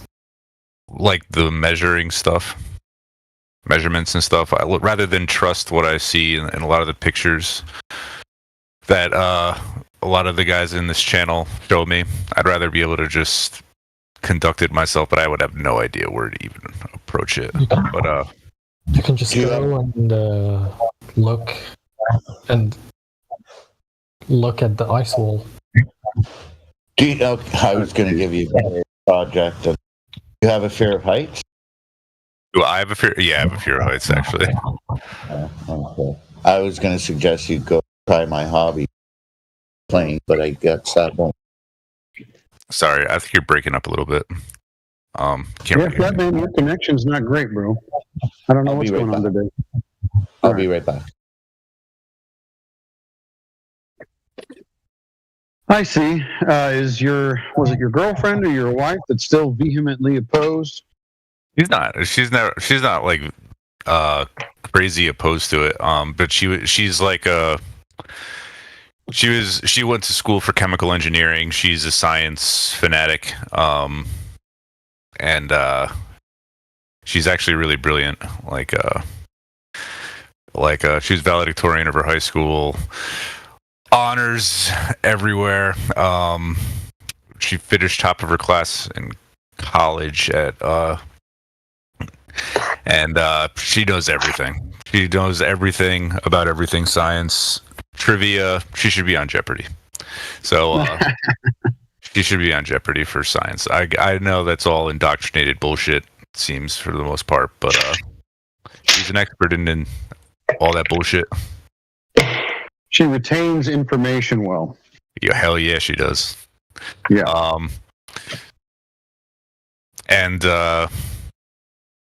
Yes, but she's really introverted, so she doesn't really feel comfortable talking on this channel. Sadly, she might be down for like a 1v1 or something, but in this type of setting, she's not going to feel comfy. Sure. But she's not opposed to it at all. She actually finds it really interesting in the argument. Sometimes she listens in with me, and she likes thinking about things. And I mean, she was when me and her first started going out, she was crazy liberal, like very crazy liberal. And then the vaccine came out for COVID, and she just started questioning her whole reality based on it, because it goes against everything that she was taught. Sure. So she's definitely an aware person, not closed-minded, and yeah. Gotcha. So, I'm sure you've probably already been asked this. Are you near any large bodies of water? It doesn't even ocean. Yeah. So I live near the Jersey Shore. So I'm in New Jersey. Oh, okay. So we I get a shore house with my buddies every year. My family has shore houses, so I'm always by the beach in the summers. That area, though, does it have a lot of traffic? Is it the Jersey Shore? Yeah, it's pretty there's pretty decent amount of traffic for sure, especially during the summer. Everybody's going to deal with a lot of boat wake and stuff, right? Yeah. But if there was a place that you could go that, the water wasn't as disturbed, would probably be better. But yeah, if you could go from, bay to bay and get those distances and do some observations, maybe some measurements, that the easiest one is the mirror test. Have you heard about that one? Mirror test. No, Yeah. I have not So, heard of this. What you would do is you would grab a friend of yours and go down to Walmart and get one of those full-length mirrors, and they're like 4 feet tall, about, I don't know, 15 inches wide, right? They're cheap. They're like $10. And one individual would go across the bay, and it would a good distance, but they would be right there at the water, and they would reflect the sunlight at you. And you would see if you could see it, because there'd be geometric earth curve in the way, right? So that's a really easy one to do, to see, because a lot of times, it pretty much always works unless there's a lot of wake. But, if you can calculate or see that reflection of the sunlight, it's kind of like a laser beam, a reflection across that bay, then you've officially debunked any idea of geometric earth curve being in the way. But the conditions kind of have to be right. But that's one thing that you could do that's fairly simple. I don't know if that'd be conclusive enough for you, but again, I think for the most part, it's just me talking to you, and I'm being honest. Probably the biggest hump for guys like you to be in is what experience do you have in your life? Experience, not stories that you're told about your experience, but what experiences do you have that would lead you to believe that you're actually on a spinning ball in the first place? Because I think a lot of people are like, well, I have these experiences, and then someone tells me this is the reason for it, right? But the one that I think for me is always kind of like the nail in the coffin is, do you feel like you're spinning, especially depending on your latitude? I mean, if you're a little farther north, your angular velocity would be somewhere in the region of 600 to 700 miles per hour. Do you have a 600 to 700 mile per hour wind at your location? Yeah, and I would think about that as well, and I talked to my wife about this, and according to her, you would not feel anything. You should not feel anything, and it's because of because the atmosphere rotates with the Earth, and just so like that's that whole. So if the atmosphere rotates with the Earth, then that would debunk the Coriolis effect. Yeah, I've heard about the Coriolis effect as well. Right. And there was a flaw with it, though. I think, like in the way that I was explained to by somebody else. Somebody explained it. I'm not sure if it was you or somebody with the carousel thing and holding a ball and letting it go. Was that you? Right. So it might have been. I mean, you've probably talked to a lot of people. I know you've been in here a little bit. So yeah, I like. But the idea of the Coriolis effect, is that you have a non-inertial spinning reference frame. So the Coriolis effect exists, but is the Earth-based Coriolis effect a thing? Does it exist? So the idea of the Coriolis effect is that you have an apparent deviation viewed by an individual on a spinning non-inertial reference frame. So if you're on a merry-go-round, let's say, you're a little kid. I don't know how old you are, but we had merry-go-rounds when I was a kid. So you spin that sucker up, and you sit on it, and you are on a rotating non-inertial reference frame. Now, you've got two buddies that are throwing a baseball over the top of this particular merry-go-round, right? Now, they're throwing the ball straight. And so the path of the projectile is straight. But to you, it looks like it's taking a deviated path because you are on a turning reference frame, right? So there's two independent reference frames, and that would create some situations or some consequences that would be obvious in this scenario. So if you're on a rotating reference frame, and yet everything unattached is still taking its straight path, including the air, by the way, right? Because it's not attached, and there's supposed to be a Coriolis effect. That means that the air is deviating from that spinning reference frame at 15 degrees per hour. Well, that 15 degrees translate to an angular velocity, because on your spinning reference frame, even if the air is still, you would have a 600 to 700 mile per hour wind. So if that is not happening, then you are not moving. I'm trying to keep following. So like, let's say we were spinning at 1,000 miles an hour. If I were to jump, you would expect me to like fly somewhere? Well, so they have this thing called conservation of momentum, right? So if you were to jump up, you would, for at least a little bit, move in the direction of that particular rotation. No one's saying that wouldn't happen, right? Yep. But the problem is that is not indefinite. You're not going to travel with the surface indefinitely, because you have so many other forces at play, most of it being air resistance. So if you jump up from the spinning non-inertial reference frame, you may travel in that particular vector for a short time, but eventually the Earth is going to start spinning out from underneath you. So let's translate this to something that doesn't leave the Earth for just a few seconds or a half a second. Let's translate this to helicopters, hot air balloons, whatever you want, drones. They're no longer going to stay in lockstep with the rotating reference frame, because they're going to get pushed back by the air, or at least maintain their position in space. You're going to lose that conservation. And the Earth is going to be spinning out from underneath you at 1,000 miles an hour on the equator, 1,038 to be precise. Does that make sense? It does. Hang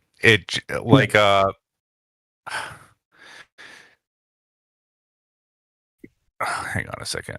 I'm trying to figure out the word for this that I'm trying to say. Somebody look up this word.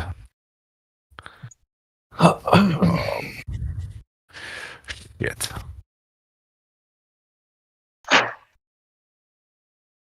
I have to hang on a sec. Sorry, my computer's not doing good. I'll be back in 2 seconds. 2 seconds. No worries.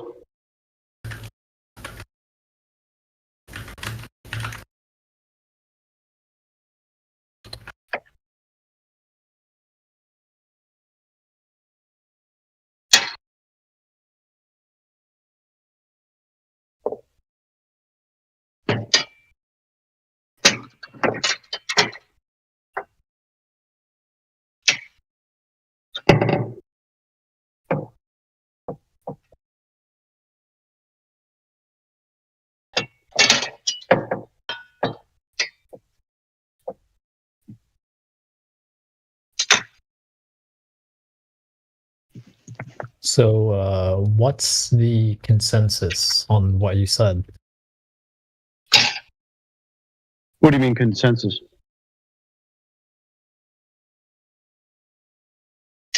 What's the conclusion? The conclusion? Oh, well, the Earth's not spinning, because the Earth isn't rotating out from under any object that leaves that reference frame at 15 degrees an hour, or the angular velocity that's claimed. Depending on your latitude, it could be anywhere from 0 to 1,038 miles per hour.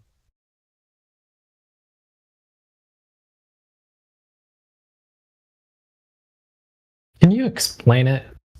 Like I know it's. I'm not gonna ask you to re-explain everything you said. I just did not get how, like, what you said leads to the conclusion that Earth is not spinning. I just yeah. You should explain it in a simpler way.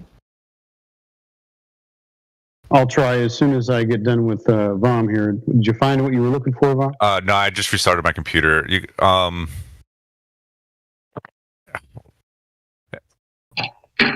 Okay. So I'll talk to our new friend here for just a second. So a non-inertial spinning reference frame, which is independent of anything in the inertial reference frame, any object not attached, well, that would give you real-world consequences. So let me give you an example. A flight from Charlotte, North Carolina to Los Angeles, since they're basically on the same latitude, takes 4.5 hours. Mm-hmm. If the Earth is spinning out from underneath the airplane and it is spinning towards the plane as it's traveling to Los Angeles, the velocity of the Earth on that particular latitude, if it were spinning out from underneath the airplane, would make you land in Los Angeles in 1.5 hours if you add together the travel speed of the plane and also the rotational velocity of the Earth. Does that make sense? You would cut 3 hours off of that flight. But number one, all of our speeds calculated or measured on the Earth assume a non-moving Earth to begin with. 500 miles an hour is in relation to a stationary surface. So number one, all of your speeds, whether you're in a car, in a plane, in a rocket, in a helicopter, I don't care what's moving, if you're throwing a baseball, all those speeds are measured according to a stationary Earth.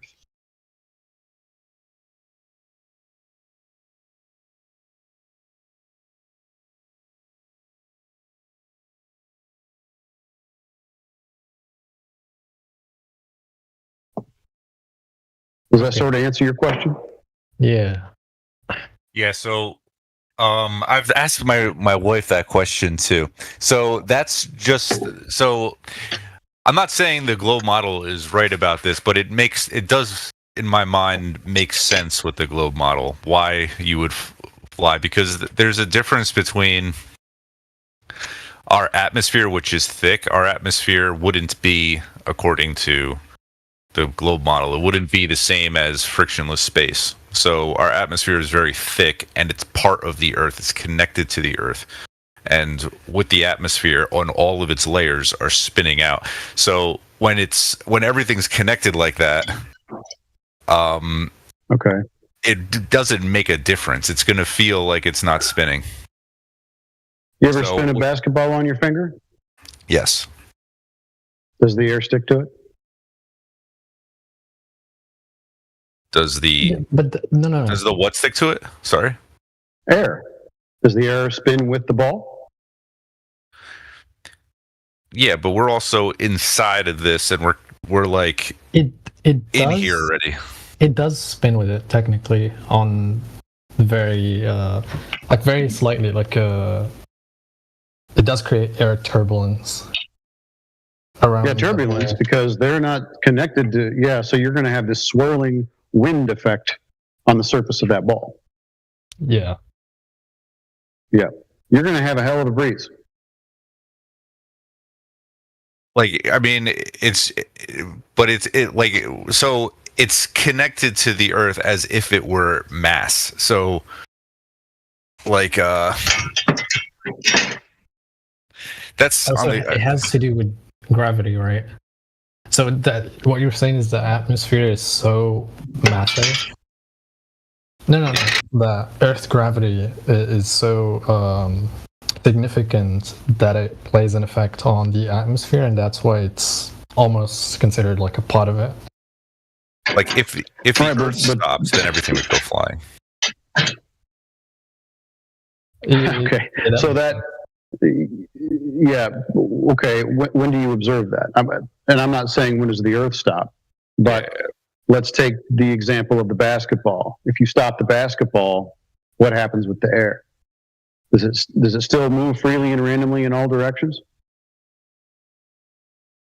Well, are we putting in our own force within our atmosphere, which would be causing that? It's not like what force? I'm just trying to figure out the force of me spinning the basketball. I spun the basketball, like it didn't just automatically start spinning. I spun it on my finger and I created my own force. And well, yeah, you exerted a force on the basketball. Now, is that basketball right? Is that basketball going to spin indefinitely, or do you have to keep adding energy into the system to keep it rotating? Yes, exactly. So when there's friction, there's a lot of friction in our atmosphere. Like, yes, it's eventually going to die. There's no. Yeah. So there's a lot of friction within our air. So outside in frictionless space, it would spin indefinitely. So if I were to be... So then the rotation of the Earth is actually violating the first law of thermodynamics. I wouldn't know what the first law of thermodynamics is. No, it's matter and energy cannot be created or destroyed. So to have this perpetual motion, which by the way is an angular velocity, which is an acceleration because it's angular, then it would be doing that. Apparently, it's been spinning since the beginning of time, as far as we can formulate. That constant velocity, it would require input of energy into the system. How come the Earth hasn't stopped spinning over the course of there's no thousands of years? Hold on. There's no friction. Because of friction. I just no need friction. To clarify. Technically, it's spinning in the air.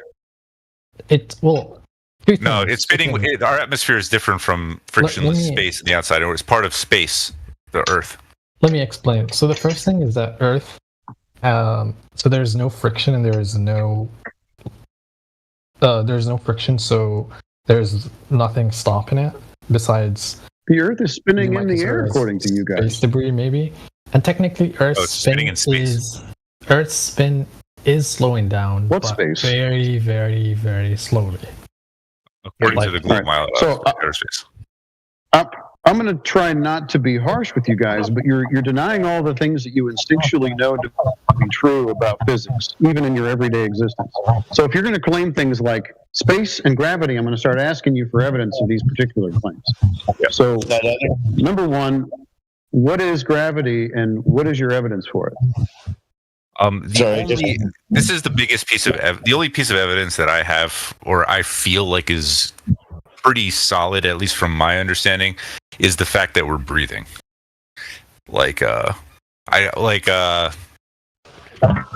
That's pretty much, and I know I can't really prove it outside of just saying that, but as my wife would say, if there was no gravity, we wouldn't be able to breathe.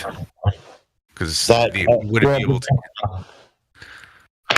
The gas, as far as we've ever studied and ever observed and ever tested, is moving freely and randomly in all directions. It doesn't have an exclusive downward vector. In fact, it moves away from the Earth. But doesn't gravity get stronger the higher you go, according to the globe model? No, it's supposed to get stronger the closer you get to the Earth. Oh, right. And the other gentleman claimed the Earth is slowing down very slowly. Yeah, I didn't know that. Which I don't think there's any evidence for that either. Yeah. As far as I know, our days are still the same length, and they've always been the same length for the beginning of time. It's how we tell time. Well, I think I don't remember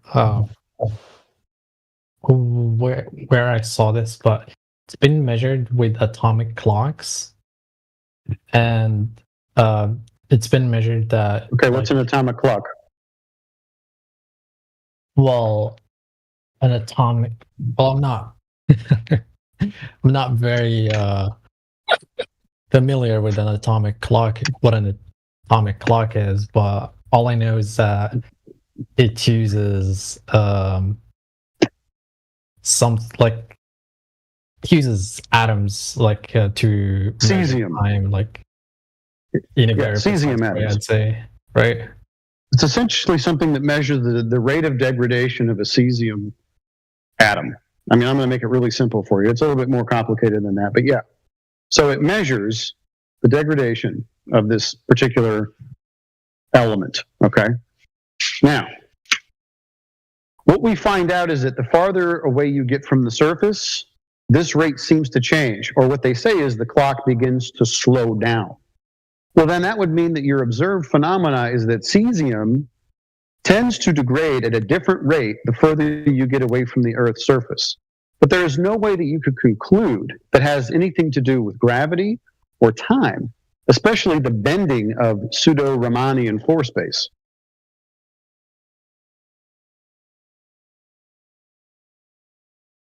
Hmm. But what would potentially make it degrade faster if it's not gravity when away from the surface of Earth? Well, once again, what is gravity?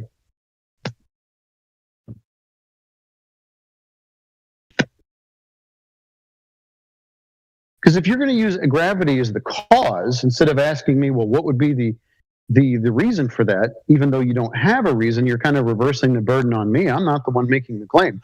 All I'm saying is that we notice this phenomena, and somebody along the line has told you that it has to do with the fact that gravity is now decreasing, which, by the way, they haven't told you what gravity is yet. And you went, seems plausible. I ain't got no planes or rockets or atomic clocks, so you guys know better. So, like, I feel like gravity is. I mean, we obviously. I know that we don't know what it is, but we can explain kind of what it does, right? Like, because we can predict eclipses, we can predict where, like, weather's stuff, and I don't know. Like, I feel like we use what we see, like especially with like moons and other planets and stuff, and how they rotate around other planets, and right. And so all of those are what we like to call, so we those are called affirming the consequent formological fallacies.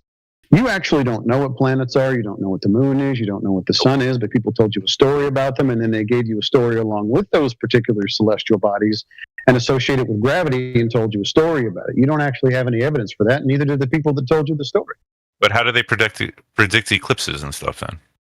They don't predict eclipses. The eclipses are post-dicted. The cycles of the celestials have been the same since the beginning of time. It's just all recorded. So they know when it's going to happen and how it's going to happen, and it's post-dicted. So let me ask you a question. If I say that the sun is going to rise in the east tomorrow, did I predict that, or is that shit already happened and I'm pretty sure it's going to happen again? Oh, so eclipses aren't random? So we know the next day of the next eclipse right now? Hell yeah, we have had the Soros cycle. It's been around since, 2,000 years before Christ. It's a catalog of all the celestials and their motions and what happens, eclipses, all that stuff. Oh, that's interesting. It's a pattern that repeats itself. So nobody's predicting anything. That's interesting.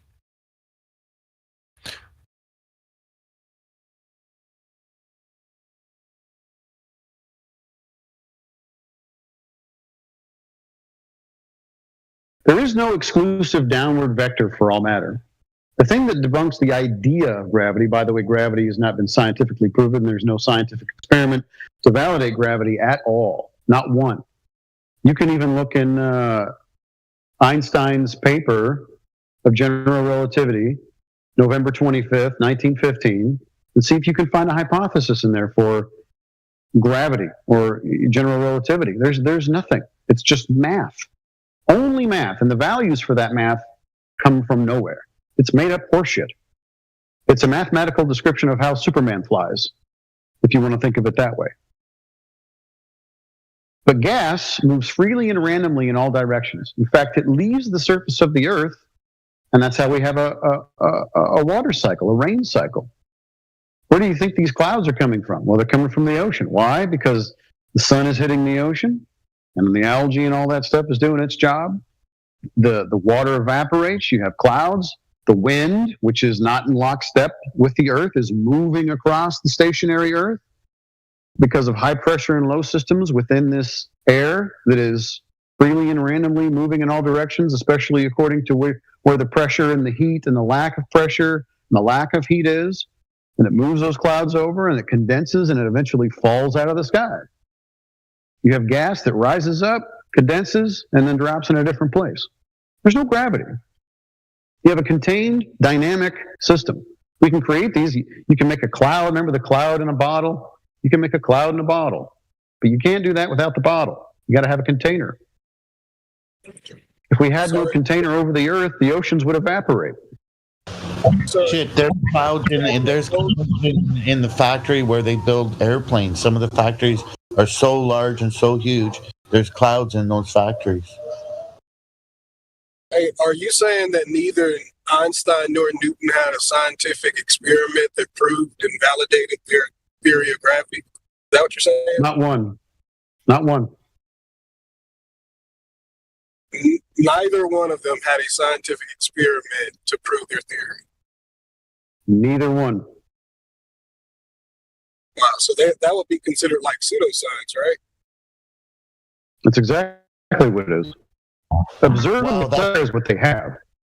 That's one of the smartest things somebody from your side, and I'm using that loosely, from the globe position has said in here in a long time, recognizing pseudoscience from actual science. Thank you.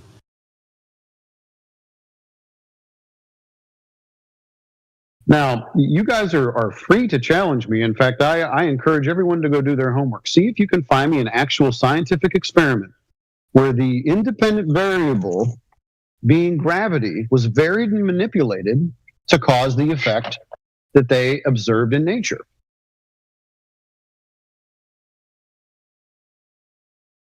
I can do that. But not Sweet. for the globe dart gravity. I can do that for the specific gravity. Yeah. Right. Specific gravity being just relative density, which is all we can actually observe or prove with actual hypothesis.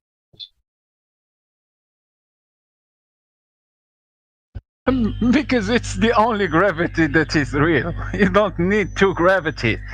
Specific gravity and Newtonian gravity, or specific gravity and Einsteinian gravity. You don't need that. It's just one. Yep. So Newton got hit on the head with an apple. That's the idea, right? That's the story, the bullshit that they give us along with everything. And he went, I wonder why that happened. Well, did he ever bother to see if that apple, if it fell out of a tree and landed in the water, right, continued to go downward, or does it go upward or float in that particular medium? I can drop an apple, the air is not dense enough to support it, but I can take an apple and I can force it to the bottom of a swimming pool and it's going to float back to the surface. Why? Because the medium that it's in is more dense and supports that less dense object. That's all we ever observe. Now I can take an anvil and I can put it in a pool and it'll sink to the bottom. But if I take that anvil and I put it in an even more dense medium like mercury, it will float. You can float anvils in mercury.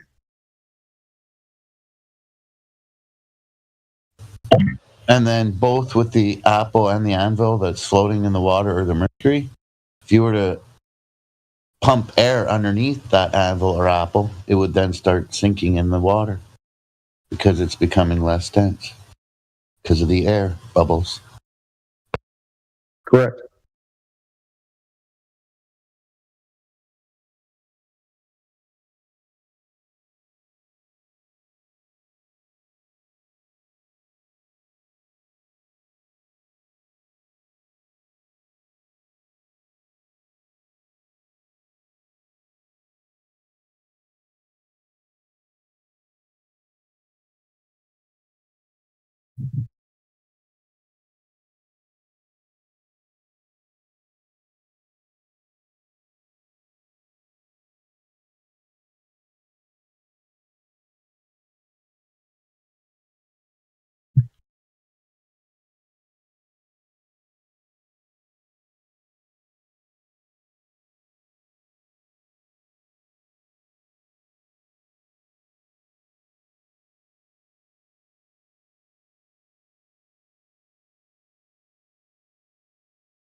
Dude, that was biblical. Listen to all the ways you would have to explain the reason why something feels as if it's not in motion and not moving, by having to say it's spinning, but the air is spinning with it, but at some parts it's spinning.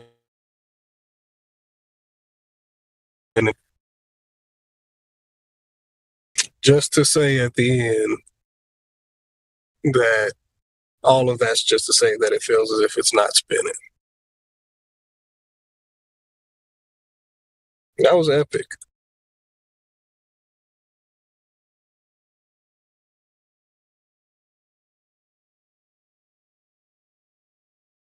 all the gravity and shit you have to come up with just to explain an apple falling from a tree just to find out it's just relative medium, relative density.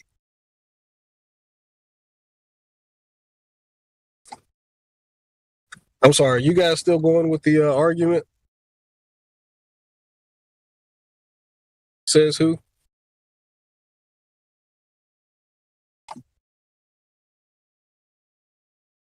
Oh, I wouldn't call it an argument, just kind of a discussion, just things to ponder, right? What we experience and how we measure it, and if there's an experiment to validate it, all that stuff. But, I mean, I guess so. The guys I was talking to have gone quiet. Maybe they're doing a little bit of research. I don't know. But, yeah, it's interesting, right? So the Earth is curved, but you can't measure it or see it. The Earth is spinning, but you can't feel it or measure that either. But we got a lot of excuses as to why, and we just kind of stack one claim on top of another, story after story after story after story, excuse after excuse after excuse. That was literally flat earth biblical right there. I would literally love to get a clip of what just happened. Well, it's on YouTube. Okay, perfect.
Yeah, sorry, I was ordering some food.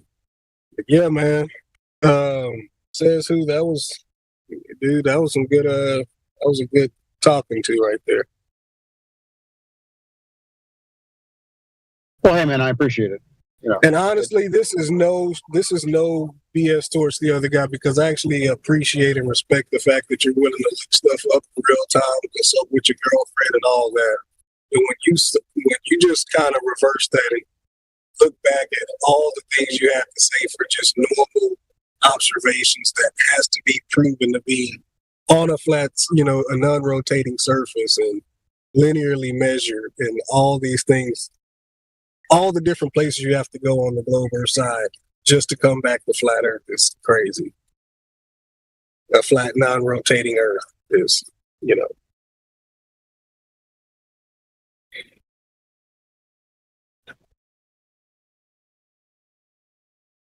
I don't know if any of you guys have ever seen Full Metal Jacket, but so in one of the beginning scenes, you've got Joker, and the drill sergeant's over there either slapping the piss out of or just in the face of oh man, what was the Leonard Lawrence, right?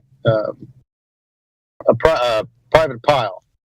So he's giving that guy an earful and beating him up a little bit, and then Joker makes that comment, "Is that you, John Wayne? Is this me?" Just trying to get the attention diverted away from the guy that the drill sergeant is torturing. So he walks over to him and he says, "Oh, I see, we got a private Joker here." And then he basically punches him right in the gut and he doubles over. Private Joker does. And the drill sergeant's screaming at him, "Unfuck yourself," right? Most of us have been given a big-ass story, multiple stories, about the globe Earth, And coming into a flat Earth Discord is like getting punched in the gut, and you're going to kind of have to unfuck yourself, right? You're going to have to realize that most of the things that you think that you know about the heliocentric model is just a bunch of stories piled on top of one another, and you never bothered to check if there was any veracity to these claims. So moving from just a paradigm where you thought you knew what you knew, and then someone comes along with new information, is a big process of unfucking yourself. Pardon my French.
You're watching 24/7 Flat Earth Discord live.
right?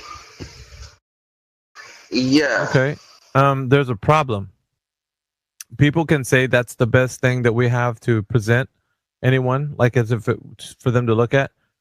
The problem is there's no way to verify that that is actually the way the lands look, splayed out like all over. Nobody's ever seen the Earth in that way. So how can anyone say that that's exactly what the Earth looks like? There's a problem. It's called reification, and it's a fallacy. So if you're reifying the thing that you think is reality without any evidence, then that's just your credulity speaking, because you want it to be so. You have your willingness to accept. Your willingness to accept that that's the case. It's the same place that we got into the mess with the Earth being a globe. Your willingness to accept that the Earth is a globe at the very first time you heard it. It's not the fact that it actually is or been shown to. It's just like a concept in your mind. So that's the same thing that happened here with this idea of the AE map. Is getting presented to you like it's a real thing. And so you're taking it in like that's reality. But you haven't, there's nothing that you can or any other flat earther can do to verify that's exactly what the case is, because you have to look at it from a distance and check to see if the land masses are exactly the same. There's a lot of problems, man, with that. So you can't say that map from the UN is exactly what the Earth looks like. It could be conceptually thought of that way, but it's not going to be the thing that people can say, we're going to hang our hat on this thing because that's what the Earth looks like. No one knows that, dude. And if the first person that says, I know that's what the Earth looks like, they're going to have to produce the evidence of how they verified it. You see the problem, Free Pizza? Yeah. Yeah, I do, but they use that map for to launch missiles. Yeah, because it's not not the idea that that's what it looks like flattened. I'm saying it could be the idea that how you travel, but it's not like the exact way to represent it, because in many flat Earth model attempts, like Mark Sargent has did a flat Earth, with the continents in a very different orientation. Their sizes are different. Antonio Subrats, who's another kind of like prolific flat earther who passed away, he did the same thing. He did a flat Earth map, but it was very different than Mark Sargent's and the AE and all that. So many people can attempt to put the continents in a very different arrangement, but then that means that no one can actually say where they actually are in relation to another one. If you get what I'm saying, like the continents themselves, like how does anybody know what it looks like if from a top-down view, So then, if you get what I'm saying now, then how is it possible that anybody's co-signing to say that that's exactly what the Earth looks like when nobody can do that? It would be It's a problem. It would be really cool to, like in theory, get like a bunch of planes distance away, like to go into a certain like flight pattern where they are so many miles apart from each other, but they can still just record all at the same time, almost like if you could imagine like giant ruler, like no, like a bunch of like drones on a football field, and if they had cameras on them, they can scan the whole football field together. It's like a giant ruler going across the surface of the Earth. Like yeah. So in that sense, yeah. Anyway, but that'd be cool. Yeah, logistically, it's not something that can be done. So that means that we're right. Even today, people are still not knowing exactly how it all looks. Okay, so that's not what the world map is for. Because if you type in like Free Pizza, just type into Google, how many maps are there of the world? And you're gonna get your answer. Hundreds of them. All different continent sizes, different orientations, everything. So which one is the one that you're going to hang your hat on? You know what I mean? The AE map. Well, that's I'm sorry, that's a really good point. But how the way I would galvanize my talking point would be that the time zones of the daylight, because we know what the sun does, So if you're in Australia, it would be the same as, I guess, like Japan, but they're in two different north and south circumferences, right? Or in different sides of the equator. And then you kind of spread it out in your mind. You use like critical thinking. I'm not saying none of you guys do that. I'm just saying I use my critical thinking, so I know that that's the trajectory of the sun, and then it's gonna move to the next time zone. And then you just kind of use your imagination, because I'm not gonna say that the flat Earth or the heliocentric model is correct. And then I would kind of just go, all right, now if I was in Antarctica, it's going to do something contrary to what they tell you. Yeah, but even still, there's somebody that already had the information that they've been over there. There was a plumber, I think, or what was the guy's name that went on Nathan Oakley show? He was. I forgot his name, but yeah, he was there for 18 months, something like that. It was 18 months, and he never seen a 24-hour sun. That much you can say. He'd never seen a 24-hour sun. Yeah, and he said it goes down, and yeah. Yeah, it goes straight across the sky, east to west. So, just like how it does every day, like how we experience it. Right? The only place that it seems to go in a circle is somewhere in the north. If you go somewhere in the north. Hey, just real quick, we have Ahmad and Joker up here as speakers, and just wanted to welcome them. I've been throwing mics out as people join. What up? And then we have M2M as listener. Creation Bear came in the building here. Added them up here as well. What up to Matrix? I see Matrix is in there as well. Hey guys, I just had a quick question. I'm gonna be quick and then go back to listening. You guys can hear me okay? Yeah, be good. Who is staying up for 24 hours? Or are they setting up a camera? Like, which is it? What are they doing? They said they're gonna take turns. Yeah, better be somebody. Come on, man. Yeah, they said they're gonna take turns. Jared and Whitsit, they said that they're gonna take shifts. They're gonna take shifts. Yeah, because they also have like expensive equipment. I guess they're gonna take that they're gonna have to keep an eye on anyways. I mean, but who's gonna steal it? Like you're gonna catch us deep very easily, right? Like, but they have to watch the equipment, and then they're gonna take shifts. They said we'll see what happens. They should rename it to the final excrement. That's what Jared was saying when he leaves Punta Arenas that when he's flying there, he's gonna know right away by where he's sitting on the plane. I don't know exactly how he's gonna know. I kind of like the ring of Antarctica immigration, and I think they should just stay there. Just kind of pitch a tent, huh? What's up to Luke in the building? Kiwi, Buzz, Ralph, P-Dubs, Marine. Welcome, everybody. If you guys are interested, you want to just raise your hand, we'll bring you up. I do see get vaccinated not going to come up, but thanks for requesting. We're going to have to shift some people around, though. Yeah, we have the floor open to Globe storytelling professionals. So if you're a Globe storytelling professional, we'll get you kind of in a hurry up here. Go ahead, Joker. Joker raised his hand. Yeah, thank you. So I'm a little bit ambivalent about the flat Earth topic. I've heard a lot of the arguments for and against.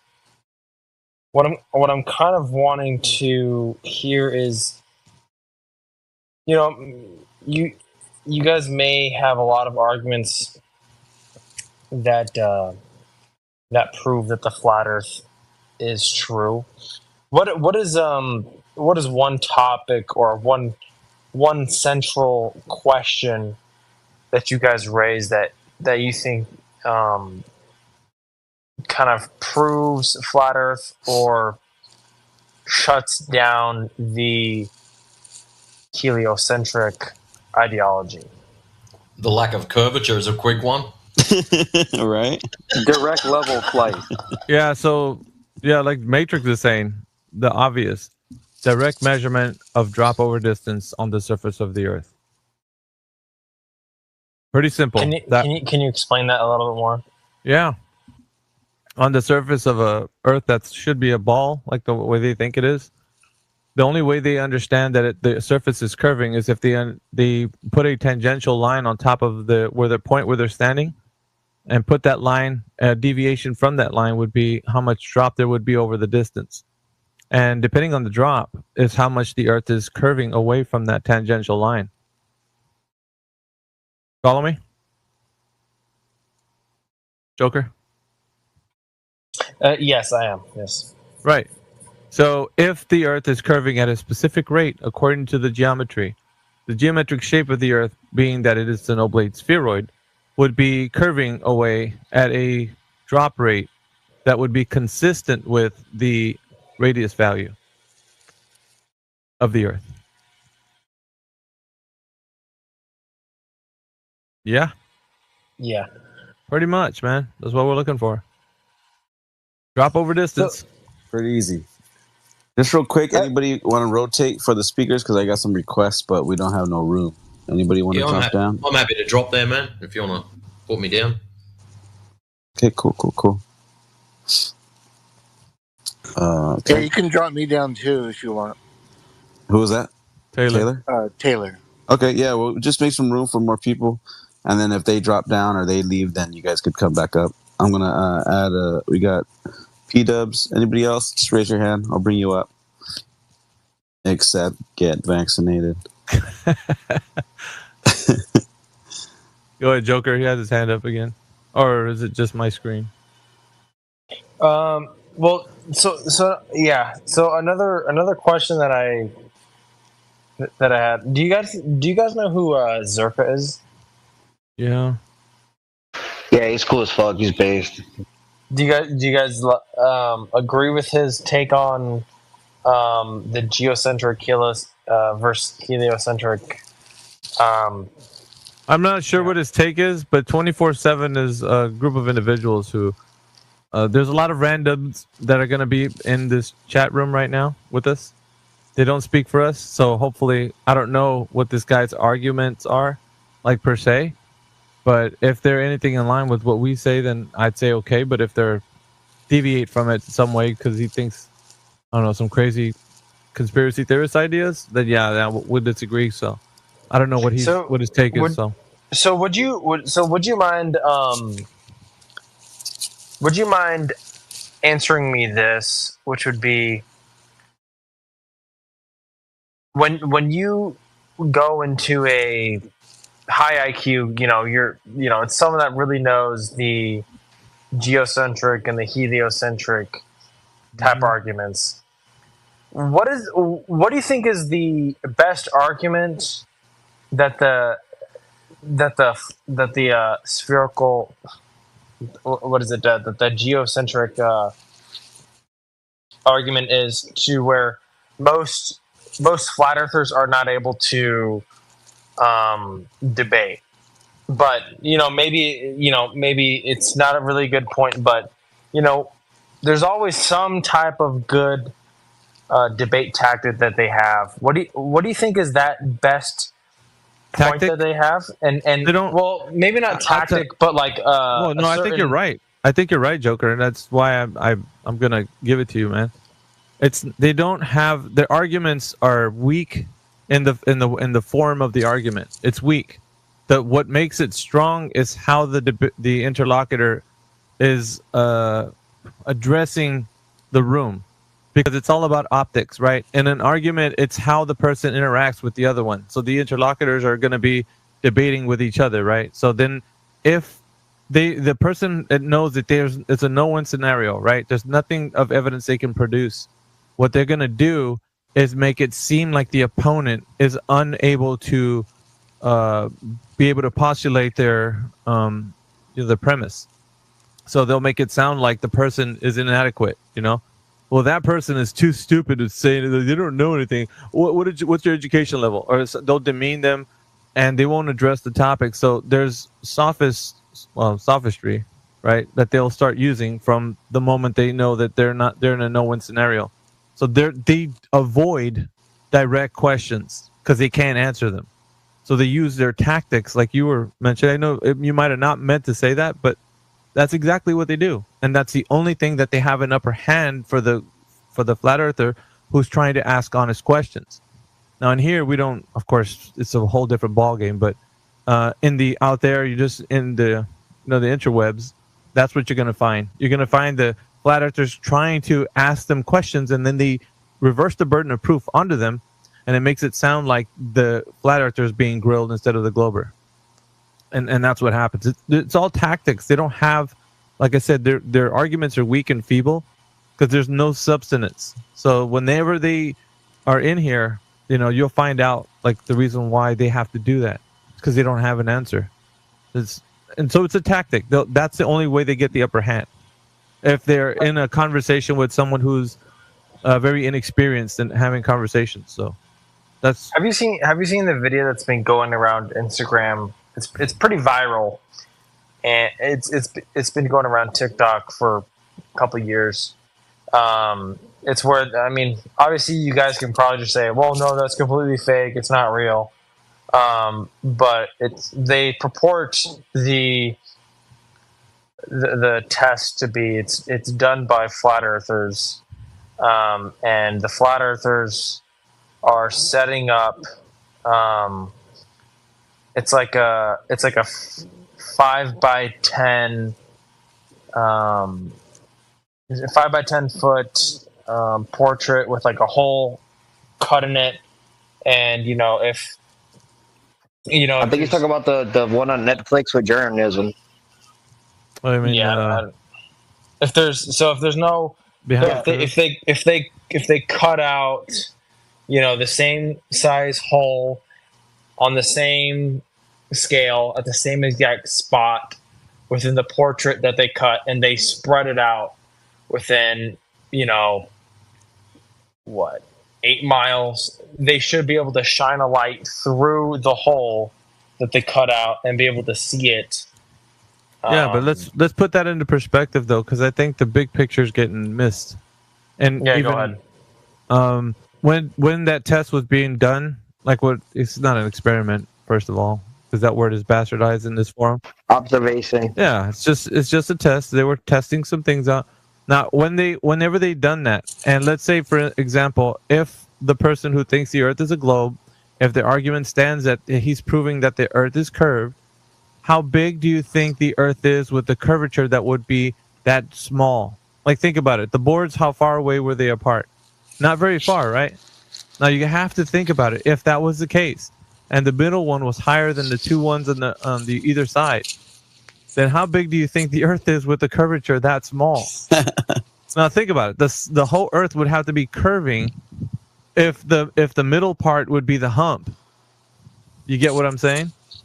So how far was the first one and the last one? Because the middle one would have been the hump. You get what I'm saying? Or no? Not at all. Okay, so think about it. There's three planks with a hole in the middle of it, right? 3 planks. Okay. You with me so far? 3. Yes. All right, space them out. How far were all 3 of those spaced out? What was the distance between each? I don't know the exact distance, but you can give an X amount of distance. Yeah, let's just say let's be conservative, right? Perspective. Yeah. Let's be conservative. Like, let's not get too crazy with it, because I don't think shining a flashlight through something that they couldn't see the last board. You know what I'm saying? It has to be within a close proximity. Yeah. Let's say. Let's just be reasonable here. So within that close proximity to those boards to each other, and then he tries to shine a light, and then of course they would argue, the glober, that the middle one would be higher than the 2 ones on either end. So if that was true and the Earth was curving, how big does that make the Earth? Because now you're going to put in perspective the size of the Earth, if that truly is Earth curve. Okay. I think I understand what you're saying. Get it? So you're saying that with that experiment that they used, it could possibly be a way to explain if it could be an experiment that says, okay, well, we just debunked flat Earth because you shine a light through this and you're not able to see it all the way through this. But then what you're saying is that, okay, well, let's take that calculation. Let's say that I have my board here and you have your board here, and we'll take that distance, and if you're not able to shine a light through that and see it, that would technically be the curvature. And you're saying, okay, let's take that equation of, okay, so we know that there is curvature, so with that equation, how big would the Earth be, right? That's what you're saying? Yeah, because think about it. There's a hump in between the two boards on either end. Okay. So if the hump exists, then it can be measured. Okay, I think. Well, so I do follow that. I think my question is, why would they, if it is a flat Earth, why are they not able to see the light through that? I think we're whistling past the graveyard here. So I think what's happening. I understand your point, though. But how much do you want? Like, because this point doesn't really land, and I think it needs to, because of the fact that most people are looking at the Behind the Curve mockumentary, and they're going to be like, well, there it is. Bob's your uncle. He just proved that the Earth is not flat. But the problem is, if he proved that the Earth is a globe, well, then how big is the Earth? We haven't even talked about that. Because if he didn't prove that the Earth is a globe, then what is it then? There's another option. It's not flat. It's not a globe. And what is it? Something else is happening, right? What is it? What do you think that is? Because I don't know. Because we're only giving two options. It's either flat Earth I mean, yeah, the idea. Okay, so the idea is it's not flat, and it's curving. Okay, by how much? And you think it is curving, but it just depends on what I'm saying is they're telling you it's curving. So basically, they're saying a lot, right? Without saying enough. So they're telling you that it's curving, but they're not telling you the details of how much, like the distance between each board and what was the total curvature that was taken into account. Because what they're in essence, what they're doing is measuring the curve.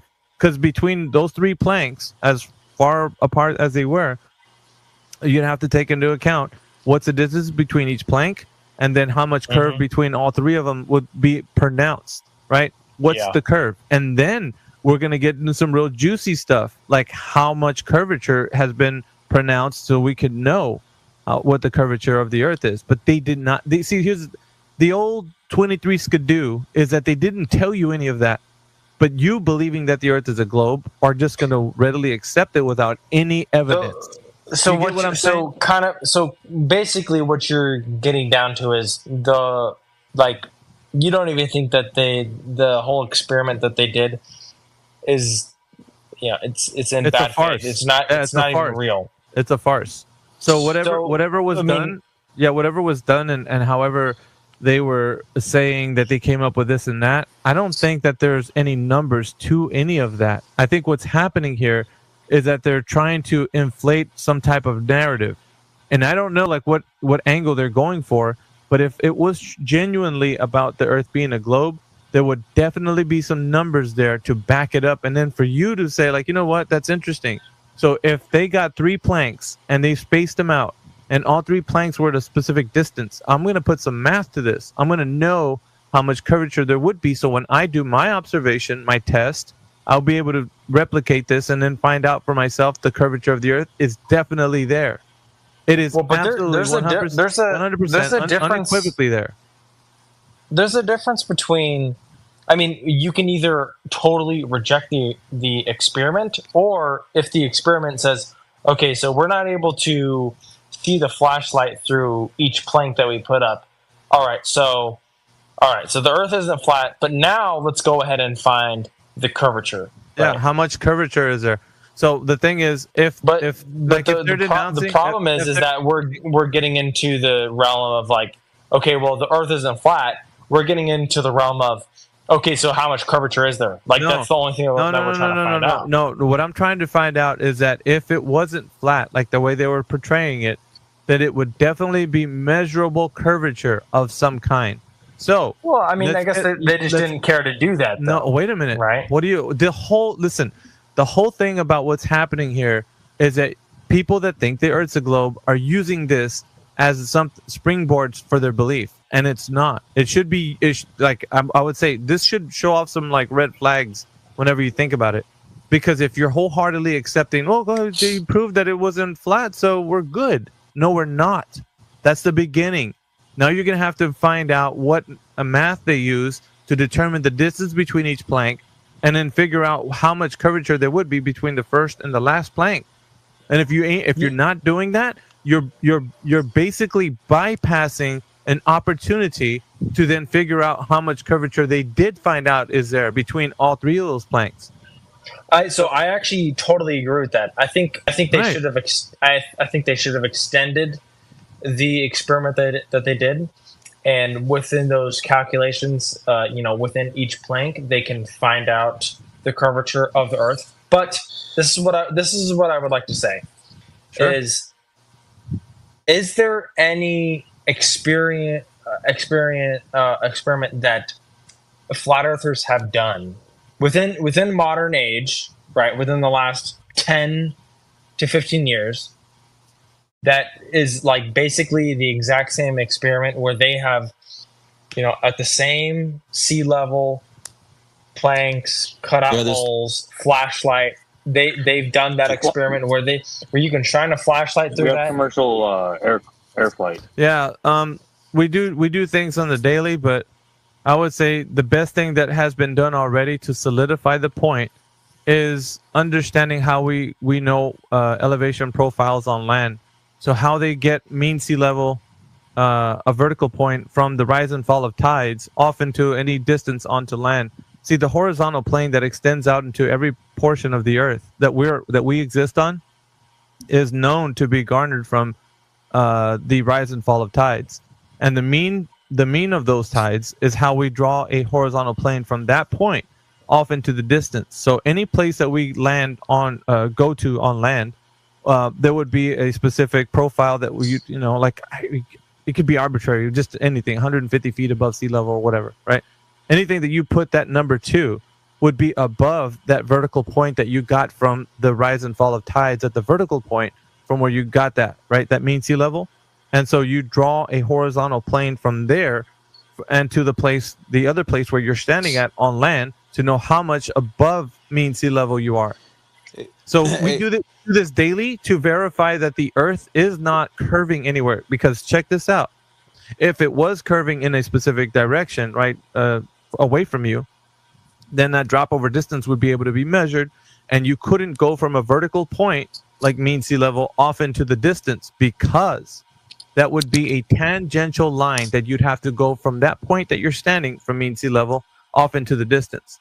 A tangential line would be a way to understand how much the Earth is dropping away. So it would be a drop over the distance. Now, we don't have a drop over the distance. That does not exist, because what we get from mean sea level is a horizontal plane off into the distance to get how much we are above mean sea level on land. But check this out. If it was a tangential line, that tangential line would be a straight forward approach to say that I know the Earth is dropping away from this tangential line because it's curving at a specific rate. So you can't have your cake and eat it, right? So it's only going to be either mean sea level off into the distance with a horizontal plane, and anything is going to be either above or below that horizontal plane, or you have a tangential line from mean sea level that's dropping away and having a curved surface pronounced because you know how much the Earth is curving to make it a globe, right? So a drop over the distance.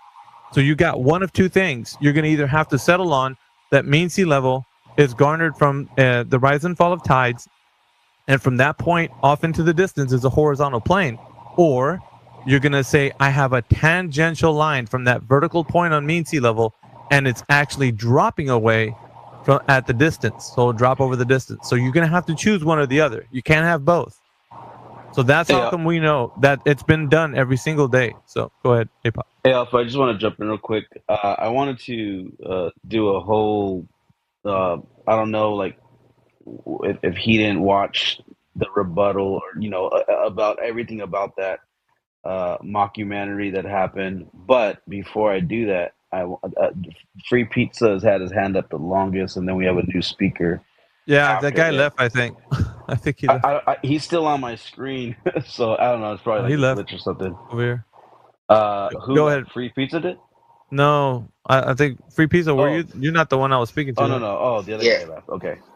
No, Yeah, the other guy no, left. but I just want to just let you know when Jared was telling us about that documentary he made for that video, they made him sign like a DMA NDA. or like made him sign like something that NDA, that he wasn't able to like kind of watch the video before they published it, so they made him look like a complete weirdo. But I heard all he did was that he just lifted the light slightly up above his head, and then it went through the boards. But I don't think they edited that in the video, and that's why at the end of the video, I think he says, "Oh, geez," like he makes it almost seem like, "Oh, you proved me right."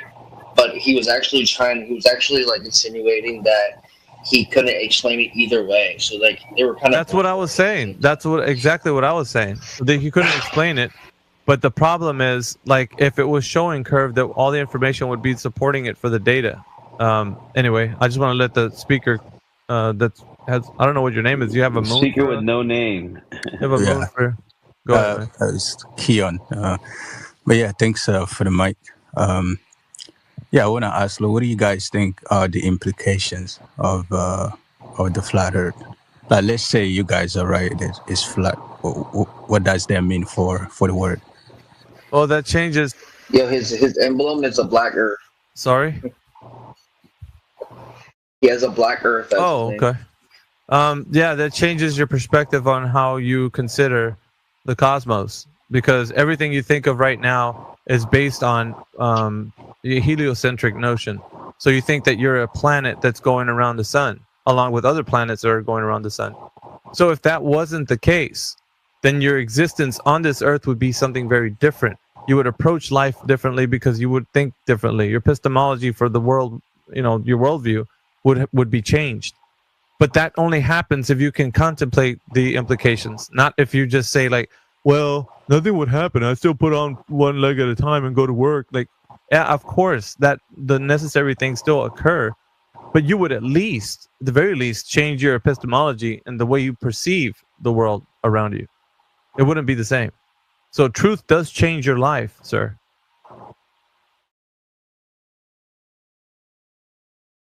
Right. Yeah, I mean, I agree with that to a certain point, because, if the earth is flat, like, do you really think we'll know? Like, we get to know? Yes. Yes, you can know right now. Now, it sounds absurd, but it's true. A lot of times they tell you that you can't know something. That's because you're set up for failure, sir. The system right now has set you up to fail. That means that they give you philosophy in a way how to perceive the world around you, that you cannot have discernment about the world around you. So they say the earth is curving, you just don't see it. But the earth is spinning, but you just don't feel it. So there's a lot of things in contradiction to how your perception is known, right? So they say, well, you can't trust your senses, sir. That's not how this works. Oh, and by the way, science doesn't work in absolutes. So they tell you a bunch of things that make your world, the way you perceive it, upside down and backwards. So you're not able to have an understanding of the physical and natural world because they give you a broken system. And you try to use your perception through that broken system and reason with yourself. Well, maybe I don't really know what's going on, and the scientists know what's going on. So I'm just a little peon, in this world, and I have to look up to them. And that's not, bro, listen, your mind is your own. Okay. First and foremost, and you're very capable. If you're in this chat listening to me right now, or at least talking to me, you're capable enough to have discernment for yourself. Now, there's things that are true and there's things that are not true, and you can know the difference, right? So, for example, they're telling you that the earth is a globe. Now, what evidence have they produced that you can verify that that is true? I'm gonna give that to you so you can think about it. Is there a response to that, sir? Yeah. Yeah, Go I ahead. mean, it's like, first of all, like if you think about history, for example, there have been people that, let's say, measured the Earth being a globe, right, throughout history. Other than that, today you have literally millions of scientists who believe it's a globe. All right, So, I'm sorry, sir, but the only reason I'm going to stop you there. Okay, that information that you're telling me is superficial on the surface, and it doesn't have any substance. And I'm going to tell you why. Because what you just said to me was something that you can't tell me who is the people that know this information. So can you tell me the information that would bring us to that understanding from the people who investigated according to you? You said there's a lot of people that figured this out. I want to know who figured it out. Because I've been asking people, they've never told me who it is. Yeah, so I think it started with the Greeks, some of the Greek mathematicians. And then which one? I think the first one was Eratosthenes, something like that. Okay. So And what did he do? What did he do? Okay, what was the method that he discovered that the Earth is an actual globe? They did an experiment, between two cities, I believe, using sticks. And then I think he measured. The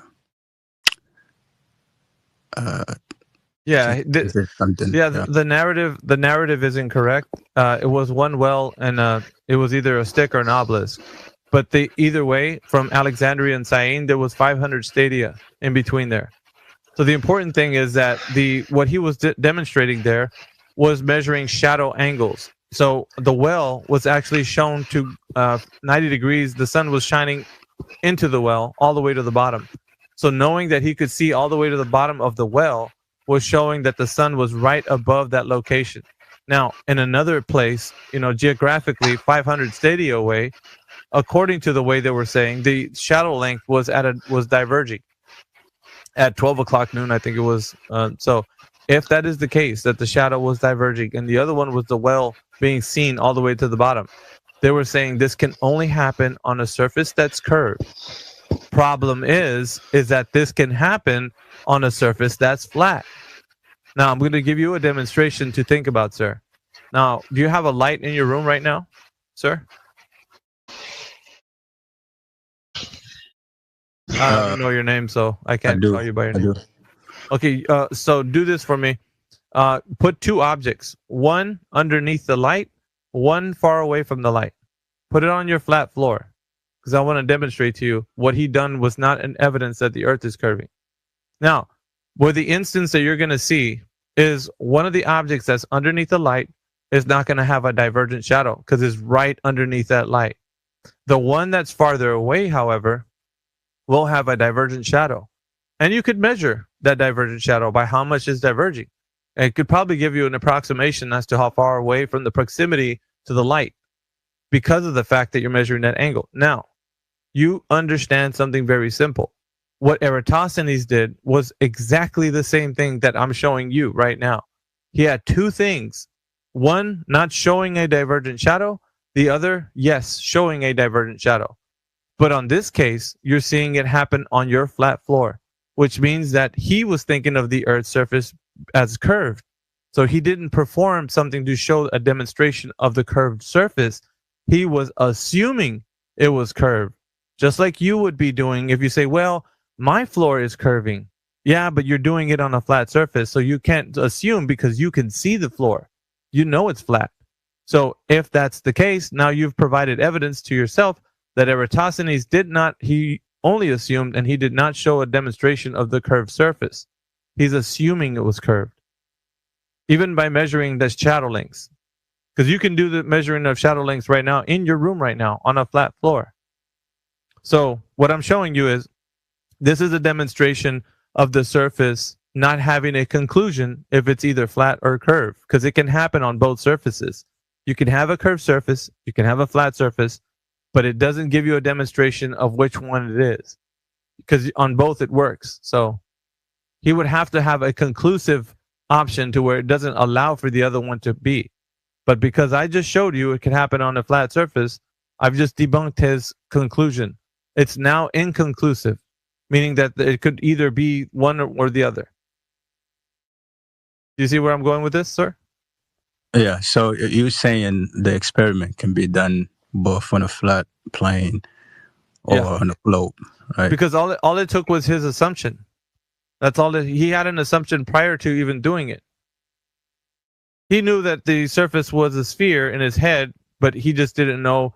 He couldn't do any math until he found out distance. So he started to, kind of make this mathematical construct of how he's going to make it look like it's the radius of a circle. So if you look into the story, he didn't verify the one thing that I keep asking everybody in here to do that thinks that the Earth is a globe, which is drop over the distance. That's the tangential line that should exist, and the curve dropping away from that tangential line to give you how much drop there would be over a distance. Yeah. I mean, I watched a video about the experiment. Somebody actually did it in our time, right? They actually went to Egypt. But now think about it. Are they assuming the surface is curving because locally there's no way to tell that the surface is curving? So he got a local place, right, wherever he was, and the floor itself, how did he know that it was on a curved Earth? Because the floor itself could have been a flat floor that he was doing it on. Because I showed you could do it on your flat floor. Did it not show you the same? Yeah, he actually said yes. It said that is possible. Like it could exactly. But it's also said that like the sun would have to be like closer. Yeah, but think about this. There's no on a flat plane. Yeah, there's no linear distance to the sun that can be known. Now, there's an idea that the guy who thinks that the Earth is a globe can tell you linear distance, but they don't know. And I could have a conversation with them to prove to you that they don't know. If you want me to, I can. There's some people in here that think the Earth is a globe. I'll let them speak, and then I'll talk to them about it, and I'll prove it to you. Yeah, but he literally said that it has to be like very close to us. Yeah, I know. In order for it to work. But the problem we're dealing with here is that you can't say one or the other. That's going to be the end result, that you couldn't say it's one or the other. It could be far away, it could be close, but in either case, you don't know the linear distance to the sun, so there's no way for you to say, that you know the distance. You get me? So you can't know the distance of the sun, so it could be close, it could be far away, and it could work on either idea, but there's no way of knowing for sure. Like the other guy said, it's inconclusive. So we're looking for a way to conclusively find if the Earth does curve. You get me? Well, was he measuring elevation angles to the sun to know what time it was? And yeah, there's if the sun was 90 degrees above him. There's a lot that they said there, but there's not enough meat on the bone to actually make it conclusive. So it doesn't matter at this point. It's what it is just. It opens up your mind to thinking, and you have to find a way that you could define the surface to have that drop over distance. And I don't know what is your name anyway, Mr. Black Moon or whatever. Keon. All right, Keon. So yeah, there's only one thing to do, and that's measure that drop over the distance to find out how much the Earth is dropping away from a tangential line. And you could find out. So man, listen, I got to tell you what's wrong with your theory here, okay? If you take a flat, there's something right under a light, and you put the light there, and of course you move it back, it's going to make a shadow, and the other one's going to find out. That's fine. But the problem with your theory is this: is that the Earth rotates, it spins, it doesn't stay straight. That's why we have not. There's no assumption. No, that's How what did you figure that out? What do you when you go outside? Yeah, well, one thing is because hold on. Just let me just prove it to you. Go ahead, real quick. Look, first of all, P Dubs had his hand up for a while. Free pizza as well. Just be respectful, Coach. He kind of just jumped in. Like we were just waiting. I was waiting for. Yeah, there's a system, Coach. All right, go ahead, P Dubs. We'll hit you, Coach, for sure. We'll talk about it, but let's start with P Dubs first, and then we'll go to Free Pizza. Then we'll go to Coach. And anyone else want to raise their hand to come up as well? Shoot a request, and I'll bring you up. But just get Ralph up here, man. I apologize. P Dubs. It's all right. It's all right. But P Dubs is next. Go ahead, P Dubs. Yeah, when I came into the room, you guys were talking about the 24-hour sun in Antarctica and how no one's observed it. Let's just take that lie as truth for a minute and say that no one's observed a 24-hour sun in Antarctica, which is a blatant lie. There's literally videos of it on the web. But let's just assume that's not true. When we go from, let's say, LA on the summer solstice, and we look how long the day is, it's about 14 hours and 25 minutes. Now, LA is at about the 34 parallel north. If we go further north up to Harrogate, Canada, it's at about 54 degrees north. The length of the day is 17 hours and 8 minutes on the summer solstice. In between there, I kind of skipped New York there. New York at roughly 41 degrees north is 15.05 hours, or 15 hours, 5 minutes. So there's a steady progression as you go further north that the days get longer. And from the conversation earlier, I don't think I'd have any pushback against the fact that there's a 24-hour sun in the north. It's very well observed. You don't even have to go all the way to the North Pole to observe it. You can observe it in the northernmost city on the planet, and see a 24-hour sun there on the summer solstice, and it's only at like 71 degrees north, something like 72 degrees north. Interestingly, in the southern hemisphere, south of the equator, when you're 33 degrees south of the equator, say Cape Town, length of the day during the summer solstice, 14 hours and 25 minutes. Ushuaia, at Wellington at 41 degrees south, roughly matching New York's 41 degrees north. Length of the day, 15 hours and change, 15 hours and 7 minutes or something like that.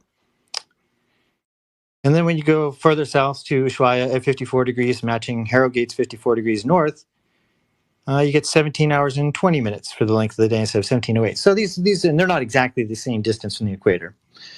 There's a clear trend that as you move away from the equator, during that hemisphere, sorry, I don't have a better word for it. During that hemisphere's summer, the days get longer and longer.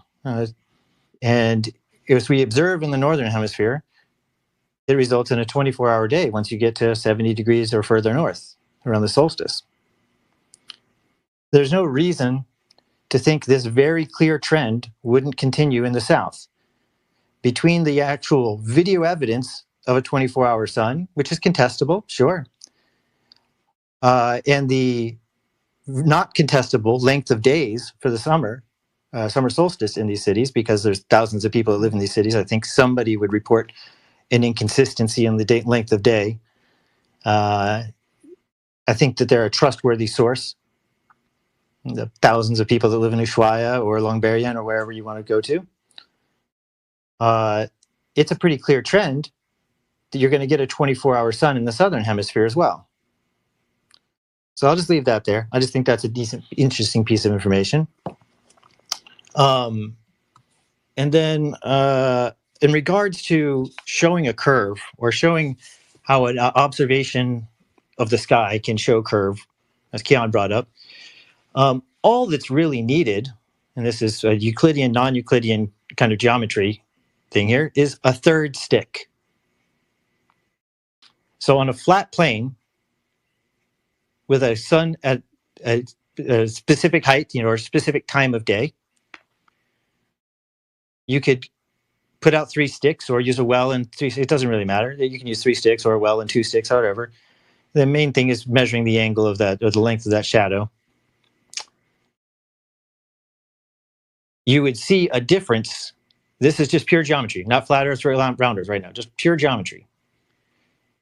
3 sticks on the surface of a plane with a light casting a shadow will result in a differing lengths of shadows than on a plane with 3 shadows, or 3 sticks and 3 shadows.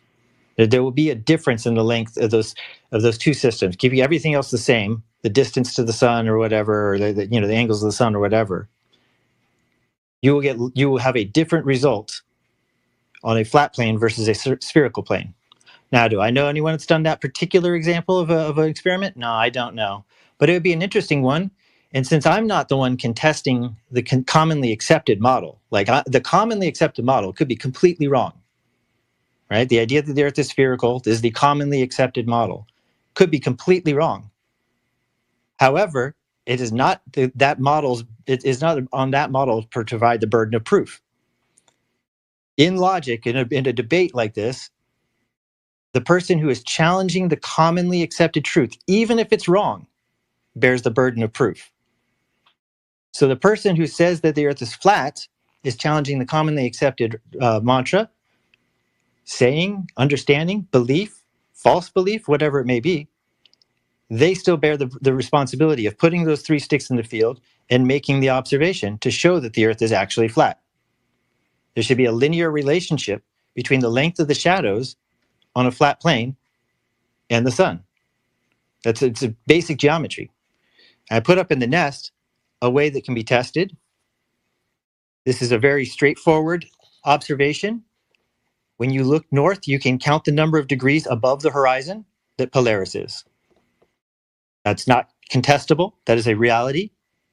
I don't care how you achieve it. It is a known thing that you can look at the horizon and calculate the number of, or count the number of degrees above the horizon that Polaris is. For every 69 degrees north you move, that Polaris moves up 1 degree in the sky. And if you look at the graphic I posted in the nest, that's exactly what we would expect to see from the surface of a sphere. However, it is not at all what we would expect to see from a flat plane. If Polaris is a fixed point in the sky at any given night, we're not talking over thousands of years or anything, we're talking on any given night for a set of observers at the same time, they will not be able to line up their viewing of Polaris. They won't be able to, if they drew their sight lines to Polaris along that flat plane, as shown in this graphic up above, it won't work for Polaris. It simply won't. But it will work great from the surface of a sphere. In fact, it works perfectly. And then I will put one more thing of someone who has actually done this test, or done a similar test, with a bunch of different participants all over the world. And what they did is they set up sticks in their local area, in their yard or whatever, and took photos and measurements of the lengths of the shadows. And a very industrious globe earther, he invited flat earthers to participate. Amazingly, none did, but 23 globers did. So I guess they could all be lying. Wouldn't that be something? Again, not really his responsibility as he's a glober. He's just literally defending the globe, not challenging it. And it should be the burden of proof of the person challenging it, but he's not. He's defending it. And so he had all of these people write down the angles of the shadow and the length of the shadow and plotted those both onto a flat plane and onto a spherical Earth. And on a spherical Earth, all of those shadows resulted in a sun that was very distant and essentially sending out parallel rays for all intents and purposes. And on the flat Earth, it was a complete jumbled mess that made no sense whatsoever. So there's a real, a real observation, if you're afraid to call it an experiment, a real observational science that could be repeated by flat earthers. All they got to do, it's just, we're all talking from around the world right now. Pick a date, measure some shadows, show us that it's flat. I'll end there. All right, we gotta a lot to unpack, but go ahead. Yeah, we're gonna go ahead and keep in line with, because today I just like to say, guys, appreciate everybody for joining this channel, and if you wouldn't mind, go ahead and share this space out with everybody you can. Today's topic, of course, you can see at the very top, 24/7 Flat Earth, episode number 9, Globe Storytelling Professionals. We're gonna allow them to. We just heard one right now. We heard one. So P-Dubs, great. Round of applause. Good story. I like the story. It had a lot of pizzazz. Had some things in there that made you want to believe, but still it's lackluster in its evidential performance. So What was we're gonna do? lackluster? What we're gonna do is go ahead and So hand you're not it going to over address to. it. Yeah, we can. There's a lot to unpack, like APOC Well, said. unpack any of it. We don't want to do it. Instead of just going to another speaker. Yeah, we gotta let more globe tell. Oh, so you don't want to actually address anything? I see what you guys faces. I'll see you later. Yeah, I'll see you later.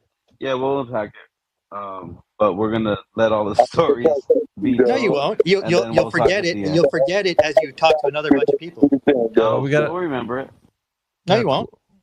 Yeah, no. Yeah, we will. APOC wrote it down. All right, you'll be all right. So, You'll be all right. I mean, what are you going to get out of somebody else that's going to like? All it takes is one proof to debunk me. So where is it? Why hasn't there been any equivalent type of experiment run by flat earthers? All right, we just gotta let other people come in. I mean, because it's an open forum for everybody. Getting angry. Yeah, I know. I'm just thinking it's funny that you guys are deflecting. You got the feelings We're not meter. It sure sounds like you're deflecting. Tipping the scales right now. I mean, it seems like you're deflecting. You're not addressing my arguments. Don't throw a tantrum, P-Dubs. Just relax. I'm not. We got other I'm totally Globers calm. in here. Yo, P-Dubs, let me talk. Yeah, let him talk, man. For goodness sakes. Oh my goodness. So look, P-Dubs. You're gonna address it when they have. Can I talk? Yeah. I don't know. So look, P-Dubs, the videos that they have in Antarctica of the 24-hour sun, if you would check them out, they've been edited because the clouds are like the same in 24-hour span. No, I've seen it as well. I've seen the one. Speed ups. Okay. Well, we'll rebuttal that. Yeah. We let you talk for like 15 minutes, bro. We didn't interrupt anything. We did that to kind of set the bar. Right? It was less than 5, but yeah. So, okay. Well, it felt like 15. But my God! I'm sorry. I'm trying to couple points. I know what to do. Don't worry, we got that. But you're not talking to another globe. Don't worry, we got this. Dubs, please. So here's the point. All right, so here's the point. Dubs, I want to know when they have. Hold on, Peter. Hold on, just real quick. Dubs, he probably left. I don't know. He probably did. No, he's here. So that wasn't really cool, man. Because he was just trying to. I know. But here's the point, though. Here's the point. Okay, Coach. We let him talk. No, I'm here, but they're not letting. We didn't interrupt him at all, not once. Okay, we set the bar for the respect. You're right. Okay. So we set that respect, right, with the bar for respect. So anybody else that goes outside that, we at least now know. Well, hold on. We gave that, so you got to give it back. Okay, that's why we did that, so we could set that bar. So going further. Now I don't want to enter. I'm going to mute myself. We'll let Pizza talk. I think Dubs might have dipped out. I don't see him no more. Rightfully so. But we're going to address it though. I did. By the way, Alpha, I did write it down. You're right. I did. It's 24-hour sun and the angles of the shadows, and from both two different things. But yeah, go ahead, Pizza. Yeah. So I'm surprised. I'm actually wondering how P-Dubs is going to think when the sun goes and sets in Antarctica when they have actual good evidence, video evidence, because the 24-hour sun that we see right now, you can tell it's been edited to shadows. Now that one experiment that they had with the sticks out of the ground, it's actually a well with a stick in the ground, and I know kind of how the experiment was, but a lot of people don't know how exactly they got the measurements in miles because they didn't really have accurate tools to do that then. But I do like to say this about shadows, that eclipses, they say that the sun and the moon are two different distances, but they're two different sizes. I think 400 times bigger than the moon, but it's 400 times further away. And that the shadow is like, I think only 138 miles. So we already know that shadows are just like, I don't think they're a good way to prove anything. Because if we, as you know, whenever you put anything in front of a light, that the silhouette is going to be way bigger than the object than the object it's portraying. Now, what was the other things he was saying? Well, it's here's the three things. Yeah, 24-hour sun. Many videos he claimed. It was the degrees of the sun, like when it's at the equator, and then like Los Angeles sees it for this long, New York sees it for this long, and Canada sees it for this long daylight. Gotcha. Then the third one was the angle of shadows with 2 sticks, 3 sticks, and even 23 sticks. Isn't that funny? He said 2 sticks, 3 sticks, and there's even 23 sticks because he said there's 23 people that did the observation. But with those 3 things, we'll touch them at the end because I did want to let's go through them all, right? Let's go through we want to get all the globe stories, right? Told by the greatest professionals X has to offer tonight, whatever, and we'll go through them at the end, one by one if we want. But let's let Coach go next. Nice. Okay, Pizza. Go ahead, Coach. You got Yeah, I'm out of here. Go ahead, bud. You have the stage, Coach. Go ahead. You have a great day, man. So listen. Okay, first of all, it's hard. Shit. Because so I'll start this so I don't get no haters. All right. Because I ain't never went to space, and whoever's a flat earther ain't never went to space.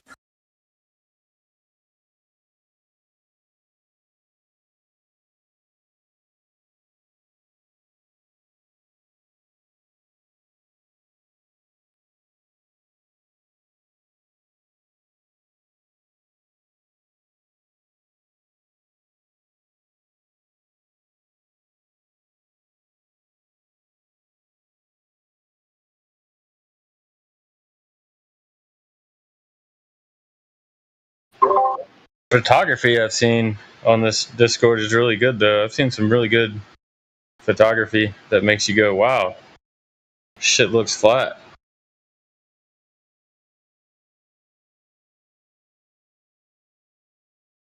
Yeah, that's what Photoshop is for, man. Look, it's amazing things they could do with thumbnails these days.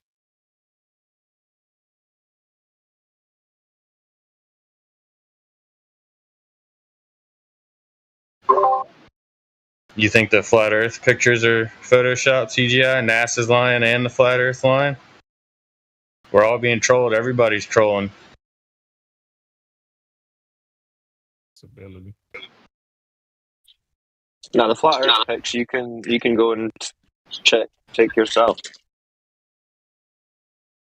Yeah, I don't think the pictures I've seen were photoshopped. I was asking if I don't know his name, Regular Joe, thought they were.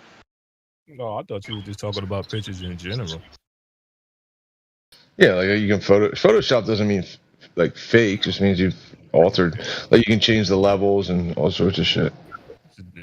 Oh yeah, I was implying using it to fake stuff. Yeah. Yeah, I didn't know you meant anything between that. I thought you was talking about just people posting Like pictures when they like you wrap can do a a lot flat with map that. around a ball in Photoshop. Call it the blue marble. So what do you think, Cyclone? So during a lunar eclipse, right? The sun sun is blocked. This is the thing, right? The sun is blocked by the moon, right? So the moon, I mean the sun takes 8 minutes to reach Earth, right? So then it takes like 8 minutes or 7 minutes and 58 seconds to reach the moon. So during the eclipse, shouldn't it take? Shouldn't we be able to measure the 3-second difference? Right, like so, like just get a camera, 2 cameras, focus one on the moon or this, and one on the ground. Shouldn't it take about 3 seconds for that? You should see the moon remove itself from the sun, and the sun be visible again, and then it should take 3 seconds for the light to hit the ground with the camera number 2. What do you think? 238,000 miles away. Yeah, it's 238,000 miles away, they say. The speed of light, 186,000 miles per second. So that would come to about 3 seconds. It should take about 3 seconds from light, from the distance of the moon to the Earth. 3 seconds it reached the Earth. So during this eclipse, just get 2 cameras, set one up on the eclipse and one up on the ground. It should take 3 seconds. Interesting thought experiment. The Globies will have. It wouldn't phase a Globie because they'll just come up with any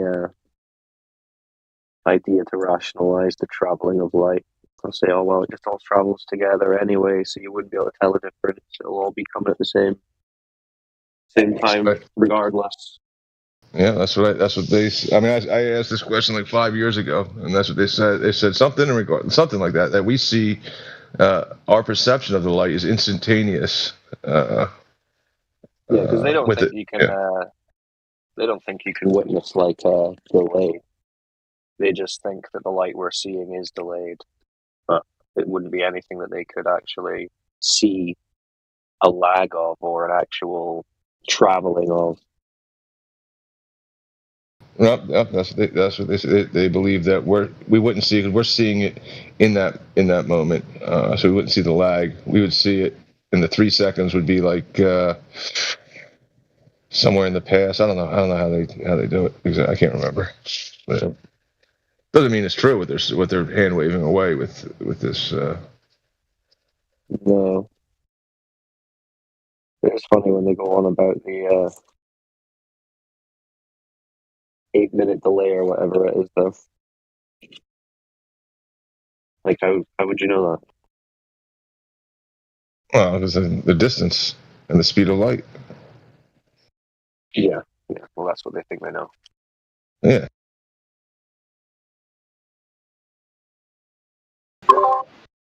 One thing that gives me kind of my own cognitive dissonance is the fact that we're spinning, revolving. The moon is spinning and revolving in relation, to the Earth and the moon. But we only see that one face. Like there's no deviation at all. Like that, I just can't get my mind around how that's possible. Yeah. No, the moon, when you really analyze it, does not appear to be a spherical spinning ball of rock. I mean, even just the story that it's a spinning ball of rock, but it's spinning at the exact perfect rate so that as it travels around the Earth, you only ever see one face of it. And the reason for that perfect timing is no reason at all. Yeah, perfect. I mean, perfect. Perfect. Absolutely perfect. Like, it's so, that's a funny thing because we get Globers coming in being like, we see the moon spin. That's why we see different sides of the moon. And they don't even realize we don't see different sides of the moon. And then you tell them, no, you only ever see the same face of the moon. They're like, what? Half of them don't even realize that. But yeah, the moon story really makes no sense as a spinning ball of rock. I mean, that tidal locking rotational speed is, maybe if you're a religious globe believer, because then you can say, well, it was set that way. Because accidentalism, explaining that, really just doesn't work. Like, the fact that you would have the perfect rotation so that it always only ever looks like it's one face. On top of that, you've got the angular size of the sun and moon being perfectly the same, so that the solar eclipse, when it occurs, if you believe it's the moon passing in front of it, they pass and form almost a perfect overlap of each other, right? And that's cosmic accidentalism if you believe in random materialist Big Bang. Like, there's less than no chance of that being possible. Like, statistically, statisticians would take those odds and just say that's statistically impossible. Yeah, but they'll just say, well, it's not impossible because it's happening. It's obviously possible. Oh, well, it's just that's the chances of it. We did it, guys. We made it. Yay. I mean, the thing that I think is impossible. Well, I mean, we've done the math. We know it's impossible, right? So, but so if the sun and the moon are the same, about the same, and the same distance, same size, right? Then you should have, right? You have a full moon, right? It's just like having a full sun. You got moonlight on the ground, right? So you should get from a full moon. You should get the same if they're both working in approximately the same, way. You should be able to get the way we get a sundial from the sun. You should be able to get a moon dial from the moon, right? That would only work if they're their own sources of light and they're just about the same distance away and the same size doesn't even actually matter. It would just be same distance. Then size would come into play, but just the light output. What? Well, just the light output. I mean, if you're saying you're trying to get a moon dial, The light output you're looking for. Well, I mean, I was just thinking in one area, the size of the light from the light output wouldn't, if it like attenuates or diminishes and doesn't have as large of a circle of light on the ground, that would be due to this, like the output, yeah. But anyway, the point was, so if they were the same size, same distance, we would be able to use them both as like a sundial, moon dial during a full moon, and a full sun is always a full sun. And we do, right? So that's interesting, right? But if it were the other theory that the sun's coming in parallel, right, from the sun hitting the Earth to give us the moon, to give us the sundial working, how is it then the sun shines onto the full moon, and then the full moon bounces its light back down to Earth just to copy and mimic perfectly a sundial? That does not make sense. It doesn't. The math doesn't math either.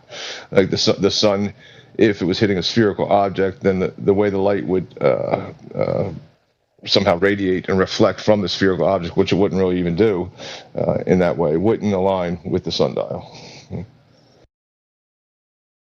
But you can Google right now moon dials, and you'll find that moon dials on a full moon synchronize perfectly. Some even say better than a sundial, even more accurate than the sundial. Yeah, I've never considered that one. That's good. One thing I have considered about moonlight, it's really weird. I tested this myself. Is that if you put a thermometer in the moonlight and then put it in the shadow, you'll actually lose a degree or two in the moonlight, which is odd. Well, yeah, if that's reflected sunlight, how could it be colder than ambient darkness out of the moonlight? And the spectrum, like the complete, like change in spectrum from the sunlight, moonlight, completely different. Yeah, the moon's like a cold light. The sun's a warm light. Yeah, I've never done that. I've never done that, but yeah, like Dave Weiss gets behind that idea, right? Not that he's like an expert on things, but he gets behind it, and some people get behind it, and I'm just not sure if that, I've heard rebuttals that wouldn't follow like entropy, entropic laws and some things like that. So I mean, I don't really understand how you can have cold hot. Yeah, I tried it. I heard it. I didn't believe it. I tried it. I had a thermometer, and it happened. It went. It dropped a degree. It wasn't much, but I saw it. I did it a couple times. Put it in shadow. Put it in the moonlight. Put it in the shadow. Put it in the moonlight. It happened. So how would you explain that on a globe? I can't explain that at all. Fair enough. Yeah, it does seem strange, but you do get cold lasers, though, right? That's a technology that we have, right? It's like a cold light as opposed to a warm light. Cold lasers. Another interesting one, since you're talking about sundials. You ever heard of gnomon blocks? No. So there's a few of these. You can find these dotted around Europe in these old stately homes. Let me see if I can get a picture of them. Oh man! But it's basically it's like a stone pedestal, and then there's a big block with different kind of cutouts and etchings. It's like a how do you say it? A multi-sided sundial, moon dial, star dial. What the hell were they calling them? I'm sure they were gnomon blocks. Yeah, I've seen that. You know what's actually funny? I mean, it might be what it's called. I'm not sure, but I saw recently, just like scrolling on Facebook, looking at like family pictures, whatever, like the ads that come up. So somebody shared like an Eratosthenes Earth measurements using those same blocks that you're referencing. So it was much more elaborate than just sticks and shadows. They had obelisks with the carvings and astrology circles and astrolabes all laid out. And it's just I just saw that today. Yeah, they had like a bunch of different dials on it. And honestly, it's kind of hard to work out exactly what all the dials were doing, but I've seen some very interesting ones, and they're usually in these old stately homes. Okay, mnemonic block. So listen, look at this one. I'll send this one in to the chat.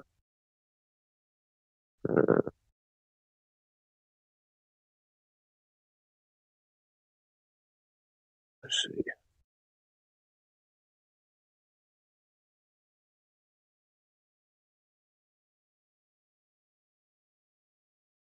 Look at this one. This one's mental.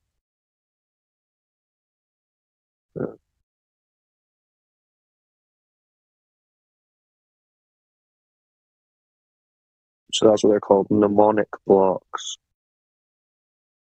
Look at that thing. I mean, that's just full of dials, and that was some kind of like old school, I don't know, luminary station or something. Exactly what they were reading off of it, I don't know. Yeah, but I mean, I can see. I see. Yes, I see the little moon on top. Yeah.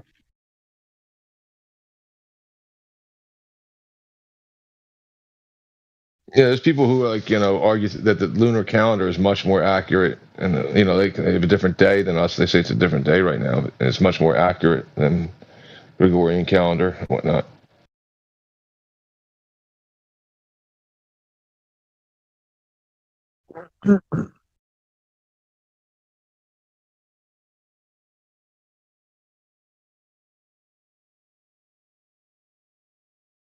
Yeah, India has some absolutely mental temples. Wouldn't surprise me if they have similar things. Seen their like stone, some of the stone tech in some of the Indian temples. They're absolutely wild.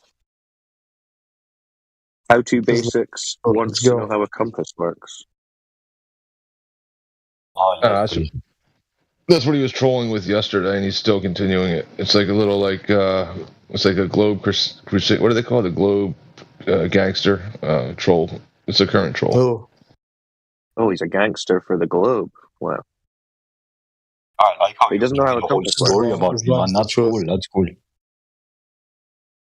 You know, Yahweh is Allah subhanahu wa ta'ala. Islam is the truth. Yeah, salam alaikum, dude. Alaikum assalam. You got it first of all, or you didn't get it? What do you mean? Islam is the truth. No, I don't think it is. You got it? I said you got. I'm a Jew and I'm a Muslim. You got it? Jerusalem. Interesting. Right. What do I get? I'm from Bani Israel and I'm Muslim, alhamdulillah. Yeah, assalamu alaikum, dude. Assalamu alaikum. Alaikum assalam. Shalom alaikum. Hi, Bryce. Shalom alaikum. Shalom alaikum to all my friends over here. Shalom alaikum, dude. Shalom alaikum. Yeah, that's funny, man. You're funny. I'm not funny. I'm saying the truth. Totally, dude. Totally. All right, guys. Back to the topic. Okay, so compasses. Can anyone tell me how it works? Or? Allah created the earth, subhanahu wa ta'ala. Yeah, that's what's Allah up, created man. you guys. Allah created you guys. Right, that's what's up. Yeah.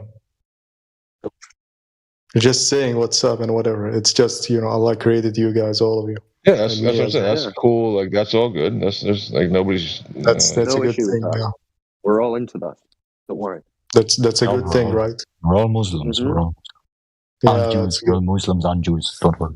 That's good. That's good. This is why people hate flat earthers, because it proves creation. The globe is there to convince people that there was no intelligent creation or design, and it's all accidental. And this is why they try and destroy flat earth, because it proves God. Yeah, I mean it's the consequence of it. There he goes. Yeah, so the compass thing, no one can prove. Gonna show me how it works. We told you yesterday. Yeah, tell you didn't actually, to be honest. Yeah, I told you yesterday. No, you didn't. What's the first thing you got to do? What's the first thing you got to do with a compass? What did you say? Repeat it. What's the first thing you've got to do with a compass? I'm not sure what's the first thing you need to do with a compass. That seems rhetorical. How'd you hold it? I asked him the same question yesterday, and he said I'm not answering the question. But how do you need to hold it flat? Yeah. How does that matter? Cyclone, what he wants to know is what is creating the magnetic field lines on the surface of the Earth. Why would you verify that? Well, with the compass, I kind of. No, the compass. That's the theory, at least with the compass, is that it's the magnetic. It's following the lines, but that's not telling you how they're generated. Yeah, but I'm kind of asking how it works in your mind. How what works? Compass, yeah. Well, it's like you say, you hold it flat, and it orientates itself towards north over the flat surface. And then why does it do that? Why does it always point north?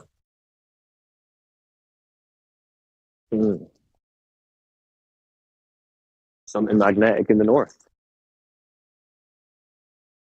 Okay, so the north of the flat Earth is right in the middle, isn't it? Well, that's how some conceptualize it. Yeah, so you don't know. No, I can't see the whole Earth. That's nice. So you don't know how a compass works then? Yeah. You hold it flat, and it orientates itself towards north, following the electromagnetic field. Okay, then why does it do that? How does it do that? So it just follows the electromagnetic field and orientates itself. Right, attracted to the north, the needle. And you don't believe in gravity? What do you mean by gravity? Yeah. So where's the magnet coming from? Holy cow! No one knows. What's that got to do with gravity? Yeah, that was kind of a mistake, to be honest. I meant to say you don't believe in magnetic fields. When did I say that? Yeah, I think it kind of, if you, like the magnetic field around the Earth confused. would What I prove don't the believe globe. in is the spinning globe Earth. That's what I don't believe in. The Because if magnetic you had a spinning field kind globe of Earth, proves right, that. your needle would be wanting to point through the ground if you're on the side of the ball. No, that's not how a magnetic field works. A flat magnet has a magnetic field. Why does the shape matter for a magnetic field? Yeah, but it's where the magnet is coming from. Is it coming from the ground? If it's coming from the ground, then it doesn't matter. I just say it comes from the middle of the Earth. That would kind of be a good answer. Well, how would you But verify you don't know where the middle is. You deny the middle of the Earth. So. And then I deny a middle. Yeah, where's the middle, dude? You don't know where it is. Well, how would you verify that? Well, with the You don't know magnetic where that fields. is. I literally just said, dude. Well, have you been there? You been to the middle? No, I know with my magnet and my. It doesn't matter if it's the geographic middle. It just matters if it's the magnetic middle. That could just be the center of that magnetic field. It doesn't necessarily mean that the surface that it's on is in the middle of that surface. It just means that's the middle of that magnetic field. Yeah, on a spherical surface, We've not with the been magnetic to. field, it kind of shows you where the north is. What are you saying? Well, yeah, I it didn't shows you the hear you. direction of north, but it doesn't show you the source or the middle, quote unquote, like you're saying. Yeah, it shows you where north is. doesn't- On a sphere, north is in the middle, yeah. No. Oh, On a, yeah, that's on a how a globe, sphere the core would be in the middle. No, I'm talking about the surface. Shows you where the surface, yeah. It doesn't actually point towards Well, is the there a middle of middle? the Earth. Is there a middle of the surface on a sphere? No, it points you north. Yeah. Yeah. Not the middle. Okay, this is like semantics, dude. Well, on the globe, it is, because you don't have a middle on the globe. Okay, so, but where does it point? You have to prove a radius value. Where does the compass point? Well, they say the compass points north, and then geographic north is different than magnetic north. Magnetic north moves and changes, and it's not aligned with geographic north. I can't prove that. My compass has never really moved, but that's what they say. There's mine. It's always pointing north, but yeah, where's that though? Is that moving, or because they say it's moving? Who said that? I don't. Those who refer to the geodynamo effect from the magnetic core. They say they've tracked the magnetic north to be constantly moving, like it's in the ocean, and now it's on land, and now it's over here, and geographic north differs from magnetic north. That's a claim. I've never heard that, dude. I've never heard that. Maybe I need to research it a bit more. But You got that? No thanks. Can you post that? I can Google it. I would just type in magnetic. I would just type in magnetic versus geographic north, and you'll see.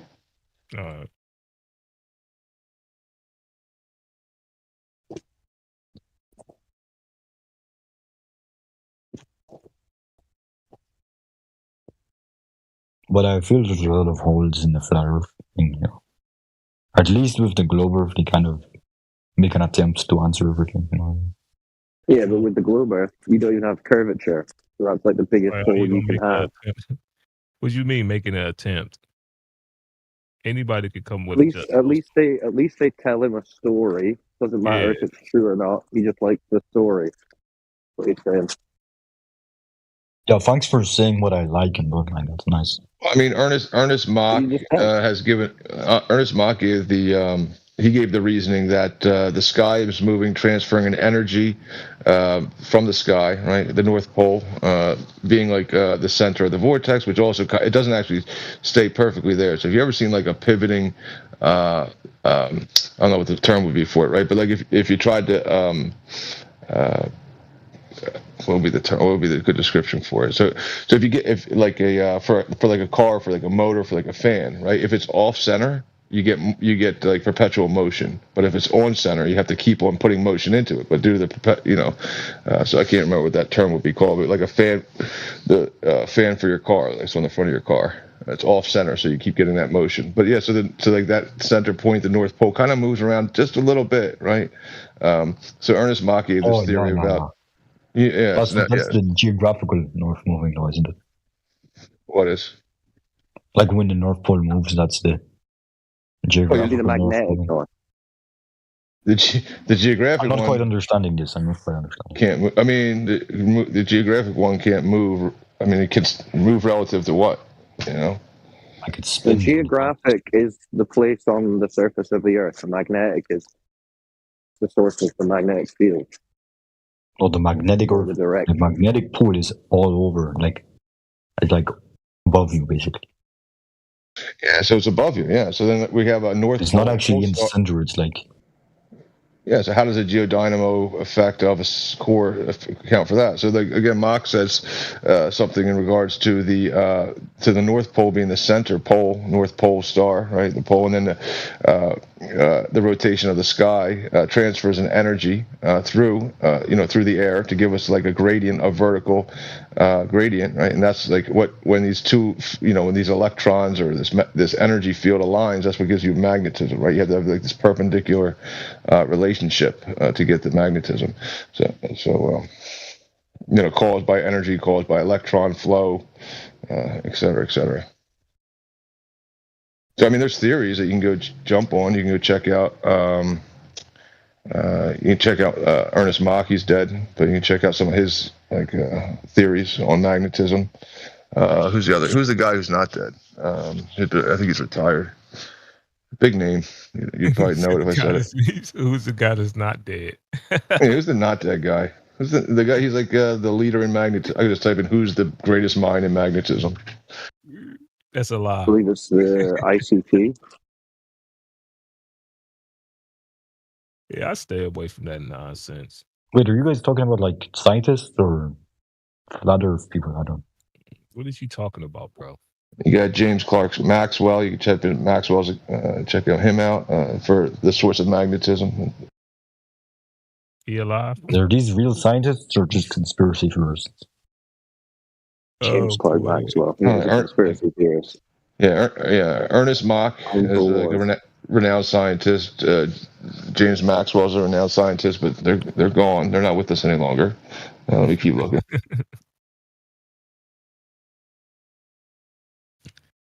Yeah. All the smart guys are dead. We're just left the Globers.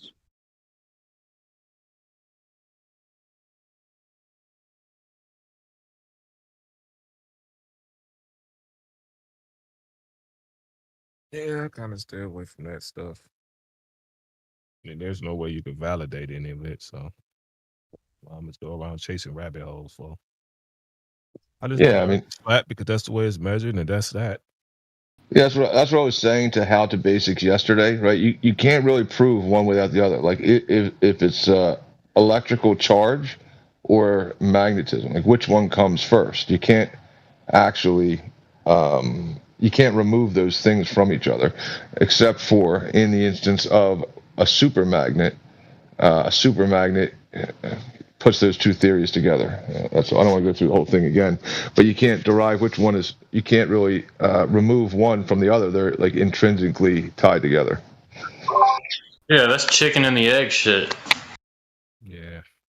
Yeah. So to say like, well, the field is causing the electron flow, or the electron flow is causing the field, it would be really difficult. Yeah, the Earth is one big magnet. The magnetic North Pole, also known as the North Dipole, is a point of Elysium Island in northern Canada, where the northern lines of attraction entered the Earth. That's pretty much what it's saying right there. A compass needle rests freely in its casting, so it can maneuver itself when you pull out of compass. That's all I'm really getting from Google. Do you like deny that? Like that's how compass works? That is in the globe? Like do you disagree with that, what Google says? You haven't validated a globe.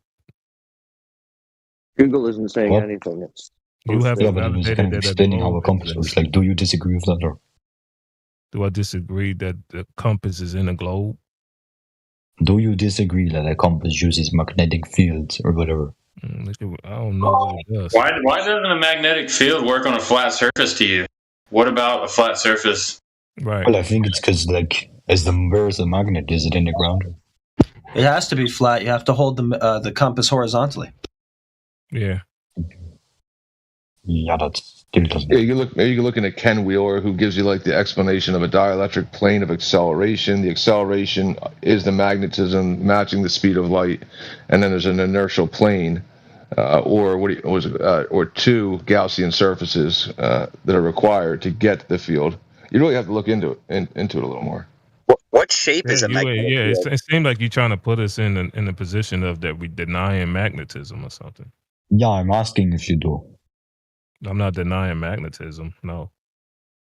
Nice. So it seemed like you saying but you making a claim that its origins is in the center of the Earth. Are you? Yeah, I didn't say that. I'm not wanting to argue that's that. what this damn thing is. That's what I just read. Yeah, it's like one of the most studied and least. It's like one of the most studied. I wouldn't say least understood things, but definitely not fully understood. And then people make models for it, and then they abide by the models. It aligns itself within the Earth. Say it aligns itself within the Earth, with itself in the Earth. It's a magnetic field. So you asking me if I'm denying that? No, I didn't say. I said, do you deny what Google said? Like you kind of read out this whole script. Yeah, I read it. Yeah, reread it so you know what I'm asking. You understand it's not Google saying these things. You want me to read it the whole thing again? Yeah, because you're not really understanding my question. I just respond to your question. What you mean? Yeah, I mean, I try to give it to you like in a nice way to How to Basics. Is that nobody here can answer it. Nobody can answer it anywhere. That's it. Like, yeah, they're still studying it. They're still trying to figure out what's required. Right. Because the post study that I just read is that it aligns itself within the Earth, as in it's in the center of the Earth. So are you saying that I'm denying that? Oh, I asked, and I didn't actually ask about that. I asked about something else. Yes, but it said it's long gone. You've changed the subject successfully. I think. As it being Don't make me seem stupid, but within the globe. So that's you've changed the subject successfully, dude, and you're now pretending. Did I change the subject? Because I said the same thing. No, you're confused. Yeah, I know, dude. I think you've done it successfully, though. Yeah. What are you talking about? That was what he read off Google. That's what you were asking him if he denied, and now you're saying that's not what you were talking about. That was not what I was asking. That's what I read. Not what I was asking. All right. Well, we've done compasses. So what's next? Any other points? If the origin is not in the globe, you haven't validated the globe. That's why we say if you cannot validate it, of course you could come up with an explanation, but it's not validated. How can I say I agree with it? Thanks for putting in your 2 cents, dude, but I don't care. It's kind of like the purpose of the argument, right? You saying things that you're making claims that you cannot validate with evidence. Yeah, thanks for putting in your 2 cents, dude. I'm not going to answer because I don't understand. Oh, why would I be a flat earther in the first place, right? Yeah, but thank you for putting in your 2 cents, dude. Thank you. Okay. Well, I just read that they said that the Earth is a globe, and they're saying that magnetic fields is in the center of the globe. You haven't validated the globe, so there's no reason for me to agree with that. No. That's a different thing I was asking to begin with, but okay. You've successfully changed the subject. You've successfully put in your 2 cents about whatever. Well, unless you can validate. But I wasn't asking about that, okay? Thank you. So ignore my response. Unless you can validate a radius value. You know, validate everything that you make it a claim about. I don't care what you're talking about anymore. So the origin of this magnetic field being in the center of a globe, that's what Google has been saying. It's a globe. Being in the center of a globe, you haven't validated a globe actually exists. You haven't validated that part yet. I'm trying to get you to validate that part. If you're going to say I can't validate that part, why should I agree with it? Okay, dude, you've put your 2 cents in. Well done for talking. Is it my 2 cents, or is it the origin of the question that you was asking me? I don't know what you're really talking about anymore. You don't? It went off topic. Okay, yeah. Remember, people I was talking to before. Whenever you don't go according to the script that they got in their head, they don't get the answer that they want. They don't know what you're talking about. So they want to move on the conversation to somebody that want to go down a rabbit hole with them. No, I'm not going to go down a rabbit hole with you. The origin of your question is whether or not I agree with a globe plane, whether or not I agree that whether I'm going to assume that the globe exists for magnetic fields to be in the center of it. And I said, you've forgotten my question. Wait a minute, sir, you're cutting me off. And I said, you have not validated that the globe actually exists. You have to validate that first, being like you proven measurements of Earth curve or radius value or something of that nature. You have to validate that being true first in order for me to agree with any type of magnetic fields or any other science that you want to, or any other natural effects you want to talk about being in the center of something that you have not proven yet. You say a lot of words, okay, but not a lot of substance. Yeah, I know, because the words don't go according to the script that you got. No, it's just a lot of words, not a lot of substance. Yeah, I know. Yeah, there's no script. You're just saying some blabber. You're just blabbering about. That's what I'm saying. You're just saying blabber. Yeah, I know it's blabber. Just saying nonsense. I know it's blabber when it's not going according to the script. I know. Yeah. You'll say it slowly and simply. I know. Yeah. All right, guys. This isn't going anywhere, so we're gonna move it on. Was it ever going to go anywhere? Oh, I guess when it's not going according to whatever they got written down or whatever script or whatever answer. Here we go again. Giving them. Wait a minute. I guess whenever it's not going according to whatever answer that they want me to give them. So it's a specific answer. It's a specific way you want me to answer the question. Even though I answered the question directly based on something that I read myself. I'm the one that read it. You forget that part. I read it. Yeah, dude, you put your 2 cents in. Well done.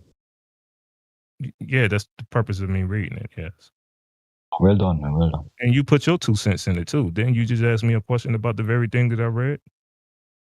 Yeah, but you kind of forgot my question. It wasn't about that thing you read. It was about a different thing. You asked me very specifically, do you agree with that? And I answered you very specifically. Do I agree that magnetic fields is in the center of the Earth? Here we go again. Oh, so he's not going to listen to it. Now he's not even going to listen to my response. Yeah, because you just say the same thing. You put your 2 cents in, dude. Why you keep repeating yourself? No, actually, what do you want me to say, dude? Well, actually, at that point, I was just answering your question, the thing you asked me to do. We got any other points then? How do you want me to respond? That's really... Well, I was the one that was supposed to be responding. Keep up. Yeah, it sounds like... compasses. He don't even know where he at in a conversation with is not going according. Yeah, because you just go on tangents. I don't know what you're talking about. He don't even know where he at in a conversation. Yeah, They get lost. You just talk a lot of shit, man. I can't keep up. I have not said that one thing disrespectful to you, sir. On that TikTok brain, you know, I can't really focus on one point that they bring up for more than a few minutes. So we'll move it along. What other points you got?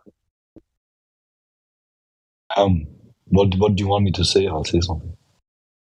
You got any proof for the globe? No, thank you. Oh, magnetic thing was the only thing he had, I guess. So you agree? Magnetism is proof for the globe. You agree? Gotcha. Gotcha. I guess Hollywood did go on strike. They don't got no more script. Okay.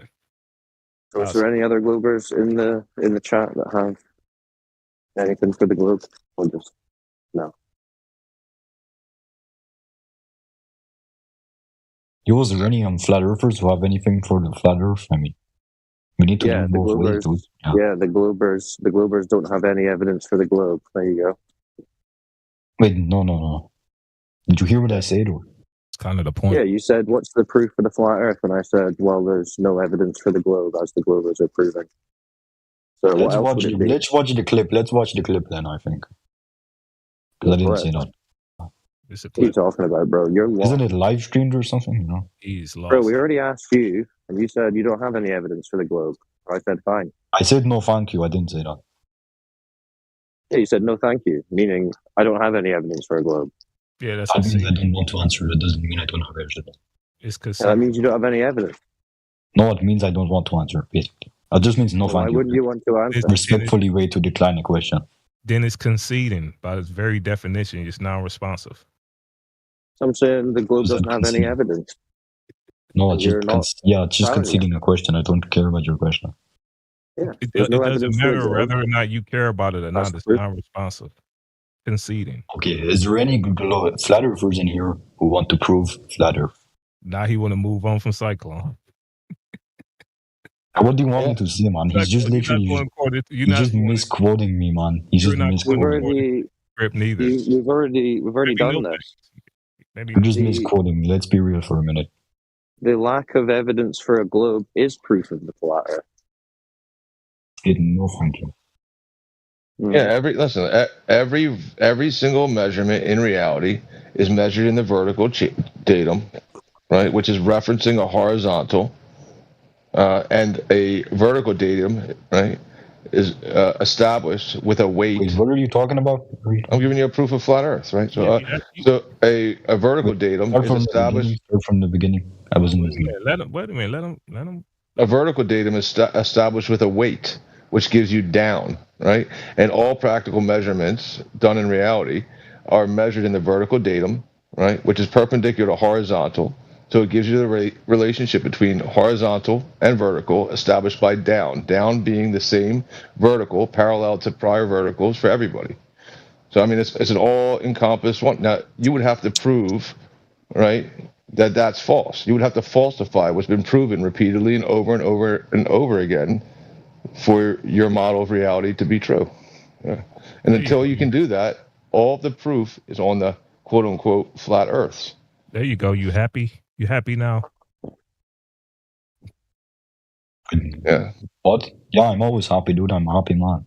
Good, yeah. Celestial navigation uses an elevation above the horizon at your feet and a dip correction to that elevation above the horizontal datum to then get elevation angles to the stars with a known GP, which is a ground position, and then to travel in a linear straight line relationship from A to B, giving you distance from ground position to ground position being a straight line. Yeah, I mean, there's another flat Earth proof, right? And then we can travel lines of latitude and write them down in the journal to celestial navigate. And the way we can get latitude is dropping a weight right on a vertical plumb line, which is down for everybody, and then getting an elevation angle to Polaris, moving away from it in a linear relationship, 69 miles, and then at declination prospectively of Polaris, 1 degree in the sky. Another proof of flat Earth. Now you'd have to prove that the things that we know in reality are true are not true in order to prove your globe. You know? I mean, you can if you want to disprove it. You can try. Oh, me? Anybody. Well, I think you the one that asked what is his proof. So I think you. Wait, who, me? You have to respond. Yeah. You just asked. I feel like, instead of saying no thanks, yeah, that is my name. My name is no thanks. I mean, that is my name, no thanks. So you were like, no thanks.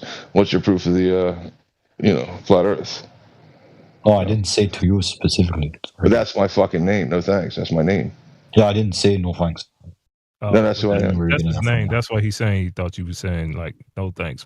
Oh, okay. You was moving on. Mistaking. It was just for anyone. It was for anyone. Yeah, that's his name. So you moved on from me, then you moved on from Cyclone when he gave you something. Then dude, I just wanted to say something. Yeah. No thanks. I didn't specify no thanks. I didn't say that. I was just saying anyone. Yeah, just saying no. He's just trolling you. He thought you was addressing him. It seemed like you only had. That's a good mistake. That's a good mistake. But he is mistaken. So are you going to address? Are you able to address anything that No Tanks said, or are you not going to be able to address anything he said? I don't have to. Dude. I didn't ask. Yeah. So you ask him. So you ask. Yo, he just went on a tangent for no reason. To provide you some evidence, and then he provided you evidence, and now you're going to put your fingers in your ears again. Go, la, la, la, la, la, la. That's pretty weak. What are you doing, dude? I mean, this is just conceding. I mean, this is just sad now. So you conceded twice. What, 3 times? Yes. So you don't have any response to or any rebuttal to what No Tanks said. Wait, can we go back to what I said originally? Or? Nah. We did. Yeah, that's nice. That's nice. And then you're going to go like, oh, he's conceding. You just asked another question. You just asked another question, got another answer, and then reset on the answer like a robot. Yo. If anyone in here can actually prove the flat Earth, I would be surprised. He just did. No Tanks just did a bunch of times. Which one do you want to rebuttal? Still mad what he said. So somebody just made a claim. He asked this 3 times. That's not that funny, dude. You got 3 responses, and you didn't respond to not one of them, and now you're going to ask the question again. As if somebody... Wait, what's the problem exactly? Tell me the problem is exactly. Without yapping, just tell me exactly. Yeah, exactly. He need a script. He need a specific thing for us to say in order for him to, I guess, flick the pages and come up with a rebuttal for it, because he had no rebuttals for nothing else we threw at him. Right? Yeah, no, like the interesting thing for you basics, because you're obviously an atheist, right? So the interesting thing is this is all encompassing of all the things that you're saying you want proof of, right? So you have the proof of down, right? Yeah, right. So then you have which establishes vertical perpendicular to horizontal. So now you have your weight. I'm just saying it, right? So now you have. Yeah, so now you have down, right? You have level, you have measures of elevation change, right? You got all that. You got the angles, you got the start. Let me wrap it up for you, right? Let me wrap it up for you. Start from the beginning. I actually don't know what you're talking about. Don't worry about it, right? So now you got the. You're gonna ask me for a rebuttal. I don't have a clue what you're talking about. That's fine. Yeah. You know this topic. You're gonna ask me for a rebuttal. I don't know what he's saying. No, I'm going to give you a conclusion, and then you can just accept it, or you can suppress it, or you can profess that it's true, or whatever, right? So now you have all the things. You got down, you got horizontal, you got vertical, you got measurements of elevation change in reality. You got distance from A to B being measured in miles, right? Which is a straight line distance measurement derived, with celestial navigation using angles, two straight lines meeting at a vertex, right? And then you also have, right, you have all these things are unified under one concrete thing. So this proves multiple things, proving that there's a unified, ultimate, concrete thing, right? Truth that establishes all other truths, right? And all those things are contingent upon one singular thing, and they're able to communicate with each other, right, and be intelligible and understood, right? So now you have God, right, the one concrete ultimate thing that unifies all contingent things, and you have vertical, you have down, you have elevation change, you have it all. So, I mean, give up your atheistic, globe-loving ways. Just give it up. Okay, so am I allowed to rebuttal? A little bit overkill. Yeah, he was talking quick anyway. I didn't really understand what he was saying, but. No, you weren't going to rebut it. You were just either going to suppress it or profess it. You can't overtalk. You weren't going to rebut it. I'm not an atheist. You started at the beginning saying, I'm guessing you're an atheist. You can't just guess things. You should have asked if I was an atheist. No, I don't need to guess. Yeah, you're suppressing all truths for no reason, arbitrarily, unrighteously. Is that the only thing that you heard, or you didn't hear anything else? Yeah, I think to start with, the rest of it was just a lot of quick talking, kind of confusing stuff. So you're not an atheist. So you rely on God as your ultimate reference point to make sense of the world, or you're relying on your own intellect? Yeah, I didn't say I wasn't an atheist either. So there you go, you're an atheist. There's qualifiers. You've met the qualifiers. You gotta ask these things, man. This is insane. So you only heard No thanks. You need to ask me if I'm an atheist to begin with, okay? He said we just talking nonsense. I told him I wasn't going to ask him any questions. I was just going to make a point, give a conclusion. Point and there was no need an for him assumption. to make any... You can't just assume things to make a point. That's stupid. I have to, because you're a no thanks guy. You don't answer. So I ignore you. That's stupid. You can't make a point if I don't have anything to point off. To be fair, he only assumed at the beginning, but he did make a point. You're not addressing the point. Wait a minute. You're not addressing the actual point, the core of the argument. You only addressing the red herring, which would be what is that again? A red herring fallacy. Yeah, I think that's what that is. Yeah. Listen, if he's going to, you could address his point because he don't got to keep making the same point because he already made this point like 2 times already. Yeah, his point branches off me being an atheist. So yeah, you called out no thanks. So. I didn't. Listen, if he's going to deny that all these things communicate together in a context that's understandable and intelligible, right? Then he's going to deny the thing that's ultimate, that gives context to the world, that communicates within these things. He's going to say, no, it's different somewhere else. There's different rules. So if you're going to say there's different rules, he's going to say this. No, dude, you can't. If you're saying there's different rules here than there, and you're saying there's two. Yeah, if you're saying there's 2 different truths, one here and one there. Say that, dude. I'm not talking to you. I'm talking at you. You said he's going to say that. Stop responding. If somebody is going to say, so I say, if you're going to say, if somebody were to say, right? Okay. So if somebody were to an argument involving me, what is this? It's not about you. Why are you talking to me? It's just about you. You're wanting me to rebuttal. No, I don't want you to talk. He's not asking you to respond no more. Why is everyone asking me to rebuttal then?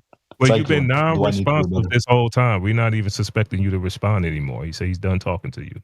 He's going to summarize. Yeah, that's good, dude. I'm not going to respond. He won the argument. Well, yeah, he won the argument. So he's going to summarize it. So he's going to summarize the win because you was non-responsive. Yeah, no, the win doesn't exist because I didn't actually engage with it. No, you didn't respond. Yeah, there's no argument here. I didn't engage with it. So therefore, you conceded, sir. So you didn't respond. It's called being non-responsive. Okay. You did it 3 times. Being non-responsive is not a conceit. You sure talk a lot for a guy who's not in the argument. Oh, shit. Right. Remember, I was in the argument a second ago when you were saying, if he says this, if you say this. Yeah, until he made a point and you decided not to respond to it. Yo, his whole argument is based off of what I'm going to say. What happened. Yeah. Okay. I'm not saying anything. The winner get to talk last, but I don't know why the loser is talking. Do we do this in Flat Earth now? The Flat Earth 24/7? Nah, he's talk.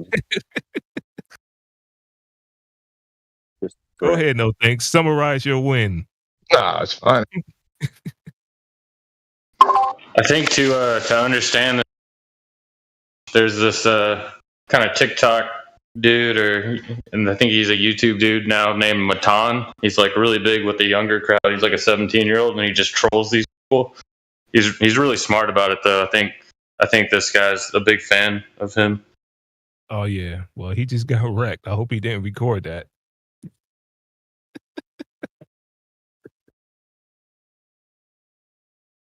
How can you not respond multiple times and then say, I'm going to summarize the point? Like, well, you didn't make a point.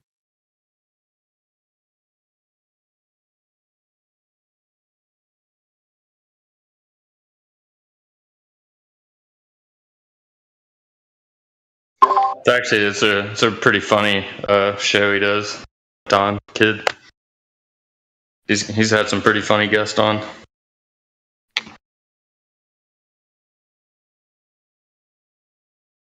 Yeah, TikTok's doing live streams now.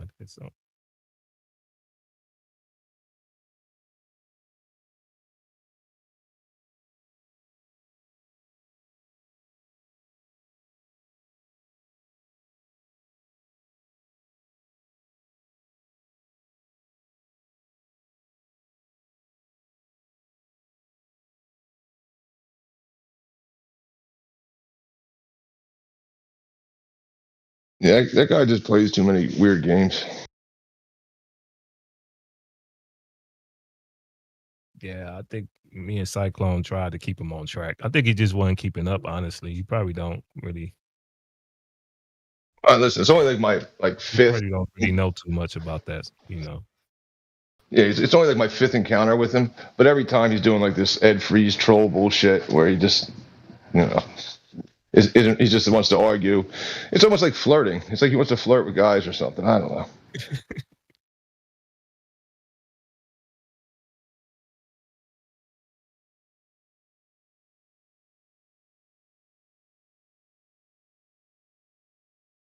He like, how am I supposed to respond to that with a rebuttal? But you will be able to respond to it if you actually listen, and know a little bit about the subject. I mean, I don't know what's so hard about just saying I don't really know too much about the subject. He's just practicing his Matan impression. I mean, down to the way he talks. It's all. You really think that's him? Oh, for sure. If you watch the Matan kid and then go back and look at that kid, you can tell. Are you guys talking about Right the Hand or the other dude? The other dude. The dude we would just talk that Yeah, how to basic. Oh, okay. Yeah, I didn't want to talk shit. All right, good. It might be him. No, right. I thought he might be on TikTok. No thanks.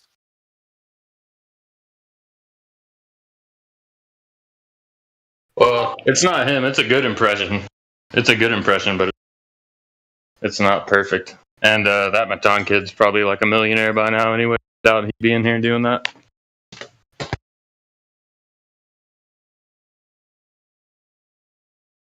Yeah, right. I saw Right the Hand got banned, so I wasn't sure if he was talking while I had my phone down. He's all right. He's tenacious. Like Right the Hand, he's like really, hard-headed or whatever. Has his points. And he wants his points to go across. I don't know what he does this bad, but I know people don't like him.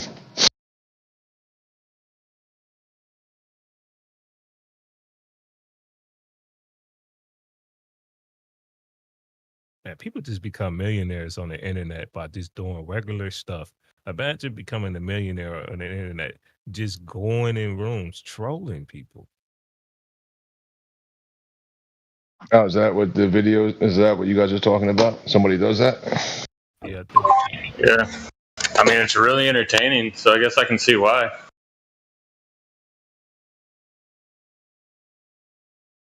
No, it's like I don't even know what to tell the kids to do for money now. It's like 2024. You can get paid. You can get rich doing anything. Like now. That's what I was just saying. Like you could just make money trolling people. Imagine if the troll is like real smart. Like there's a girl who got rich pouring laundry detergent into the laundry. Like to show the smooth liquid going into, and then did it like in slow motion. Like, what's going on? Right. I mean, listen. I built this company from the ground up over here, and she's like, "Fuck you, dude! I pour laundry detergent. I'll buy 5 of you." Right. It's another girl that eat candy. Like, is a millionaire online. She just eat candy. Kids love it. My daughter was look at it. 40 million subscribers or something like that. It makes you think, like, what are we doing arguing? It's like, does this matter? I should just eat candy. That's what I should be doing. If I want to make a real change in this world, I should just eat candy on camera. I should eat burgers, something that I like to eat. So,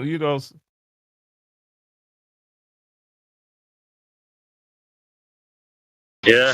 I like Skittles. Men that are paying, so kind of got to look at ourselves.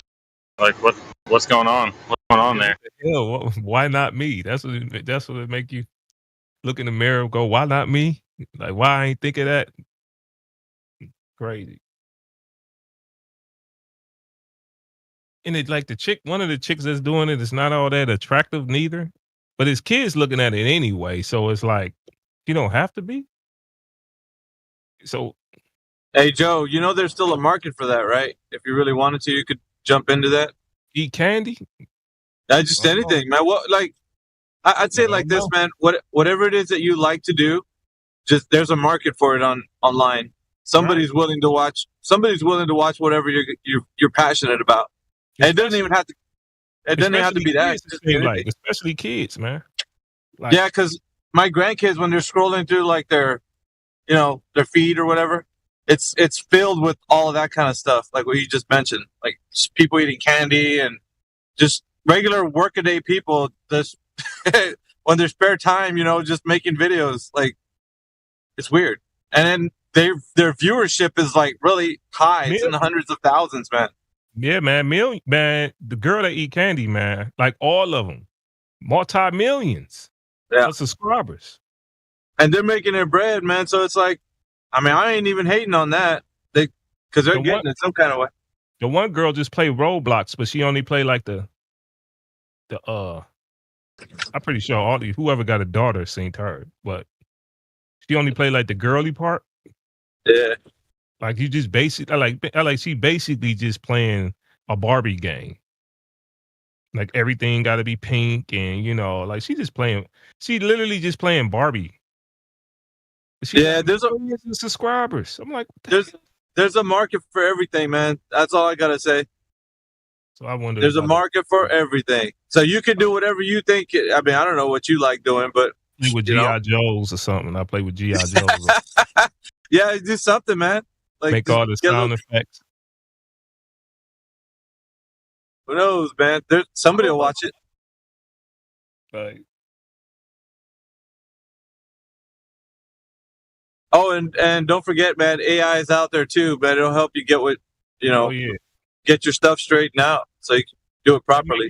That make it even easier. Because the AI make the titles for you. So these kids don't like. Yeah, a lot of the old heads are scratching their heads, man. Like, man, how the hell? I'm over here working my ass off out here, and these guys over here making way more money than me. And looking at me like, why am I working so hard? You know what I'm saying?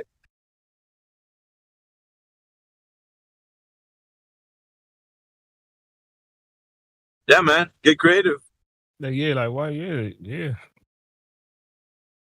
Pull up in a Lambo, like, how did you get that? Well, why are you buying so many Skittles? And what's up with all the lollipops? I eat candy for a living. Yeah, be like that, man. What's up, Napalm? Where you been?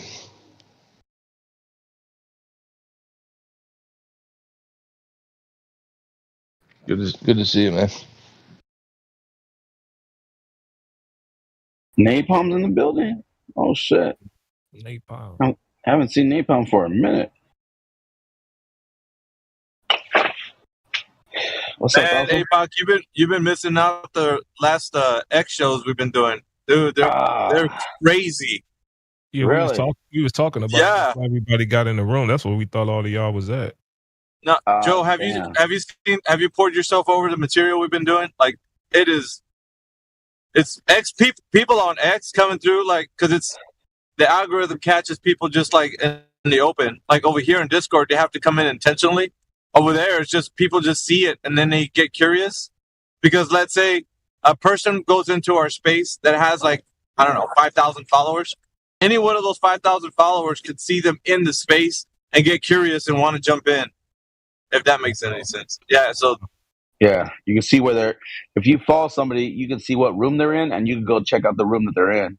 Wow. Yeah. That's what happens. And then we get like random people coming in, like all kinds of shit. Oh, so it's based off of, that's why it's probably so popular then. But I don't know how long, I mean, we're going to rock it till the wheels fall off, man, because we don't know how long this is going to be until somebody catches on and be like, oh, how long they let y'all open up like spaces in there? As long as you want. You go 8 hours if you want. You go 24 hours if you want. You go 24 hours. You go hard. You go hard in the paint, man, if you really want to. Yeah, go hard to the paint. You could be there all day, every day. Yep. All week if you want. And check this out. And what I was telling APOC too, on the topic of like getting a little revenue, is that your time is money over there. So like as you get popular, you can earn a little side hustle. You know what I mean? Just like subscribership, viewership. People like contributing to the. And that's what I was saying. I was like, dude, we're doing this shit anyway. You know what I'm saying? this is like all of our passions. Yeah. Why won't we let somebody just like, hey, you know what? I want to support this. I like this type of content. I want to put something behind you guys because you guys are awesome. Like, why not? Right? That's what I'm saying. Yeah. Yeah. And so what I was telling APOC was that that's what I've been thinking about, is that everybody who goes on there and represents a panel, like I want to make sure everybody like catches in on this, like while it's brand new, for all of us anyway, for 24/7, because we're rocking with the arguments the way we do, and a lot of people really jive with it. Like my viewership jumped up from like a month and a half ago. It's up to like 447 right now, I think 447, something like that. Eventually, it's gonna get into the thousands, and past that, dude, we're gonna be in like, we're gonna make it some moves, Don't X got like a revenue stream once you get past 1,000 or something like that? Yeah, 500 followers, and then you could start monetizing. But you have to have each, I think, 1 million impressions or 5 million impressions. I'm not really sure, and that means like it's a little bit crazy on that. But you have to meet the criteria before you start getting that revenue. Oh yeah. But even then, like as long as you're working towards it, like you're putting in time in, yeah, you creating content and all that. People, I mean, they like that kind of. There's a niche for everything. So, hell, why not? And that's what I'm working towards. But I'm gonna put everybody up on game, man. That's on the panel. So like APOC, myself, Indio, everybody. I'm gonna make sure they get follows, because we in APOC, we always kind of advertise each other, like whoever's on there. Like make sure you drop a follow for everybody on the panel, like all that kind of stuff. Everybody's like, even QE's in it. Imagine that. QE was in there the other day. Oh wow. Yeah, he started to get some followers too. So, and I think we're trying to arrange for Nathan to come on to, like when I'm on. The other day, man, I had 80 people in the space around 3:00 in the morning. So it's Twitter is worldwide to everybody anyway. So yeah, it's more popular than it's always on TV. So they even show those spaces on TV, and especially on like YouTube and all the other platforms. So it's worldwide anyway. That's what I mean. I mean, I think that this group is far too talented not to be noticed the way we should be. Like we I guess our recognition of all of our, like what we do is like this long overdue. Yeah, all right, man. You guys ready to be celebrities? Hell yeah, dude. X is a little bit worldwide. Dude, I've been ready for this, but like I want to actually do this right, because what happens with the other guys, they're making this like flat earth look like a clown show. So I'm trying to make it look like it's legit, like if you're coming up, like it's, because some of these Globers, dude, they're stepping up to us over there on X. Like we're esoteric flat earthers. Like we're just, your average, flat earther, that thinks about ice walls and domes and everything. So they're coming in there all sideways, and then we straighten them up. And then they're like, oh shit. That's funny though. Like APOC lays it to him with a, surveying and all that kind of stuff, like the knowledge base that he has, and they don't even know how to respond to that, because they're used to like tackling the flat earthers that are talking about like the other types of conversations. And so yeah, that's the reason why 24/7 is popular in that way. As you can see, like if you go to my profile on X, I already pissed one guy off, man. He's some type of clinical psychologist or some bullshit, and he was trying to micromanage my space. But me, man, I'm just buck wild. So like when they're trying to like manage me, like I go hard on them. Like I'm like, dude, what the fuck? Like, so I gave it to him, and he started clipping me, and he's like trying to expose me or whatever. And he DM'd me, and he said like, now I got the mute button. Now I'm gonna clip you out, and I'm gonna do all kinds of shit. Like I put his DM on my profile. Go check it out. He's trying to make a whole thing of it, but I'm exposing him, because in this type of arena, like there's no room for candy asses. You know what I mean? Like there's just like the people that are real. Like we're real people out here. Like it's not like we're gonna be just hanging around and being like, oh, let's all just all be nice and while this guy's using us as a doormat. We continue to be nice. Nah, fuck that, dude. We're gonna reciprocate the same kind of energy they give. It's just the way it is. You want to be cool, we'll be cool. You want to act a fool, then guess what? You play stupid games, you win stupid prizes, man. That's all it is. Yep. Yeah, that's big, man. It's good. Yeah, but I thought that's where all y'all was going because it was getting kind of dead in here. I'm like, oh, they going on that X thing. I've just been looking at it. Yeah, man, we're finally somebody going up. They're hearing our arguments now. Yeah, Joe, you got to catch in on some of these arguments, man. We're lighting these fools up like Christmas trees over there, man. They don't even know what to do. They're just you should listen to how they stumble upon their words. Jedi made somebody like on the last space. He was talking about angles. He was like, "What's an angle? Can you have an angle on a curved surface?" And the dude was a pilot. He's an older guy. You could tell by his avatar. And he's like, "Yeah, you can have an angle on a curved surface." He's like, "What does it take to have an angle?" He was telling him. He's like, "Well," he was thinking about it. Jedi gave him the answer: 2 straight lines. So you need a straight line.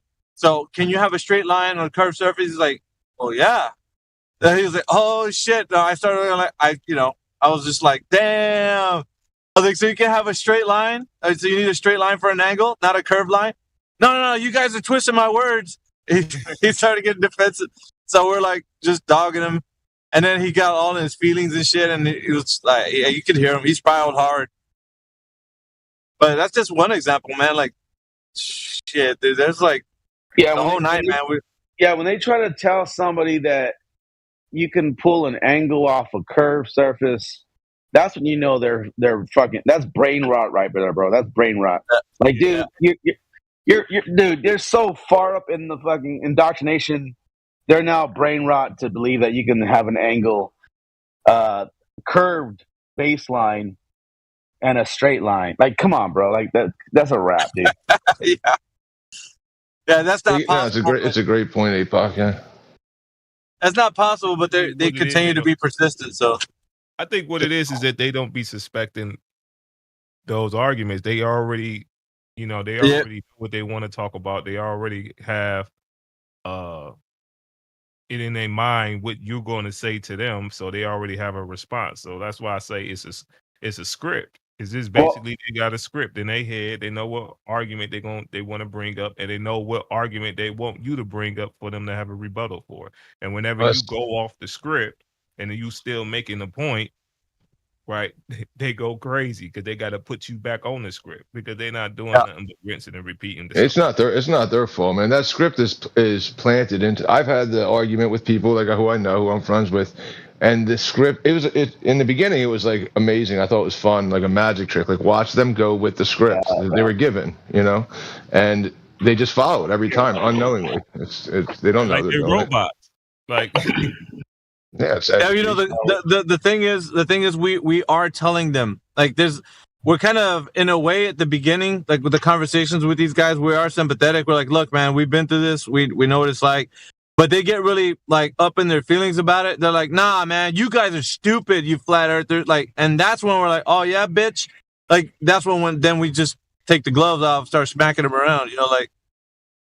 Because it's like we do give them that benefit of the doubt. We do give them that chance.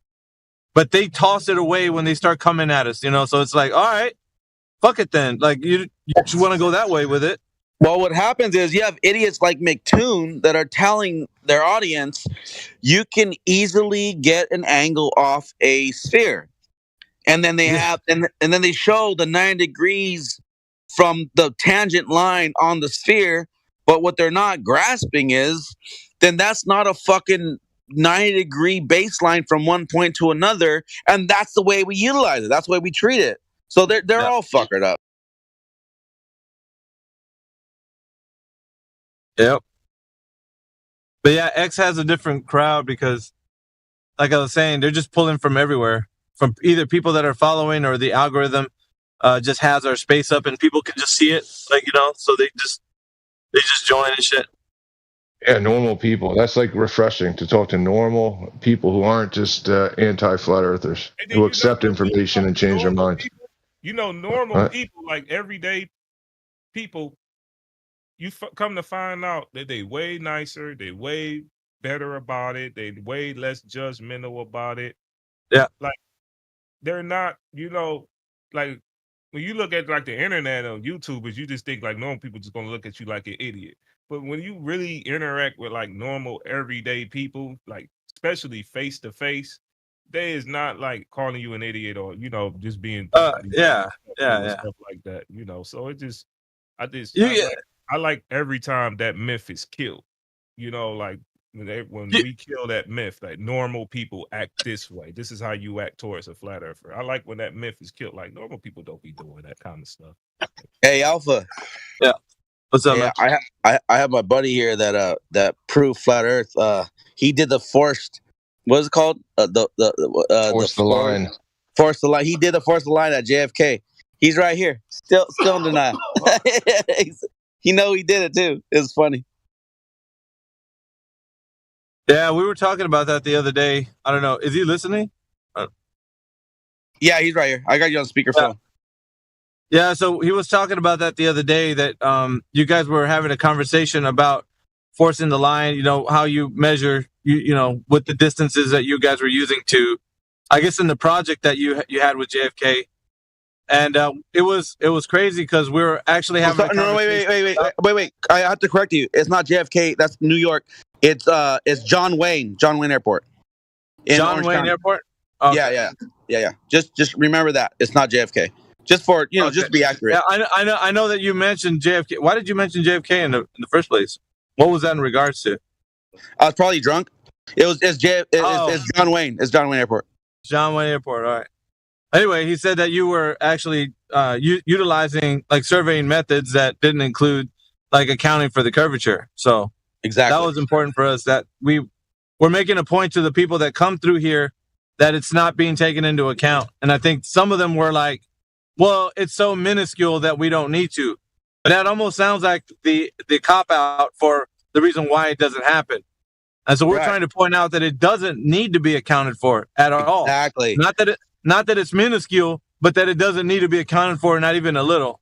When he transferred the line with a theodolite horizontally level for over 4,000 feet, he came to a position that didn't equate to what the NGS disc in the ground was saying. This is your elevation. He literally fucking proved them wrong, bro.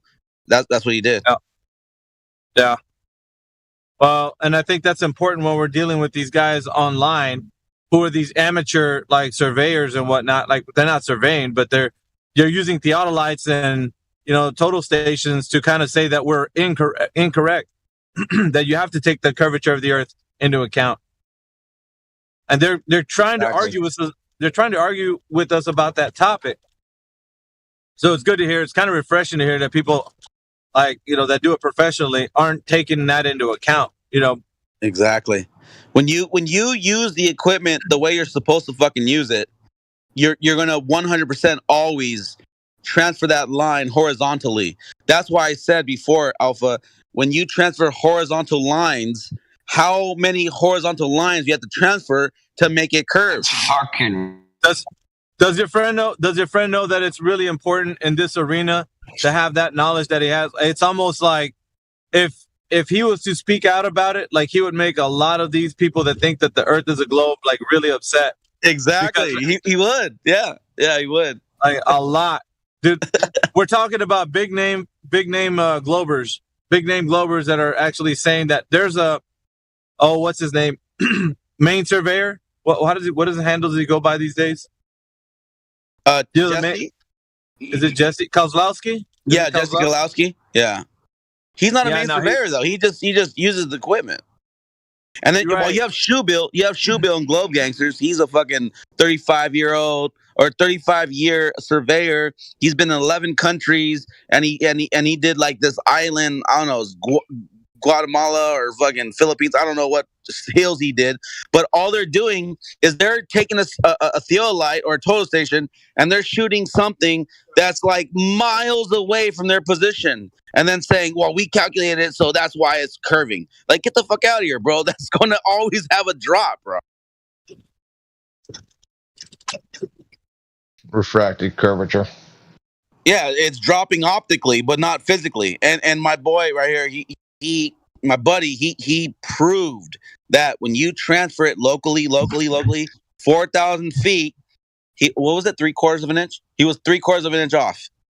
According to what the NGS disc was saying, you should be right here, but he wasn't. He was at a higher elevation. There was no drop. Your friend is lazy. Go another 1,200 feet. Do the 8 inches. No matter how far you want to go, it's still going to be based upon a horizontal line being transferred. No drop, 0 drop. But now he's got to do 2 of them. I went over it earlier with Major. You got to do 2 of them. You got to put another mark below that post. Oh, right in the middle. Hold on. Yeah, no, hold on. We got a Glober in here. Go ahead. What's your question, man?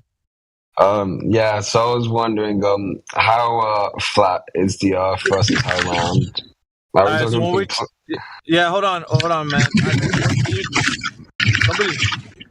Somebody's got a really bad mic. There's Amish. All right. So when we talk about flat Earth, we're not talking exactly about the land. We're talking about the plane of reference in which we're utilizing to establish horizontal on the surface of the Earth. Do you hear what I just said? Yeah. So you don't believe it's like flat as a pancake? No, dude. Listen, when we establish horizontal, like the plane of reference that we utilize, that's flat Earth. So if we're establishing from mean sea level, the vertical point off established from there, and any point on land, we're drawing a horizontal plane. That plane is flat Earth that we're making from mean sea level. So we're establishing a reference plane that we're going to say all of nature is going to go by. So we're going to measure off of that plane. So if you say that you're like, 1,000 feet above sea level, well, that plane that you're referencing, that's flat Earth. Okay. Is it true that when you speak to a lot of, globies, globetards, whatever you call them, why are they so attached to the Earth? Like, why do they have a little meltdown when they find out that it's flat? Like, because they're brainwashed. Let me tell you, man. It's because they identify with the fact that they think that everything they've been told ever since they were really young, that the Earth is a globe spinning in the vacuum of space, and they got planets, and they got like other galaxies, and they can travel to other planets and colonize and do this other kind of stuff. So it's like identifying with that whole worldview. And when we talk about that doesn't exist, and it's all like a fairy tale. They get upset because they feel like we're taking away, an epistemology, a worldview. So it's like, imagine if somebody, like when you were a young person, and they told you that Santa Claus didn't exist, like whoever it was, like a friend, it broke your heart. That's what we're doing to them about the Earth being a globe. Same thing. Damn. We're breaking their heart. Yeah, did they ever come around, or they just always start sulking, or just keeping them in a constant? It depends. It depends on the person. It depends on the person, because the person might identify that they have that kind of worldview, and then say, you know what? Let me see if the truth is what I really want in my life, or they could just go back to like, fuck this, man. I want to live in that world where I know that space is real and we can travel to planets and stuff. Like that's the world I want to live in. So fuck these flat earthers. That if you got choices to do, right? You can do whatever you want. Like, but if you choose the other path where you think that you live in like all these planets and you can travel to them, then you're gonna constantly battle the idea that this is just like a fairy tale. You're gonna constantly battle that. That's why we say we measure it flat, we observe it to be flat, and we treat it as flat. If you look into like the military, they treat it as flat. If you look into NASA themselves, they treat it as flat. Like, but people don't want to believe that.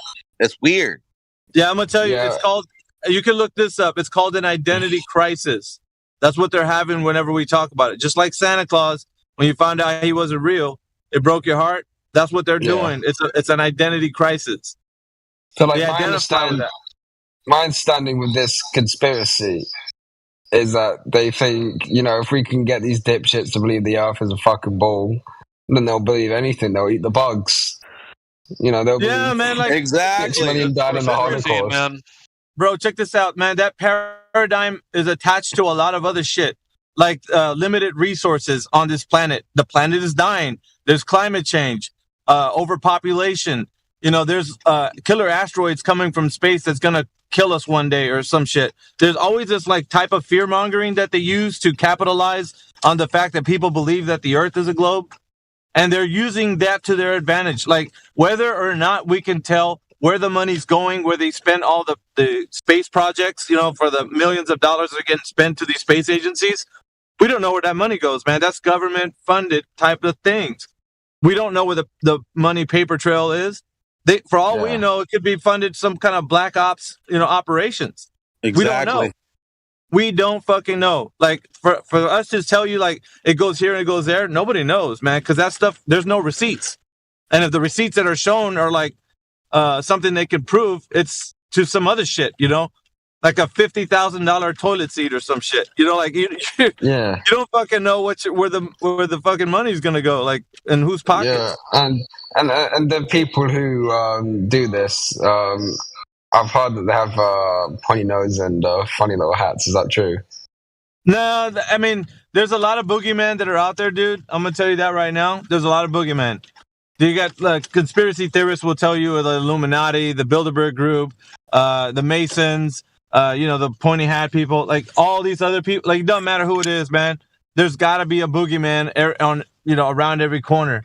That's not necessarily the case, man. With what we talk about in here, it's always the information. The information is the boogeyman. The reason why you believe the Earth is a globe is because you've been fed a story that you believe. And there's nobody coercing you to believing that except your own self. Your own damn self is telling yourself to like believe in that this thing is true. But you don't have to. Like you can listen, man, you can break away today. You can like, okay, let me examine this shit. Where's the merit? Where's the way that I can verify this to be true? And you can go out there and do some research, come back and tell us, look, man, this is the research that I found out. And either all of this is bullshit or I found out that this could be legit. Can you present me some research to suggest that the Earth is flat, please? Yeah. There's no evidence. Let me tell you like this. There's no evidence that the Earth is a globe in any way. It's not been verified by any measurements that the curvature of the Earth has been measured. There's I'm gonna tell you, dude. I'm gonna tell you. I'm gonna tell you. Okay, sorry. I'm gonna tell you, dude. I'm gonna tell you. I'm gonna tell you. So if they're telling you that the Earth is curvature or it's spinning on its axis, nobody's ever measured those two things, whether the curvature or the axial rotation or the vacuum of space. So there's a lot of things we can talk about, and each one of those things that I just told you has individual like their own research, right? A lot of research. Well, but if you have any questions, am I a globe-tard in your eyes? No. If you fight, listen, I'll put it this way: if you fight us against the truth because you want to, then yes. But if you take in the information, you're like, you know what? Let me just look at it. I don't know, right? I'm not a scientist. I don't know what's going on. Let me look into it. That's different, right? But if you have like no clue if the Earth is a globe, but yet you're still fighting for it, that's like you have a religious position like right now. That means that you are a globe-tard because you're convinced in your own mind without any evidence. It's like a belief system. So if you believe that the Earth is a globe, belief is a strong word. Look up the definition. It's acceptance without evidence. You hear me? Okay. Acceptance without evidence. So, can I ask? So, did you believe that the Earth was a globe once, or did you always believe it was flat? No. I was just like everybody else, man. It was like in 2015 when this really got out on the internet, when I really started to contemplate that it could be something else. What direct evidence, or that came forth that made you say, okay, the Earth is not a globe anymore; it's now flat? Can you remember that evidence that was put forth that made you change your mind? How do you experience the globe? How can any of us experience the globe? I wasn't talking to you. I was talking to AV. I'm generally curious. I think you're actually addressing the room. I don't think you're addressing a particular person. Otherwise, you'd be in a call right now. So try again. Okay. Well, all of you flat earthers, I mean that in endearment, not a derogatory sense. Can you guys please tell me what was like the defining moment that changed your mind about this? Because I'm generally curious. I could tell you what evidence did come forward that made you change your mind. I can tell you, man. Let me just tell you real quick. Water, or I should say it this way, hydrostatic equilibrium. It's a big word, but I need you to look. Can you look that up if I told you? Hydrostatic equilibrium. So wait, give me a second. Did you say hydrostatic? Equilibrium. Hydrostatic Equilibrium. Oh, here we go. Yes. Okay. A state of balance between gravity and pressure in a fluid or plastic solid at rest. Yes, that's what we're talking about, right? Yeah, but it extends into a specific study, so you probably need to do a little reading there. I'm not saying do it right now, but I mean save that for later. You know what I mean? But if you start looking into that, there's a lot of physics that would follow the reason why water will lie flat on its surface, when at rest, and there's no wind pushing against the surface of that water. You'll always see that large bodies of water at rest display no convexity. So there is no convex surface that you're going to get over large areas of bodies of water. And that was, to me, a definitive proof that the Earth cannot, if you scale that water up to whatever size you want, a lake, an ocean, you're not going to get convexity on that surface. I mean, mind you, you're going to have waves in that's not going to be what we're talking about. We're talking about the actual Earth curve. Yeah. Follow? Oh, sorry, were you there? Yeah. Did you hear what I said? No, I was just more looking into that. Yeah. Wait, I don't know, because this isn't what all flat earthers believe, but do you believe like there's a glass dome or something of similar stuff hanging over the Earth at a certain altitude? No, the what we talk about in here is containment. Whatever the structure is, we don't know exactly the structure, what its shape is, what the material it's made of, but we can tell you that it's definitely a physical container. Because the definition for gas pressure would help us understand that if we're going to have gas pressure in any location, it needs to have a container. That's how you define gas pressure. So it needs to be containment, but whether or not it's a glass dome, that's still in question. The shape of it, the material that it is. Yeah. Wait, do you know a guy called Embo? He's in the comments, but I don't think he's actually saying anything. Yeah, I'm actually hand this off, man, because I got to get to work. So if anybody else can pick it up from here. God bless. Later, Ben. See you, buddy. Yep.